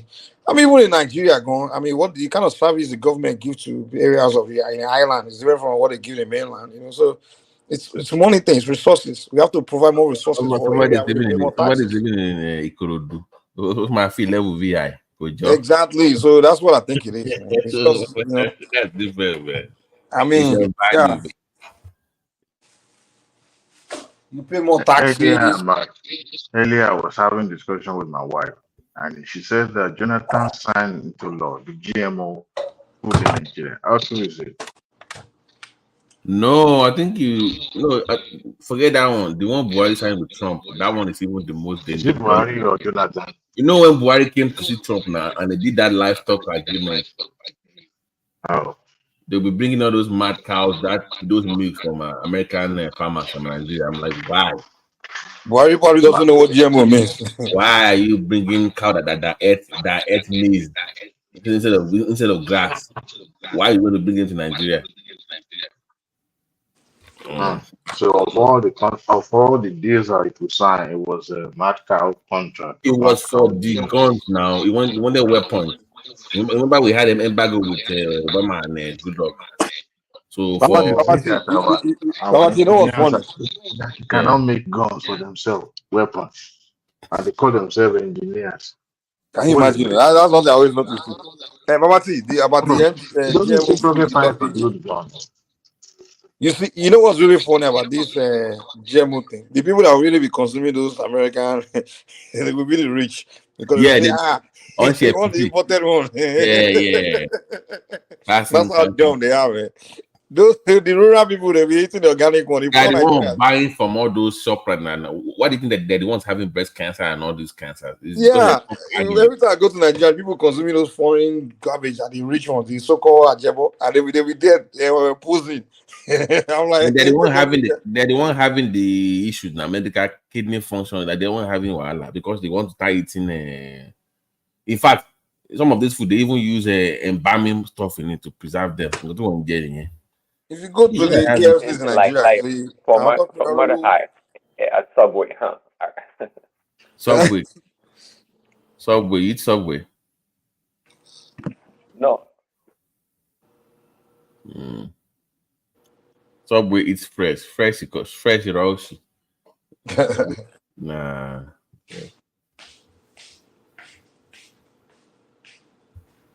You know, I was in Paris 7 years ago for my birthday. And, my wife and I were looking for Subway because we felt, we miss America so much. We needed a touch of home. And we asked, Parisians are very proud people. They will pretend as if they don't speak English, and they do. So the lady that we approached in one of the stores, we asked her where we could find the Subway. She looked up from head to toe and said, "Where are you from?" We said, "From America." I said, "Where are you from originally?" They said, "We're from Nigeria." I said, "Okay, I can excuse you to look for Nigerian food, but Subway in Paris, please." You know how they would scoff and say, "Psh." So go and eat Paris food, go and eat French food.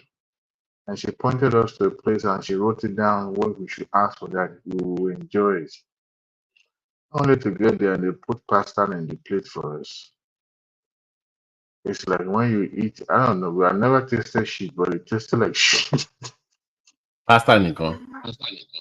Yeah, they put some bunch of nonsensical stuff alongside with it, but it's just that, no, it didn't sit down well with me. But there's something I noticed about their culture. There's no haste or hurry in their dictionary. When you eat, they expect you to sit down and enjoy that meal. When you ask them to bring the bill, they won't respond. They won't answer you. Documentary. Go and watch this documentary of this guy, Michael Moore. Oh. He went to that filmmaker. Yeah, he did it. There's a documentary he did about. It was comparing American system to the European system. Basically, what it was saying is that all the things that they do in Europe today, they got it from America. That because America stopped doing them. And when you spoke about the food part in Germany, for instance, it was showing a part in Germany. The workers there, their break, they literally go home and cook with their work. They will go home, like they will just leave work. They will go home and cook. They will eat then they will come back to work. Oh wow! And it was showing the school. So it took some Coke, some canned Coke, and give the kids said no, they don't want Coke. They wanted water and give vegetables. Middle school kids. So and it was not comparing those things to 1940, 1950 America. That was the way they used to do before they changed to this capitalist system. They used to have all these things before that. Basically, those countries were saying that they learned all these things from America. But America moved away from all those things. It was showing healthcare, prison system, education, the free school, and it will show the time it was free and that the time that was in America that was happening. That's something that was happening in Europe now. It was a crazy documentary, but I could not believe what I was. It was like you will beg them before they bring the bill to you, and when they bring the bill, there's no tip. You just pay and that's it. Nobody cared about tipping, and I was shocked. Cultural shock. the kids in French middle school they were refusing French fries. It's like, no, but this is French. How do you refuse French fries? It's Even like the French fry in Paris tastes different. You're right, Mike. Their French fries taste different. This the kind of salt that they use in America, and they will season everything with salt, salt, salt. No, they don't have much salt in their food like that. No, nothing of such. I wish I could get a job in Paris and go live there. I like it. I like it. I like it. I There live there. were Americans moving to this country in one of those countries where their school is free, even university is free, Wow. and I they wish I asked the could. people like what? How did you get? They're like, oh, this was land from America in the 40s or something like that. They're like, so how come people are learning all this things from America in the 40s, 50s, and 50s? What happened? Why did we go away from it? And it now went back to the greed factor of the globalists. How they changed the system in America to make it It's capitalist. the liberal people. Conservative doesn't like change. It's perfect. It's the liberal people. It's the liberal people. Now they're giving us. I'm one of them, though. Giving us. The French and the British, who has better food? Fresh. The French. Yes. Every time I'll when take I the went French to any England, day. they don't have good food at all. Like the way they make everything. They don't have good food in England. They have English muffin. That's their best food. Are you kidding me? The only country in Europe I can say have good food is Italy. I'm sorry, Mike, but my time in UK, London, I don't like that place. It's overrated. Even me, I've always been there like briefly. Usually when I'm having connect with my friends. I'm like, this is it. That place is like a whole Even the Buckingham Palace, I'm like, really? This is it? They run about somewhere. They will take you. They will It's take so you to congested. Piccadilly or They are whatever they call it. boring. Like, I mean, I don't And it's think I small. can. The apartments are small. Everything is so small. Exactly. Everything is small. Even the hotel, everything. I'm like, this is your I'm time slot. American. They take you to Piccadilly as if they've done something marvelous. I said, so this is your own time square. What is this? Because of one big screen and it's called. Oh. No, if you give me $1 billion, I won't live in the UK. But we have to do what? Yeah, that Europe is not my thing, man. So the two places I can after America, Nigeria, straight up. The roads were tiny. They drive on the right side of the road. On the right side. Oh my God, you believe that? That is annoying. The most annoying thing they do that I don't like. But I can live in can't do Paris. that UK, man. I can live in Even the way they talk, Paris. I don't even like their English. Like, only like to understand it, but something about him. They're like, I'm like, you say, don't like when I talk. Mike, you don't like original English, really? That is not original. Do you know? I can make an argument. English has been stolen. It's been hijacked from them, man. The actual original English is the one that Tafawa Balewa spoke when he addressed the Joint House of American Parliament in the 50s. That is the Queen's English. All this all this you get me, yeah. That's not English now. That's diluted version. Don't put Jamaican for that thing. Man them things. Yeah, man them. Man them things. You get me, yeah. No, that's not English now. You know what's so funny, right? It's almost like when I listen to other English people, like the other countries where they speak English, speak. I can understand it better than I can understand it, even the real English people. Because they have like if you go from like Manchester to like Newcastle to like to Sussex, let's say Newcastle to Manchester, it's a completely different accent. It's just different. And you know what's even funny? I can understand an Italian or even a Spaniard or some other European that are speaking English than I can understand the actual English people. when those are speaking English, their own accent, I can understand them. That's a great point. Even some Africans like Kenyans speaking English, I understand it. They're actual Even English. Asian people, I can understand. Chinese person speak English, I can understand. I thought it was just me. It was many years ago. Listening to a British guy speak, I had a hard time understanding the guy.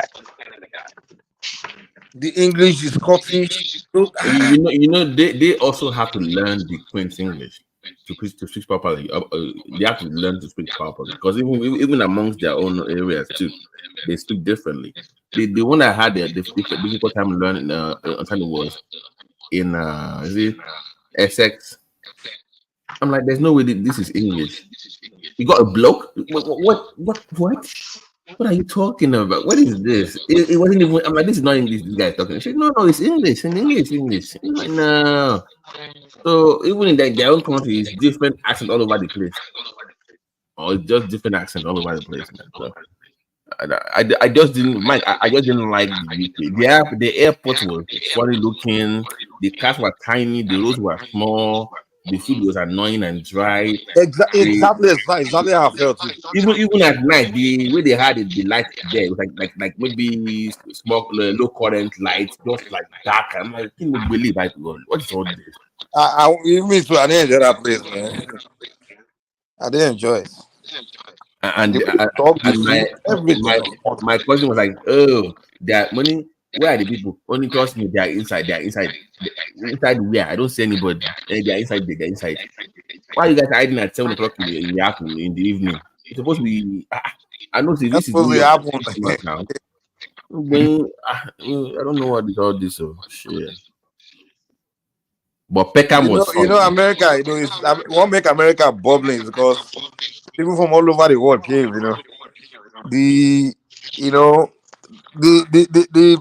The Black Americans made. They created the American. What's the exciting thing about America? To be honest, they gave it flavor. They gave it flavor. Yeah. Black gave it flavor, and then people from Latin America, Caribbean, all over the world came and actually created American fashion, American culture. Well, in England, it's the British English people that they control the culture and everything. That's when people say America doesn't have a culture, it's almost comical. No. In America, you get all the flavor. You get all the flavor in America. Prince Daddy, let me. Is it a question about culture? The Burna Boy one, Abby? No. It was way before Burna Boy. What happened is that some Africans are dumb. Like what they're trying to say is the Americans don't have a code of behavior. In Nigeria, when we say someone is cultured, it means like your code of behavior. You understand? Where we are all on the same page. Like I'm saying, in Yoruba culture now, okay, this way there's a way we talk in this culture. That's what Africans are meaning when I'm saying culture. But they don't explain it to the Americans what they mean by, you don't have culture. Like, you don't have code of behavior. But those ones are like, what do you mean you don't have culture? Look at the music. Because in America, when they mention culture, they're talking about just a way of life. They're not talking about code of behavior, which is, of course, it's a right definition. In fact, culture is a way of life. Like whatever it be, your music, your style, whatever, that's culture. But the African, they use the word, in the African, when they use the word culture, they are talking about code of behavior. Okay, so they never explain that among themselves. So the confusion is just there. Like, so the Black Americans just get angry. How can you say we don't have culture? Look at the food, look at the dance, The way I understand culture is that when the Africans talk about it, like, they don't paint their face and dance around in their traditional attire and drumming. No, that's not even culture. That's not come culture. On, man. Feel like the white man. That's not what they're saying. Come on, don't do that. No, but I'm not kidding. That's what it's saying. They don't have culture. I can say people don't have a culture when it did not the different kinds of food they have in America. I mean, with the conglomeration of all this Prince Daddy, culture I from don't think each. you listen to me. The Africans are not saying they don't have. The Africans are not defining culture as food, dance, fashion, all those things. That's not what Africans define as culture. Which, of course, they are wrong. When we say when Africans are saying culture, they're just talking about code of behavior. That's what they're talking about. You get it? So that's why I always tell those. There's this guy Kaizo, I come on the show when they're arguing sometimes. I'm like, you guys are foolish because they're arguing on two different contexts. They're arguing on a topic, but on completely different contexts. That's why they are confused. They just find themselves insulting one another because you are talking about, the way one person is defining it is different from the way another person is defining it. So they're arguing on the same thing, but with two different definitions. On a different definition. So that's what it is. That's why I always that cultural argument between the African people and the Black Americans is just, to me, it's so long. I'm like, you guys are dumb. How about you define culture first before you start arguing among yourself? Because the Africans are not defining culture as food, entertainment, and all those things. They are defining culture as code of behavior. But the Black American define culture as entertainment, food, clothes, and all those things. And they're like, how can you say I don't have culture when I got soul food, I got hip hop, I have this fashion? Mike, do you think that also when Africans speak about culture, they're talking about the depth of spiritual understanding that they might not understand, because once they even they themselves, they've lost they are losing their culture. They've almost lost it. But People when talking about culture, they've lost it. Is discussing spirituality to an African, that it sounds very funny because they don't feel like they know enough to discuss Black spirituality. So for Black Americans to want to define what Black spirituality means in terms of like culture of the African spirit, they don't think that they have enough knowledge to even discuss that. And that's where, because if you listen to like a Dominican or Cuban talk about Black spirituality, they will always refer to the African as where their source, where they should take, they should learn more. They're always very inquisitive to learn more about African spirituality or African spirituality. But Black American, in the same context, we talk about, I know what this is. So there seems to be this back and forth. It's like, Mike, imagine somebody that is Black American talking to you about Ifa, for instance, and he has no knowledge of what he's talking about. How would you feel? Just be laughing. Sorry.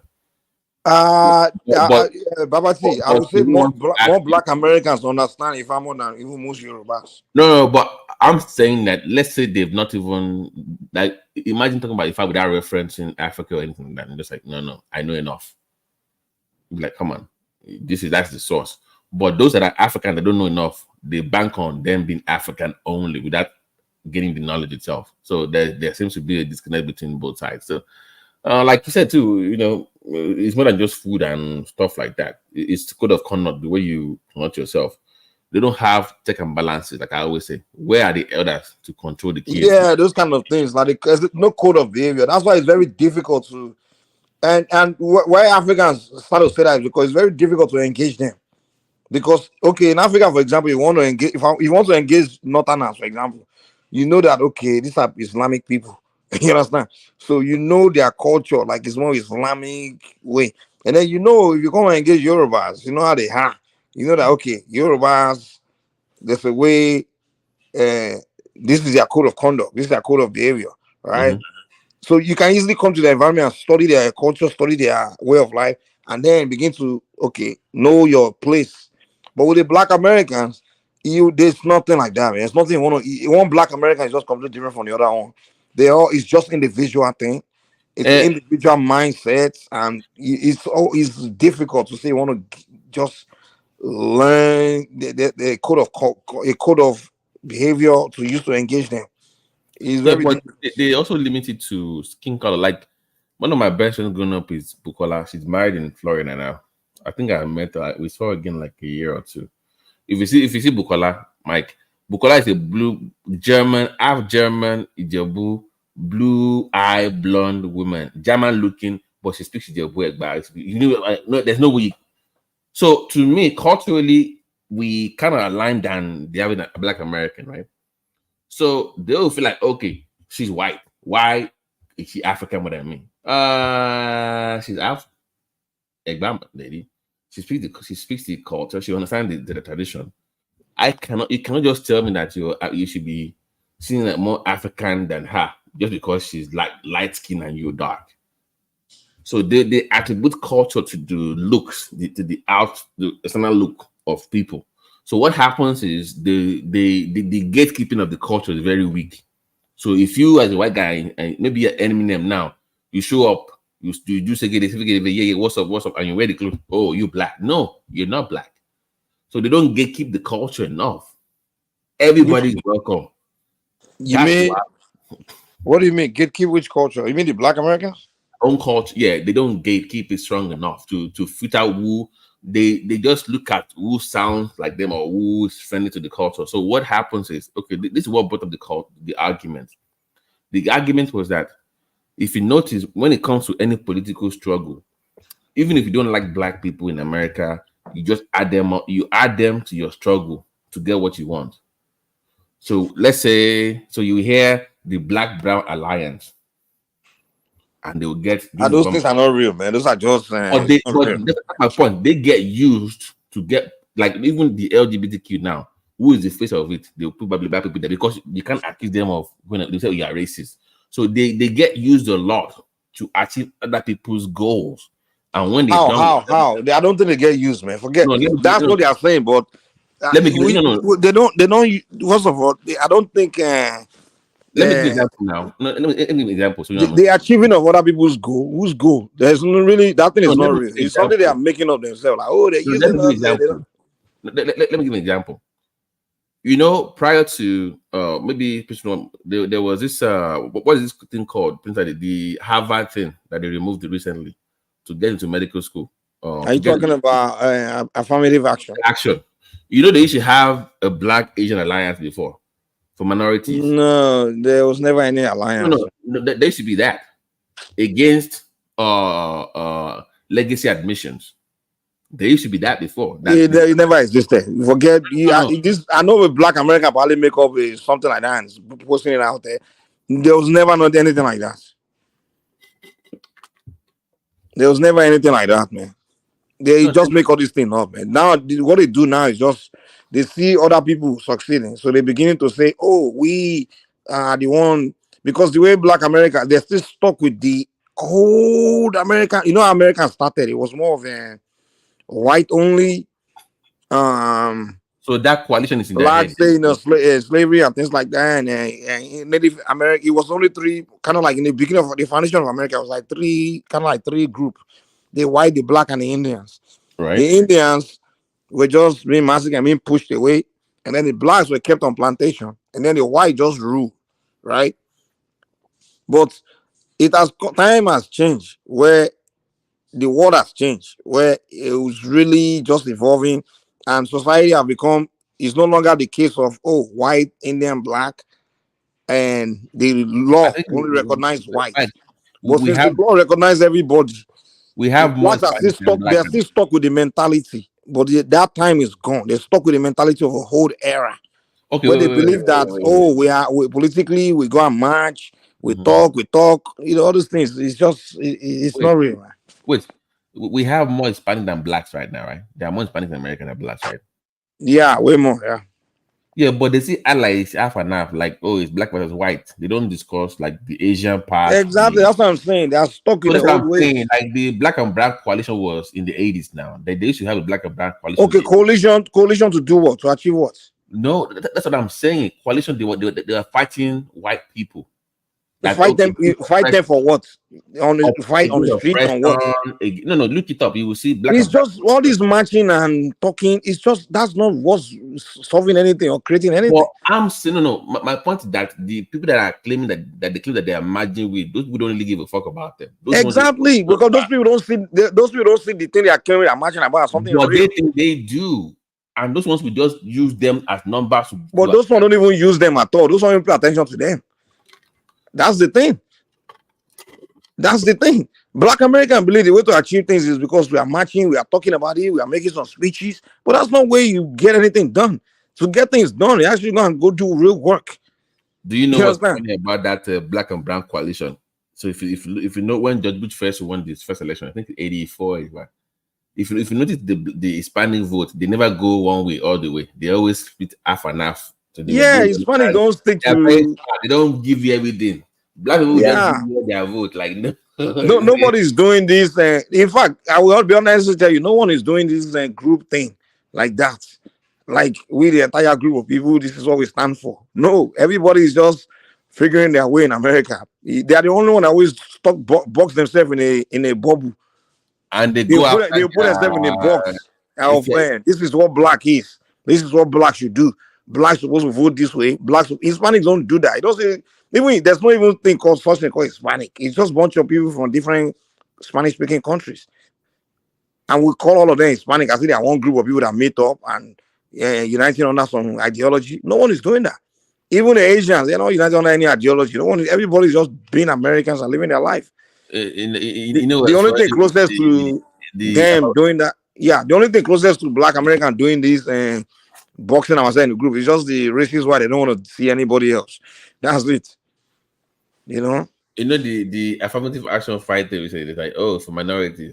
They're like, oh, we thought it was for black people. They said no, it's for all minorities. So I can apply. So because maybe the way maybe they didn't understand the law. It doesn't say for black minorities. The law says for minorities. That means anybody that is minority in a society can apply for those things.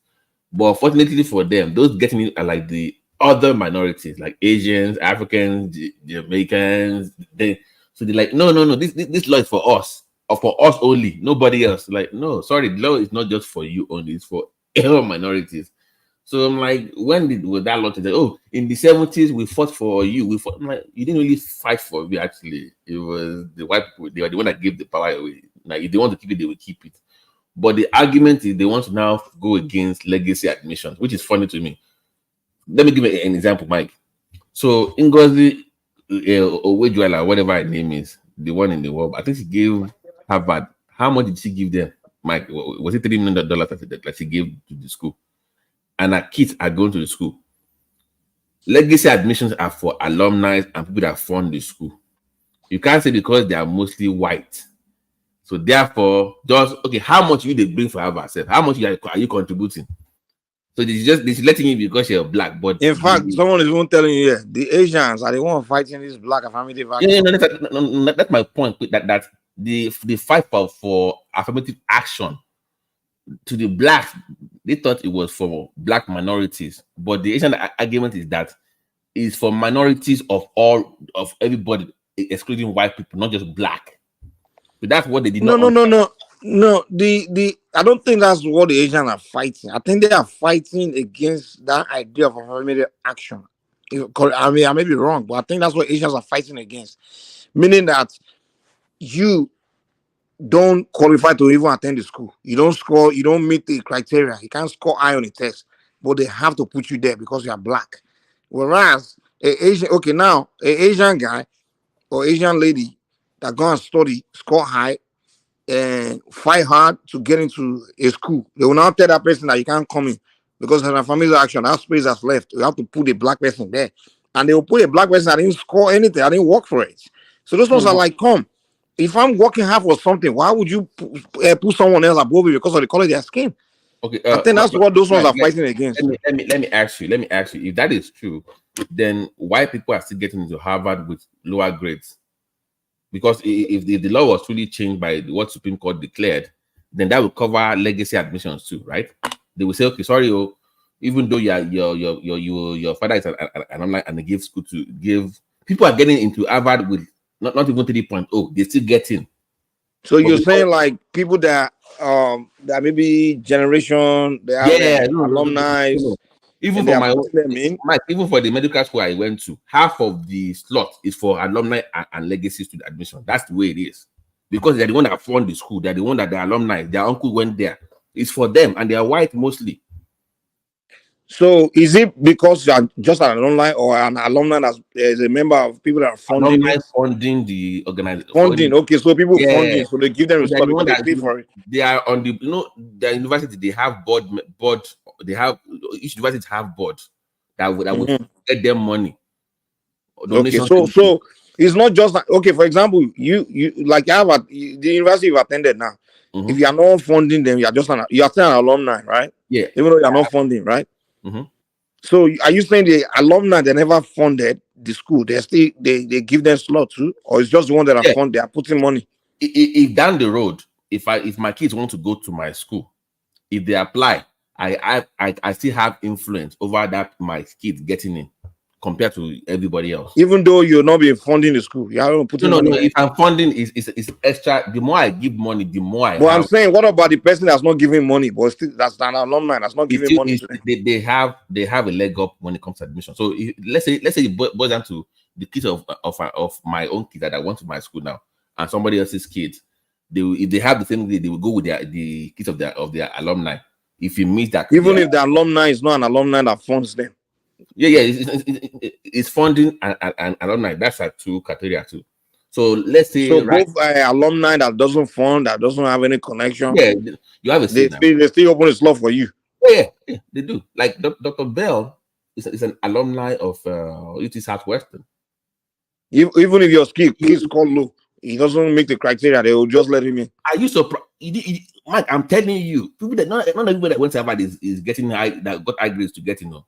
Mike, you need to wake up. I'm telling you. But then Harvard are not helping themselves.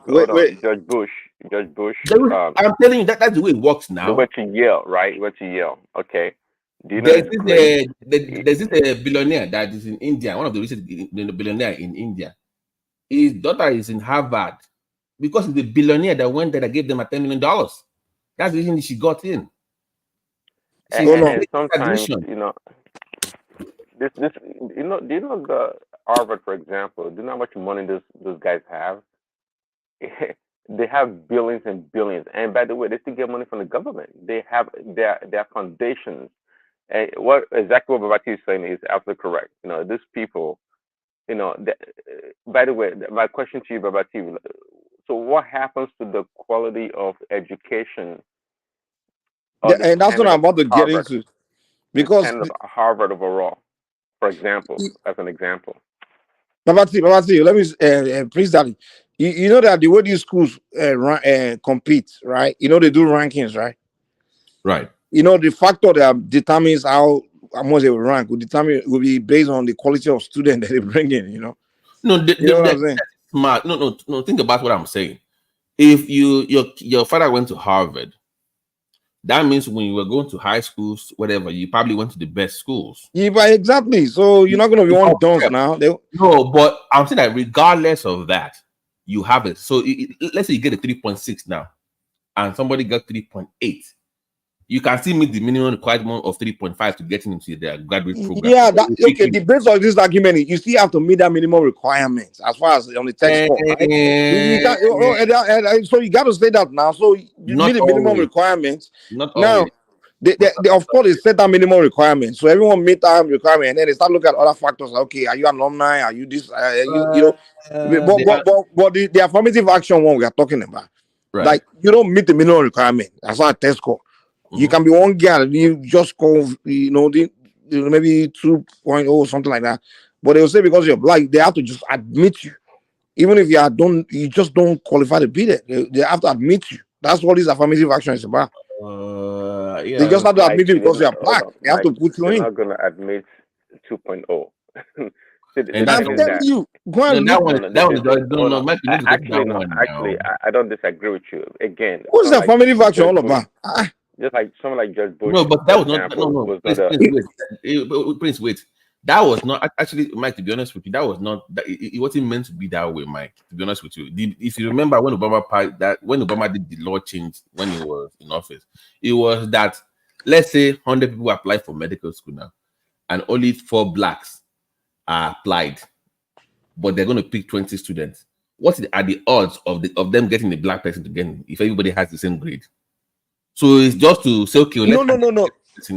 You will still meet the minimum requirements, but that will give you a slot to get in, but you will still meet it. That was what it was meant for. But down the road, no. Affirmative action was not meant for that. It wasn't meant for slots. It was literally meant for. It wasn't just meant for slot. Like, okay, if let's say all 20 people score meet minimum requirements, and you pick you left out the blacks. No, that wasn't what the affirmative action is about. You understand? If that was what it's about, no one will have the moral right to come out and be challenging that. Like, oh, you must put the slot for the blacks. What affirmative action is saying is that they have to admit the blacks that don't even meet the requirements. You understand? I didn't even score this thing. They just got to put them in. They have to fill in this. Hold on. No. Hold on. Okay, the affirmative action is basically a slot actually, but the slot is that you must bring these blacks in, even if they don't meet the requirements. No. I'm telling you that at the initial stage, what happened was that it was supposed to be, let's say the minimum requirement is 3.2, right? Let's say 3.2. Let's say 3.2. But the black and let's say the Asians are getting 3.5, white are getting 3.4, but the black guy gets 3.2. He still got the minimum requirement, right? So it gets it's sort of getting. What happened was that even the blacks were struggling to get that 3.2. So they were replacing that the GPS number that they could not meet with their color because they couldn't even meet that minimum requirement. That's what changed. But the initial reason was that, okay, don't forget the 3.5. Even that 3.2 that you met is okay. That will get you in. But the issue that they couldn't find enough to even get those numbers. On why replace number and skin color. Okay. So the initial idea was better then. Okay, at least meet the minimum requirement, because remember, even in medical school admission, they will tell you 3.2 is the minimum requirement, but there's no way you can get to 3.2 because that is minimum requirement. The average score for medical school is 3.5 GPA. So they were like, okay, at least the black people are meeting the 3.2 GPA. They met the minimum requirement, even though it's not competitive to get in. So let's make a lot to say, okay, they met the threshold to get in, no. But the issue was they were even having issue with that 3.2. Or why replace the 3.2 in skin color? Regardless of what, or still put them in there. That was which the issue. I mean some again. It's so ridiculous. Because they have a quota system. Yeah, that was the issue. But it was not meant to be a slot reserved for it wasn't meant to be okay, by force, so we must put it there long on you. That was what they exactly. So yeah, that's what went wrong, you know. Because I would have supported it too. Like if black minimum requirement, you can't just leave them out. You have to let them in, you know, and do that. I believe in that quota thing too. Somebody got to but Mike, to the other point, the legacy admissions, you can't. That one is part of American life because that's the way they fund the school now. So one Indian, so we just see one Indian billionaire will just say, I want someone to go to Harvard. What do I call? They say, guy, just donate 2 million to one research in that university. One Shanganshin, $2 million from India, Mumbai. That's it. You pay to play. Doesn't mean the kid is not brilliant in whatever they went to, but that gives that person a slot to get in. So to me, I don't buy all these give me because I'm black. I think black Americans should stop doing that. Yeah, what she load me. They need to stop it. To me, the whole fighting, the way they do their so-called fighting is just ridiculous. The idea of let's go and protest, let's cry for something. Let me begin live. The Prince, do you remember the firefighters in Philadelphia that sued that the test was too hard, that it was racist? Can you imagine? And they won that case. So. Yeah, I mean, they're just embarrassing themselves. You just having to forward the stereotype like you're dumb. Please, I'm sorry. Go ahead. I'm sorry. Come on, man. You know, just step up your game and what they should be spending their energy doing, especially those their leaders, those who they always go and be talking to the people on how to get things, how to do things, how to do like others, how to put in work like others, how to organize yourself, how to change the mentality, because a lot of the problem is just mentality. A lot of the youth, educate your people, the mothers, how to get your kids to be. They don't focus on that. You ignore all that. You keep degenerate culture going on in your community that's destroying everything, and then you start crying to people to give you success. I can someone give you success. How do you finish high school and you cannot read? America. Exactly. Those are the issues. Those are areas you start fighting. That's where your fight should be. Fix that. So that way, your children you can make your children compete with other people's children rather than Other people shouldn't have people. A Chinese man and a white guy or other people spend energy raising their own children, investing in their children, and their children grow. You didn't invest in your kids. You are, you didn't raise them right, and then your kids grow now. He's now fighting the government, saying no, they must create a law to give your kids. Come on, man, give yours. Asian person, you just look at, are you crazy? When me, I spend all my sleepless nights raising my child. The time I could be going to club, I'm spending the money I could have spent on clothes and club and party. I'm spending sending my kids to tutoring, putting my kids in special things. I've spent my energy. I put in work to raise my kids. But I want here they are making the wrong argument because you know why. If that is true, then they have to go to court to go and remove legacy admission. But you can't do alumni anymore because just get the best of the best. That would be the argument, right, Mike? If that's what what they want to say. Okay, we want the best of the best, so you can't do legacy. That means remove legacy admission. Don't the alumni thing doesn't make sense to me. That one too is just as ridiculous as it does, the affirmative. I mean, it's just like if you just saying because someone is okay. Yeah, let me chime in here. Do you know what they call alumni thing? A booster. Unless maybe I don't fully understand it. To buy more booster. Google the word booster when it comes to American college football.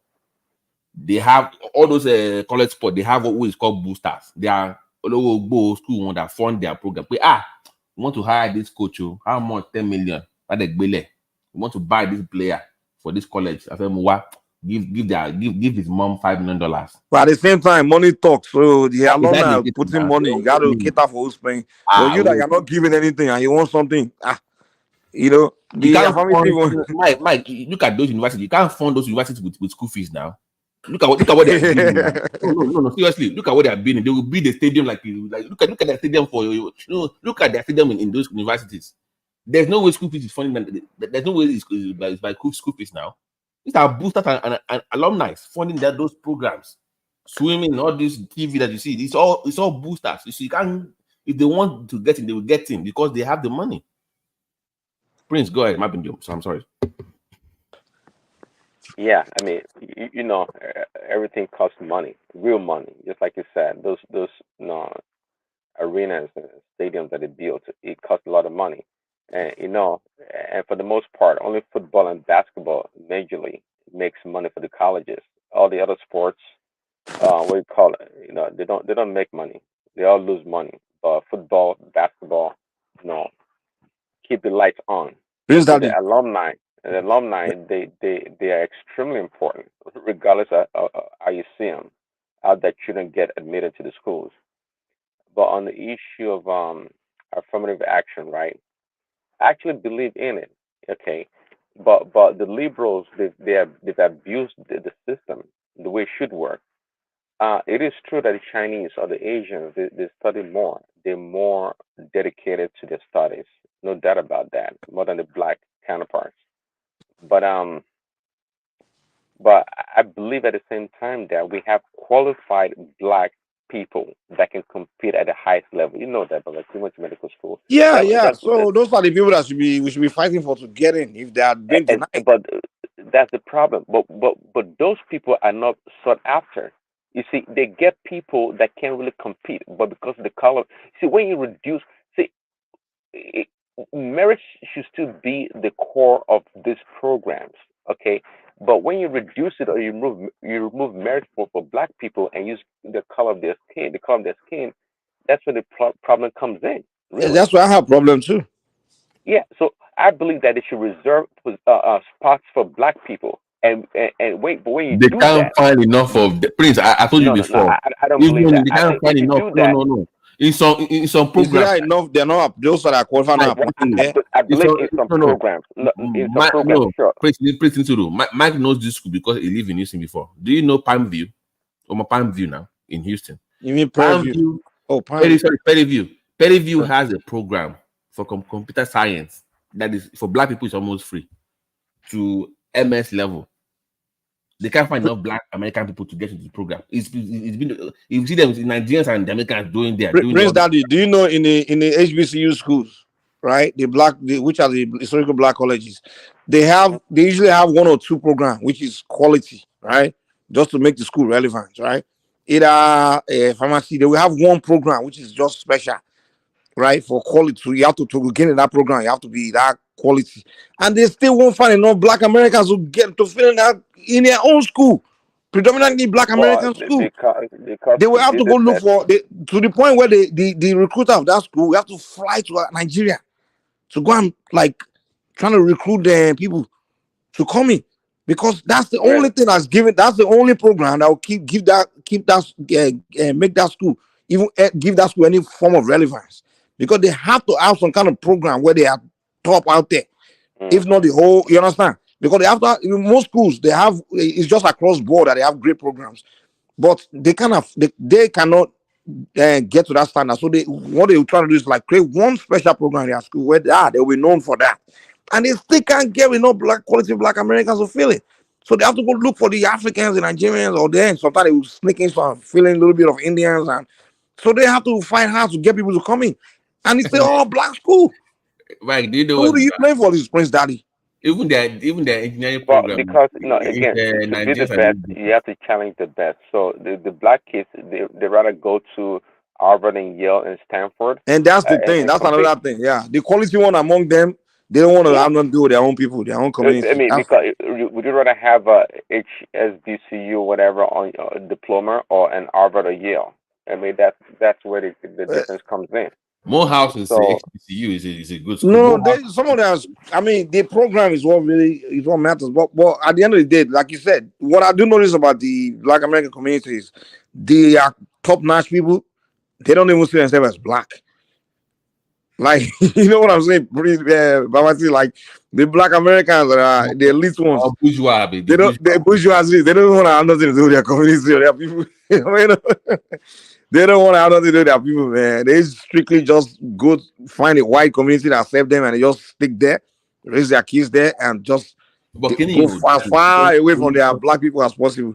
I felt bad though, because I went to that graduation. Their computer engineering art sciences were all Black and Indians in a Black school. Even Nigerians are Indians. Yeah, Nigerians and Indians. Like, geez, like, dude, don't you have anybody? Give me like push out. Even in that Houston, they have one school, Texas Southern University too, TSU. So those ones they are known for pharmacy, and I think the law is also okay, but the rest of their program is you can't get a job with that. So if you go to their school of pharmacy, it's Africans, Nigerians, and then Indians. You know, the Black American, they are the majority in that school, but they are not in that program at all. Like you maybe find one or two, but Killon, once you go you start hearing funny programs. in School of Black Studies and some other shit. Somebody did that. Somebody did that PhD in researching what happened during COVID-19. They just have a kind of program they can't get a job with. So they get that degree, they don't have a job. Ridiculous PhDs that you never heard of the name before. What is You know, see this comment now. but, but I tell you guys that let me address this guy.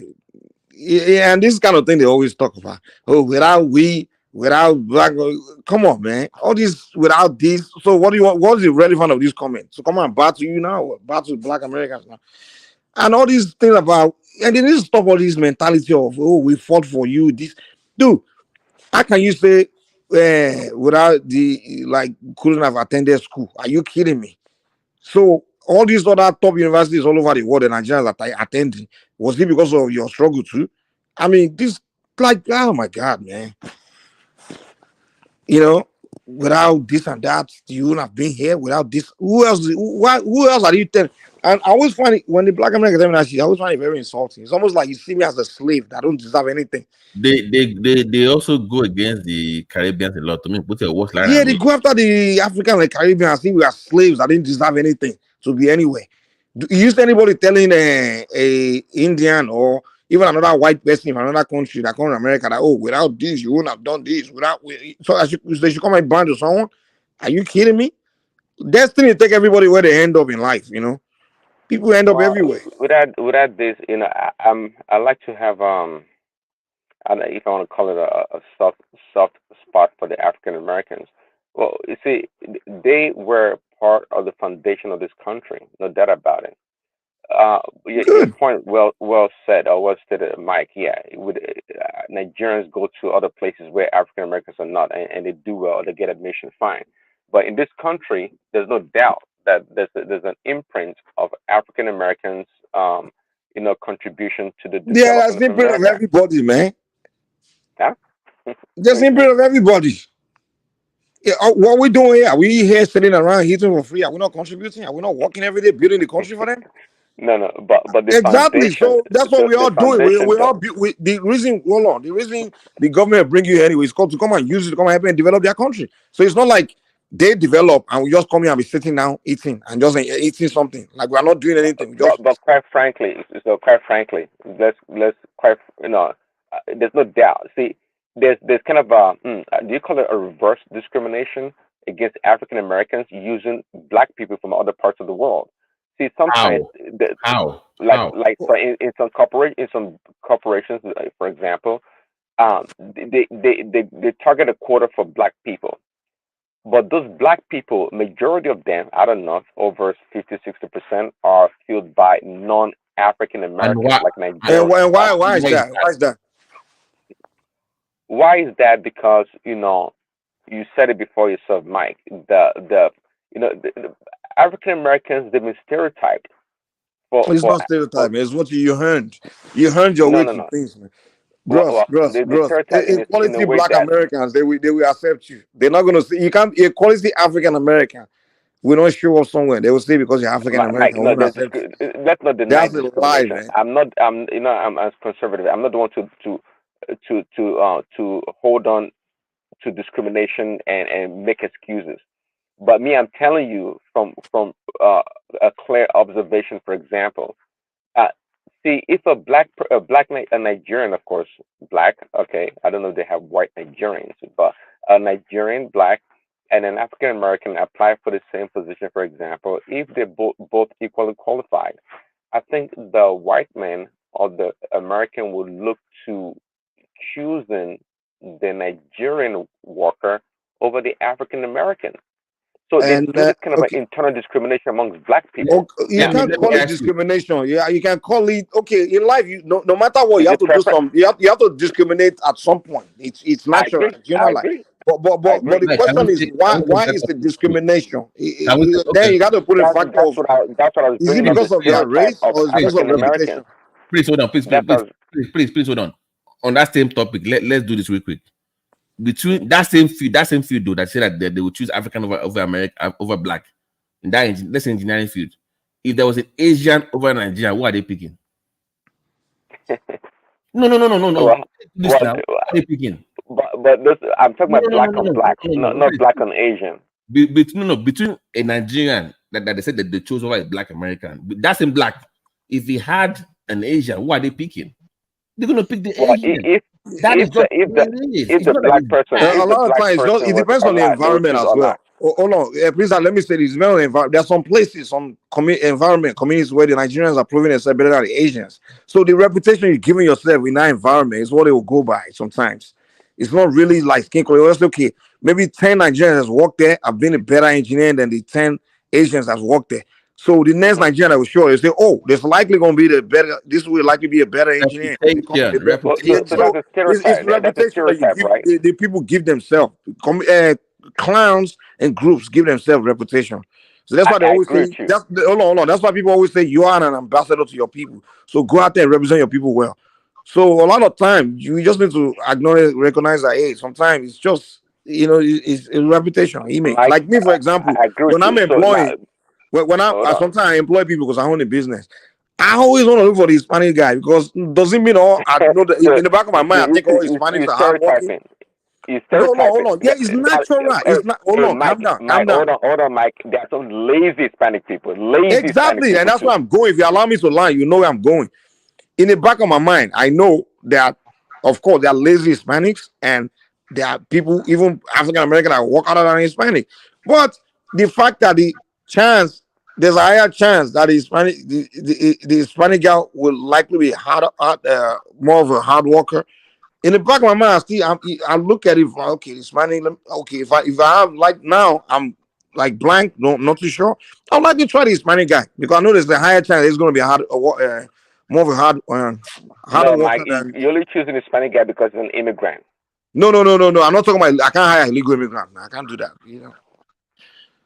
Nah, I get fine. Yeah. I think guy Alexander wants to just came in. If he wants to chime in. Good morning. I don't even know what you guys are talking about. I was going to watch play back the stream, and I realized that you guys were still live.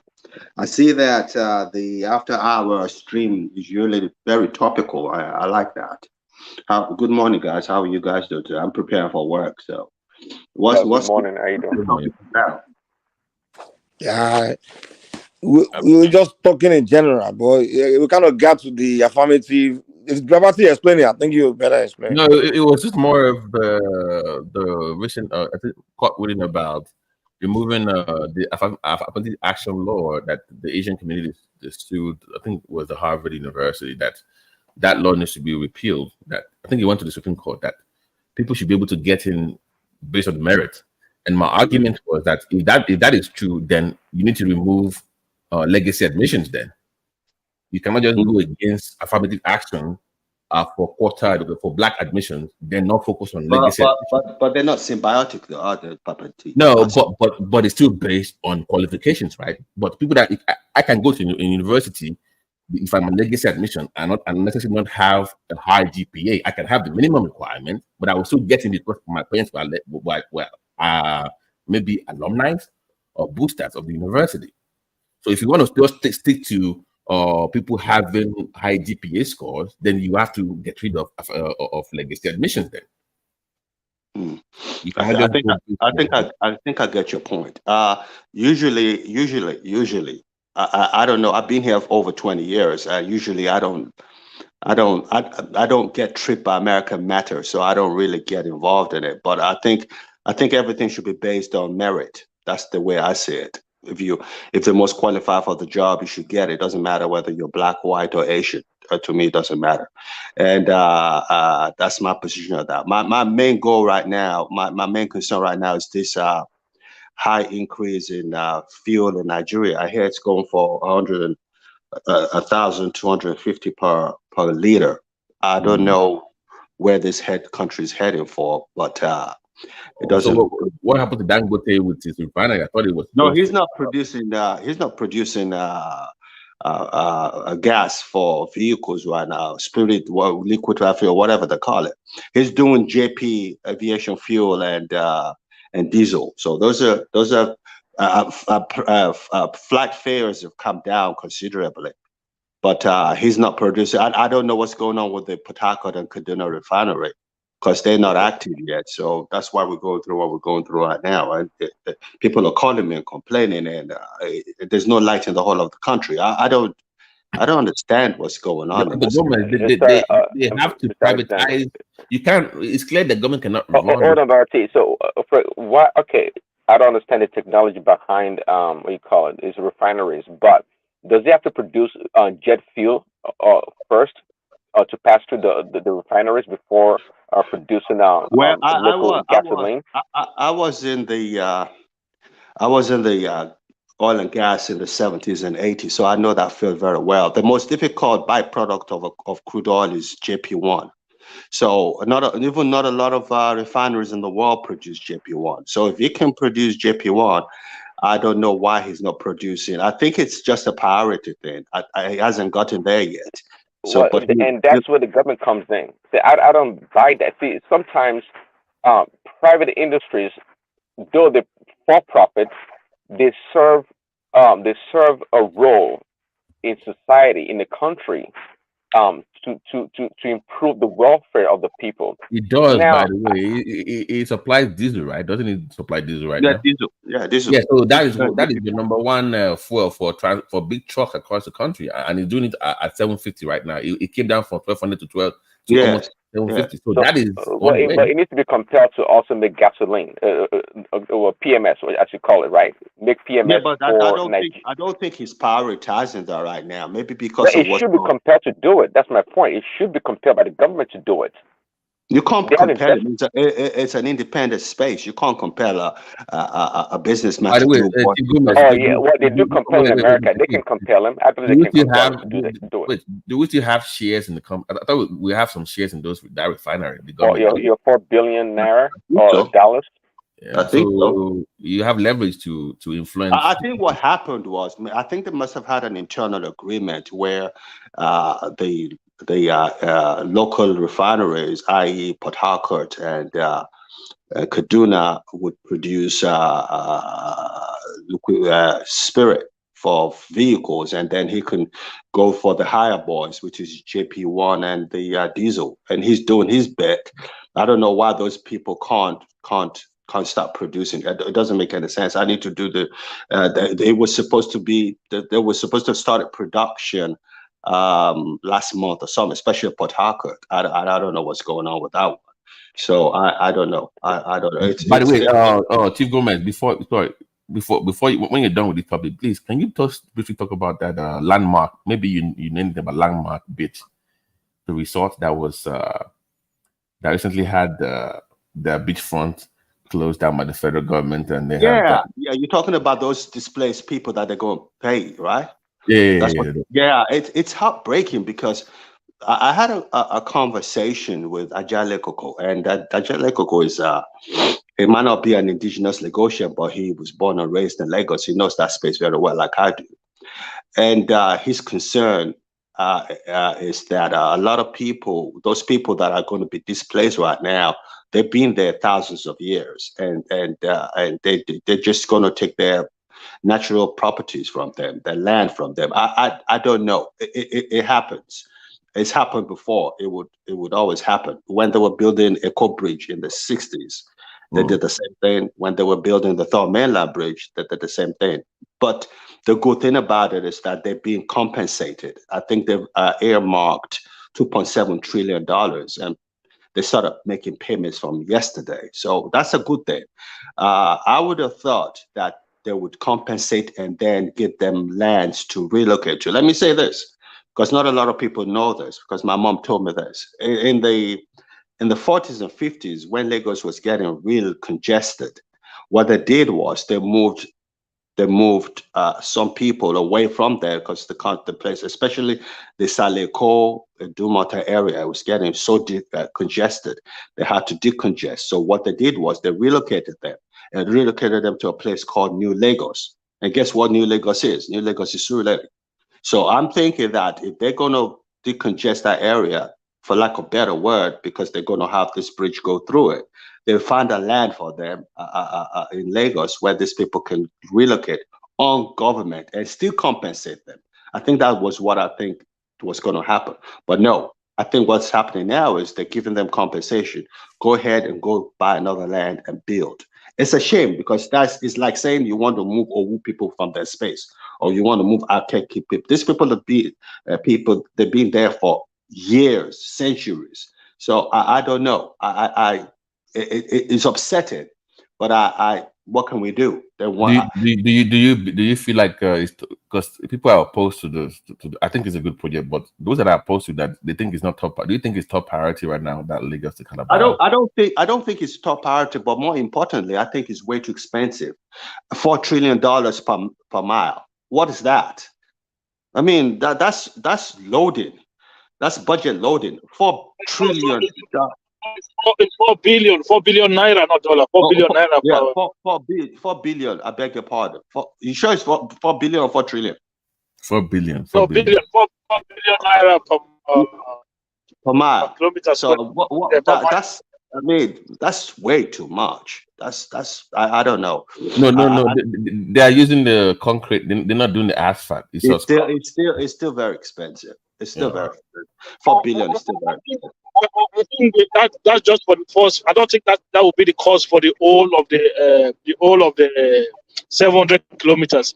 I think what happened is that that first phase of the job requires a lot of sand fillings and stuff like that. So that part of it is going to be super expensive. Isn't it for this is a Kim, right? Yes, speaking. Okay, so isn't it 4 billion multiplied by whatever mileage they're trying to construct? Isn't that what it is?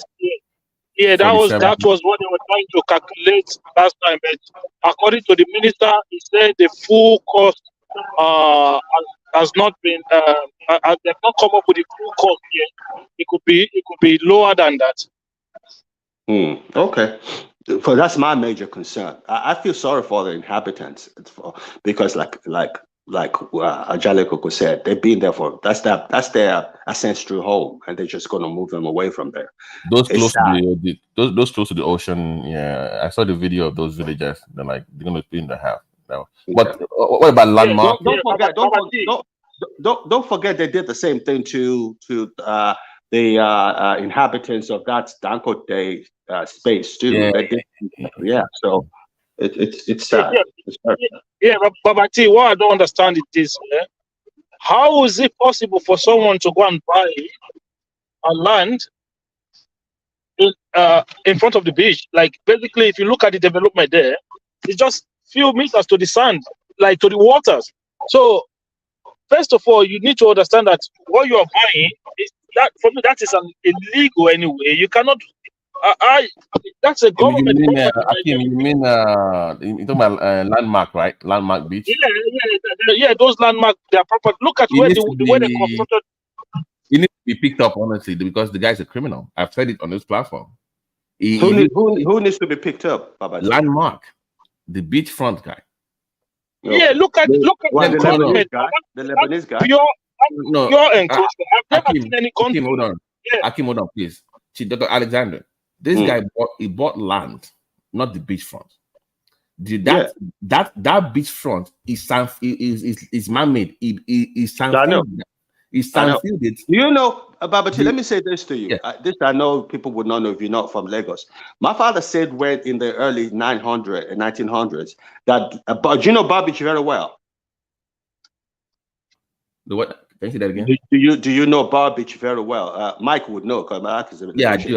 I know the Bar Beach. My father said when they were younger, Bar Beach was where we call Bar Beach was they could walk from that Bar Beach on land all the way inside. That the water just naturally found its way over there because of digging and drilling and all that. Right. So it's sad. It is really sad what's going on.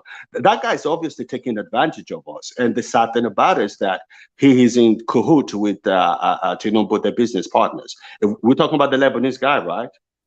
No. Landmark. No, not the Chagri. The guy that owns the landmark. That is Chaguri. Who owns it? There's somebody else down the street behind Eco Hotels. Who owns it? What's his name? Is it Nigerian? It's a Poluwani Bay guy. It's a Poluwani Bay guy. So this guy bought property. He now sand-filled the back of his property. He has about 20,000 people that come every week to that beach, and he charges them an average of 600,000. No, that's illegal. That's illegal. And he's been making he's been making 12 million naira a week on property for 10 years. You so see, the government said just leave the place, and this guy has gone on a tribal campaign against the government using this new channel, Arise TV, to make it look like they are going against an Igbo man, and he's been doing it for weeks. Oh no! Like, dude, you encroach on public property. I never heard of this story. You can look it up. Poluwani Bay, landmark beach. They never heard of property. It's a pure encroachment. This man even leased out that beachfront to other people and was making money off of them for over 10 years. Wow. And they said, leave the place. We will not. And this guy has gone on this media campaign against the government, making it look like it's some kind of tribal. And guess who? Our problem in Nigeria is really, really our mindset. We're so warped. Anything goes. I mean, we don't have scruples. There's certain things we shouldn't even not be seen doing. I don't understand this. This doesn't make any sense. This is the first time I'm going to hear about this. And on my way to work, when I get to work, I'm going to have to do some research on it because that's my space. But I've never heard of it. I know about the Lebanese. The reason why I know Chief Gomez is because I have some properties in that area. Like, okay. Yeah. So I'm kind of, I don't like saying it on the platform, but I'm kind of interested in. Yeah, you're a rich man, or if you have property. It's not like it's not the front. It's the back end of that place. It's just some. What's that neighborhood called? No, never mind. I'm not saying. Okay. Anyway, listen. I don't know. Mike is gone quiet. I have to run now. I just wanted to call in, but I'm going to do some research on this. This is out of order, and I will speak to people that matter in Nigeria so I can get a clear understanding of what's going on. But I've never heard this before. Yeah. Thank you so much. All right. Yeah. Y'all have a good day. All right. Yo, guys. So, Babati, I was listening to you guys on that Dangote refinery stuff before I came in. Yeah, maybe you know more about it. Yeah. Yeah. So, I think the reason Dangote is not producing petrol is because the government is still subsidizing petrol. So there's no way